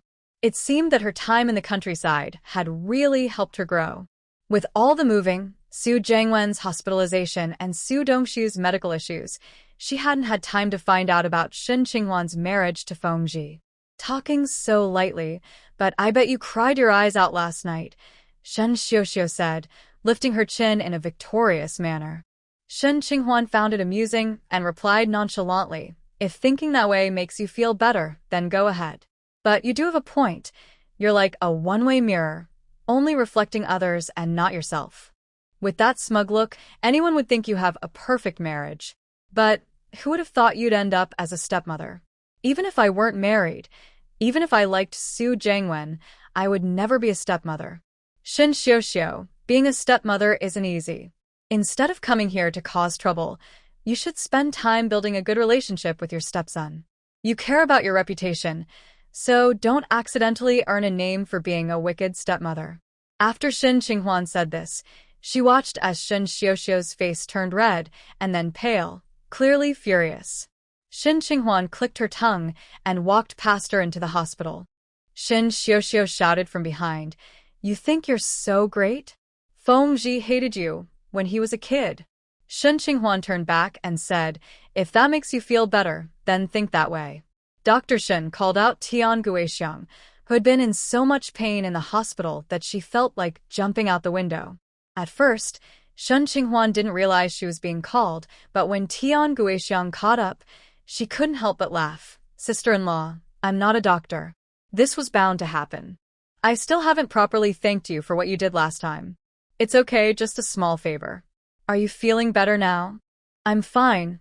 Thank you so much." Watching the two leave, Shen Xiuxiu clenched her fists, her nails almost digging into her skin. Shen Qinghuan is actually going to be a doctor. This is even more ridiculous than a pig climbing a tree. They sent Shen Qinghuan to the countryside, got her married to Feng Zhi, and now she wants to be a doctor. Instead of being taught a lesson, she ended up being supported. Shen Xiuxiu was furious. Shen Qinghuan's grades in school were worse than hers. How could she possibly become a doctor? It must be that Feng Zhi used his family's connections to get her into the hospital. Thinking of this, Shen Xiuxiu recalled Shen Qinghuan's earlier words. How can Wengu compare to Feng Zhi? From family background to looks, to figure and to future. Shen Xiuxiu thought that Su Jiangwen was just as good-looking and fit, not inferior to Feng Zhi. But family background. She bit her lip. The Su family's status really couldn't compare to the Feng family. They were far behind. Feng Zhi definitely comes from a prominent family.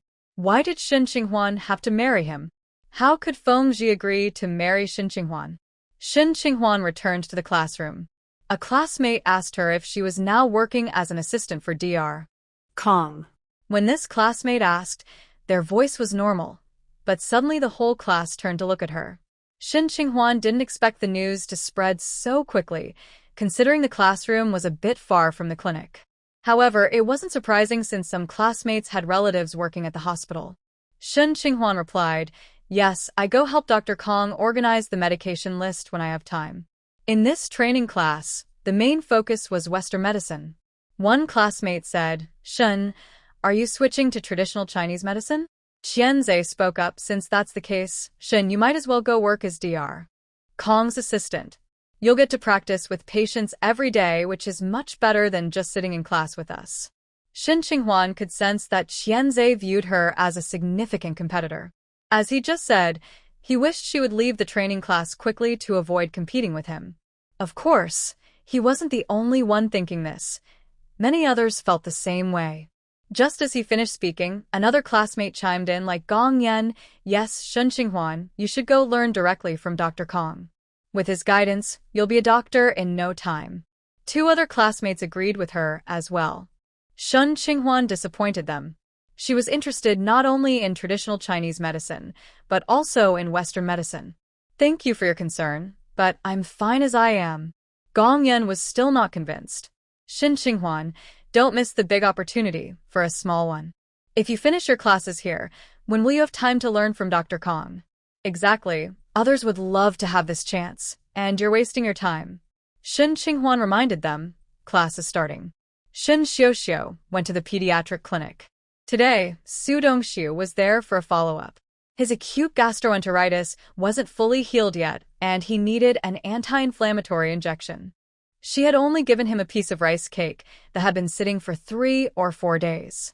Who knew his stomach was so weak? She had no issues eating it. It really proved the saying that being a stepmother is hard. Thinking of this, she recalled Shin Qinghuan's words, and her expression darkened. Su Dongxiu was not Su Jiangwen's biological son. He was his older brother's. Both his brother and sister-in-law had passed away, and the Su family had adopted Su Dongxiu to provide him with a complete family. Now that she was married to Su Jiangwen, this nephew was almost like a stepson to her. As she walked, she suddenly heard someone mention Shin Qinghuan and stopped in her tracks. Xiaoya, that Shin Qinghuan got you in trouble, and now she's in a doctor training program. Your temper is really good. If it were me, I would definitely tell the teacher about her misdeeds. What can I do? She did give Captain Feng a daughter, and he protects her. It wouldn't matter if I said anything. Shin Xiuxiu saw 2 medical staff at the corner of the hallway. They were talking but fell silent when they saw her. Shin Xiuxiu approached them. Hello, can you tell me what trouble Shin Qinghuan is causing now? You heard wrong. Xiaoyu was unwilling to admit it. Shin Xiuxiu quickly said, I think you misunderstood. I don't like Shin Qinghuan either. If she caused trouble, I can help you teach her a lesson. When Shin Qinghuan returned home for lunch, her neighbor, Sister Bao, informed her that Sister Liang had an announcement to make that evening, so everyone should come over after dinner. At noon, Fengji had come back from the cafeteria with food but left again, saying he was going to practice basketball with his comrades. Shin Qinghuan then learned he was participating in a basketball competition. That evening at Sister Liang's house, she was also discussing the basketball competition. Sister Liang encouraged the young wives to join in, suggesting they take 2 hours a day to practice. It wouldn't take much time, and everyone who participated would receive rewards, with the champion getting double the prize. The participation reward is 5 pounds of flour for each person. If you win the championship, you'll get an additional 5 pounds of oil and 3 pounds of sugar on top of that. Many people signed up for this reward. Some wives even wanted to bring their mothers-in-law to sign up too, since everyone gets a prize just for participating. However, Sister Liang does not allow anyone over 45 to sign up to avoid any issues. Shin Qinghuan did not sign up because she cannot spare 2 hours each day to practice basketball. She has a lot of homework from her teachers and her own assignments.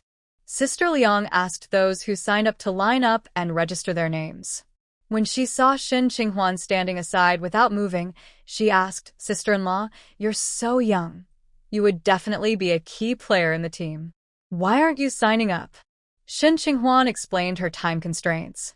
Sister Liang looked disappointed and said, the more people participate, the more teams we can have, and it will be more exciting to watch.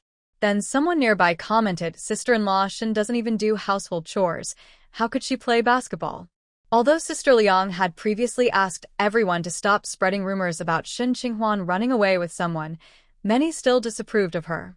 Even if they dismissed the idea of her eloping, her usual behavior at home did not sit well with some. Someone started the conversation, and another person chimed in, exactly, besides, Sister-in-law Shin doesn't need the money. She used to buy new clothes every month. Sister, you should stop encouraging her. If she gets hurt, she'll blame you. Shin Qinghuan looked at the people talking about her, one of whom was Huang Mei, who had previously caused trouble for her over a child-related issue. Now she was sneaking back into the conversation.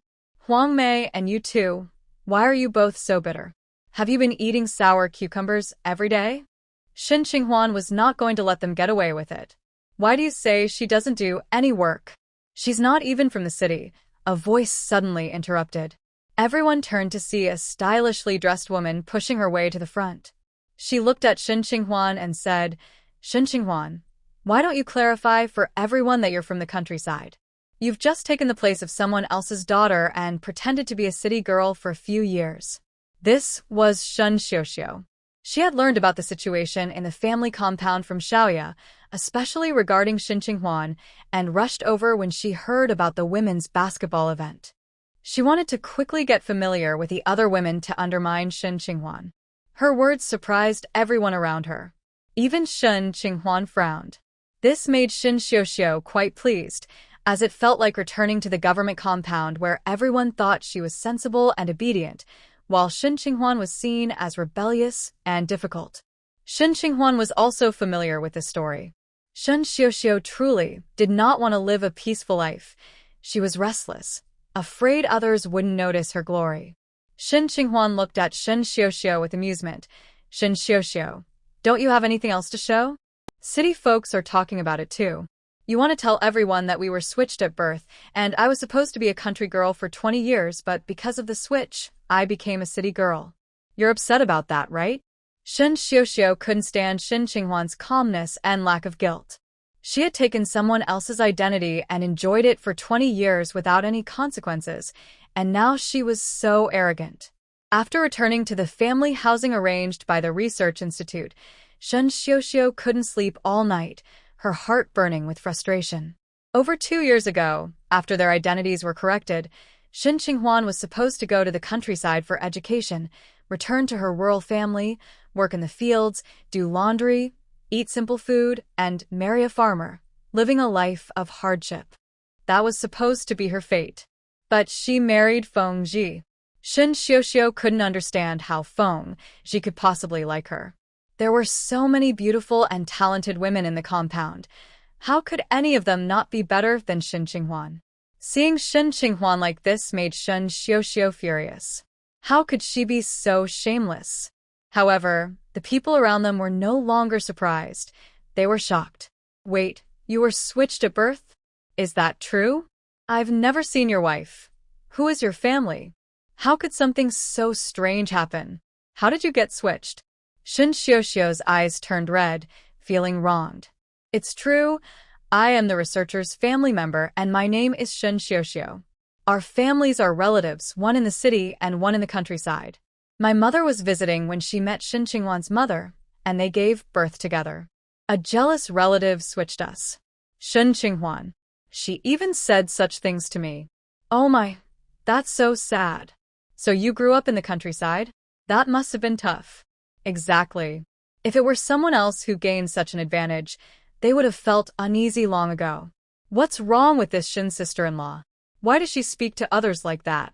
The people who finished registering didn't leave. They gathered around to listen to the story. Many sincerely sympathized with Shin Xiuxiu. Among them were several rural wives, and the lives of rural girls and city girls are very different. Who wouldn't want to be a city girl? They also heard that Shin Qinghuan's father was an official, which made her seem like a rich young lady. They didn't expect that she only gained that status through someone else's identity. As a result, many looked at Shin Xiuxiu with sympathy, while they regarded Shin Qinghuan with disdain and blame. Feeling the sympathy from others, Shin Xiuxiu cried even more. However, Shin Qinghuan didn't feel ashamed or intimidated by the strange looks from others. She lifted her face confidently and said, Shin Xiuxiu grew up in the Shin family, enjoying all the love from Shin's mother while trying to suppress and harm me. After learning about my identity, she even signed me up to go to the countryside, hoping I would stay there forever.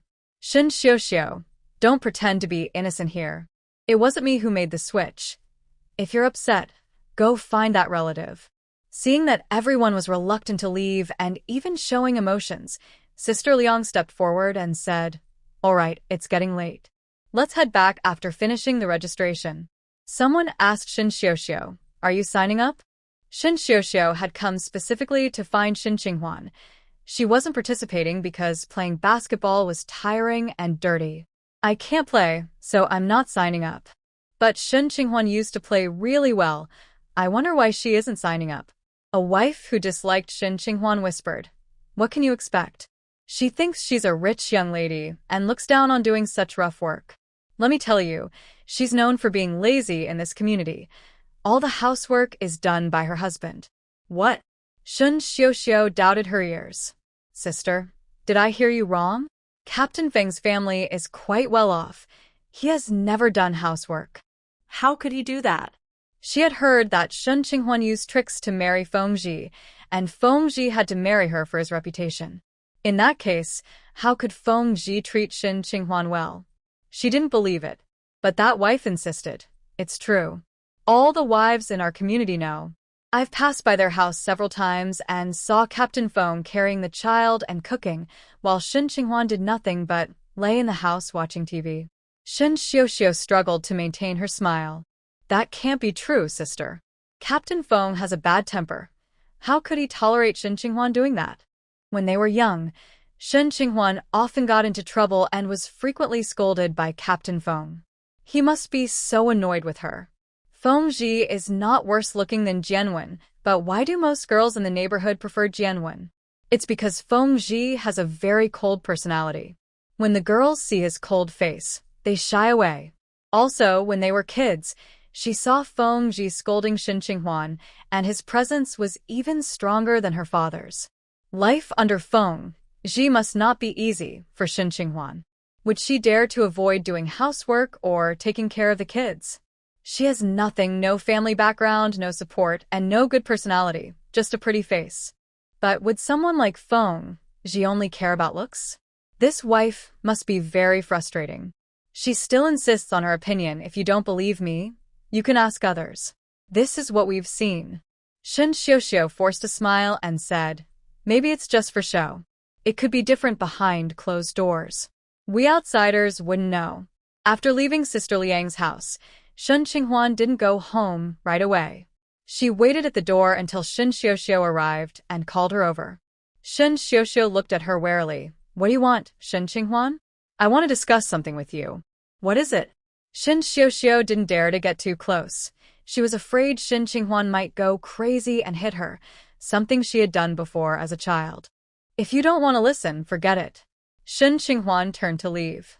Shun Xiuxiu hurried after her. Okay, tell me. Shun Qinghuan turned back. Shun Xiuxiu, your relationship with your mother-in-law isn't very good, is it? Shun Xiuxiu's eyes widened. What does that have to do with you? Focus on your own issues. If you keep plotting against Feng Ji, Aunt Lin might not like you. Aunt Lin, mentioned by Shun Xiuxiu, is Feng Ji's mother. Shun Qinghuan hasn't interacted much with her, but she is much more refined than Shun Xiuxiu's mother-in-law. Your mother-in-law ran into me at the hospital yesterday. Do you want to know what she said? Shun Xiuxiu's expression changed. What did she say? Mrs. Su came to check on Su Dongxiu, observing how the two were adjusting and how she was taking care of the child. In short, she was supervising. Right now, Mrs. Su sees her as a stepmother and is dissatisfied with everything. She wishes she could send her back home immediately. But she would never reveal these thoughts in front of Shun Qinghuan. She said a lot, some about Su Jiangwen and others, and she hinted at things. If you want to know, just ask her when you get home, Shun Qinghuan said, her tone filled with meaning, mixed with a sense of mischief and pride. Shun Xiuxiu's expression changed again, but she still said, my relationship with my mother-in-law is good. Shun Qinghuan, you don't need to stir up trouble here. Shun Qinghuan smiled, looking unconvinced, and walked away. There was something strange about Su's mother. It seemed like she was hiding many secrets. Since she wouldn't speak, Shun Qinghuan decided to let Shun Xiuxiu dig them out. After the training session, the soldiers who signed up for the basketball game headed to the court. Many soldiers had registered, but unlike the military spouses, most of them were there to win. Their competitive spirit was ignited, whether they were married or single. Feng Qi finished a practice session and took a drink of water. Out of the corner of his eye, he saw Xie Yuan talking to someone. Although Xie Yuan was from a different company, they often ran into each other. Feng Qi usually didn't pay attention to soldiers from other companies, but Xie Yuan caught his interest because they shared similar situations. Recently, Xie Yuan had been looking cheerful, which didn't go unnoticed by Feng Qi and a few other soldiers. For instance, Wang Sheng, who had previously shared advice on relationships with him, was now asking Xie Yuan questions. Wang Sheng asked, Xie Yuan, you seem much happier lately. Did you resolve the issues with your wife? Xie Yuan nodded. Wang Sheng winked and lowered his voice. Did you use the method I taught you? Xie Yuan also spoke softly, yes. Wang Sheng patted Xie Yuan's shoulder enthusiastically, saying, I told you, as long as you put in the effort, there are no bad marriages. A nearby soldier leaned in and asked, Hey, what are you guys whispering about? What method? My wife, and I sometimes argue too, share it with me. After the soldier spoke, several others chimed in, urging Wang Sheng to share his good advice with the brothers. Wang Sheng scratched his head and smiled. It's just like I said before. Try to see things from the other person's perspective. Don't rush into things. Ask questions and consider their feelings. Someone asked Xie Yuan, is that how it is for you? Xie Yuan glanced at Wang Sheng and nodded, but he looked uncomfortable, making it seem like it wasn't quite as Wang Sheng described. Feng tossed his empty water bottle onto the rack and said casually, what he means is that in a marriage, you shouldn't focus only on your own enjoyment. You should also consider your partner. After he spoke, Wang Sheng looked shocked. Boss, your hearing is sharper than radar. Feng glanced over the ordinary face of the man and thought, no wonder he could win his wife's affection despite his looks. Since he wasn't impressive in appearance, he must have found other ways to make up for it. Confident to the point of arrogance, Commander Feng rarely reflected on himself. His marriage with Shen Qinghuan was mostly about his own enjoyment. From the very beginning, whenever he touched her, she would cry out in pain, signaling that she didn't like him and didn't want him to touch her, deliberately pretending to be hurt. He dismissed her cries as lies and overlooked everything else. For a moment, everyone around Feng was silent. Then they erupted into loud discussions. In the camp, men loved to share these kinds of crude jokes. When Su Jiangwen arrived, he overheard Feng comment and immediately frowned. Could they really talk about such personal matters? Even if it wasn't said directly, it still revealed some details about their family. Feng was just a soldier. How could he understand how to care for a woman? Shen Qinghuan must have suffered a lot being married to him. He couldn't help but feel uneasy thinking about it. After leaving Sister Liang's house, it was already dark. However, there were streetlights along the road, and since they were in the camp, it wasn't dangerous. The wives walked home in small groups. Shen Qinghuan and Bao Yu walked together as neighbors, heading home on the same path. Shun Xiuxiu realized she was the only one returning to the family area of the research institute. Although some people approached her with questions, no one offered to walk her home. She was different from them. Most were from the countryside and had children, so they weren't afraid of the dark or ghosts. Just as Shen Xiuxiu was about to find an excuse for someone to walk her back, she caught sight of someone approaching. She turned her head and heard someone say, "Is Commander Feng here to pick up his wife?" Feng was holding his daughter, who had no tears on her face, and said, "The child is at home asking for her mother." This was Feng coming to pick up Shen Qinghuan, and Shen Xiuxiu felt a pinch of reluctance. A cold person like Feng actually knew to come and pick up his wife. Meanwhile, Su Jiangwen, whom she had informed about her meeting at Sister Liang's house, was nowhere to be seen. The wife walking with her, who also disliked Shen Qinghuan, remarked, "Look at Shen Qinghuan. She's just being dramatic. It's only a few steps. It's not dangerous at all. Why does she need a man to pick her up?" Someone nearby said, "Didn't you say the child at home is crying for their mom? What are they crying about? Captain Feng has been taking care of them. Shen Qinghuan has been gone for a few months. The child is just afraid of forgetting her." Hearing this, Shen Xiuxiu looked even more upset. Shen Qinghuan looked at the man in front of her and immediately knew he was lying. The little one, Binbin, didn't have a single tear in her eyes. She wanted to take her daughter, but Feng placed her on his shoulder and wouldn't let her hold her, saying, "Let's go." Shen Qinghuan looked up and asked, "How did you get here?" Feng turned his head slightly, his gaze serious. "I was worried someone would be too scared to come back." Shen Qinghuan wanted to glare at him but held back, retorting, "That's ancient history.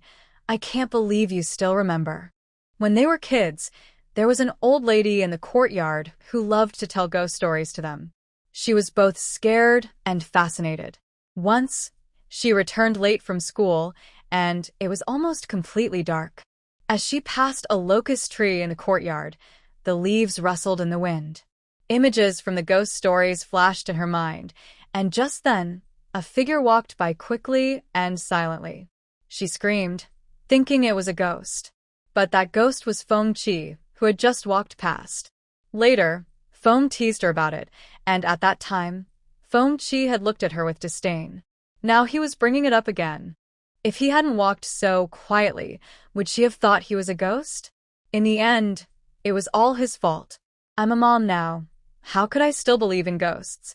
Shen Qinghuan insisted. Oh, really? Of course. When they got home, Feng Qi set the child down and suddenly looked at Shen Qinghuan with a serious expression. Qinghuan, don't move. There's something behind you. Behind Shen Qinghuan was the bathroom, which was dark because the light was off. Feng Qi's serious demeanor made her feel uneasy, and she couldn't help but think of the ghost stories she had heard before. Not sure if it was just her imagination, she suddenly felt something strange on her back.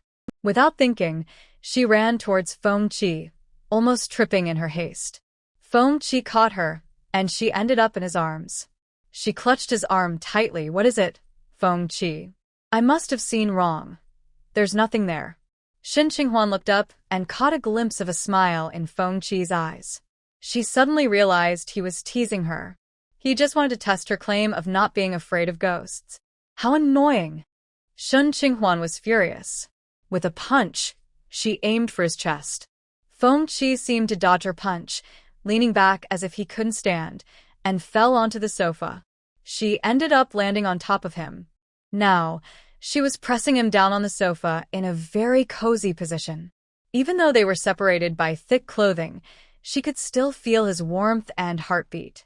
When Shen Qinghuan met Feng Qi's gaze, his eyes were deep and unreadable.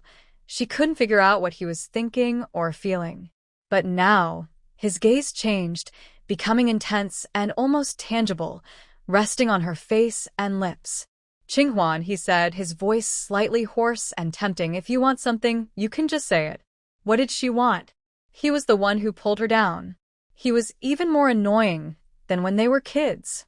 Shen Qinghuan felt angry again, sitting up and reaching for his waist. Ouch, you too. A voice suddenly came from the doorway, and Shen Qinghuan quickly got off Feng Qi, turning to see their neighbor, Bao Yu. Shen Qinghuan's face turned bright red as she explained, "We were just playing around." How embarrassing. It was all Feng Qi's fault. Feng Qi also got up from the sofa, looking calm. "Sister-in-law, what's up?"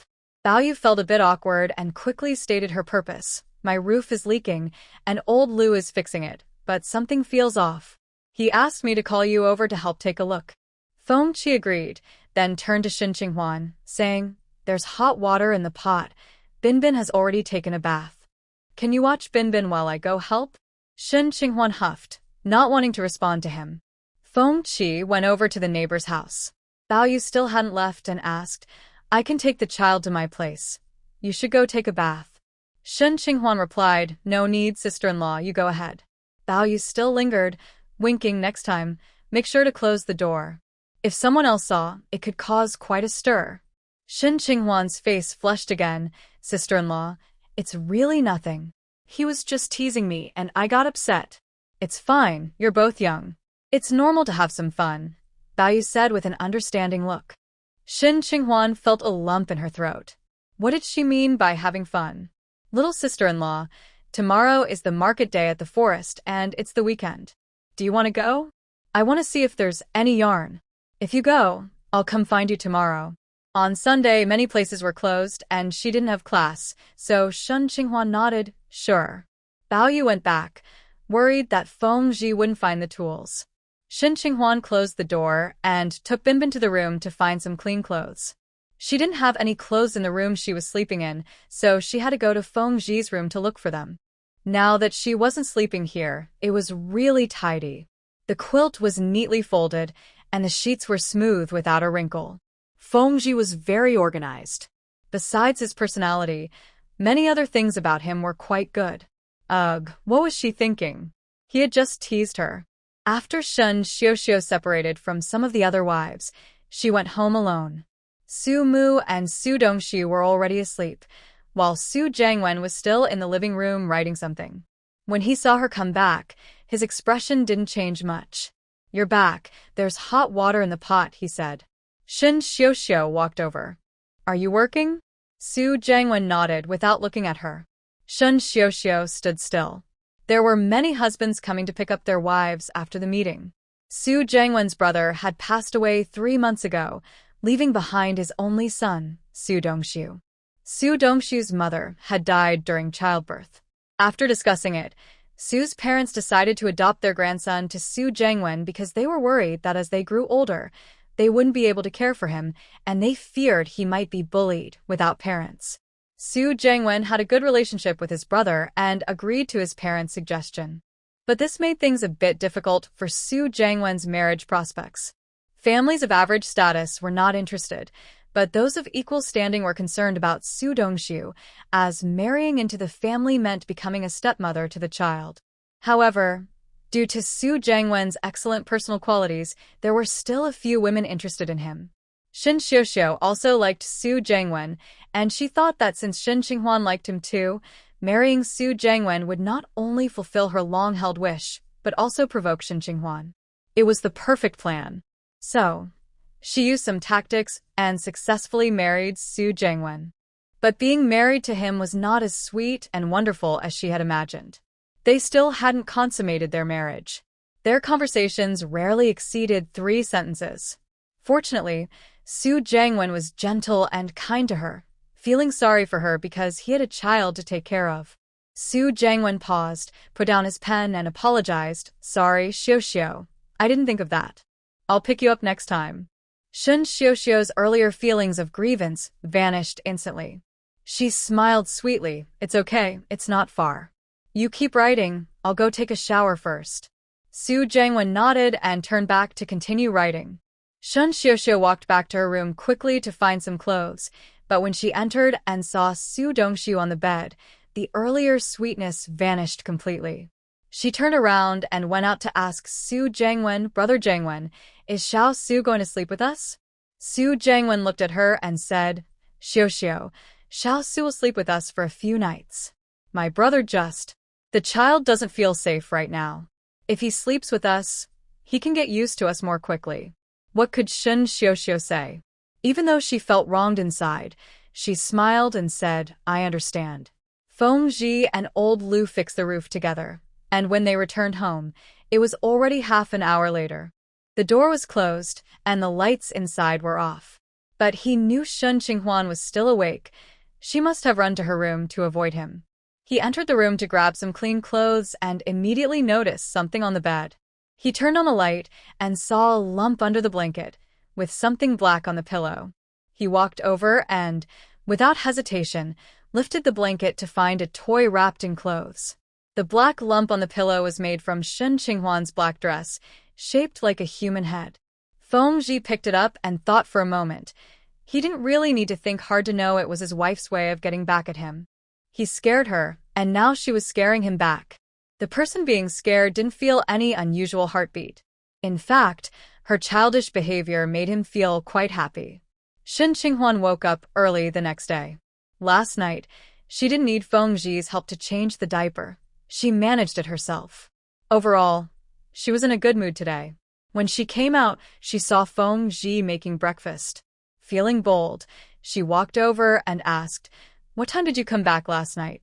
Feng Zhi turned to look at her. She pretended to be nonchalant, but her eyes betrayed her. Her beautiful, sparkling eyes were filled with a hint of mischief, making her seem radiant. Feng Zhi gazed at her and said in a low voice, "Come closer, and I'll tell you." Shen Qinghuan wasn't fooled. "Bingbing played on your bed last night, and I made her a toy. You weren't scared, were you?" "Yeah, I was a bit startled," Feng Zhi replied, sounding quite agreeable. "So we're even now." Shen Qinghuan raised an eyebrow. He definitely wasn't scared. After all, he had been on the battlefield. How could he be afraid of ghosts? Just then, Bao Yu next door greeted them. "Little sister-in-law, you're up so early today?" Shen Qinghuan heard a teasing tone in her words. She realized that her sister-in-law really loved to joke around. Actually, she has been getting up early these days because she has classes at the hospital. But when it comes to her sister-in-law, it suggests that she and Feng Qi have been less active at night, which is why she gets up early. Shen Qinghuan gave Bao Yu a playful glance. Sister-in-law, I always get up early. Bao Yu exclaimed, looking at Shen Qinghuan with admiration. Sister-in-law, you should have performed as Sheer in the last show. You would have been the star. She always thought Shen Qinghuan was beautiful, but they hadn't interacted much before. Now, seeing her up close, with her captivating eyes, it felt like a painting had come to life. That playful glance made her even more charming, hard to look away from. Shen Qinghuan was truly the most beautiful woman she had ever seen. No wonder Feng Yingchong searched for her for so long. Feng Qi reminded Shen Qinghuan, you should go wash up. Breakfast will be ready soon. The market at the farm was very large, attracting people from nearby towns. It wasn't far from the camp, with buses and ox carts going there. Shen Qinghuan told Feng Qi that she wanted to see if there were any herbs for sale, as well as eggs and fruits. The food at home these days either came from the service station or was exchanged by Feng Qi at the cafeteria. There weren't many options. Since they had a refrigerator at home, buying extra to stock up wouldn't be a problem. Feng Qi didn't stop her, but said she couldn't take Bin Bin along. Shen Qinghuan wouldn't take him anyway, considering how crowded the market could get. What if she lost the child? That would be a disaster. Thinking about using his money, she asked, do you want to buy anything? No, just be careful, stick with your sister-in-law, and don't wander off alone. Feng Qi replied, his expression serious.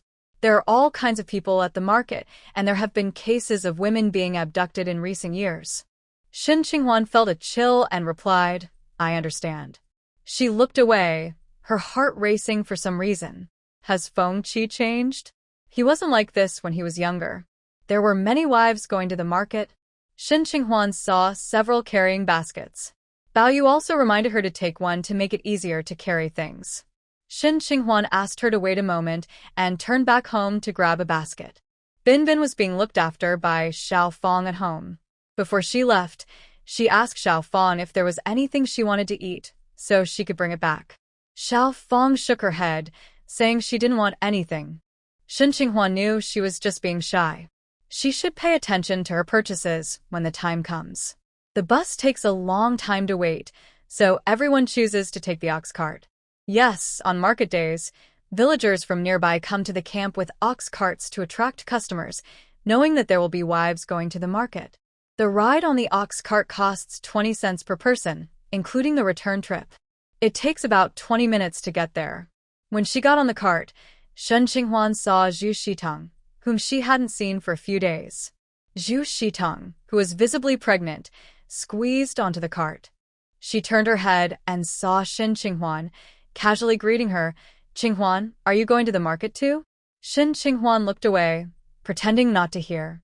She remembered Zhu Shitong from when they were assigned to the same youth station in the countryside, and even shared a bed. Zhu Shitong was quite friendly at first, and Shen Qinghuan naturally accepted her kindness and became friends with her. However, over time, she felt that Zhu Shitong was someone who liked to take advantage, and some of her actions made Shen Qinghuan uncomfortable. Recent memories confirmed her feelings from 2 years ago. Zhu Shitong was not a true friend. Although Zhu Shitong had reminded her to be wary of Feng Ji and pointed out that Feng Ji didn't like her, some of it was true, but there was also hidden intent behind her words. Shen Qinghuan found a place to sit and asked about the market. Zhu Shitong felt a flash of resentment when Shen Qinghuan ignored her. After their last encounter, where her intentions were exposed, she had been frustrated for days. She had finally decided to mend their relationship, but was met with coldness. However, thinking of Shen Qinghuan's generosity, she gritted her teeth and approached her again. Qinghuan, I heard about what happened last night. No wonder when we were at the youth station, other youths received support from home, but your family didn't. It turns out that Shen Xiuxiu was behind it. She hadn't attended the meeting at Sister Liang's house last night due to her pregnancy and fatigue, and only heard the gossip about Shen Qinghuan this morning. She was surprised to learn that Shen Qinghuan wasn't biologically related to her family. But even if she wasn't a cadre's child, she was now Feng Ji's wife, and Feng Ji wouldn't divorce her because of her background. So Shen Qinghuan still had her advantages. Shen Qinghuan turned her head. Isn't it normal that I don't get support if I'm not biologically related? What do you want to say? Zhu Shitong was taken aback, not expecting Shen Qinghuan to be so calm. She suppressed her irritation and said softly, Qinghuan, are you still mad at me? I'm sorry about what happened last time. I really didn't know that bracelet belonged to you. Shen Qinghuan shook her head. I'm not angry, but we might not get along well. It's better if we don't spend time together. After saying that, she ignored Zhu Shitong's reaction and moved to another seat. Zhu Shitong felt a wave of embarrassment wash over her. She didn't expect Shen Qinghuan to act so distant after everything. Many food items were gone at home, so she had to go to the market to buy more. Although she could ask a neighbor to help, she worried they might take her things, so she went herself. When she saw Shen Qinghuan at the market, she felt a bit happy. After all, Shen Qinghuan had plenty of money, and if she said a few nice things, maybe Shen Qinghuan would share some good food with her. But Shen Qinghuan didn't respond. Zhu Shitong felt frustrated. Hey, Sister Shen, why are you at the forest market too? You used to go to the big mall in the city, said a woman sitting across from Shen Qinghuan. Bao added, no, Sister Shen has been to the forest market before. She goes where it's cheaper. Money doesn't just come from nowhere, so saving a bit is good. We poor folks really think like that, but how could Sister Shen think the same way as us? Shen Qinghuan smiled and looked at the woman across from her. My family is from the countryside. I don't have a job or income, so I have to live frugally. I wonder if thinking like this makes you feel any better? The woman realized the sarcasm and felt a bit offended. Some people looked at Shen Qinghuan confused and then said, if you say you're poor, then what does that make us?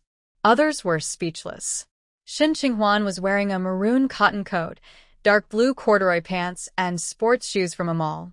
Even if these were old, her complexion was rosy, her skin smooth, and she seemed relaxed. How could she be poor? Everyone had been curious about her background, thinking she used to look down on rural people, but now she was one of them. But her husband was well off. Some said her husband's family had leaders in it. Even if that wasn't true, her husband's family was wealthy, with so many appliances that even the local leaders might not have as many. So, a woman who wanted to say something ended up closing her mouth in disappointment. Shen Qinghuan saw Hu Shaowan, who had recently gotten married, in the car. Hu Shaowan looked like a shy young bride, hesitating to answer when others spoke to her. However, when she faced Shen Qinghuan, she avoided eye contact and didn't dare to look directly at her. Shen Qinghuan looked away, thinking this was probably due to the incident at the wedding that had caused some tension between them. Of course, she didn't have a good impression of Hu Shaowan either. The cart swayed gently, and soon they arrived at the market. The market was large, a typical bustling town fair with stalls set up in open spaces, filled with people. Farmers brought their homegrown produce, handmade cloth, woven baskets, and small goods like shoes, fabric, and towels from factories. Shen Qinghuan followed Bao and bought many good items: eggs, goose eggs, pears, jujubes, a type of candy called donkey rolling, and a piece of cloth. She also bought 5 pounds of wild boar meat, which had a long line of people waiting, and it was quite noisy. If it weren't for Sister Bao guiding her, she wouldn't have been able to buy it. After paying, a cheerful voice called out, Xiao Shen. Shen Qinghuan turned to see a woman with a headscarf smiling warmly at her. After a moment, she recognized her. Sisterly, you came to the market too. This was the wife of the production team leader from her time as a youth worker, and the youth called her Sisterly. Sisterly approached her, saying, what a coincidence. At first, I almost didn't recognize you. But then I thought, where else would I find such a beautiful girl in this area? It must be you. Isn't Captain Feng with you? Shen Qinghuan understood the implication of her words. Back when she was a youth worker, she was often dirty and dressed poorly from working in the fields, which was very different from how she looked now, so Sisterly didn't recognize her. She had no conflict with Sisterly. In fact, when she was sick once, Sisterly had helped her by making porridge. Shen Qinghuan smiled and said, no, he had to go to work. Sister, I just bought some donkey rolling, take some home to eat. It seems to be sold out now. It was her way of returning the favor for the bowl of porridge. At that moment, snacks were scarce, and many adults hesitated to buy treats. Few people bought snacks like donkey rolling, so the vendor didn't stay long and sold out quickly. Sisterly declined, saying no need, we have some at home. Shin Qinghuan put some in a bag and added it to Sisterly's basket, saying, let the kids enjoy it. I'm very happy to see you. Sisterly laughed so much that her eyes nearly disappeared. She said, I told you that you were lucky. It's no wonder that Captain Feng asked my husband to give you more work. If you can't get by, you should go to him. Shin Qinghuan was taken aback. Sister, what do you mean by that? Sisterly still had a smile on her face, feeling there was nothing to hide. Captain Feng has some connections with my husband. He mentioned that you are his neighbor's sister, spoiled since childhood, and should be given more work to help you grow. But now it's good. You married him and joined the army, so you won't have to work as a farmer with us. Captain Feng is looking out for your best interests. Was the ghost story at the youth station also arranged by you? Shin Qinghuan finally found her voice after a moment.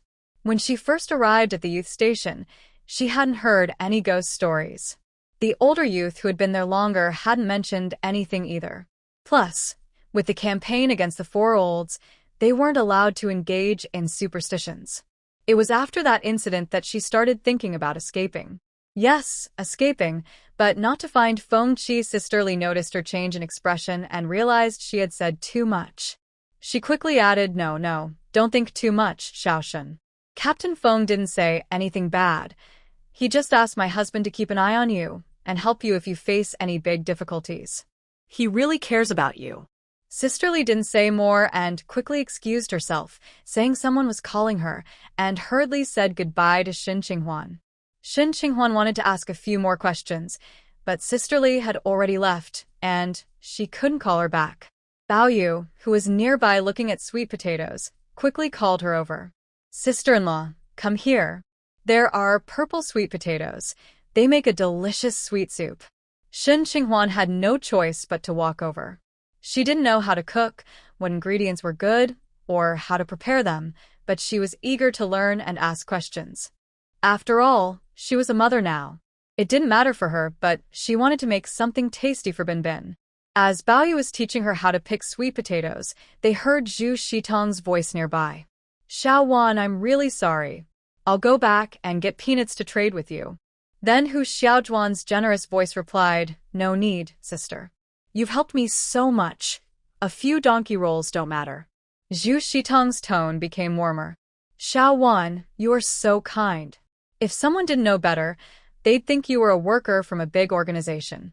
You say you come from the countryside, and I can hardly believe it. Shin Qinghuan looked down and saw the backs of Zhu Shitong and Hu Xiaowan. How did these two suddenly become so close? Bao Yushuan followed her gaze and said, Sister Zhu is usually quite warm to new brides. Shin Qinghuan thought for a moment. Bao Yu's words had a deeper meaning. Zhu Shitong was friendly with everyone for a reason. When a newcomer meets someone who treats them warmly, they are often touched and may feel the need to give something in return. If Zhu Shitong hints that she is struggling or wants something she can't have, the person she is being friendly to might easily fulfill her needs. Shin Qinghuan recalled how Zhu Shitong had approached her warmly when she first arrived in the countryside. At that time, there were 5 young people assigned to the Hongxing production team, 3 girls and 2 boys. Zhu Shitong couldn't easily approach the boys, so why did she choose to befriend Shin Qinghuan instead of another girl? Perhaps she noticed Shin Qinghuan's decent clothing and manners, thinking she could gain something from her. What about Hu Xiaojun? Hu Xiaojun came from a rural background, and it was clear she had little money. So why did Zhu Shitong approach her? It seemed Zhu Shitong was skilled at reading people. Although Hu Xiaojun didn't have much money, she was gentle and easily influenced, making her a better target than someone wealthy and assertive. After analyzing Zhu Shitong's psychology, Shin Qinghuan couldn't help but admire her. Having such abilities could be quite useful. Shin Qinghuan picked 2 pounds of sweet potatoes. Bao Yu chose 3 pounds, clearly enjoying this type of sweet potato. Shin Qinghuan mentioned wanting to see if there were any medicinal herbs. Just then, she spotted someone selling them ahead. As she approached, she saw a mix of herbs for sale. Crouching down, she looked at the selection, which included earthporia, five-fingered peach, tianchi, fish mint, dried wild chrysanthemum, and honeysuckle. It was clear they were all freshly dug or picked, simply cleaned and dried. The seller was an elderly man who arranged the herbs neatly. Even the roots were well organized. He seemed surprised when he noticed Shen Qinghuan stopping by. "Young lady, what do you want to buy?" Shen Qinghuan asked. "Did you pick all these yourself?" The old man nodded. "Yes, I dug them all from the mountains. They are very good. These two can quickly relieve a cough, and this one can nourish the body." He picked each item up and explained its benefits. Shen Qinghuan noticed he could describe their effects well and spoke at a calm pace, showing confidence. "Sister-in-law, are you buying herbs?" Bao Yu asked. Shen Qinghuan nodded. Bao Yu gently pulled her and whispered, "Sister-in-law, you don't know these herbs well, so don't buy them carelessly. I've heard of some that can be deadly. How do you know some herbs don't grow near the poisonous ones?"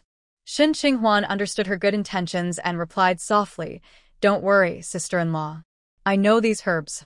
If I'm unsure, I'll take them back to the hospital for the doctors to identify." Hearing this, Bao Yu felt relieved. Shen Qinghuan squatted down again and asked the old man about the prices of the herbs. The old man knew that besides giving them away or using them himself, not many people would buy these herbs, as many could be found in the mountains. So, he appreciated the woman's inquiry and said, "Just give me $1, and you can take them." Shen Qinghuan noticed he also had beeswax for sale and asked, "How much is this?" The old man quickly replied, "This isn't worth much. How about 30 cents? Bao Yu asked again, "Sister-in-law, what do you need this for?" "Honey would be better." Shen Qinghuan said, "I haven't thought of a use for it yet, but it will be useful later." Bao Yu shook her head and didn't say more. Shen Qinghuan took out $2 and bought all the herbs and beeswax. The old man quickly said, "You don't need to give so much." Shen Qinghuan insisted, "It's fine. The extra is a tip. I'd like you to keep an eye out for herbs like stone cicada grass and forsythia." She described a few common herbs, saying she would come back to collect them if available. The old man accepted the money, agreed to help, and quickly packed the herbs for her, even giving her a bamboo basket.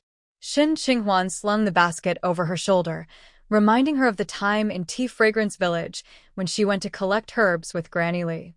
"Sister-in-law, I want to see if there's clam oil," Bao Yu said. Shen Qinghuan replied, "You probably need to go to a store in the city for that." Bao Yu agreed, feeling a bit helpless. "With my maid's life, I ended up with a lady's hands. They start cracking in the cold. It's really tough." Shen Qinghuan showed her hands, which were dry and peeling, but not cracked yet. However, as she said, they would if it got any colder. In the winter, washing and cooking can be quite challenging. Shen Qinghuan knew many people hesitated to heat water for washing because it required coal. Suddenly, she thought of the beeswax she just bought. "Sister-in-law, I'll try to make some hand cream when I get home." Since discovering her talent for medicine, she has been interested in studying the ingredients of medicines and skincare products. However, she couldn't find any books on the subject and had to explore on her own. Bao Yu looked at her in surprise. "Can you really do this yourself?" Shen Qinghuan nodded. "I can try, but I'm not sure if it will work. If it does, I'll let my sister-in-law test it. During this time, you should try to wash things with hot water or wear gloves." While talking, Shen Qinghuan suddenly noticed someone selling tea seed oil, and her eyes lit up. Tea seed oil can be added to hand cream. She quickly asked about the price. There wasn't much oil, just half a plastic bottle, about half a pound, and she wasn't sure if it was leftover or if that was all they had. The vendor held out his hand, $1.20. Bao Yu pulled Shen Qinghuan back, thinking it was too expensive. Shen Qinghuan thought that this half bottle of oil would last her a while, but it was indeed a bit pricey. She considered it and asked if he could sell it for $1. In the end, she bought it for $1. After the purchase, Shen Qinghuan noticed Zhu Shitong and Hu Xiaojun. The two were talking to a middle-aged woman. As Shen Qinghuan and Bao Yu walked ahead to take a look, they overheard the middle-aged woman say, "If it weren't for your help, I wouldn't know what to do. When I go back, My mother-in-law will definitely scold me. We farmers don't have much to give in return, but I brought some sweet potato chips that no one wants to buy. Let me give you some, but please come to the corner to pick them up. I also have some dried fish.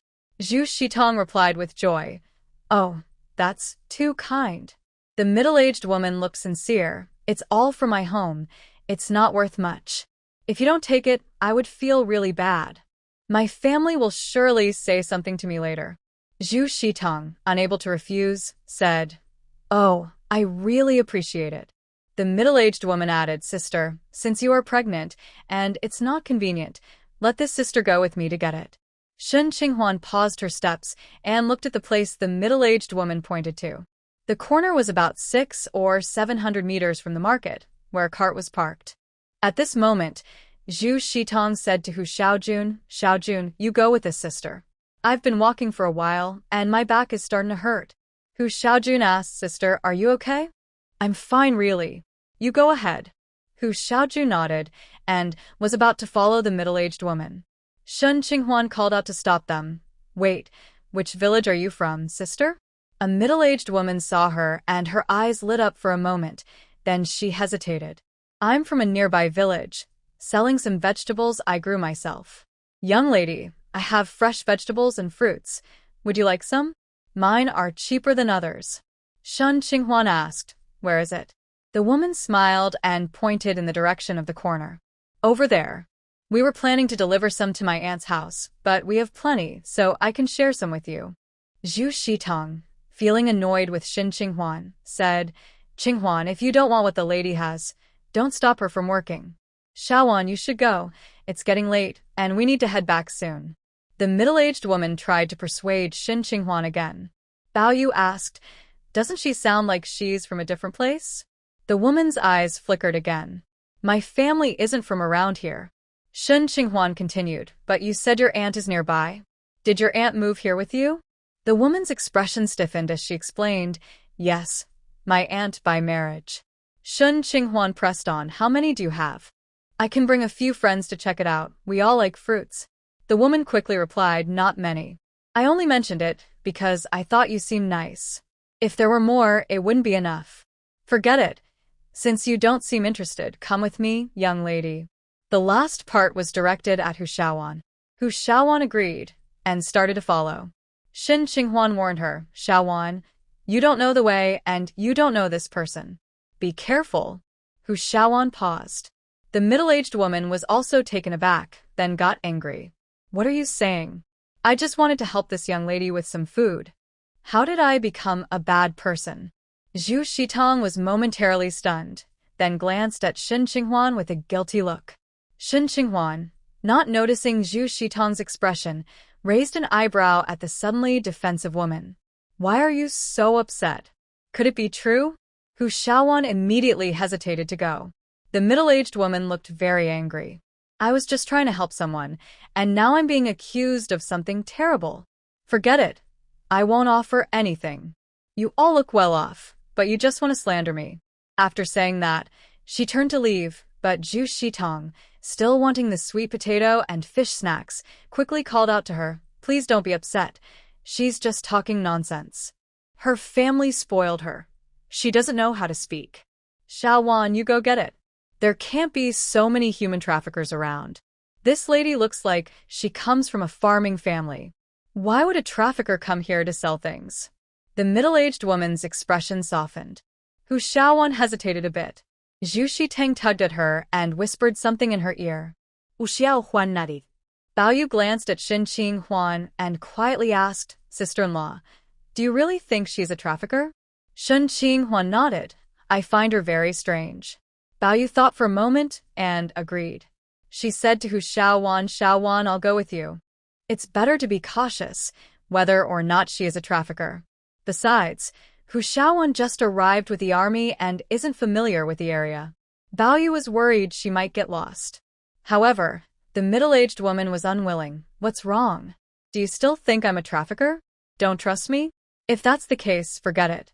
Just consider me ungrateful, and I won't repay you. Shen Qinghuan looked at Bao Yu, who returned her a glance, finding the woman even stranger now. After saying that, The middle-aged woman walked away, ignoring Zhu Shitang and Hu Xiaowan. Zhu Shitang glared at Shen Qinghuan and then urged Hu Xiaowan to catch up and apologize. She hadn't had dried fish in a long time, and steaming it with some and fermented black beans would smell wonderful. Bao Yu held Hu Xiaowan back firmly and said sternly, "She has no ties to you. Why should she give you anything?" Hu Xiaowan explained, "We just warned her, or else her wallet would have been stolen." Zhu Shitang saw the middle-aged woman getting further away and angrily looked at Bao Yu. "Sister-in-law, can't you stand to see someone giving us something?" Bao Yu was also upset by her words. "You're being naive." "Fine, go ahead. But if something happens, don't come crying to me." Zhu Shitang still wanted Hu Xiaowan to go. She couldn't walk fast with her belly. After a moment of hesitation, Hu Xiaowan decided to listen to Zhu Shitang and started to chase after the middle-aged woman, despite Bao Yu's attempts to stop her. As Hu Xiaowan ran, a commotion suddenly erupted nearby. Someone shouted, "Catch the trafficker." Shen Qinghuan's heart raced as she looked toward the source of the noise. About 10 meters to the left, chaos broke out with people shouting about a trafficker and a thief, running between stalls and others chasing behind. Bao Yu quickly called out to Hu Xiaowan, "Xiaowan, come back. There really is a trafficker." Shen Qinghuan saw someone running toward her and, without thinking, quickly moved aside. She avoided being hit, but her basket was bumped, causing her to stumble into a nearby chair and twist her ankle. Zhu Shitang let out a painful cry as she fell to the ground. She shouted to the crowd, "Qinghuan, help me." Shen Qinghuan didn't hear Zhu Shitang's call. She found a place to sit down and looked at her ankle. It really hurt, and she couldn't stand up for a moment. The people chasing the traffickers returned, and someone angrily said, "Those scoundrels got away." Someone asked, "Did they really take someone?" A woman suddenly shouted, "Where did my daughter go? Has anyone seen my second girl? Isn't your second girl with you just now?" Someone nearby asked. "I was looking at fabric. She was behind me. I turned around after picking some fabric and she was gone." The woman was so anxious that tears filled her eyes. "Can anyone help me find her? She's not married yet, and she's still so young." This was serious. Someone had really been taken by traffickers, and the market lost its order, causing many people to panic. Some kind-hearted people helped the woman look for her daughter. Those with wives, daughters, or young sons quickly grabbed them and left the dangerous area. Shen Qinghuan also wanted to leave, but she couldn't see Aunt Bao Yu, and her twisted ankle was still throbbing with pain. She rolled up her pants to take a look. The injured area was slightly swollen. She remembered the fish mint in her basket, which could reduce inflammation and swelling. She took it out, grabbed 2 bamboo leaves used for wrapping food from a vendor, and found a stone to crush the fish mint. Then she applied it to her ankle. Just as she finished, a woman nearby called out to her, "Young lady, what are you doing? Are you treating an injury? Can you help me too?" Shen Qinghuan turned to see a woman around 40 with a headscarf, accompanied by a 5 or 6-year-old boy. She asked, "What do you need, ma'am?" "I twisted my ankle and used some fish mint." The woman hurriedly replied, "My boy was running around. Didn't they say there were traffickers? This little rascal doesn't understand anything. I fell while chasing him and can hardly walk. Can you give me some of that? I'll trade you some candy for it." Shen Qinghuan looked at her knee, which was indeed bruised, and her ankle was swollen too. She took out more fish mint, crushed it, and gave it to the woman. The older sister quickly took it and applied it to her ankle, looking grateful as she spoke to Shen Qinghuan. "I'm from Shirling village nearby. I came out today to buy some cloth and brown sugar because my sister-in-law just had a baby. This little rascal insisted on coming with me and almost got taken by a trafficker. I told him not to wander off next time I take him out." She started scolding her son as she continued. Shen Qinghuan asked, "Did someone really get taken? Was it a woman or a child?" This market is near the main road and close to the bus station, so it wouldn't be surprising if there were traffickers around. But still, it was broad daylight and there were nearby villages and a military camp, so it was shocking they could be so bold. The older sister replied, They say a young girl went missing, and some say a 4 or 5-year-old boy is gone too. It's terrifying. These traffickers deserve severe punishment. Hey, this medicine you gave me is pretty good. I feel less pain now. Are you from the town? Where do you live? My husband will come by later. I can give you a ride. Shin Qinghuan also felt some relief in her ankle and asked, Does your husband have a vehicle? The older sister said, He drives a tractor for the commune, he'll pass by soon. Shin Qinghuan replied, We came here by ox cart and agreed to go back the same way. We've already paid, so there's no need to trouble him. The older sister said, I've seen many people leaving. I wonder if the ox cart is waiting. Shin Qinghuan thought that made sense, but decided to wait a bit longer for Bao Yu to return with her. Ouch. Zhu Shitong was knocked to the ground, her face turning pale as she felt sharp pains in her stomach. She spotted Shin Qinghuan in the crowd and called out to her, but even though she heard, Shin Qinghuan pretended not to and ignored her completely. Zhu Shitong gritted her teeth in anger. She knew Shin Qinghuan wasn't a good person. She had always supported her, giving her little bits, probably just to show off her superiority, treating Zhu Shitong like a beggar.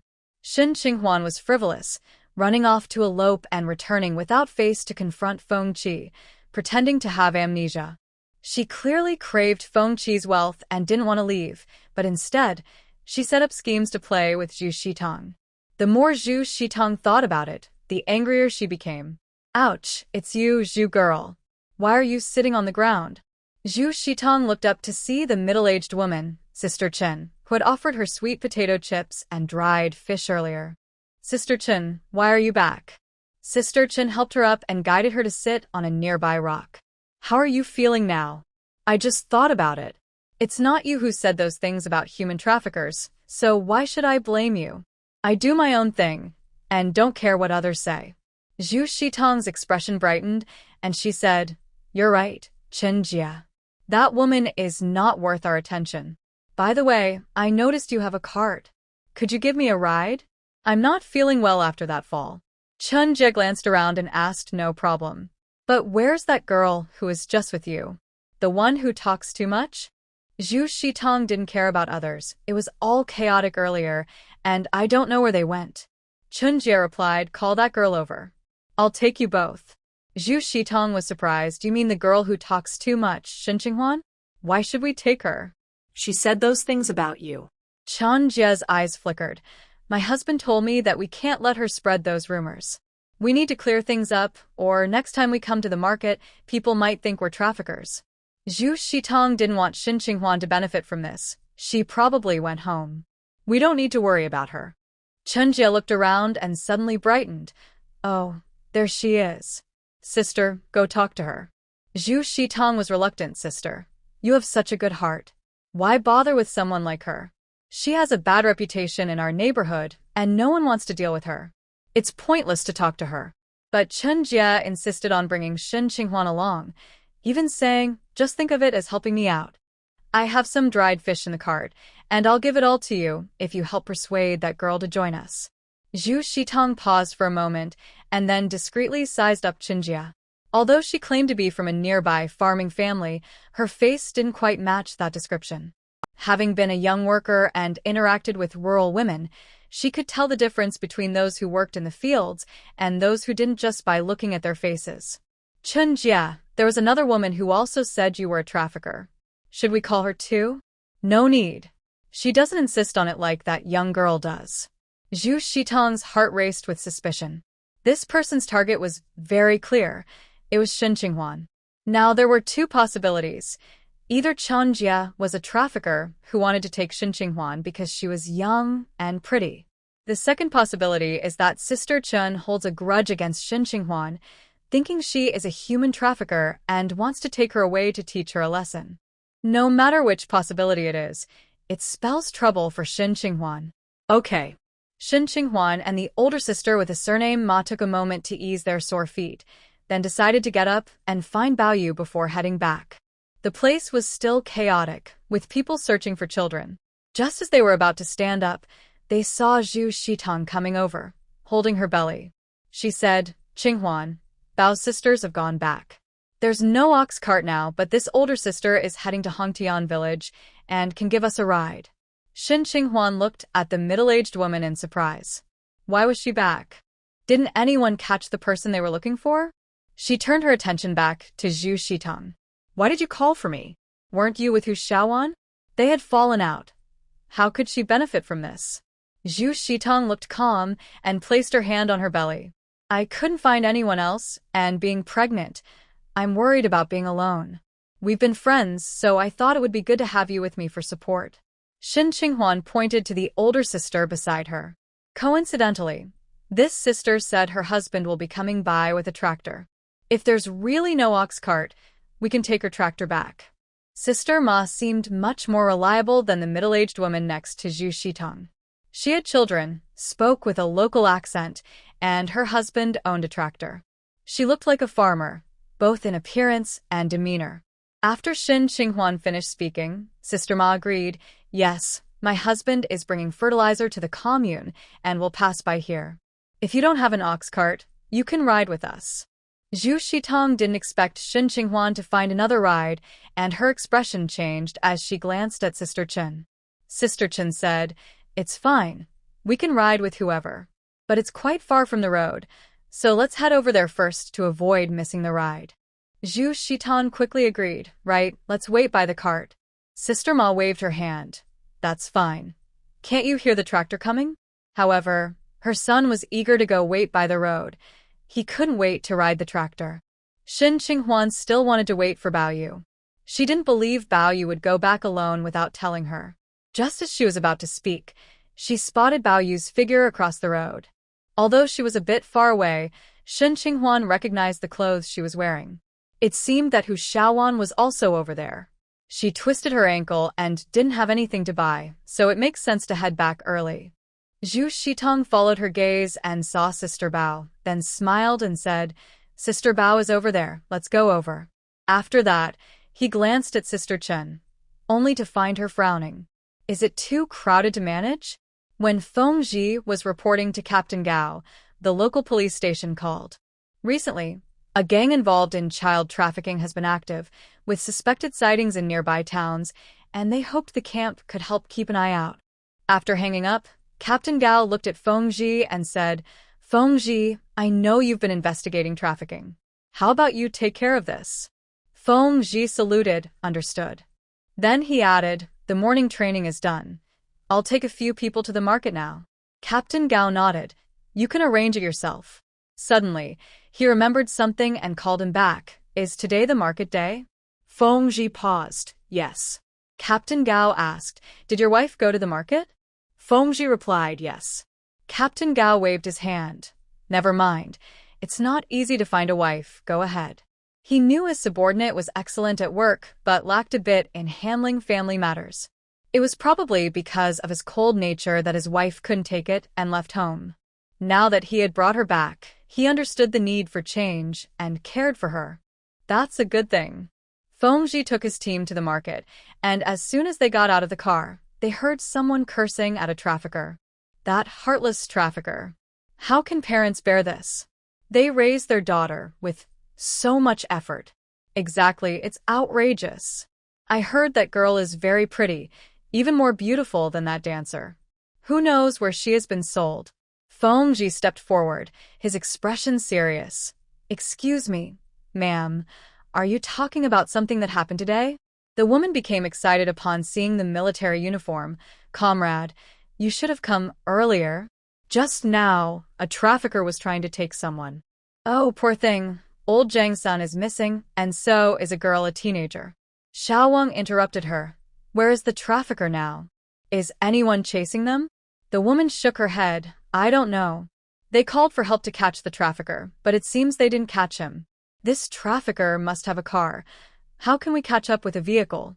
Feng carefully asked her about the trafficker and especially about the missing young girl. Auntie and a few others nearby were all talking at once, sharing what they knew.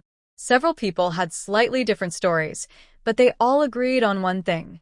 The missing young woman was very beautiful, very young, and had fair skin. Everyone felt sorry for the missing girl. Xiaowang noticed that his camp leader's demeanor suddenly turned cold, and his expression became serious. He quickly said, "Boss, it might not be your wife." Before he could finish, Feng shot him a cold glance, and he quickly changed his words. "It definitely isn't. Your wife is too clever. Split into pairs and search separately. First, look for military families to ensure their safety. Dahai, gather information from the public and confirm the human trafficking incident. Immediately return to camp and call the police station to ask the station staff to assist in the search." Feng Ji ordered the soldiers. Shen Qinghuan stood up, planning to go to the street with Aunt Ma and Zhu Shitong. Halfway there, Zhu Shitong winced, and Chen Hong supported her, asking what happened. Shen Qinghuan stopped and looked at Zhu Shitong. Zhu Shitong frowned and said, "My stomach suddenly hurts a lot." Chen Hong was startled. "What should we do? Your time hasn't come yet." She then looked at Shen Qinghuan. "Comrade, do you think we should take her to the hospital?" In this situation, they definitely needed to go to the hospital. Before Shen Qinghuan could respond, Chen Hong added, "Comrade, she looks like she's in a lot of pain. You should help her, or she might collapse on the side of the road." Aunt Ma spoke up first. "I'll help. Shen, you're too delicate and have been injured, so you might not have the strength." Chen Hong hid her annoyance, but couldn't refuse. As they approached the roadside, Chen Hong said, "The tractor hasn't arrived yet. Let's take my horse cart for now." She pointed to where the cart was parked. Zhu Shitong nodded. "Thank you, Chen Hong. Don't mention it. You've helped me too," Chen Hong replied, then called out, "Hey, come help." Two strong men got off the cart and walked toward them. Shen Qinghuan didn't plan to go with Zhu Shitong and was about to call Baoyu when suddenly one of the strong men reached out to grab her. Shen Qinghuan never expected that so many people standing by the road would dare to abduct someone. She reacted quickly, but her ankle was still healing, and with a basket in her hand, she was caught as soon as she turned around. She shouted, "Help! A kidnapper is trying to take me." Two men rushed forward to grab her, clearly focused on her. Sister Ma was not far away. She quickly pushed her son away and came to help. With Sister Ma holding on to a strong man, Shen Qinghuan was not pulled onto the cart. At that moment, she didn't care about the things in her basket. She struggled to free her grabbed arm and kicked at the man's groin. The man cried out in pain and immediately let go. Sister Chen became anxious because Shen Qinghuan's loud shout had already attracted people coming to catch the kidnapper. She shouted, "Don't catch anyone. Let's hurry and leave." Zhu Shitong saw this sudden change and felt both scared and nervous, but also secretly excited. Hearing Sister Chen's shout, she became worried too. Was she going to give up? This rare opportunity was about to be lost. Zhu Shitong noticed the strong man recovering. He seemed furious from being kicked and was about to grab Shen Qinghuan again. As Shen Qinghuan turned to run after breaking free, Zhu Shitong seized the moment and stuck out her foot. Shen Qinghuan didn't expect someone to trip her. She was running fast, and when she was tripped, she fell down. Then she heard a scream. Shen Qinghuan couldn't think of anyone else. She suppressed her pain and tried to get up. But the strong man had already grabbed her arm and was dragging her toward the cart. She couldn't break free, and Sister Chen, who was about to get on the cart, was both angry and anxious seeing her companion still trying to catch someone. "Stop it. Let's go." If they caught Shen Qinghuan, she would definitely struggle and scream on the cart, making it impossible to escape. The man holding Shen Qinghuan growled, "Stop talking and come help. It's rare to find such a beauty." Before he could finish, he saw Sister Chen's eyes widen in panic. Then he felt a sharp pain in his wrist, and by the time he realized what happened, he was on the ground with his head pinned down. Sister Chen was quickly pulled down from the cart by a soldier in uniform. Shen Qinghuan was lifted up by Feng Ji, who still had a fierce look on his face. But when he faced her, he softened. "Are you hurt?" Shen Qinghuan had scraped her palms and knees from the fall, and felt a sharp pain in her ankle from twisting it earlier. Other than that, she was fine. However, her heart was still racing from the earlier incident. When Feng Ji pulled her, she instinctively clutched his arm for safety.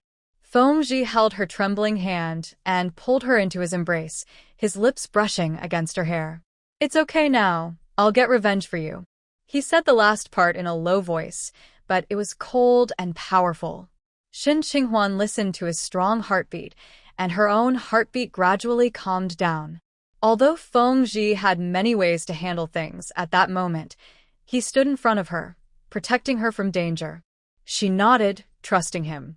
Feng lowered his voice again, saying, "I'll hold you when we get home. For now, I need to take these people away." Shin Qinghuan then realized that many people were watching them. Her face turned red, and she quickly stepped out of his embrace. She glanced around and saw that indeed many people were looking at her, making her feel embarrassed. The current social norms were conservative. Even married couples shouldn't show affection in public, especially public servants like Feng, who was a soldier, as it could create a bad impression. Feng must have known this, but he still acted to comfort her. He took the criminals away and sent soldiers to the military families back home. Shin Qinghuan noticed that the two strong men and Sister Chen were, while another soldier was bringing over 2 more people. There were a total of 5 traffickers. The 2 at the front were waiting at the intersection. Shin Qinghuan also noticed that the man who had dragged her had one arm hanging oddly, possibly broken, and blood was dripping from his head. He could barely stand, looking very disheveled as a soldier pulled him along.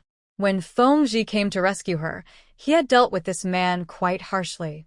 Shin Qinghuan felt a sense of relief and was even more touched by Feng. Suddenly, she heard a moan from the side. Turning her head, she saw it was Zhu Shitong, who was being supported by others, clutching her stomach and crying out in pain. Sister Bao and another woman were helping her, calling for soldiers to take her to the hospital as she looked unwell. Shin Qinghuan coldly watched Zhu Shitong, remembering how she had tripped her while escaping. Now, Zhu Shitong was facing her own consequences. After tripping Shin Qinghuan, she was knocked down by a trafficker fighting with Ma Dajie and likely hurt her stomach, possibly causing complications. Shin Qinghuan packed her things and took the camp vehicle back to the family quarters. At home, she treated her own wounds with some medicine. Feng had asked Xiaowang to take her to the hospital, but she felt it wasn't necessary. After lunch, Shin Qinghuan took Binbin for a nap and drifted into a dream. In her dream, she was captured by traffickers who said they would sell her to the port city to become a dancer. She was unwilling, but she couldn't break free. She was taken by the traffickers and was getting further away from her train station. Despair slowly filled her heart, tightly gripping her like a vice. Suddenly, she woke up and felt her heart beating again. She gasped for air like a fish that had just been thrown into water. The dream was too real. Was it really? Fleeting memories flashed in her mind, vague and quick, and she couldn't grasp them. It seemed she had truly been captured by traffickers. How could that happen? Oh, right. She had been missing for 3 months. It was clear now that her disappearance had nothing to do with eloping or with Su Jiangwen. So, why did she leave? According to Feng, she took money and a few changes of clothes, not like someone who was just going to the market. Did she run away after arguing with Feng and then something happened on the way? Was that something the traffickers? Meanwhile, Feng arrived at the holding room. His eyes were cold, and he wore white gloves as he entered the room of the gang leader involved in this operation. Soon, muffled sounds came from inside. The gang leader's face turned purple, his eyes bulging, as if he were in immense pain. He struggled to speak. I'll tell you everything. The leader looked at Feng as if he saw a demon. This man was using torture on him, and the pain was so intense he wished he could die to escape it, but he couldn't even do that. What was worse, despite his agony, there were no visible injuries on his body. Did you harm the woman from today, 3 months ago? After leaving the holding room, Feng took off his gloves. His expression was stern as he headed to Colonel Gao's office.